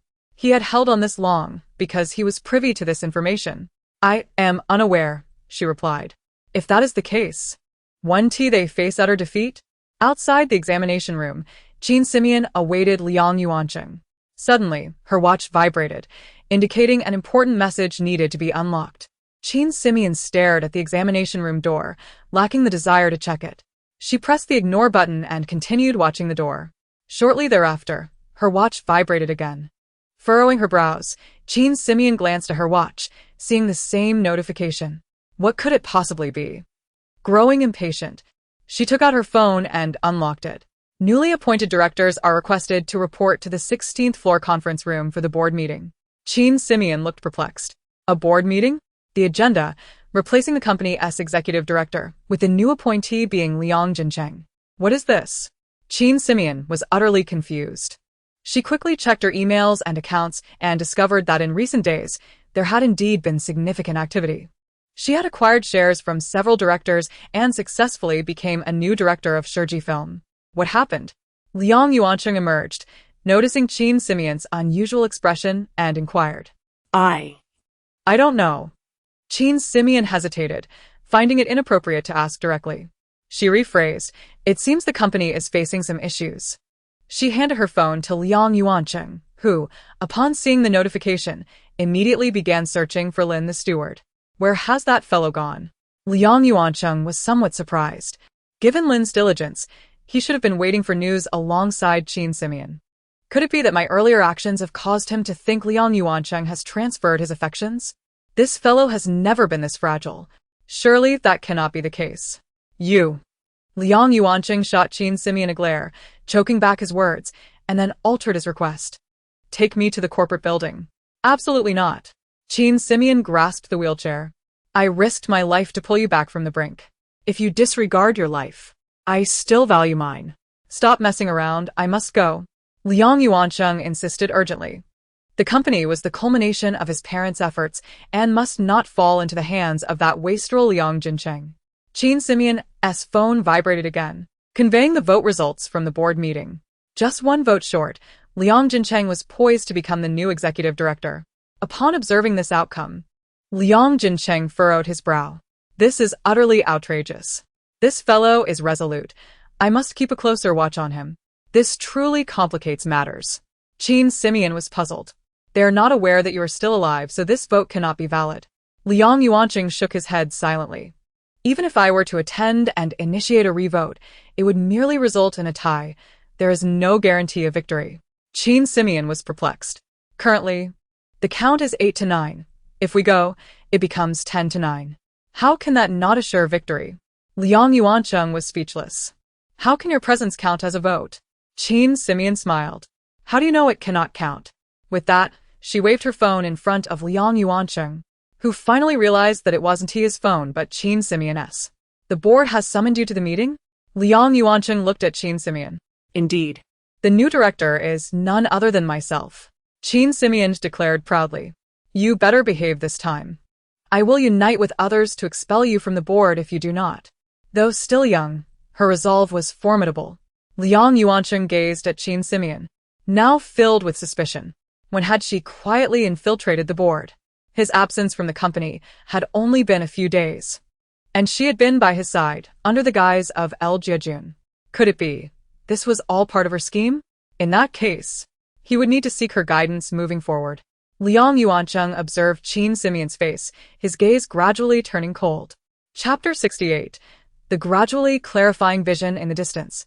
Steward Lin hurriedly approached, and to prevent unnecessary disturbances from reporters, the hospital security had tightly sealed off the examination room. As they were not affiliated with the company, the security personnel did not recognize Steward Lin. He anxiously explained something, gesturing towards Liang Yuancheng in the wheelchair, but the guards evidently had no intention of permitting his entry. Qin Simeon pushed Liang Yuancheng closer, feeling an inexplicable thrill. It's quite rare to see Steward Lin in such a flurry. It feels as though a legitimate wife is confronting a mistress. What is wrong with me? Liang Yuancheng rolled his eyes, barely visible to anyone, and offered a faint smile. Let him in. Qin Simeon waved, but the security did not notice her. At that moment, Steward Lin's voice carried over. This mountain is mine. This tree is mine. What right do you have to stop me? Qin Simeon froze, taken aback by the words. This was not something Steward Lin should say. Did this fellow grab the wrong script? But why does that phrase sound so familiar? Sensing the sudden silence behind her, Liang Yuancheng turned to glance at Qin Simeon, only to find her staring blankly at Steward Lin, as if she had seen a ghost. Simeon? Liang Yuancheng called out to her, equally astonished. He distinctly observed her pale face, her gaze still fixed on Steward Lin ahead. He can see me? Not only could he see her features, but he could also discern her expressions. Liang Yuancheng slowly extended his hand, gently brushing Qin Simeon's face in the direction he could see. What's going on? Is there something on my face? Qin Simeon turned to look at the bulletin board in the corridor, while Liang Yuancheng, having confirmed he could see her face, began to survey their surroundings. Strangely, the faces of others remained blurred, showing no signs of improvement, including Steward Lin's nearby visage. Liang Yuancheng glanced back at Qin Simeon, but her face too began to fade into indistinctness, ultimately returning to an unrecognizable state. Oblivious to the shift, Qin Simeon smiled and gestured for the security to allow Steward Lin to enter. Where are you taking him? Steward Lin queried with some concern, having just learned that the woman before him held shares in the company and a board member's title. Did she now wish to control President Liang's personal freedom? Without responding, Qin Simeon continued to push Liang Yuancheng forward. If we are to play, let us make it grand. The protagonists remain unperturbed, striking lethal blows at critical moments. Indeed. Liang Yuancheng instinctively concurred, and immediately after, he looked up at Qin Simeon. A remarkable event transpired. Her previously blurred face suddenly regained clarity. It's I who told her not to be anxious. You wish to inquire about the board meeting, correct? Liang Yuancheng feigned nonchalance, observing Qin Simeon's expression remained composed, and he endeavored to maintain his usual calm demeanor as he spoke slowly. President Liang, they are in the process of re-electing. Did you see? Your phone is with me. You should take a look, Steward Lin said, casting a wary glance at Qin Simeon. I am aware, Liang Yuancheng replied calmly, and once again, Qin Simeon's visage blurred into indistinction. You're aware? Steward Lin gasped, bewildered, unsure why President Liang, who had always prioritized the company's interests above all else, seemed so unfazed. In truth, from the moment he awoke in the lounge, Steward Lin sensed something was amiss. Hadn't he actually been asleep in the lounge? Yet he struggled to find a second adjective to describe the sensation. Who would have thought one could return from the brink of death? What did Director Gu say? He must be surprised too. He has already sent President Liang for an examination. Upon hearing this, Steward Lin found himself momentarily dazed, even pinching his arm hard. The sensation was so surreal that it felt as though the pinch didn't even hurt. At that moment, the phone belonging to President Liang vibrated in his hand. Upon seeing the board meeting notifications, Steward Lin, disregarding the earlier bizarre occurrences, quickly sought Liang Yuancheng's location, eager to relay the explosive news. Do you know why you are still here? If there are any instructions or arrangements, I will attend to them immediately. Steward Lin exclaimed anxiously. Steward Lin opened his mouth, but found himself at a loss for words. Is this President Liang? What on earth has transpired? Has he fallen under Qin Simeon's spell? Initially dismissive of the supernatural, today's events had rendered Steward Lin somewhat receptive to the inexplicable. Once inside the elevator, the external clamor was silenced completely. The sudden tranquility heightened Steward Lin's unease. He occasionally cast furtive glances at the interactions between Qin Simeon and Liang Yuancheng, hoping to uncover any clues that might validate his suspicions. Steward Lin, Qin Simeon began thoughtfully, interrupting his reverie. Startled as if caught in an act of thievery, Steward Lin shivered. Madam. What is it? Qin Simeon fixed her gaze upon Steward Lin's eyes, inquiring with a question while assessing whether he might betray any telltale signs. This mountain is mine. This tree is mine. Steward Lin looked at her in confusion. clearly unable to recall having uttered those words. Liang Yuancheng also lifted his head, feeling an inexplicable impact from that phrase, as if he had frequently encountered it before. Yet, that seemed impossible. Is there something awry with that phrase? Qin Simeon smoothly continued, shouldn't it be this road is mine? An inexplicable irritation surged within Steward Lin. I have always recited it this way. After speaking, the elevator fell into an abrupt silence as they reached the 4th floor. Chapter 69, Futile Struggles. As he spoke, he picked up the tablet to present various data to Liang Yuancheng. Qin Simeon listened, somewhat understanding yet feeling an uncomfortable gaze beside her. Lin the steward frequently glanced at Qin Simeon, only to divert his gaze when she noticed. For the final item, I need to extract a few samples for subsequent research. You wouldn't tea refuse, would you? Dr. Gu regarded Liang Yuancheng not as a patient, but rather as a specimen. Of course, this is all thanks to you, Liang Yuancheng readily agreed. Dr. Gu wheeled Liang Yuancheng away, and Qin Simeon could not help but turn to Lin the steward. What exactly do you wish to say? Since Chung is not here, you may speak freely. Lin the steward turned to Qin Simeon, without further pretense. I do not know your situation, but I hope your plans do not involve any harm to President Liang. If I find out otherwise, I will oppose all his wishes and ensure you face the consequences. Qin Simeon smiled helplessly. You mean my unexpected ascension to the board, right? Not just that. Lin the steward's voice suddenly rose. Previously, you nearly tarnished President Liang's reputation. We exerted great effort to suppress those domestic violence rumors. You had agreed to leave quietly, yet you insisted on staying. Qin Simeon was taken aback. From Lin the steward's perspective, his concerns were entirely valid. After all, this body had housed 3 individuals, making it impossible to avoid suspicion. All right, you eventually secured the leading role in the largest production in recent years. Now I understand your intentions. However, as long as you do not harm President Liang or jeopardize the company, we share the same goal. And I have no grounds to meddle in the matters of the lady. Lin the steward exhaled deeply, evidently having held back these words for quite some time. Qin Simeon understood the steward's approach. She was there to mend things, ensuring the host's future stability and clarifying all relationships. Yet, these actions did not account for Liang Yuancheng's feelings. In every scheme, Liang Yuancheng was merely a theoretical adversary, not a beloved or even an ally.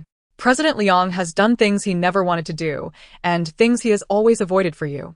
After all these years at his side, the few times I have seen him panic were due to you.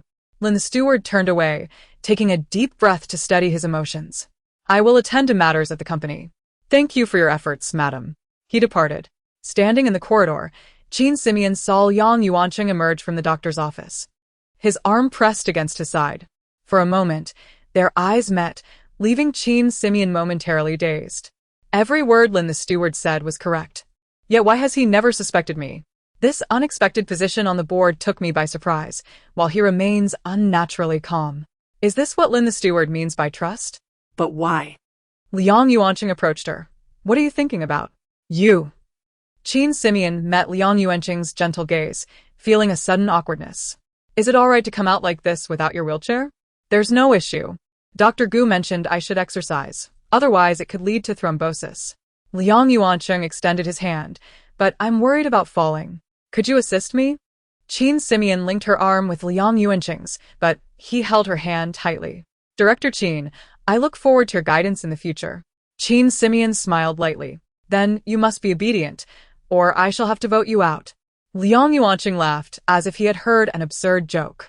Though I must eventually depart, I intend to fortify Liang Yuancheng's position before I leave. Feeling Liang Yuancheng's grip on her hand tighten, Qin Simeon winced slightly, attempting to pull away unsuccessfully. Just then, a familiar figure appeared down the corridor, causing Qin Simeon to momentarily lose her bearings. It was not until the figure vanished at the door of a patient room that she realized who she had seen. Lu Jiazhi. Why is he here? Outside Shiji Film Industry, reporters had gathered tightly, and Liang Jincheng emerged, beaming like a triumphant hero. Thank you all for waiting for updates and for your interest in Shiji Film Industry. In the future, I will lead the group toward a brighter future and fulfill our social responsibilities. Liang Jincheng was delivering the long-anticipated inaugural speech when murmurs interrupted him. What's going on? Why is Liang Yuancheng being replaced? Is this a case of kicking someone while they're down? It's a family affair. Is it appropriate for the brother to act this way right after the elder brother wakes? Did you see the board meeting voting announcement? Liang Yuancheng's name was conspicuously absent. Can this board resolution stand? The murmurs drowned out Liang Jincheng's voice, and he looked incredulously at Lin the steward as he walked through the crowd. This board meeting was called, but 2 directors were absent, rendering the resolution invalid, Lin the steward declared, igniting a commotion. See? What kind of nonsense is this? It's such a farce. I heard that back in the day his mother did something similar and was firmly suppressed by the current President Liang's mother. A bastard simply cannot succeed. Liang Jincheng's face turned pale as he snatched a nearby assistant's phone, discovering the news that Liang Yuancheng was unharmed. How is this possible? How can this be? Liang Jincheng glared at the screen, his fists clenched tightly. In the hospital, the director of the blood testing department hastily approached Dr. Gu. Is that patient you sent for testing this morning still here? I noticed some discrepancies in the data. Upon learning it was Liang Yuancheng's report, Dr. Gu immediately grew anxious, adjusting his glasses to scrutinize the values closely. Passing by the patient room, Qin Simeon heard Lu Jiajun sighed, agitated. She anxiously glanced at the bed, where the once unconscious Li Meng was now sitting upright. Aurora? Chapter 70. Lu Jiajun was bewildered. However, upon closer inspection, the crowd erupted in disbelief. Was that not Liang Yuancheng? He had survived. But that was not the focal point. Look at the individual inside. Quickly. Look. It's that portly fellow who had previously been rumored to be involved with Liang Yuancheng. Rumors? Qin Simeon lowered her head, intending to leave. Yet her concern for Ruoruo lingered, causing her to hesitate. In that moment, under the nurse's guidance, Lu Jiajun unexpectedly turned his gaze towards them. Did you cover Li Meng's medical expenses earlier? Lu Jiajun's voice echoed. Qin Simeon felt a prickling sensation in her throat. That was voluntary on your part. I am no relation to her, so do not expect me to reimburse you. Liang Yuancheng furrowed his brow, completely unable to discern who stood before him, especially amidst the cacophony of the crowd. This fellow is quick to deflect responsibility. If it weren't for Ruoruo, I wouldn't even bother with you. Are you Mr. Liu? Previously, when Mr. Liang was staying at your hotel, he happened to cover part of this young lady's medical expenses due to her unfortunate incident. Liang Yuancheng stated, glancing at Li Meng's hospital bed. How is she faring now? At that moment, Liang Yuancheng realized that the boisterous individual before him was none other than Lu Jiajun, with whom he had spent the last few days in close quarters. It was undeniable that the more he observed, the more loathsome this individual appeared, with not a single redeeming quality. Her well-being is of no concern to me. If there is an issue, seek out the driver. Lu Jiajun wiped his nose, directing his gaze towards Liang Yuancheng. You are the wealthy one who reserved our establishment? What brings you to the hospital? Don't play the victim. I expect the final payment. Qin Simeon froze, realizing the gravity of the situation. Oh no. I used that money to pay Ruoruo's deposit and to investigate the traffic accident. Could it be that upon seeing the empty account, he assumes Liang Yuancheng hasn't settled the bill? For any financial matters, you may direct your inquiries towards this individual. May we now take our leave? Liang Yuancheng offered a business card and gently patted Qin Simeon's hand, signaling her to exit. The scrutiny from the surrounding crowd grew increasingly unsettling. He merely wished to distance himself from Lu Jiajun as swiftly as possible. Don't leave. I know exactly who you are. I'm demanding payment right now. Lu Jiajun shouted. Are these two in trouble? One onlooker pondered. Do you not recognize who stands behind Liang Yuancheng? He wouldn't dare confront his boyfriend directly. What boyfriend? What are you talking about? Qin Simeon sighed softly, realizing it was largely due to this man's peculiar behavior that misunderstandings had arisen. She then turned to Lu Jiajun. I will stay and discuss matters with you. This should suffice. Lu Jiajun scrutinized Qin Simeon from head to toe, a lewd grin spreading across his face.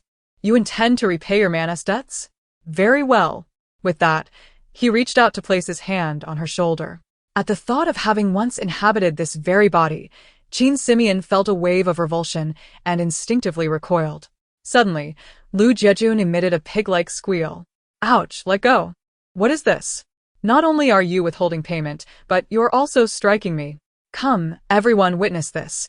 He refuses to pay and resorts to violence. Qin Simeon glanced at Liang Yuancheng, who remained expressionless, and suddenly perceived a hint of duality in his demeanor. Just prior to hospitalization, he was clinging to Lu Jiejun now. He acts as though they are strangers, cold and distant. This man indeed seems troubled. After all, he has faced death once. Could it have affected his mind? Liang Yuancheng shot Qin Simeon a glare. What thoughts occupied her mind? His pent-up frustration found an outlet as he unconsciously tightened his grip.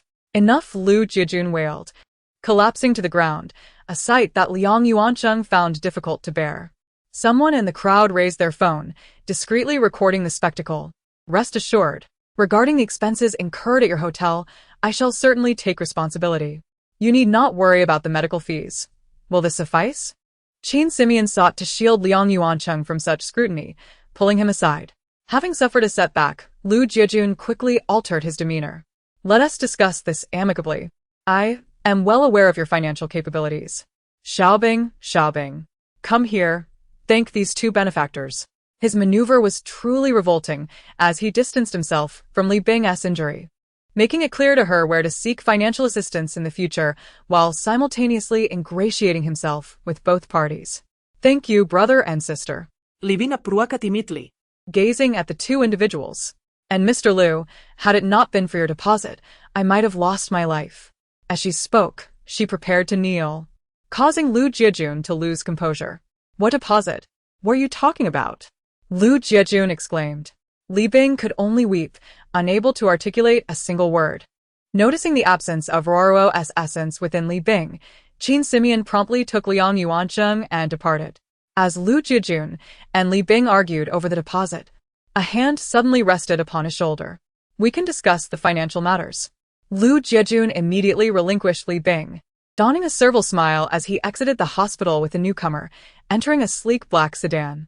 Throughout the journey, Liang Yuancheng observed Qin Simeon, who appeared lost in thought. What troubles you, Director Qin? Are you laboring over the future of the corporation? The individual unexpectedly brushed her nose with a finger. There is no need for concern. With me around, the corporation shall remain untroubled. Qin Simeon sighed with a smile. If only this were a matter he could solve. Perhaps then, I would truly wish to hide behind him and relinquish all burdens. A flicker of indigo light seemed to flash in Liang Yuancheng's eyes, momentarily halting him before he resumed his composure. In a dimly lit room, Lu Jiejun appeared somewhat anxious as he regarded the person before him. Boss, you claim you can provide me with money? Let us discuss finances. The chair turned away from him, revealing a striking young woman, much to Lu Jiejun's surprise. Jiang Yan approached Lu Jiejun, who grinned at her, akin to a predator eyeing its prey. Speak freely, beautiful. Whatever you require, I can manage. Jiang Yan nodded, rotating a laptop on the table to face Lu Jiejun. The funds you seek are right here. It's up to you how you acquire them. Lu Jiejun gazed at the screen, utterly astounded. Chapter 71. The path of others. Not only was she affected, but I too bore significant wounds. You must admit, the place you suggested was indeed quite sinister. As 9671 spoke, there was a hint of tremor in her voice. Qin Simeon felt that the term sinister, emerging from the lips of a ghostly figure, was inherently eerie, yet she still inquired about the details. I followed the address you provided, and the formation was truly formidable. Fortunately, the one who set it up was not present to reinforce it. Otherwise, I too would have fallen victim. Upon hearing this, Qin Simeon felt a pang of guilt, recognizing that it was partly her fault for not clarifying the situation before involving you. Oh, not at all. 9671 responded with magnanimity. I sought to achieve merit for myself. And now that I have succeeded, it is not your concern. Qin Simeon felt somewhat reassured and continued her inquiries. What kind of formation was it? I nearly couldn't escape. As for its name, I can't quite recall. By the time the large group arrived, the array had vanished without a trace. Thus, I maintain that it was crafted by a master. 9671 shuddered at the memory, relieved that the wandering souls trapped within had been rescued. Many of them were souls that the guidance department had sought for years, and we managed to resolve dozens of cases in one fell swoop. They've been working overtime lately, while I recuperate and bask in the glory of my contributions. Qin Simeon exhaled with relief. For her. The most crucial aspect was that Ruo Ruo was unharmed and Liang Yuanqing's spirit had not suffered any grievous injuries. It was a satisfactory conclusion. And I owe you my gratitude. Had it not been for your assistance, I would have made a grave mistake. Since you put it that way, 9671's voice trailed off, hinting at something more. What is it? Qin Simeon asked. Hee, you know I'm currently recuperating, but I have only completed half of this case. If you're not too busy, could you take over for a while? 9671 suggested. Qin Simeon was taken aback as she glanced at the still sleeping Liang Yuanqing in the hospital room. Deep down, she was willing to take over for 9671, even to continue this task indefinitely, but rationally, she understood that she should not delve deeper into the situation. You should be aware that I've purchased shares. My funds are running low, and I've been searching for a place to settle for the host. 9671 began to hand over responsibilities. You can refer to my work log, which is at the rental apartment. It contains the contact information for the real estate agent. Qin Simeon nodded. Is there anything else? She hesitated. Should I ask her? But when would that be? The closing tasks can be completed swiftly, and Qin Simeon believed she could not linger any longer. Don't rush. Your case is rather unique. You should understand that. 9671 began to paint a rosy picture, suggesting that if she performed well, she might even secure a permanent position in our department. Qin Simeon smiled wryly. For a moment, she couldn't discern which outcome would be more dire. Moreover, there was the current legal issue, a murder case. Until the suspicions were cleared, the case would remain unresolved. 9671 recalled how daunting it had been when she first took on the case, knowing there was a criminal matter involved. I'm aware, as I was recently summoned to give a statement regarding this case. It shouldn't take too long. 9671 nodded. As for Liang Yuanqing, it is certainly best to keep some distance to avoid complications with a host. Qin Simeon replied, then turned her gaze back to the hospital room. Suddenly, she felt a chill as she noticed the bed was inexplicably empty. I must attend to some matters. We will speak again when time permits. Qin Simeon took her communication talisman and hurried toward the hospital room. Feel free to reach out. I am available. Hello? 9671 stared at the dissipating talisman, shaking her head in disbelief. Is that Teacher Qin? Ruo finally dared to speak up. Yes, it's her. You've awakened. Why didn't you come and say something earlier? 9671 reproached gently. This is Qin Simeon? Ruo exclaimed with excitement. You don't know your teacher's name? 9671 was somewhat taken aback. Ruo shook her head. When she was assigned tasks above, the host's name was also Qin Simeon? Exactly. 9671 nodded, realizing the complications this posed. Hence, we generally avoid using our real names to prevent oh dear. Where are you going, girl? Ruo stumbled out. And 9671 had no choice but to chase after her. At that moment, Qin Simeon was growing anxious as Liang Yuanqing was nowhere to be found. Suddenly, he appeared from behind and tightly embraced her. Where have you been? Liang Yuanqing inquired. Perhaps it was just her imagination, but Liang Yuanqing seemed unusually dependent on her now. Yes, dependent, in a way that he couldn't bear to lose sight of her. You'll be discharged tomorrow. Is there anything you need me to handle? I can take care of it for you.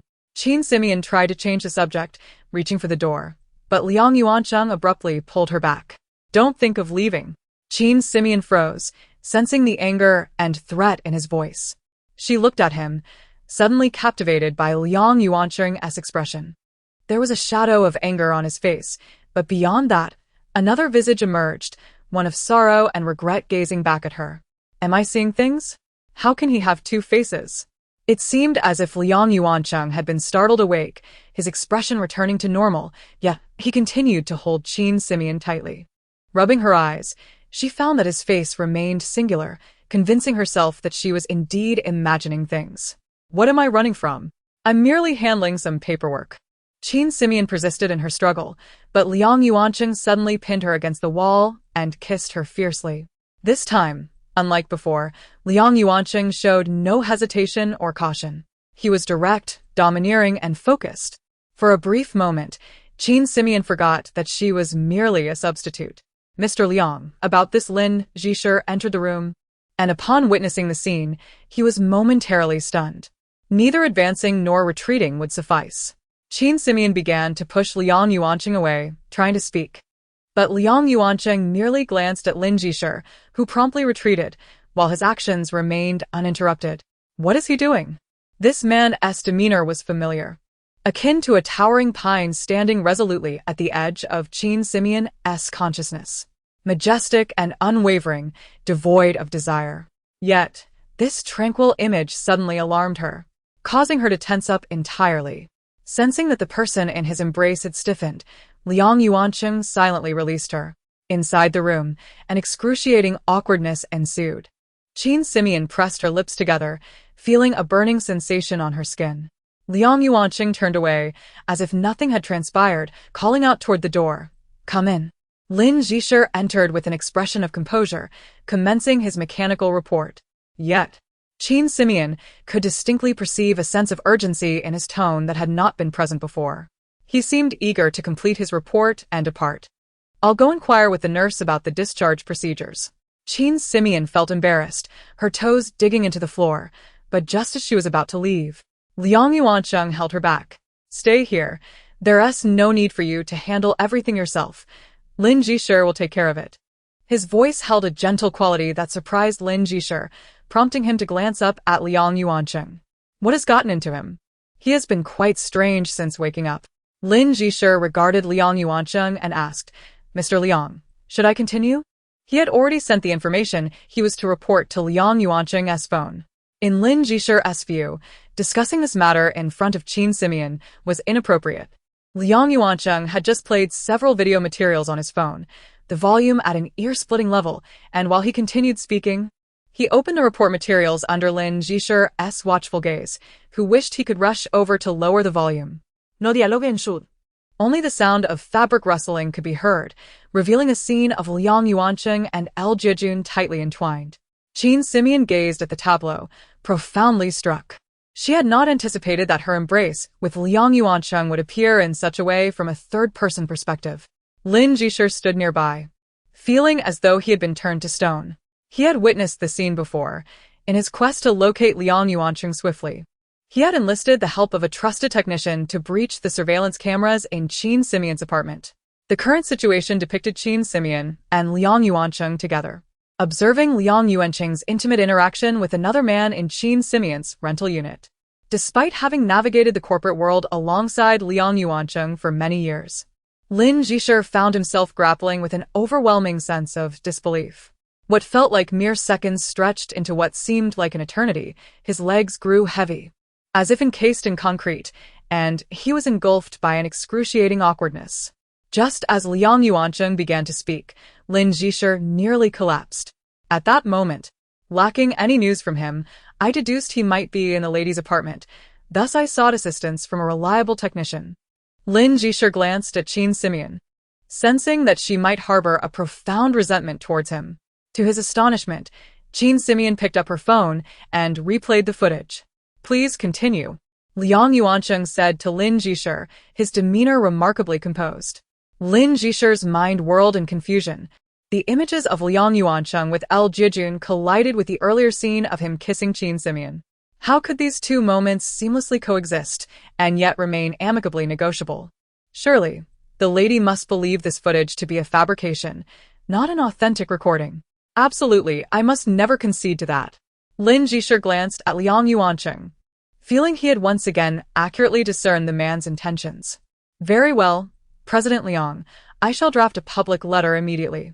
He yearned to escape the excruciatingly awkward scene, especially as he noticed Qin Simeon pausing the footage, pointing at a specific moment while discussing it with Liang Yuanqing. Help me, he thought desperately. Just let me perish for a moment. Wait, Liang Yuanqing intercepted the hastily retreating Lin Zhisher. How do you intend to draft it? Qin Simeon raised an eyebrow in dissatisfaction. This is clearly genuine. How could you possibly dismiss it? Lin Zhisher looked to Liang Yuanqing for salvation, only to find the man's gaze unfocused, as if he were experiencing this for the first time. It was then that he understood the difficulty others had in interpreting Liang Yuanqing's thoughts, akin to searching for a needle in the depths of the ocean. However, Without Liang Yuanqing's support, Lin Jisher felt hesitant to embellish the truth too extravagantly, knowing the edited footage would betray any signs of fabrication. Besides, I was unable to hear any sound at that moment. Surely, this must be post-production? Isn't that still a form of deceit? He questioned. Watching a silent film diminishes half the allure. In all honesty, when he first witnessed that scene, Lin Jisher was astounded. Yet it paled in comparison to the strange auditory effects he was now encountering. Although merely sound effects were added, the absence of dialogue allowed the imagination to wander. This cannot be deemed fraudulent. Your inability to hear at the time does not negate the presence of sound. If we had recorded on site, the effect would resemble that of the current video, Qin Simeon asserted earnestly. Lin Jisher felt beads of cold sweat trickling down his back. Indeed. A woman destined to be the president's wife is not an ordinary girl. How could she remain so composed in the face of such a scene involving her husband? Is this the area you mean? Liang Yuanqing inquired, picking up his phone to continue discussing with Qin Simeon. Lin Jisher stood by, feeling as though he could scarcely breathe as the architect of this predicament. Qin Simeon pointed to a shadow on the screen. Yes, precisely here. You were injured in this very room, and if you observe closely, there were already people outside at that time. We simply did not. At this juncture, Qin Simeon abruptly halted, realizing she had overstepped by implying they were present. A fleeting glance at Liang Yuanqing filled her with trepidation, and she fell silent, hoping he would remain sufficiently focused to miss the flaw in her words. Indeed, it constitutes evidence, Liang Yuanqing acknowledged. Fortunately, it went unnoticed. My identity has become convoluted lately, and I feel as though I am losing my mind. Is there anything else you require? Lin Jisher inquired, pulling out his phone to take notes. Has this deciphering flower lost its efficacy? Why has Lin Jisher begun to inquire about the next steps from the iceberg? Wasn't it once a matter of thought exchange? Or could it be that after this incident, the iceberg has developed feelings for Aljijun? Does he truly have a penchant for this sort of entanglement? Liang Yuanqing glared at Qin Simeon, his expression sharpening into clarity once more. Chapter 73. A major scandal. This fellow sat and stood in a manner most unbecoming, resembling a piece of flabby meat that had fallen onto a chopping board, sticky to the touch and rather repulsive. Yet it was precisely this discomfort that exhilarated Liang Jincheng. Liang Yuanqing, were you not a self-proclaimed paragon of virtue? What more can you possibly say now? If you revel in this rotting flesh, what an esteemed creature could you possibly be? By dragging Qin Simeon into the boardroom, do you truly believe you can turn your fortunes around? Once this news breaks, who will dare select you in the next board meeting? Qin Simeon will undoubtedly abandon you and might even kick you while you're down. It's over for you. Liang Yuanqing. Liang Jincheng, brimming with smugness, observed Liu Jiejun counting money and offered him the cigarette from his lips. Liu Jiejun promptly rose, gratefully accepting it and taking a couple of puffs, exclaiming, "What a fine smoke." Liang Jincheng chuckled. Have you committed my words to memory? Of course. 10,000 for a single phrase. It's etched in my mind. Liu Jiejun replied, and began reciting. Liang Yuanqing stayed at my establishment, claiming to need assistance. Then took me to that apartment and... All right, I believe you, Liang Jincheng interrupted, patting Liu Jiejun on the back. I do admire your kind, those who value wealth above all else. With that, Liang Jincheng burst into laughter, and Liu Jiejun, bewildered, joined in. Moments later. An assistant entered bearing a bank document detailing Liang Yuanqing's transaction to Liu Jiejun. A witness, Liang Jincheng proclaimed, tapping Liu Jiejun. And material evidence, he added, slapping the computer and the document, followed by another hearty laugh. This time, Liang Yuanqing was doomed. Little Liang is truly astute, he mused. Indeed. This time Liang Yuanqing is finished. Liu Jiejun found himself compelled to stand and applaud, albeit uncertain of what to say. I'm rather at a loss for words, Liu Jiejun admitted. Liang Jincheng clamped a hand around his neck. I appreciate your awkwardness. Say it just like that, and everyone will believe you. But I have no recollection of this event. Liu Jiejun glanced at the video, feeling a twinge of guilt deep within, convinced it was all fabricated. Guilty conscience. My foot. Liang Jincheng shoved him roughly. If you mess this up, you're finished too. The reporters had been exceptionally busy lately. News from Shurji film industry had unfolded like a television drama, one headline after another. The news of Liang Yuanqing's demise had yet to be finalized when the announcement of a change in ownership emerged. Just as they opened the announcement, Liang Yuanqing appeared alive once more. With each passing moment, their articles risked becoming stale news. The reporters not only had to hastily write their pieces, but also keep an eye on the latest developments, fearful of redundant efforts. Consequently, Liang Yuanqing's public appearance garnered immense attention. As soon as she stepped out of the vehicle, Qin Simeon was bombarded by a barrage of flashbulbs. "Excuse me, are you and Liang Yuanqing married? What are your thoughts on the current situation? Is Liang Yuanqing truly a fraud? please clarify. Mrs. Liang, would you care to make a statement?" Qin Simeon repeatedly expressed her gratitude for their concern while growing increasingly exasperated as she made her way into the building. "This matter is personal. I hope you will refrain from disturbing my wife." Thus, the first headline emerged: Liang Yuanqing officially acknowledges his role as the owner of Shurji film industry. Is this crisis management or a bond stronger than gold? Qin Simeon finally achieves official recognition. Lin Jishir quickly stepped forth to shield the reporters from their inquiries, while Lin Su stood some distance away, her expression gradually hardening. So, what if she has attached herself to Liang Yuanqing? Qin Simeon, did you truly believe you were the center of attention? Without the title of Mrs. Liang, who would even recognize you? "Miss Lin, this way please." A staff member guided Lin Su through a side entrance, away from the chaos outside.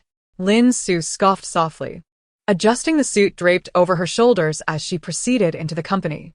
"Did Brother Aching summon me for a specific reason? What connection does this press conference have with our Lin family?" she inquired of the staff in the elevator. "We aren't entirely sure. Perhaps some announcements are to be made," came the response as they led her to a small room adjacent to the conference hall. Lin Su cast a glance at the meeting room, already prepared for the event, and questioned, "Aren't we heading in there? Mr. Liang requested that you wait for him here." Lin Su smiled faintly, realizing that men should not be overly indulged. Her recent coolness had evidently drawn Liang Yuanqing's attention. "Please inform Brother Aching that I understand he is busy and doesn't he need to rush," she instructed. The staff member smiled and acknowledged her request. Gently closing the door to the lounge, Lin Su began to explore the room, her spirits lifted, but soon her gaze fell upon the carpet, which unexpectedly caught her attention. Having frequented this lounge many times before, she had never noticed the carpet until now. For reasons unknown, it now seemed to evoke discomfort. As she scrutinized it closely, she discovered an inconspicuous purplish-gray line tracing a large pattern on the dark red carpet. Had she not been somewhat familiar with the design, she might have overlooked it entirely. "This is..." Lin Su's expression abruptly changed. Was it merely a vote? Her brother had summoned so many media friends for support. Did he not fear being publicly humiliated in the end? Liang Jincheng entered the meeting room, his smile almost overflowing. Trailing behind him was the somewhat timid Liu Jijun, clearly intimidated by the atmosphere. "It's merely friends lending their support. Your presence seems rather superfluous. If I recall correctly, you're not even a board member, are you? Is Ms. Jiang still unable to exercise her rights independently?" Jiang Lan had not made a public appearance since her failed coup years ago, and rumors had circulated regarding her demise. Nevertheless, her position remained within the board, with Liang Jincheng participating in various activities as her proxy. Mention of his mother caused Liang Jincheng's expression to shift slightly, particularly as he spotted Liang Mama, regal as ever, entering the room. A flicker of resentment flashing in his eyes. "You are well aware of my mother's health issues. What are you pretending for?" Liang Jincheng sneered, pulling Liu Jijun forward. "This friend has much to discuss with my brother. I believe the media present would be quite interested to hear." Both Qin Simeon and Liang Yuanqing turned their gazes toward Liu Jijun. Today, he was dressed in a suit, yet his appearance had not improved.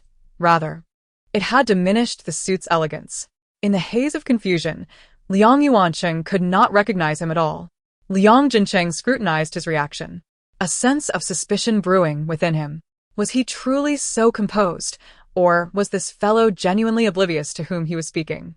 What on earth is Liu Jijun doing here? Surely he remembers nothing at all. "Mr. Liu," Liang Yuanqing stepped forward, extending his hand. Chapter 74. Backlash. Filled with self-loathing for having chosen such a fool, Liang Jincheng impatiently stepped forward to separate the two individuals, fixing his gaze upon Liang Yuancheng. What? Do you intend to threaten Boss Liu in front of all these witnesses? Liang Yuancheng glanced at his outstretched hand. Is this motion, in your eyes, a threat?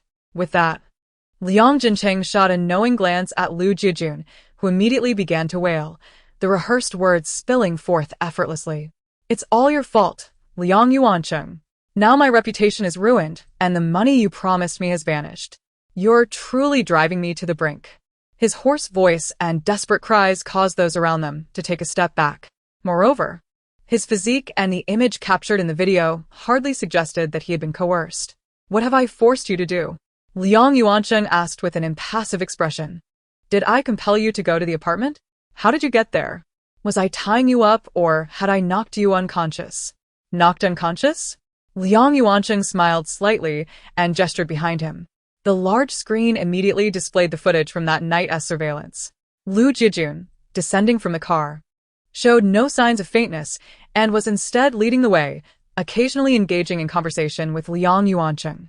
So, were you sleepwalking at that moment? As the skeptical gazes of the crowd turned toward Lu Jiejun, panic set in. This isn't. This is fabricated. Look closely. This is police surveillance, and the video records are numbered. Do you dare claim it is forged? Liang Yuancheng retorted coldly. That is. Lu Jiejun's facade crumbled. Already feeling guilty, he now cast his eyes toward Liang Jincheng. Time can blur memories, but I'm curious, what emotions did your sister-in-law experience when she saw you two entering her apartment in such a close manner? Liang Jincheng, noticing the tardy arrival of Qin Simeon, found a new avenue to attack. The crowd's attention shifted once more to Qin Simeon, who was intently scrutinizing the footage, contemplating, why do they appear so intimate? They could have maintained the customary distance between men. What emotion? Just a tinge of embarrassment, I suppose. Qin Simeon, do share your thoughts. Or, do you believe that given Liang Yuancheng's status, you must endure in silence no matter his actions?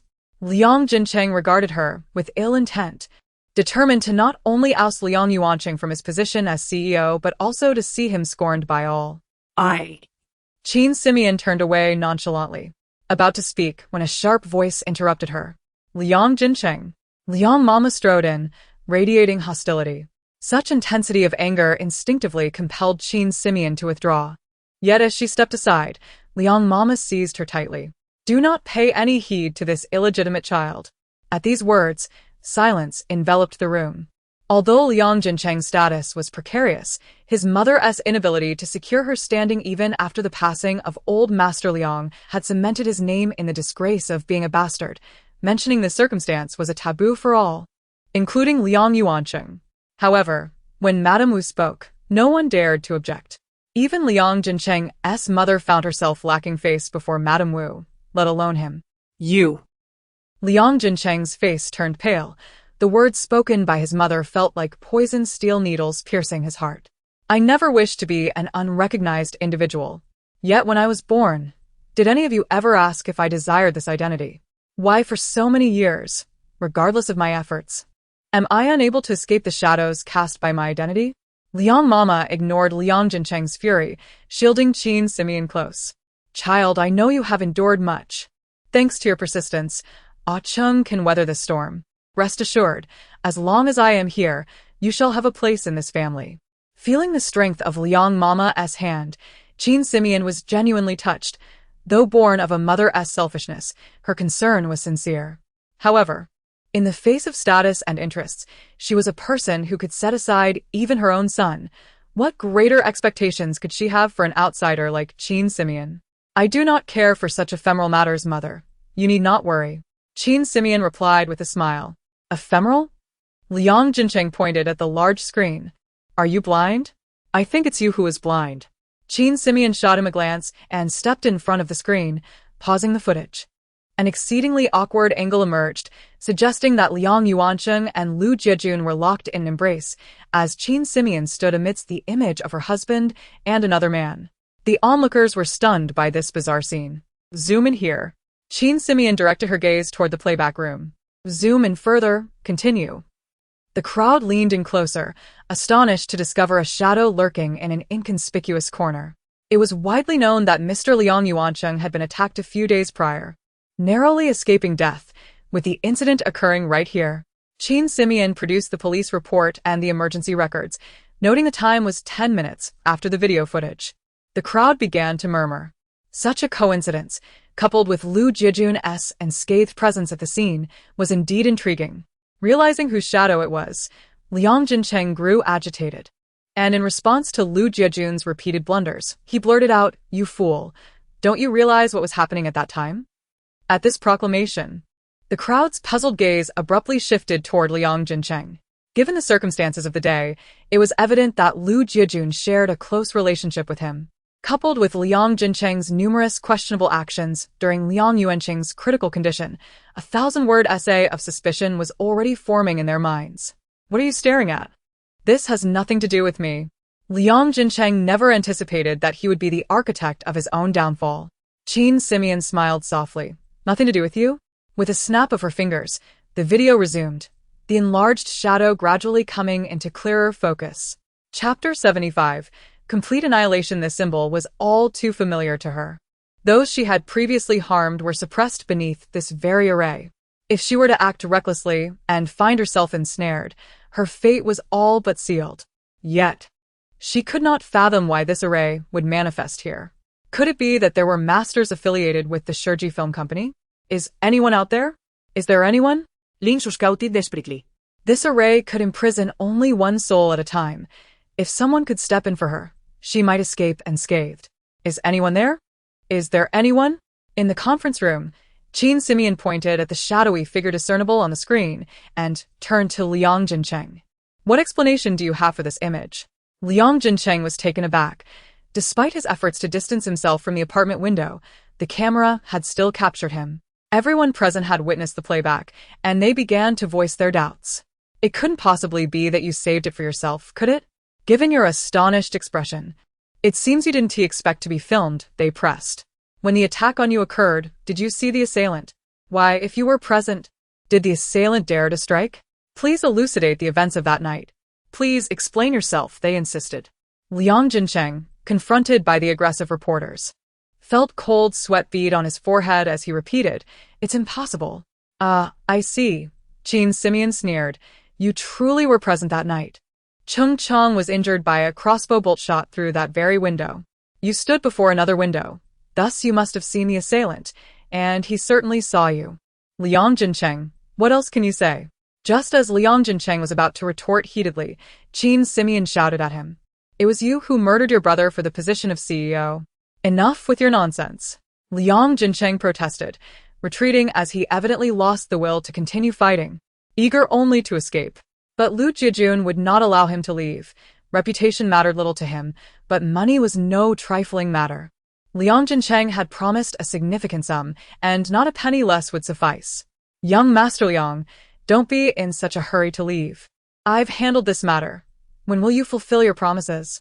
Liang Jincheng glared at Lu Jiejun, his eyes filled with rage. What sort of fool was this?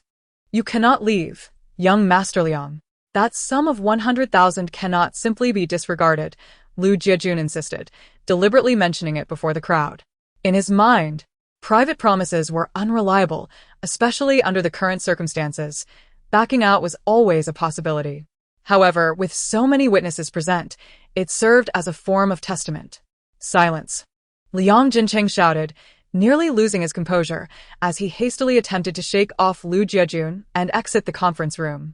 Seeing his demeanor, Lu Jiejun grew even more anxious. I've told you I know nothing. You made me say all this, and now I've lost face. You cannot deny your commitments. Slap. Liang Jincheng could no longer contain himself. He raised his hand and struck Lu Jiejun across the face. Be quiet.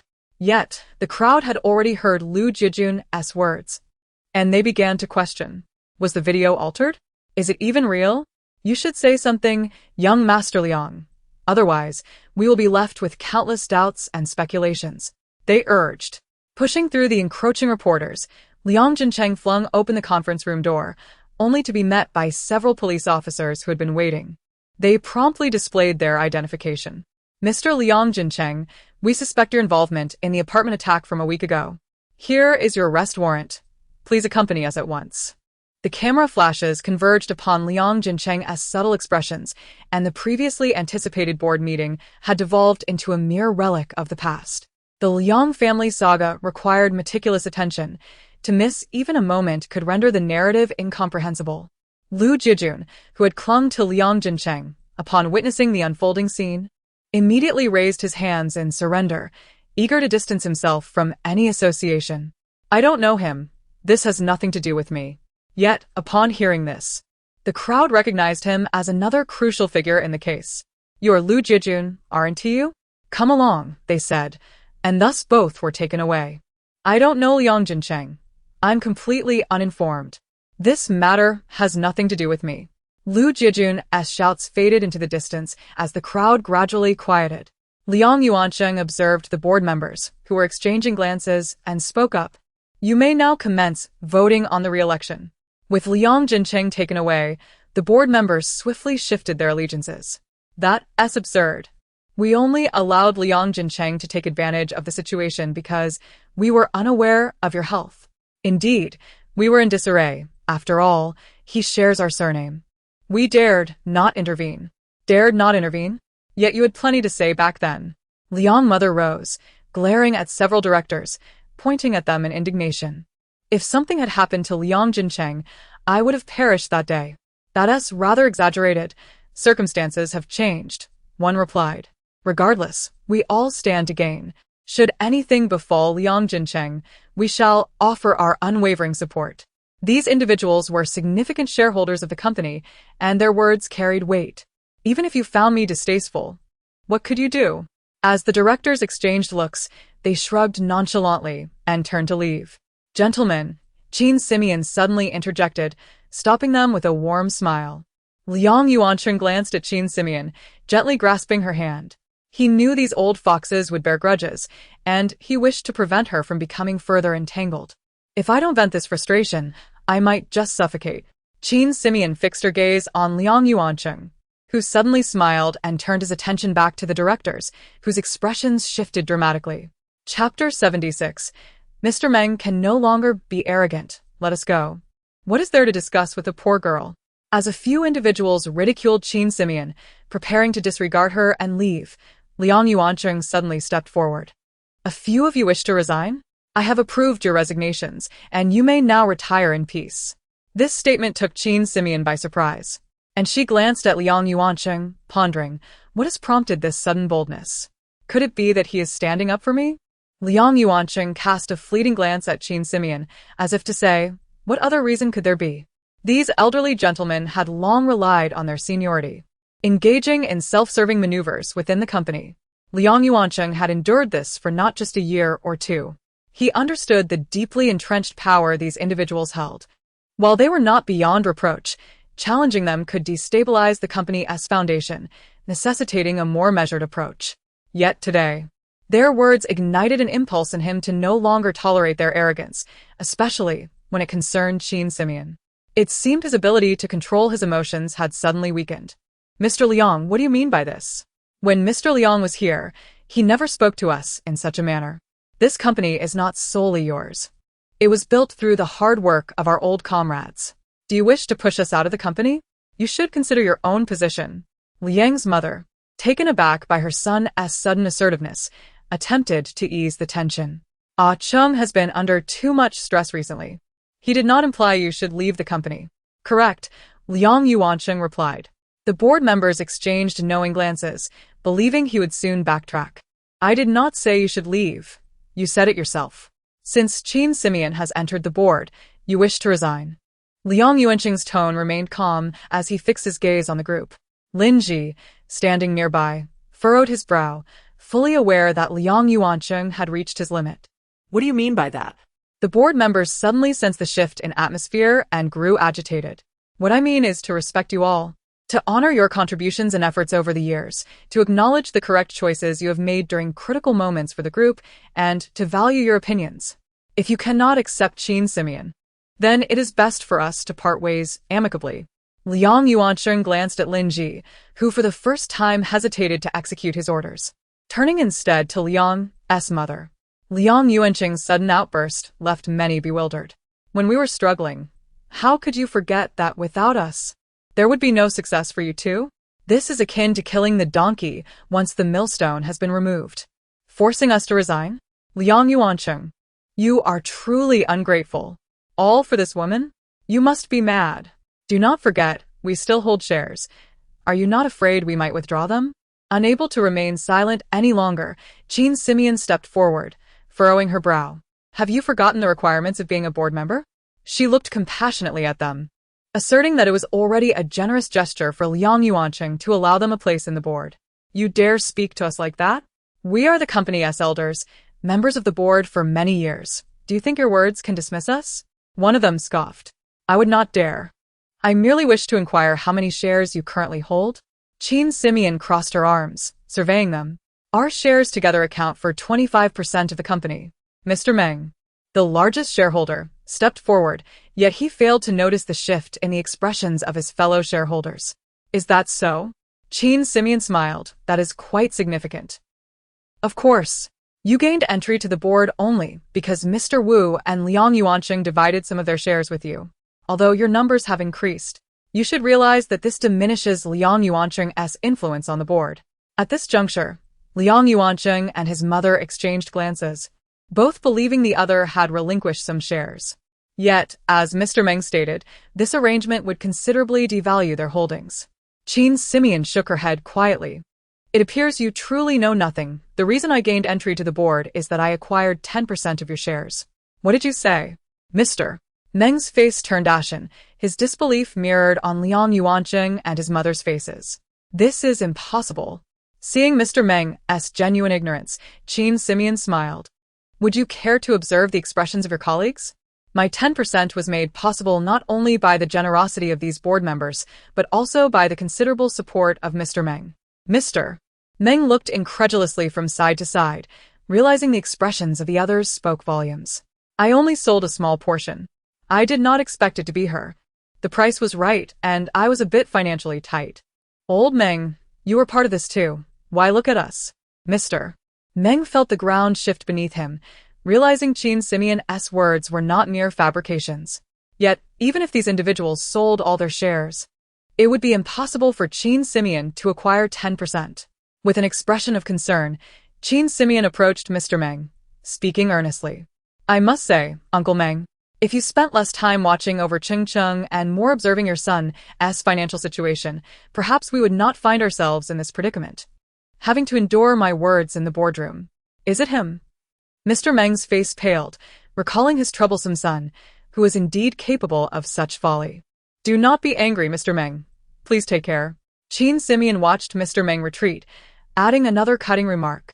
Liang Yuanqing, astonished, noted that Mr. Meng held 15% of the shares, having been a stalwart presence in the boardroom. Liang had contemplated numerous strategies to diminish Mr. Meng's holdings, but had failed each time. How did you achieve this? Liang Yuanqing could not restrain his curiosity. Qin Simeon smiled enigmatically, choosing silence. This is not merely my accomplishment. 9671 has experience in such matters. When it comes to gambling, one can even wager their life, let alone a mere fraction of their father's shares. Liang Yuanqing blinked in surprise, as if he had just unearthed a revelation. Chapter 77. The soul of the attendant Lin, the steward, immediately acquiesced, causing the board of directors, who had initially eyed the CEO with suspicion, to descend into disarray. I concur. Having grown older, I have long desired for my son to take over. I also agree that these old bones should make way for some fresh vigor. However, upon hearing this, Mother Liang remained noncommittal, casting a deep glance at her son before turning to leave. Qin Simeon watched Liang's mother retreating figure, suddenly engulfed by a wave of melancholy. After all, she was his biological mother, yet she had never graced the hospital with her presence, consumed as she was by the affairs of the company. The reunion of mother and son occurring in a boardroom was nothing short of tragic. It was no wonder the stoic iceberg was so indifferent. Had he grown up in such a manner? At times, one might ponder whether the heavens had deprived him of the ability to recognize faces as a form of protection. Liang Yuanqing turned to Qin Simeon. her faintly sorrowful countenance gradually coming into focus. If one could not perceive the expressions of others, one would not experience disappointment or sorrow. In this world, the only face I yearn to clarify is yours. Excuse me. A female secretary suddenly burst in, momentarily halting at the sight before her. Before summoning the courage to report to Liang, Mr. Liang, Miss Lin Su has collapsed in the reception room. Lin Su? Liang Yuanqing's face exhibited confusion. Oh no. The situation has become so intense that I entirely forgot about her. Qin Simeon hurriedly made her way outside. I arranged for her to come under the pretense of Liang Yuanqing's name, intending to resolve matters discreetly. How can I possibly justify this? In Liang Yuanqing's eyes, Qin Simeon's face became indistinct once more. Though he was oblivious to her intentions, he nonetheless followed her briskly outside. In the reception room, Lin Su lay at the edge of the carpet in a most peculiar position. Her feet were clearly outside the carpet, yet her head lay unwillingly upon it, leaving behind traces of her struggle on the plush surface. Call a doctor. Liang Yuanqing shouted to his assistant, who stood frozen in shock. The female secretary, as if awakening from a nightmare, tremblingly retrieved her phone. Indeed, Qin Simeon traced the pattern on the carpet, feeling no lingering breath. 9,671 executed tasks with remarkable efficiency. Even after the exorcism department eliminated numerous specters, no clues had surfaced. Later, it was Roro who mentioned that in the final moments of Lin Su's life, she had vaguely seen a pattern on the ground, reminiscent of one she had glimpsed during her second possession of Li Meng. I managed to sketch something similar, but who could I possibly test it on? Lin Su. Before long, an ambulance arrived, and Lin Su was transported to the hospital. From a distance, Qin Simeon noticed Lin Mo's figure appearing in the ambulance, momentarily taken aback. Wasn't he supposed to be sent by Liang Yuanqing to study traditional Chinese medicine? How did he end up on an emergency vehicle? Liang Yuanqing also glanced at the ambulance, but amidst the sea of white coats, it was impossible to discern anyone. Lin Montag? Is he still causing trouble? I need to visit the restroom. Qin Simeon hurriedly sought to contact 9671, using the excuse to slip away. Liang Yuanqing observed her retreating silhouette, a hint of disappointment flickering in his gaze. How is it? Have you captured her soul? Qin Simeon activated the sound transmission array. Can you hear me? Qin Simeon inquired, bewildered, as this array had never failed before. 9,671? Poirot? Qin Simeon chanted an incantation, eager to ascertain the situation on the other side, but the yellow talisman in her hand suddenly ignited. What in the world? Qin Simeon exclaimed, shaking her hand in alarm, faced with an unprecedented scenario. Simultaneously, a faint brown halo began to envelop her left hand, imparting a sensation of energy unlike anything she had ever experienced. 9671 remained silent. She too had never encountered such a phenomenon. Perhaps the power of the soul attendant is influencing the efficacy of the sound transmission talisman, she concluded. Roro, now anxious, reflected on how her feelings toward Qin Simeon had transformed upon realizing that this teacher was the same Qin Simeon she had met on set. What should we do? The soul attendant will only entangle the one who drew the array, which is none other than Sister Mian herself. We must urgently inform her how to dispel the soul attendant. Otherwise, Lin Su will cling to her indefinitely. What might transpire in the coming days? Roro continued to inquire. 9671 glanced at her. How should I know? Mian, are you alright? Liang Yuanqing had been intermittently hearing Qin Simeon's astonished thoughts and could not help but knock on the restroom door. I'm fine, Qin Simeon quickly replied, pressing the flush button. You look unwell. Are you certain you're alright? Liang Yuanqing scrutinized her, though her face was a blur no matter how intently he stared. Why is it that sometimes I can see clearly, yet at other times it remains obscured? I'm fine, just feeling a bit uncomfortable in my stomach. What about Lin Su? Aren't you going to the hospital to check on her? Qin Simeon discreetly hid her left hand behind her back. Aware that though Liang Yuanqing likely could not see the halo, the intense heat led her to suspect her fingers had been burned. What does it have to do with me? Liang Yuanqing, somewhat displeased, grasped Qin Simeon's hand and swiftly made his way outside. Chapter 78. Questioning Lin Su. Confounded by Lin Su. In a corner of the rooftop, there exists a glass room, adorned with a myriad of plants, complemented by two exquisite white chairs and a reclining chair. Beneath the sheer drapery, sunlight filters through, casting an exquisite interplay of light and shadow. As Jean Simeon stepped into the glass sanctuary, she reached out to catch the strands of sunlight cascading down, experiencing an unprecedented sense of relaxation intertwined with an inexplicable familiarity. Where have I encountered this before? Jean Simeon surveyed her surroundings, the brown energy ring upon her hand intensifying, provoking an unsettling sensation within her. Did you often bring Lin Su here? Jean Simeon inquired. Liang Yuanqing paused, visibly taken aback. What? Though Jean Simeon was unclear about the unfolding events, she surmised that the sudden emergence of the energy ring was likely connected to Lin Su. Thus, her inexplicable sense of familiarity with this unfamiliar locale could potentially stem from Lin Su's memories. Initially, Jean Simeon harbored doubts, pondering whether Liang Yuanqing deliberately sought to evade the subject, suspecting he must have frequently brought Lin Su here for clandestine meetings. What is this? A secret rendezvous for wooing women? I have no interest. Oh my!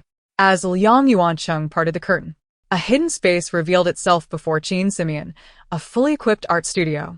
At the center of the studio stood an easel with an unfinished painting, depicting a woman. Yet her facial features remained obscured, revealing only a general outline and attire. Jean Simeon, having studied painting for several years in her past life before transitioning to stage design, felt an exhilarating sense of familiarity with her surroundings. However, the figure in the painting must be Lin Su as well. Despite the lack of a face, the form bears some resemblance. How deeply did this fellow cherish Lin Su? Let him like her. Why bring me here? Do I appear so magnanimous? I possess a marriage certificate, you know? While Liang Yuanqing rummaged through the studio, he paid no heed to Jean Simeon. She began to explore the studio, her expression shifting from awe to disdain. Only knows how to buy luxury brands.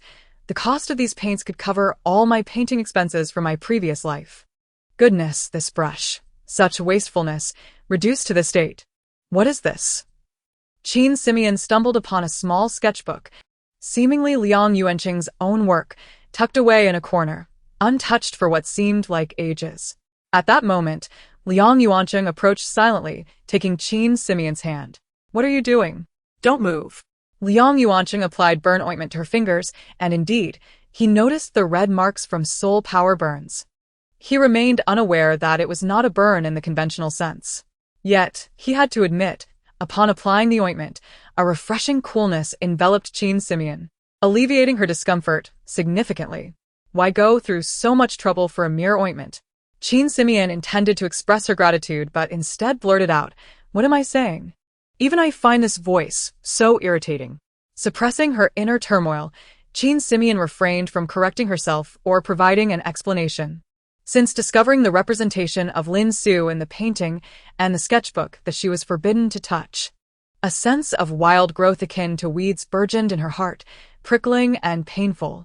With the burn ointment right here, it shouldn't be too much trouble. Liang Yuanqing mused, sensing Jean Simeon's thoughts, feeling inexplicably triumphant. Today, she too experienced a tinge of discomfort, whereas he had often been driven to frustration by her in the past. Moreover, after applying the ointment, Liang Yuanqing gently released Jean Simeon's hand and glanced around. "I truly wanted to show you my secret sanctuary. It harbors all my unattainable dreams." Unattainable dreams? Jean Simeon's gaze fell once more upon the unfinished painting. Given the condition of the paint, it was evident it was not a recent creation. At that time, Liang Yuanqing had yet to meet Jean Simeon, making the figure in the painting solely Lin Su. Sighing quietly, Jean Simeon felt the urge to leave. She lacked the patience to listen to her husband recount his past affections and the melancholy of unrequited love, even if it was merely a nominal connection. Wait, wasn't he paired with Steward Lin? Previously, he had also shown interest in El Jiajun. What type does he truly fancy? The leap from Lin Su to El Jiajun is rather drastic. Are you not curious why there is burn ointment here? Liang Yuanqing disregarded Jean Simeon's internal musings and spoke calmly. It is somewhat peculiar, Jean Simeon remarked, touching her fingers. Perhaps due to the ointment's effect. She gradually felt less pain. I adored painting as a child, especially depicting a person from my dreams. However, my mother would never permit me to pursue art. I was compelled to study financial management and film-related subjects to eventually inherit my father's company. Liang Yuanqing shared, picking up a paintbrush and toying with it. Later, I secretly constructed this place. No one was aware. Whenever I felt disheartened, I would retreat here to paint that person. Qin Simeon furrowed her brow slightly, discomfort washing over her at the thought of Liang Yuanqing obsessively painting Lin Su. Yet, Liang Yuanqing's solitude evoked a sense of empathy that prevented her from interrupting. She could only continue to listen. When I first inherited the company, I vetoed my mother's proposal in the board meeting and then hid here. She frantically searched the entire company for me, even cutting off the electricity to force me out. It was winter, bitterly cold, and I resorted to igniting some wooden frames for warmth. Liang Yuanqing recounted, revealing a burn scar on his arm. Qin Simeon's brow knitted tightly. She believed that Mrs. Wu Minxia was capable of such actions, yet Liang Yuanqing had been barely 20 at the time. In his mother's eyes, should he not still be considered a child? Eventually, I stored many items here, particularly burn ointment. So, what do you think? Isn't it quite useful? Liang Yuanqing smiled at Qin Simeon. Indeed. Qin Simeon nodded, striving to conceal the slight redness in her eyes from Liang Yuanqing. This is rather commendable. Few people can envy such a space. To mask her embarrassment, Qin Simeon discreetly wiped away her tears while feigning ease, diverting the topic. So exquisite, so beautifully adorned, these mirrors. As Qin Simeon gazed at several decorative mirrors nearby, she suddenly froze. What is that? A portrait of Lin Su. No, wait. How can a portrait frown and blink? That is, me? With a resounding thud, Qin Simeon collapsed onto the floor.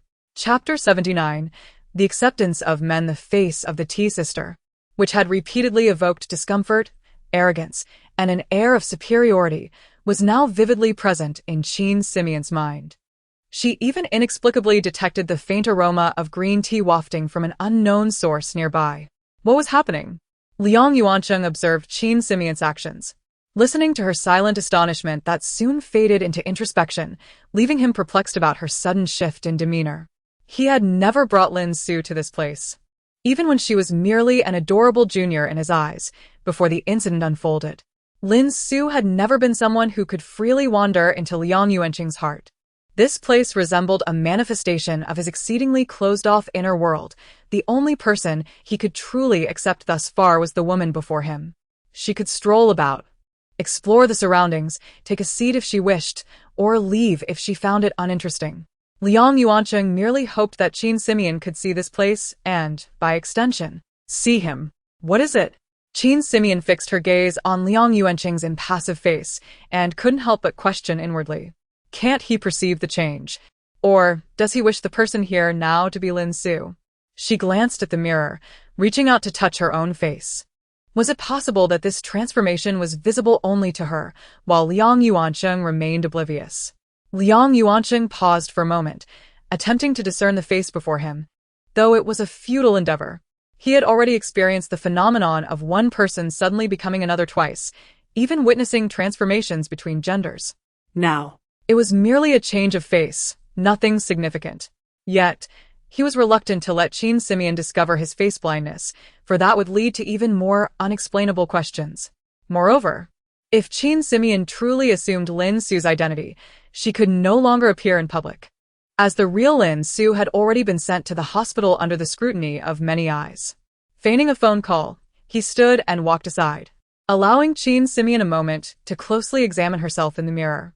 Seizing this opportunity, Liang Yuanqing discreetly took a photo of her and sent it to Lin Stewart. Who is this? Lin Stewart inquired. Did Miss Lin not go to the hospital? Is this a current photo? Is she feigning illness? He wondered when his job had become increasingly challenging. Did I say something wrong? What does Mr. Liang mean? Is he trying to inquire about Miss Lin's condition? After a moment's contemplation, Lin Stewart picked up the phone. Please keep me updated on Miss Lin's situation. Report any news promptly. After hanging up, Lin Stewart suddenly recalled another matter and began searching for Qin Simeon's number. Meanwhile, Qin Simeon sat before the mirror, feeling a mix of anxiety and fear. She was not particularly worried about her own fate. She could somewhat guess that this transformation was likely due to her setting a formation to bind Lin Su's soul. However, she was uncertain of Liang Yuanqing's mindset. Could he genuinely remain so unfazed while witnessing such a drastic change? Although she often referred to him as the Great Ice Mountain, his level of composure seemed excessively calm, bordering on inhuman. Both of them spoke simultaneously, only to fall silent, waiting for the other to make a move. What if I simply pretend to be Lin Su? But that wouldn't work either. I've been with Liang Yuanqing the entire time. I haven't left his sight. There's no way I could fabricate a lie that thick. Liang Yuanqing stroked his chin, breaking the silence first. Your face. Qin Simeon immediately tensed up. So he noticed after all. I thought he was truly blind. What's wrong? Qin Simeon feigned calmness. Liang Yuanqing extended his hand, caressing her face. This is disastrous. How do I explain this sudden makeover? Just some makeup? Help. I'm mortified. In the midst of the unclear visage before him, Liang Yuanqing felt the raised contours on her cheek. Speaking, he exited the glass room and approached the private elevator, inputting the code. Qin Simeon stood frozen behind him, her legs feeling weak. Is that it? He noticed my blemishes? Are men's tolerances this robust? Qin Simeon muttered in response, just as her phone vibrated. Madam, I almost forgot. A prolonged halt in filming has been announced. You are needed back. The previous delays were due to various trivial matters, but they have now been resolved. Mr. Wu Cheng, the screenwriter, is available this evening and invites you to dinner. I can't go, Qin Simeon blurted out. Her voice remained unchanged, yet with her current appearance, it felt profoundly odd. Do you have other plans? Lin's steward inquired, bemused, as he recalled that the madam had always valued her career. Qin Simeon struggled for words, realizing she had no pressing engagements. I have a date. Does that count as a plan? Liang Yuanqing leaned over, snatching Qin Simeon's phone and promptly hanging up, subsequently shutting it off. Do you intend to attend that dinner? Liang Yuanqing suddenly asked. Qin Simeon hesitated. It wasn't that she didn't wish to go, but rather that she couldn't. Where are you taking me? She swiftly redirected the conversation. Somewhere where no one will recognize you. The elevator descended to the basement, and Liang Yuanqing opened the car door, gesturing for her to enter. He had noticed. Qin Simeon was caught between surprise and fear. It should have been him who was astonished and apprehensive, yet his lack of reaction left her feeling utterly bewildered. Where are we going? Qin Simeon confirmed once more. On a date, Liang Yuanqing replied with a carefree demeanor. Images of everyone seeing her in this state flashed through Qin Simeon's mind, and she quickly shook her head, decisively getting into the car. The vehicle sped towards the outskirts, and Qin Simeon leaned back in her seat, gradually succumbing to sleep. Finally, I've been waiting for you. The figure of 9,671 appeared in Qin Simeon's dream, stretching languidly as if it had been waiting for quite some time. To her surprise, as she lunged forward to speak, 9671 interrupted her. I was waiting to tell you first that Ruoruo has run away. Chapter 80. Ruoruo has disappeared again this time. The trouble stirred up is partly due to Ruoruo. If it were not for her, many subsequent events would not have transpired. Just when we finally confirmed that she was safe, this girl has vanished once more. 9671 briefly recounted the earlier events. At that time, I truly had no idea what would occur after you employed that formation, and with the sound transmission talisman failing, the girl likely became anxious and sought you out without consulting me. Upon hearing this, Qin Simeon's expression shifted. It must be said that Ruoruo's concerns were not unfounded. What is the matter? 9671 initially thought Qin Simeon might possess news about Ruoruo, but, seeing her current state, it was evident that she was entirely uninformed. We must devise a plan together. You haven't encountered any issues, have you? 9671 asked, observing the changes in Qin Simeon's expression, continuing to probe. After all, both of them were inextricably linked in this endeavor, and any complications would require mutual navigation. There has indeed been a bit of a situation, Qin Simeon nodded. You cannot discern it because you are in my dreamscape. I have suddenly transformed into Lin Su. What do you mean? 9671 felt a surge of anxiety. You were forcibly thrust into her body. No. Qin Simeon waved away 9671's outstretched hand, hurrying to clarify. It is not her body, only her face. To put it simply, I now possess Lin Su's visage. 9671 gasped. This was far more likely to reveal her true identity than a soul exchange. Did this occur while you were alone? Chin Simeon shook her head. There were others present. Who? 9671's urgency intensified. Revealing oneself before others was no trivial matter. Liang Yuancheng. The beleaguered doctors had summoned Professor Gu, who had recently garnered some fame in the industry due to Liang Yuancheng's case. After reviewing Lin Su's medical records, Professor Gu expressed some bewilderment, admitting that her condition bore some resemblance to Liang Yuancheng's earlier case. Although the family had been informed that her fainting was a post-accident symptom, Liang Yuancheng exhibited no internal bleeding or sudden illness. Ultimately, it was simply unexplained fainting, attributed to his severe car accident. Lin Su, however, was different. Her health had always been stable, with no history of medication use or underlying conditions. She had been perfectly fine in the morning, yet suddenly collapsed and remained unconscious, which was indeed peculiar. Professor Gu, what are your thoughts? The doctors placed their hopes upon him. The Lin family was not to be trifled with, especially since several members had gathered at the ward's entrance, awaiting answers, which only heightened their anxiety. Her vital signs remain relatively stable, but the specific cause of her condition is unclear. We cannot rely solely on documented cases. We must consult the family. Professor Gu's statement alleviated some tension among those present. Noticing the unease among his colleagues, Professor Gu smiled reassuringly. Do not fear communicating with the family. We share the same goal, which is the recovery of the patient. That is easier said than done, the young doctor muttered, only to be silenced by a glare from his mentor, causing him to retract his words. Director, how is Miss Lin's condition? Mr. Lin is outside demanding answers. We truly cannot manage. A nurse entered, her cap indicating she was the head nurse. Given that the head nurse had personally intervened, it was clear how formidable Mr. Lin was. I shall accompany you to check, Professor Gu stated, not wishing to evade the responsibility. After all, he was an old classmate's pupil, and he regarded them as family, holding no intentions of disregard. Thank you, Professor. You are truly our savior. The doctors expressed their gratitude. Professor Gu shook his head. Is it truly that exaggerated? At the entrance stood a man clad in a suit, exuding a palpable aura of menace. Professor Gu had encountered numerous affluent families, especially those associated with Liang Yuancheng, but he had never felt such an intimidating presence. This man was not conventionally handsome, yet his sharply defined features were unforgettable, particularly his eyes, which, when glancing over, emanated a predatory coldness, starkly contrasting Liang Yuancheng's gentle gaze. Mr. Lin? Professor Gu approached directly, as there was no one else in the corridor who could provoke such tension in the head nurse. You are.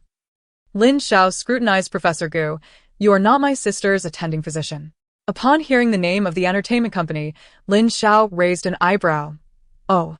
The director had presumed that invoking Professor Gu's name would elicit some degree of respect from this young master of the Lin family, but unexpectedly, the response was merely a casual acknowledgement, creating an awkward atmosphere. Unfazed, Professor Gu began to outline Lin Su's condition. All necessary examinations and consultations have been conducted. Your sister's status is not dire, so please do not worry. Her vital signs are stable, but she has yet to regain consciousness, and we require your cooperation. As Professor Gu spoke with clarity, the anxiety in the room began to dissipate, with the director nodding in agreement. What exactly do you need from us, Professor? Lin Zhao's icy tone cut through the air. From his demeanor, there was no hint of concern or urgency. Please provide any details regarding medications your sister has taken and any previous health issues, no matter how trivial, Professor Gu requested, looking at the director, who promptly nodded and retrieved paper and pen. Once the instructions were completed, Professor Gu turned to leave, but Lin Xiao called out to him from behind. Dr. Gu, since you have taken over my sister's case, it would be inappropriate for you to leave so soon. Everyone was taken aback. But Lin Zhao's subordinates had already moved to obstruct Professor Gu's path. The director, witnessing this development, quickly intervened. Professor Gu is merely here to assist with the consultation. He is not a physician at our hospital. Rest assured, we will continue to treat Miss Lin. Lin Xiao did not spare him a glance. Continuing to fixate on Professor Gu, I simply require the attending physician to take full responsibility for the case. That is not an unreasonable request, is it? Any objections from the hospital where Professor Gu is employed can be addressed by me. You may focus on treating my sister. Professor Gu furrowed his brow. I have other patients. My sister is also a patient, Lin Xiao signaled, and the corridor in front of Lin Su's room was promptly sealed off. Chapter 81. Lin Su attends the banquet. It is worth mentioning that she is clearly in a perilous state, even if she regains consciousness. Immediate engagement in work is out of the question. This is simply implausible. Lin Xiao asserted, I did not pay to hear what is impossible. Suddenly, A nurse burst into the room, exclaiming, Director, Professor Gu, the ECG is abnormal. You must come and take a look. Moments later, Lin Su slowly opened her eyes. Conduct an immediate examination to check for any aftereffects. Quickly. Qin Simeon felt the vehicle come to a halt. She opened her eyes and sat up gradually. Despite deliberating for an extended period, 9,671 could not fathom where Roro might be. Currently, under the influence of the formation, and with her inherently weak spiritual power, escape from the underworld seemed utterly impossible. Yet, 9671 was certain that she was not within the confines of the underworld. Where could she possibly be? Qin Simeon murmured to herself. Liang Yuanqing pointed ahead. This is a guest house. I used to come here often in my childhood. Qin Simeon hardly had the inclination to observe her surroundings and merely nodded absent-mindedly. You need not worry. The people here are far removed from the city and will not recognize us. Ah. Qin Simeon responded, then raised her gaze towards Liang Yuanqing, questioning whether he truly felt indifferent about the situation. At that moment, her peripheral vision caught a glimpse of the rearview mirror, and she suddenly noticed some changes in her own visage. It was neither identical to Lin Su's nor entirely resembling her own. It bore subtle differences. Had it been this way earlier? If the alterations were of such a nature, it would not be surprising if Liang Yuanqing, a straightforward male, failed to discern significant changes. Liang Yuanqing's phone rang. After glancing at the caller ID, he hesitated before answering. Ah Cheng, I cannot locate Mian. Are you together? It was Liang Mama's voice on the other end. A jolt of alarm coursed through Qin Simeon. If this elderly lady were to see her current appearance, it would be impossible to conceal the truth. Yes, we are together. What is the matter? Liang Yuanqing replied succinctly, as always. We have a banquet arranged for tonight. Did Lin Jisher not inform you? At this hour. Why have you not begun preparations? Liang Mama urged anxiously. There have been many recent developments. And you both urgently require a public appearance, especially Mian. She is the leading lady. Are we not filming the Sea of Drama anymore? She is unwell. I have already conveyed this to Lin Jisher. She cannot attend. Unwell? How unwell can she be? Can it be worse than Lin Su? She just regained consciousness and has already begun preparing for the banquet. What is Mian's condition? Lin Su. Qin Simeon looked towards Liang Yuanqing, recognizing the confusion mirrored in his eyes. The essence of Lin Su remained at her fingertips. How could she possibly awaken? Wait. Could it be Roro? Mom, I am fine now. I will attend the banquet, so do not worry. Qin Simeon seized the phone and reassured Liang Mama, then fastened her seatbelt once more. Liang Yuanqing scrutinized her. Are you certain? You intend to go? Like this? What do you mean?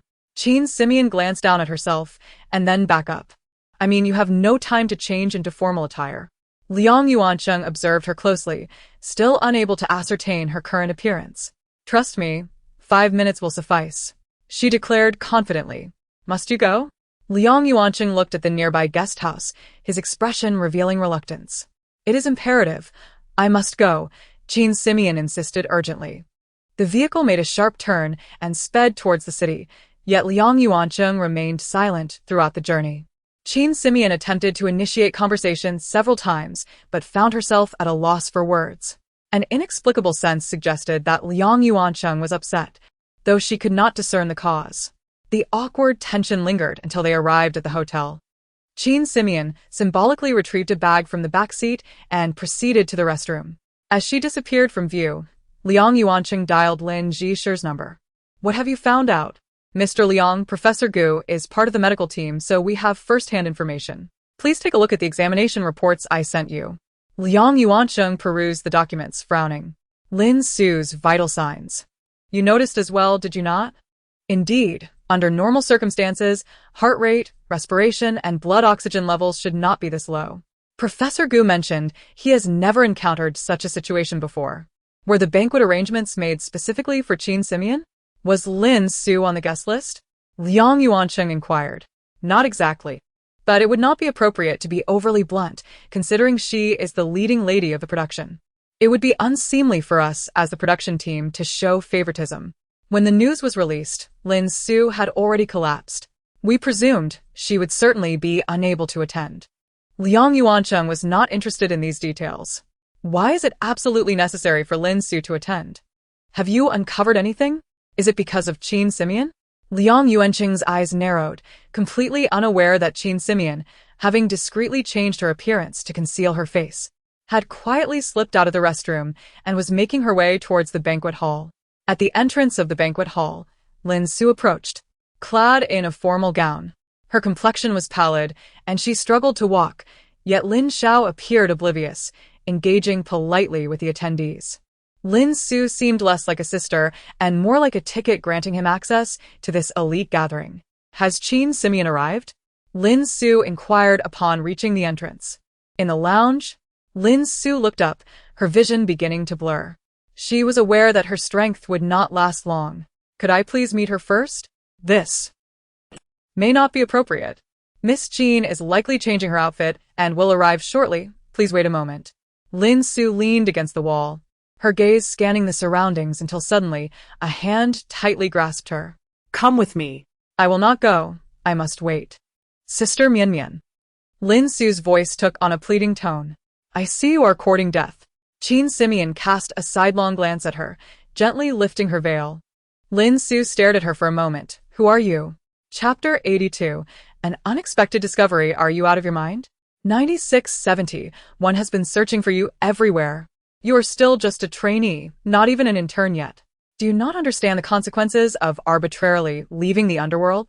Qin Simeon exclaimed in exasperation, while Ruo merely observed her with a worried expression. Sister Mian, this is quite a significant side effect. Have you thought through what to do? Ruo reached out to touch Qin Simeon's face, filled with concern.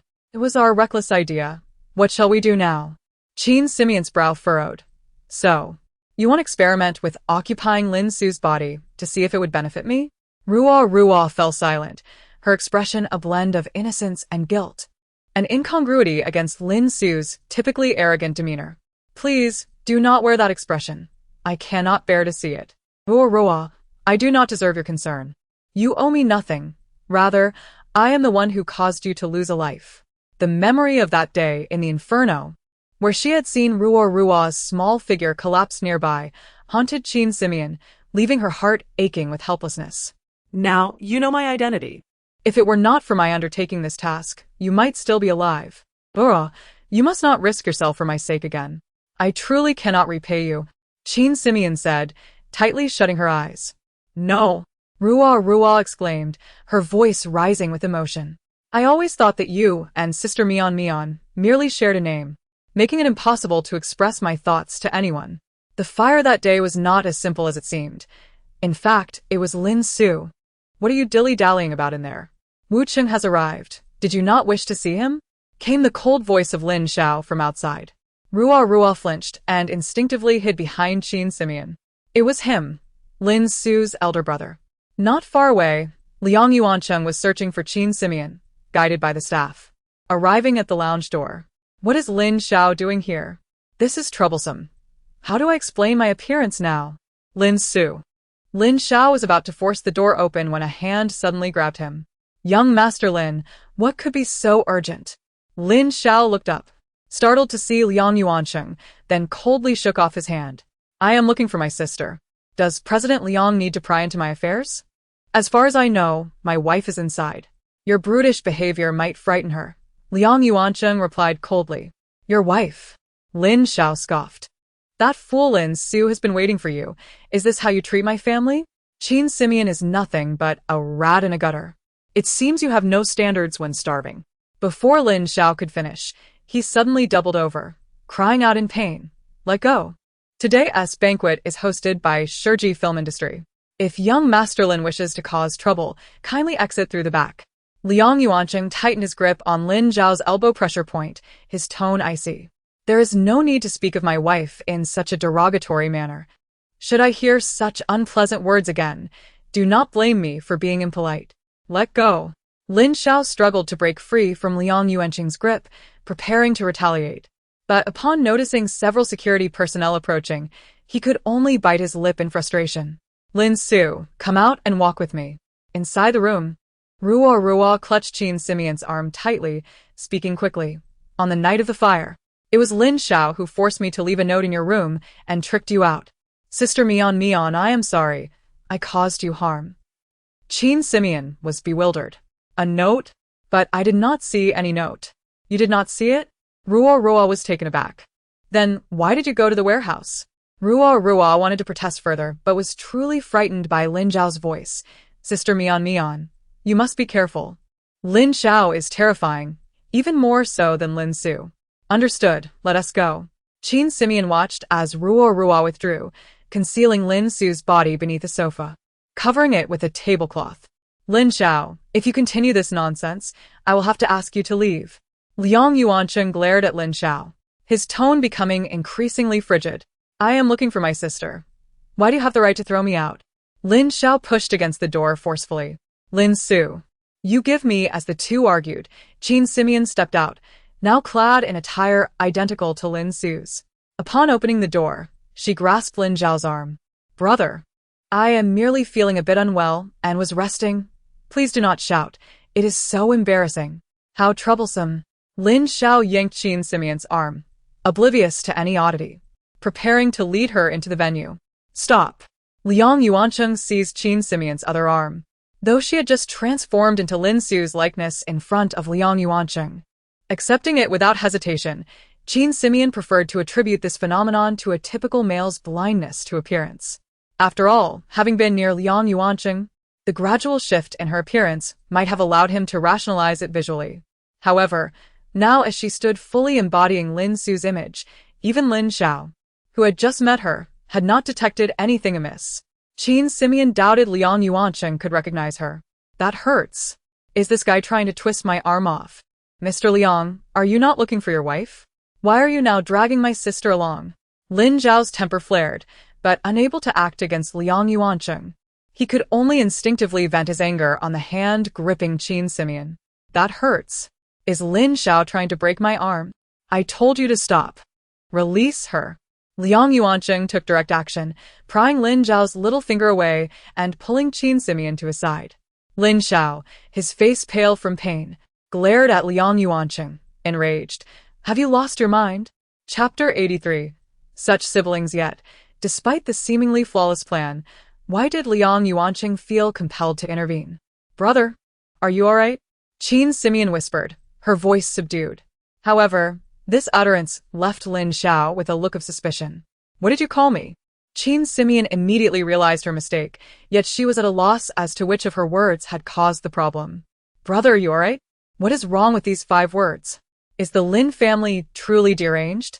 And Liang Yuancheng, wasn't he here to find me? Why did he go mad the moment he saw Lin Su? Could he have recognized me? That's impossible.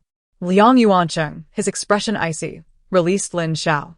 There is no need for the two of you to perform for me, he scoffed, well aware that the outside world knew of the deeply antagonistic bond between the Lin siblings. Miss Lin, why must you bother? Qin Simeon exhaled in relief. Liang Yuancheng's words not only dispelled Lin Zhao's doubts, but also allowed her to relax. It seemed he had not recognized her. His irritation was simply directed at Lin Zhao's actions toward Lin Su. Truly a compassionate soul, unable to bear the sight of others in distress.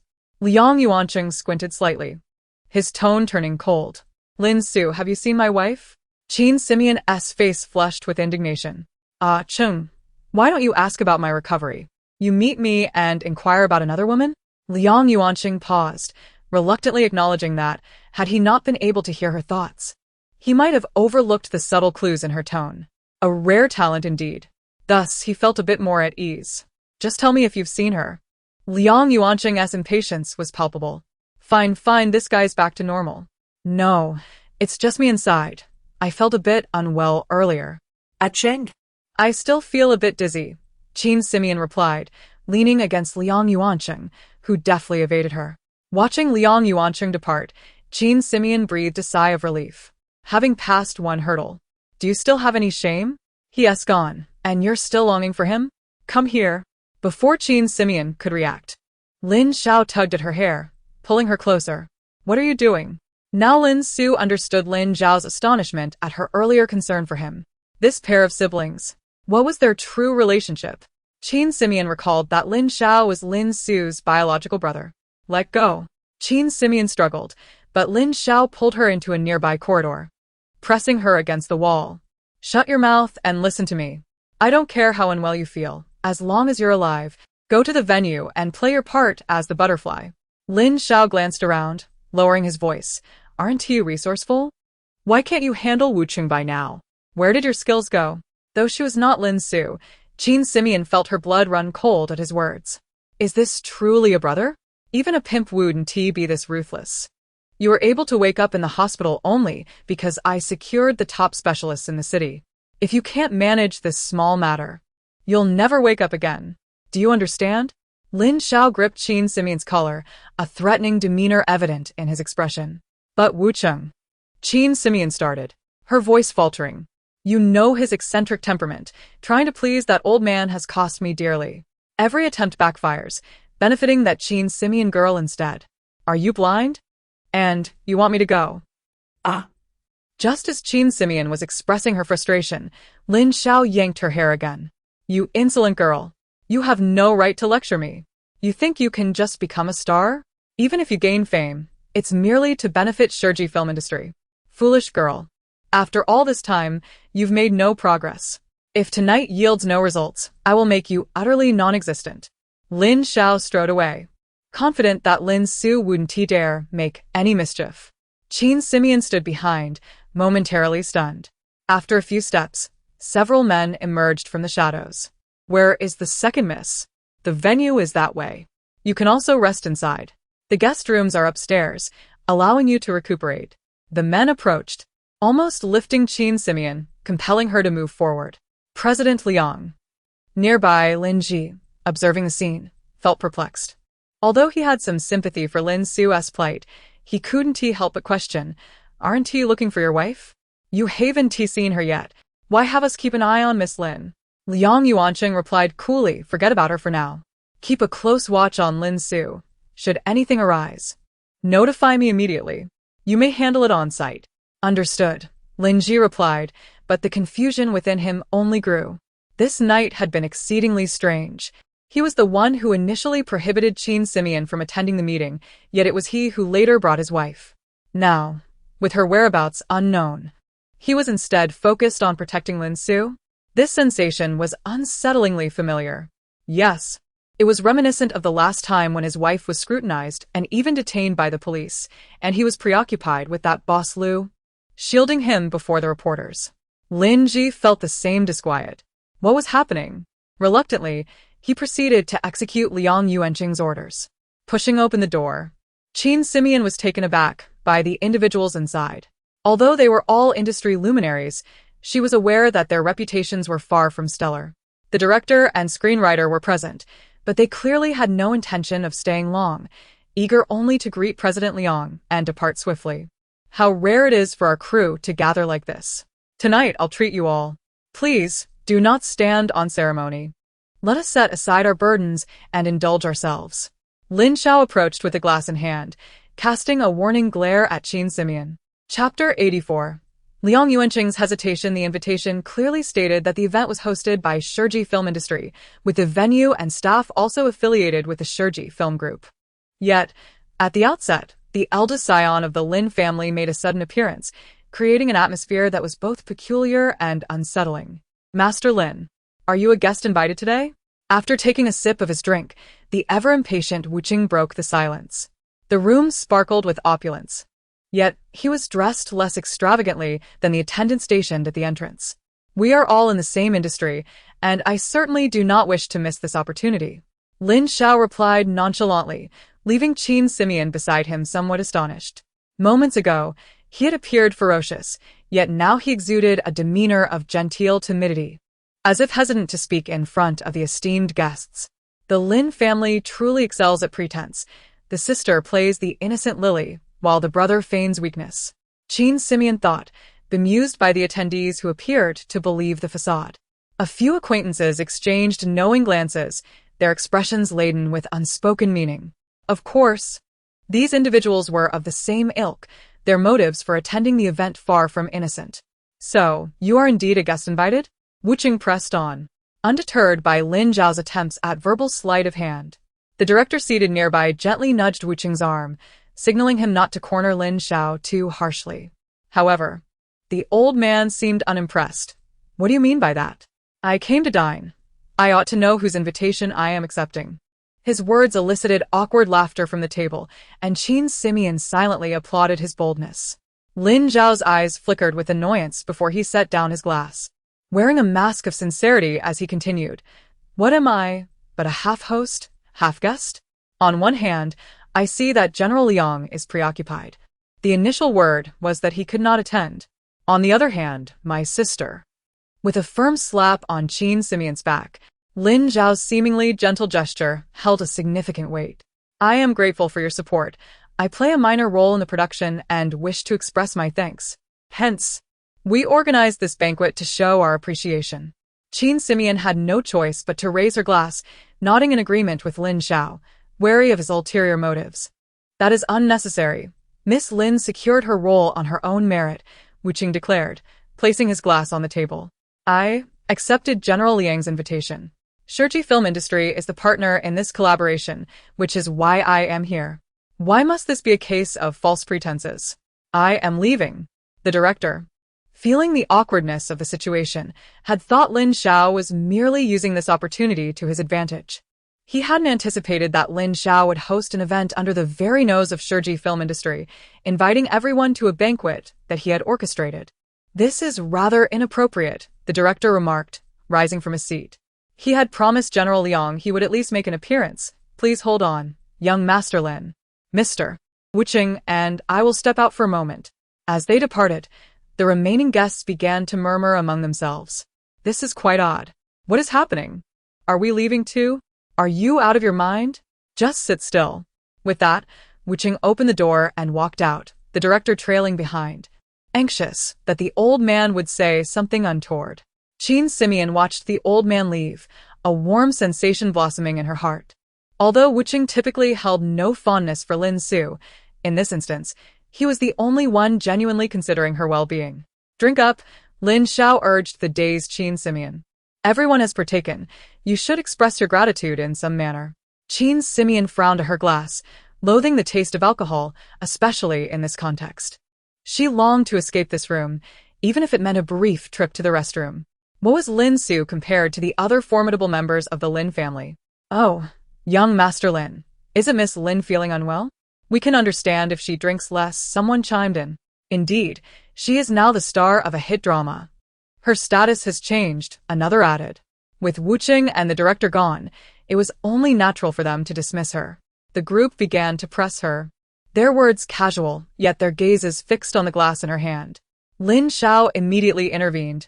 "Everyone is being accommodating. Su harbors no ill intent." He smiled and exchanged pleasantries with the gathering before suddenly turning to Qin Simeon, his eyes flashing with menace. "Wouldn't you agree?" With no avenue for retreat, Qin Simeon furrowed her brow and downed the entire glass of wine. Applause and laughter erupted, while Lin Zhao's gaze remained fixed on her, a barely perceptible smirk playing at his lips. "What is going on?" Liang Yuancheng observed from a distance, glancing toward the entrance of the venue. "Mr. Liang, it appears the Lin family has encircled the venue. We cannot gain entry. Wu Qing and the director have just left, and all remains quiet," Lin Zhisha reported, his brow furrowed. Liang Yuancheng scoffed. "This young Master Lin is quite clever. Knowing he could not draw such a crowd on his own, he has invited them under our auspices. But now that Wu Qing has departed and the director has followed suit, what purpose does this serve?" Lin Zhisha was perplexed. Is he merely attempting to vex us? Locked Autumn is already ours. He is not here merely for this production, but with an eye towards the future. Liang Yuancheng discerned Lin Zhao's intentions with clarity, though today his concern lay elsewhere, specifically with the individual inside. The Lin family is indeed a mystery. They are a wealthy clan. Yet I have yet to grasp their true means of sustenance, Lin Zhisher mused, shaking his head silently. Mr. Liang, what are you doing? Lin Zhisher called out, attempting to restrain him, but Liang Yuancheng had already strided forward, leaving Lin Zhisher no choice but to hasten after him, fearing for Liang Yuancheng's safety. The menacing expressions of those at the entrance were unmistakably daunting. As Liang Yuancheng approached the entrance, two individuals stepped forward, barring his way. What is the meaning of this? Lin Zhisher interjected, feeling the need to uphold Liang Yuancheng's dignity. Apologies, Mr. Liang, but this is a private gathering hosted by Mr. Lin. We kindly ask for your understanding. A line of men in black suits stated politely, their demeanor far from accommodating. Lin Zhisher glanced at Liang Yuancheng, seeking to ascertain his next move, only to find him cocking his head as if listening intently, his brow furrowed. Mr. Liang? Lin Zhisher began, but before he could finish, Liang Yuancheng had already dashed forward. Chapter 85. Drugged Qin Simeon could not recall what had transpired. She merely felt as though the world was spinning around her. Her throat parched to the point of burning. Just a bit more to drink, and you will feel better. It's simply the alcohol affecting you. Brother will help you with another sip. Liang Yuancheng stood furiously at the door, pointing at the locked entrance, demanding, What are you doing? Why lock the door? Open it. Lin the steward stepped forward, attempting to restrain Liang Yuancheng, but was violently shoved aside. Mr. Liang, this is the place of the Lin family's young master. Your demands are rather inappropriate. A few bodyguards moved in, surrounding Liang Yuancheng firmly. I command you to open the door. My people are inside. Inside are guests of the Lin family. Mr. Liang, please ease your fury, lest you bring embarrassment to everyone. The cries for help had faded from his ears. And Liang Yuancheng, no longer willing to waste words, lifted his foot and brutally kicked the door handle. What are you doing? Stop this at once. Then do not blame us for being impolite. As two individuals approached him, Lin the steward managed to subdue one with a hand while kicking away a third who attempted to charge. The situation was overwhelming. Lin the steward could not comprehend Liang Yuancheng's motives. Seeing an opening, Liang Yuancheng, under Lin the steward's cover, kicked the door several more times. The lock held firm, unyielding, but the door ultimately gave way under Liang Yuancheng's relentless assault, crashing down with a thunderous noise. The occupants within were startled by the sound, rising to see what had occurred. Lin Xiao narrowed his eyes, a sardonic smile playing at the corners of his mouth. Mr. Liang, do you wish to join us? No need to rush. Knocking doesn't take much time. Liang Yuancheng scanned the room, his brow furrowed. Enough with the pleasantries. Where is Lin Su? What business do you have with my sister? Lin Xiao replied coldly. She is quite preoccupied at the moment and cannot entertain Mr. Liang. I demand to know where Lin Su is. Liang Yuancheng stepped forward, gripping Lin Xiao's collar tightly. Young Master Lin. A group of men in black gathered at the door, each brandishing clubs and electric batons, while Lin the steward had collapsed in a corner. Hearing the commotion, Liang Yuancheng's assistant rushed over, helping Lin the steward to his feet, while others began to push into the venue, ready to shield Liang Yuancheng. Enough. Everyone disperse. What is the meaning of this? Lin Xiao patted Liang Yuancheng's hand lightly, chuckling. If you have something to say, Mr. Liang, please speak directly. If you seek my sister, you ought to ascertain her presence here before losing your temper. Liang Yuancheng paused, surveying the crowd, but all the faces were a blur, making it impossible to discern Lin Su's countenance. The silence around him was almost deafening, devoid of any sound from Qin Simeon. Mr. Liang, Miss Lin is not here. Lin the steward, wincing in pain, approached Liang Yuancheng and placed an arm between him and Lin Xiao, wary of any underhanded moves. She came in just a moment ago. Liang Yuancheng glanced at the empty seats around Lin Xiao, an ominous feeling rising within him. She must be here. Lin the steward glanced around, pointing towards a screen. There is a door behind there. As Liang Yuancheng moved forward, Lin Xiao's cold voice rang out behind him. Mr. Liang, do not overstep your bounds. This is a private gathering, and some areas are not suitable for your exploration. Is this what you call privacy? Liang Yuanqing shouted angrily. Lin Xiao signaled to the men at the entrance, who rushed in immediately. Liang Yuanqing's assistant surged forward, but Lin Xiao was quicker. Firmly gripping the back door and locking eyes with Liang Yuanqing, his gaze laced with menace. Step aside. Liang Yuanqing commanded sharply. Lin Xiao chuckled softly and leaned closer to Liang Yuanqing, whispering, "Last time the accident didn't claim your life, but next time you may not be so fortunate. Tread carefully. It is best for you to refrain from meddling in our family affairs." Liang Yuanqing shot a glance at Lin Xiao, the horrific scene of the accident flashing before his eyes, once more. "Let go of me." Qin Simeon struggled fiercely, attempting to escape, but no matter how she reached out, she found only walls. Soon, a man seized her by the waist and forcefully threw her onto the bed. The others grinned wickedly, unbuttoning their shirts as they closed in on Qin Simeon. "Get away from me. Let go." Qin Simeon kicked hard at someone's stomach, sending him tumbling off the bed, eliciting laughter from the others. "You little vixen."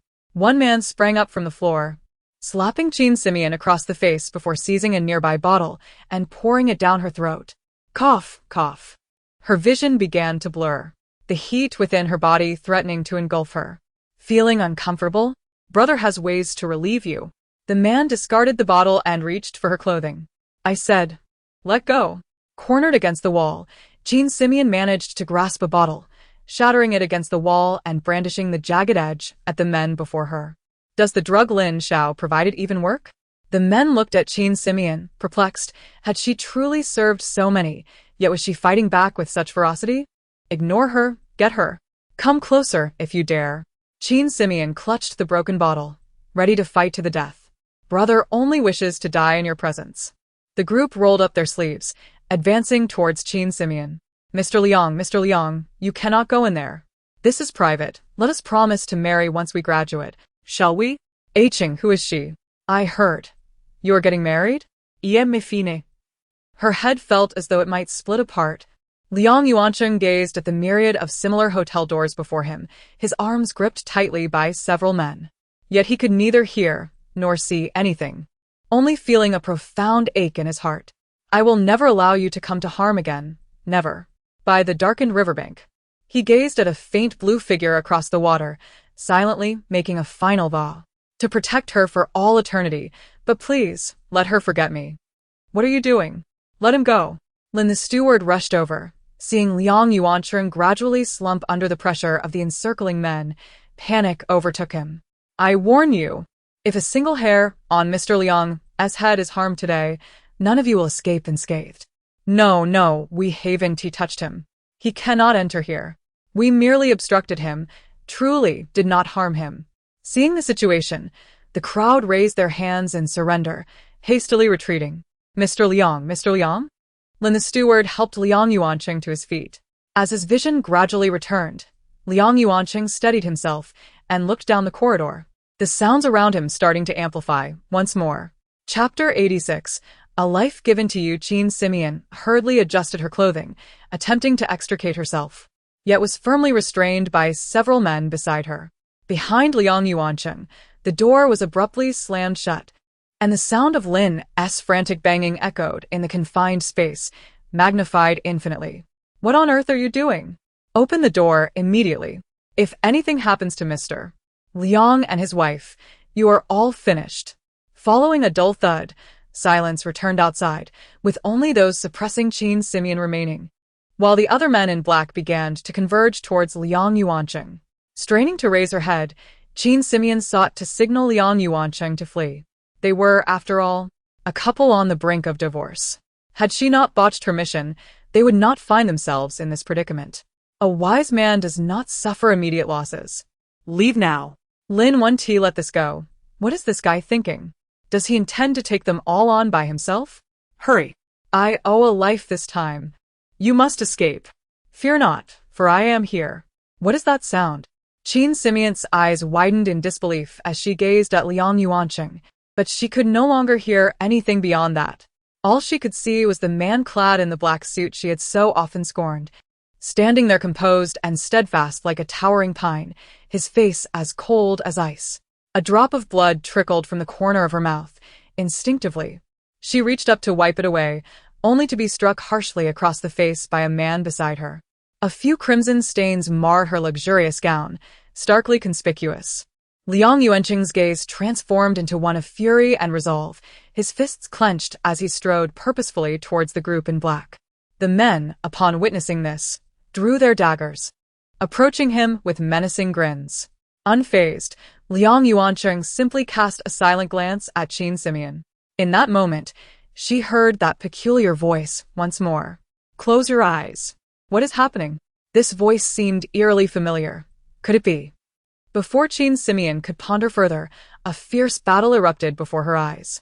Liang Yuanqing's unexpected agility was astonishing, each punch landing with precision, toppling nearly one man per strike, as several black-clad foes fell at his feet.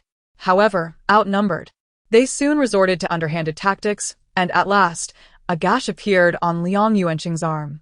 Qin Simeon felt a sharp pang in her heart. Was he truly willing to risk his life? At that moment, Liang Yuanqing felt the old injuries from his car accident flare up again, compounded by the influx of black-clad men from outside. He gradually sensed his strength waning. Hearing the tension in the air, he caught a glimpse of the worry in Qin Simeon's eyes, and his resolve only intensified. He seized one of the black-clad men by the throat, swiftly disarming him and pressing the blade against his neck, surveying the surroundings. "Release her at once if you wish to avoid bloodshed." Qin Simeon breathed a sigh of relief. Initially curious as to why these men were so intent on harming her, it was only when she discerned a leader hidden among them, controlling their every move, that she grasped the gravity of the situation. Generally, one would assume the leader was among those who remained passive, but in fact, he was the first to strike at Liang Yuanqing, emboldening the others to act recklessly. Indeed, as Liang Yuanqing tightened his grip on the knife, a few men immediately dropped their weapons.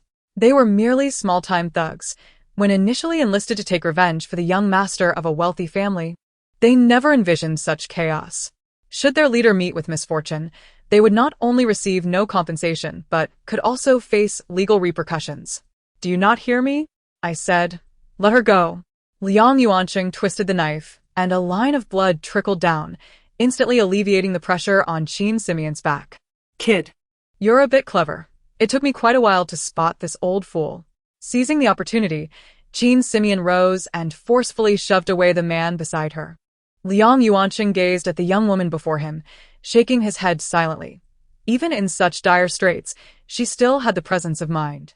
Just as Qin Simeon took a step closer to Liang Yuanqing, a voice cried out, "We cannot let her escape." In an instant, the men who had been fiercely attacking Liang Yuanqing suddenly turned and charged at Qin Simeon. Liang Yuanqing rushed forward, but the man he held seized the opportunity to break free. Just as he lunged toward Qin Simeon, the man plunged a knife into Liang Yuanqing's back. He let out a muffled groan but gritted his teeth, refusing to fall. Quickly pivoting, he delivered a powerful punch that sent the small leader crashing to the ground, and then he embraced Qin Simeon. Surrounded, Qin Simeon had not witnessed the preceding events. She only felt Liang Yuanqing's weight bearing down heavily. "Fight your way out, quickly." Qin Simeon could see Liang Yuanqing's lips moving, yet the voice she heard seemed not to emanate from him. However, there was no time for contemplation. If they delayed any longer, both she and Liang Yuanqing would surely perish today.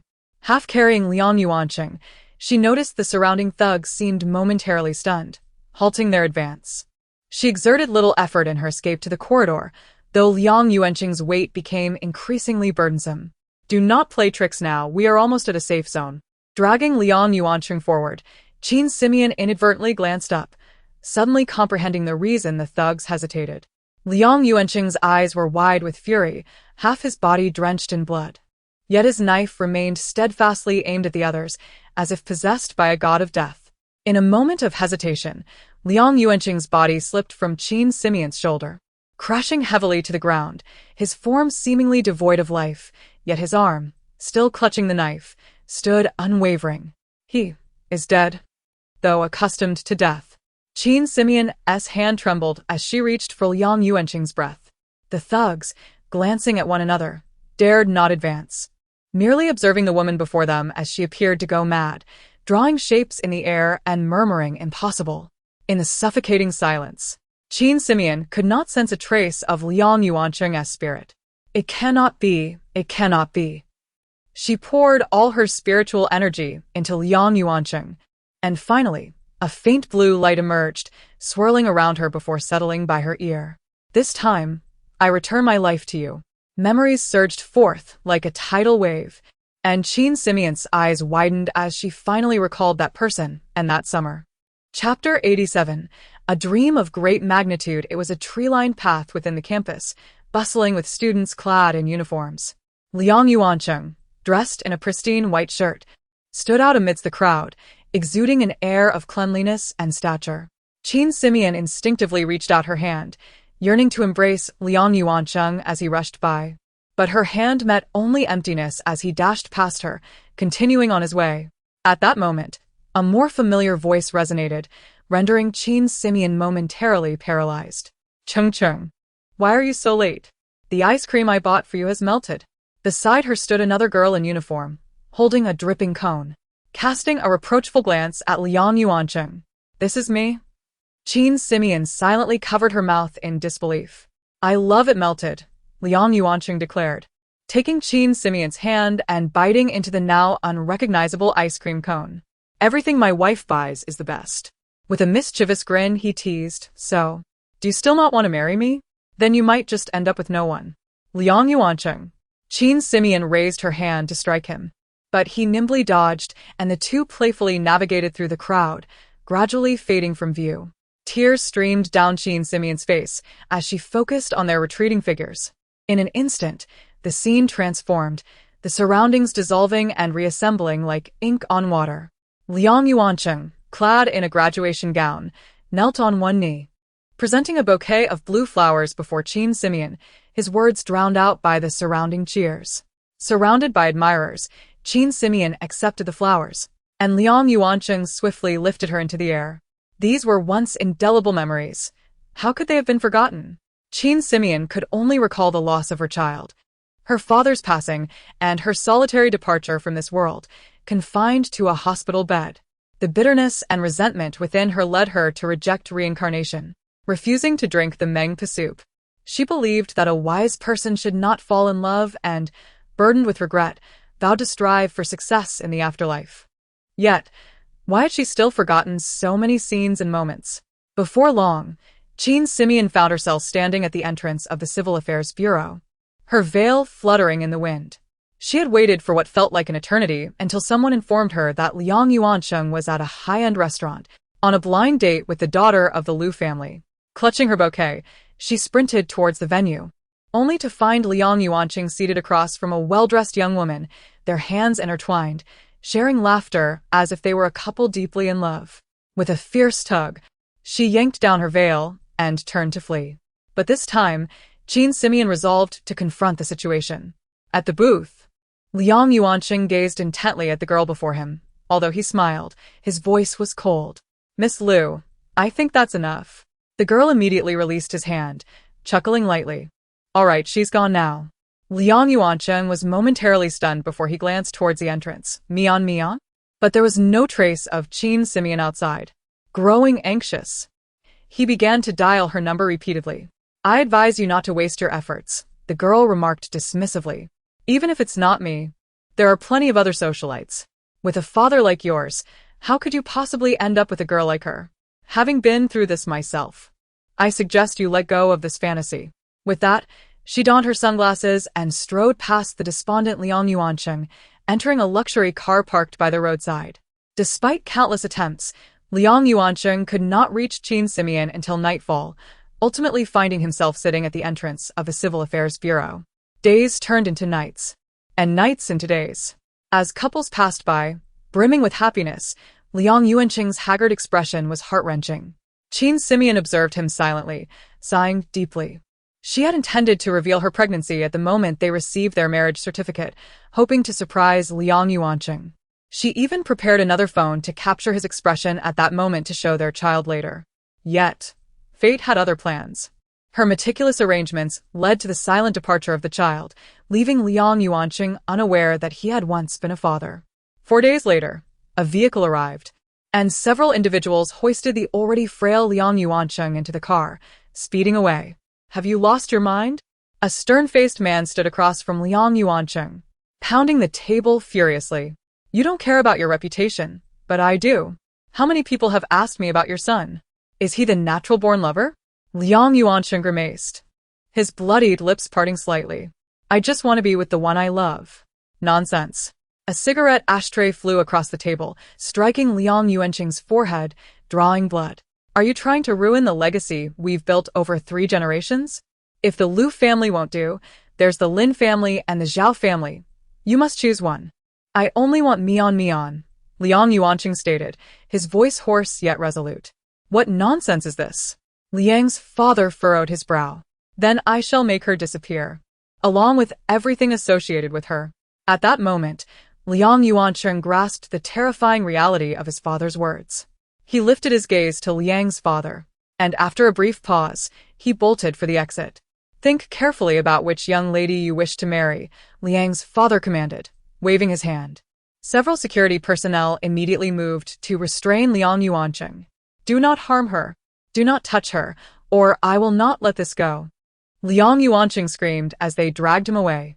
3 days later, a newspaper was tossed in front of Liang Yuancheng. The social news section bore the headline of a certain private business owner who had jumped to his death. Liang Yuancheng gazed at the image of Qin's father, bloodied and mangled, and wept silently. I wish to marry her, but I just want to see her one last time. That should be permissible, right? A flicker of anger lingered in Liang Yuancheng's eyes. After the engagement, you may see her, came the response. Qin Simeon sighed. She did not survive to witness that moment. Upon learning of the union between the Liang family and Lu family, she closed her eyes in the hospital. A month later, Liang Yuancheng arrived at the cemetery, escorted by a dozen security personnel.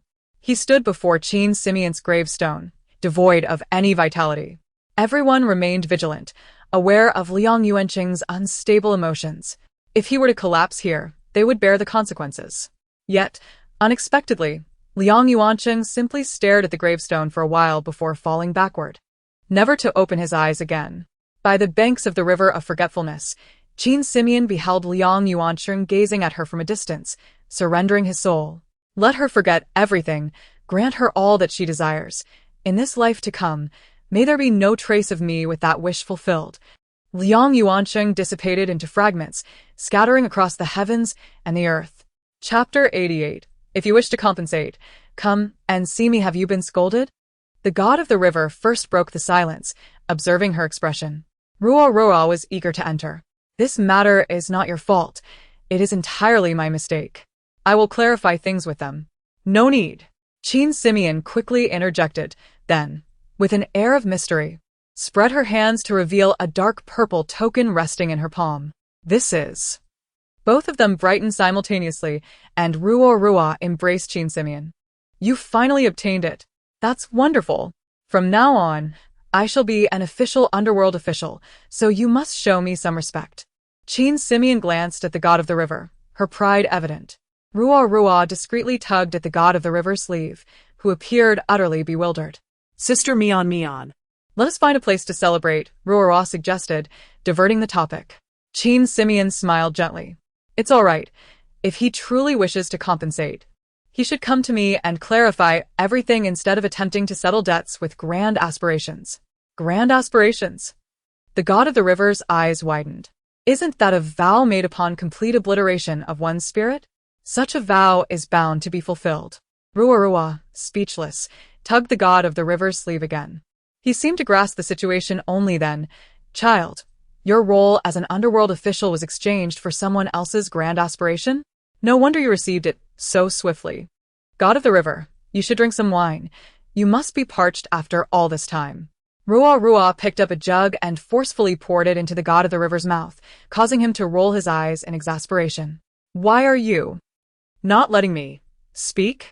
Just drink your wine. Amidst their bickering, Qin Simeon silently approached the river's edge and tossed the token into the water. What are you doing? Sister Mian. The two rushed forward, but it was too late. The token shimmered with a purple light before slowly sinking into the river. It's fine. I had already declined it. Qin Simeon said nonchalantly. Why? Haven't you always wanted to be an underworld official? After all your efforts? Ruo lamented. Don't be foolish. When that person made the wish, they had already been completely obliterated, leaving nothing but ashes. Aside from wasting a person's 7 souls and 6 spirits, it serves no purpose. The god of the river found a stick and attempted to fish it out of the river. He managed to reel in a few vengeful spirits, but ultimately found nothing of value. Qin Simeon turned to gaze across the river, recalling the person who once stood on the opposite bank, watching her. In a corner unbeknownst to her, souls had scattered. 10 years later, a shelter appeared on the opposite bank of the river, where a woman clad in blue sat under the awning, sipping tea. The underworld could always observe this peculiar sight across the river, and speculations about her were rampant. As usual, Qin Simeon sat in a rattan chair, quietly watching a new batch of souls cross the river when a sudden gust of wind swept past her. Turning, she found Ruo. The innocence of her youth had long vanished, and her resolute face bore a striking resemblance to Qin Simeon's earlier visage, with a hint of purple cloud on her forehead signifying her current position as a junior Grim Reaper. Sister Mian. Qin Simeon gently set down her teacup. What brings such urgency? You are about to be promoted. You should maintain a composed demeanor. I did not come to reminisce.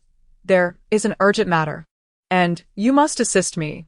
Ruo pulled Qin Simeon to her feet. I haven't moved in 10 years. Spare my old bones, and let someone else take the lead. Qin Simeon resisted, gesturing towards the newly arrived souls. There are plenty of reserves. Surely 1 or 2 would like to take the civil service exam. Newcomers are not up to the task. Moreover, this issue arose because of you. No one else can handle it. Ruo insisted, dragging Qin Simeon towards the river. What is going on? Sensing something amiss, Qin Simeon furrowed her brow. This grand entrance had once been a place of immense longing for Qin Simeon, yet now it only evoked nostalgia. The minister remained unchanged, though the intricacies of the purple cloud on his forehead had become more complex, not indicative of a promotion, but rather a result of the entwined patterns of worry and weariness. Unheard of and unseen. The minister slammed his hand on the table, only calming somewhat upon spotting Qin Simeon enter. Everyone knows that 10 years ago, we collaborated with the cleanup department on a project that ultimately fell through, nearly leading to tragedy. Ruo glanced at Qin Simeon, gesturing for her to take a seat. Initially, we reluctantly assigned the task, and the host managed to live normally. However, now, a new problem has arisen. The host has again succumbed to emotional turmoil and committed suicide. This is the first time we have encountered such a situation. Therefore, the minister looked at Qin Simeon. Whoever sowed the seeds must reap the harvest. It was your responsibility 10 years ago, and you must see it through. I will not go. Qin Simeon immediately rose to leave, only to be blocked by those around her. You cannot refuse. At that time, we were unaware of the circumstances. So far, you are the record holder for specialized tasks. This matter must be handled by you. Qin Simeon looked to Ruo for help, only to find that the girl had vanished without a trace. Goodness, after raising you for so many years, you betray me at a crucial moment. My skills have grown rusty. What if I mess up again this time? Stop making excuses. You must go. The minister approached and, without further ado, delivered a resounding slap to Qin Simeon's forehead. When she lifted her head again, she felt as if she had traversed through time. This place, this door. Isn't this the entrance to the president's office of World Foundation Film Industry? 10 years ago, she had rushed in, tears streaming down her face, nearly confusing the graves. Greetings, madam.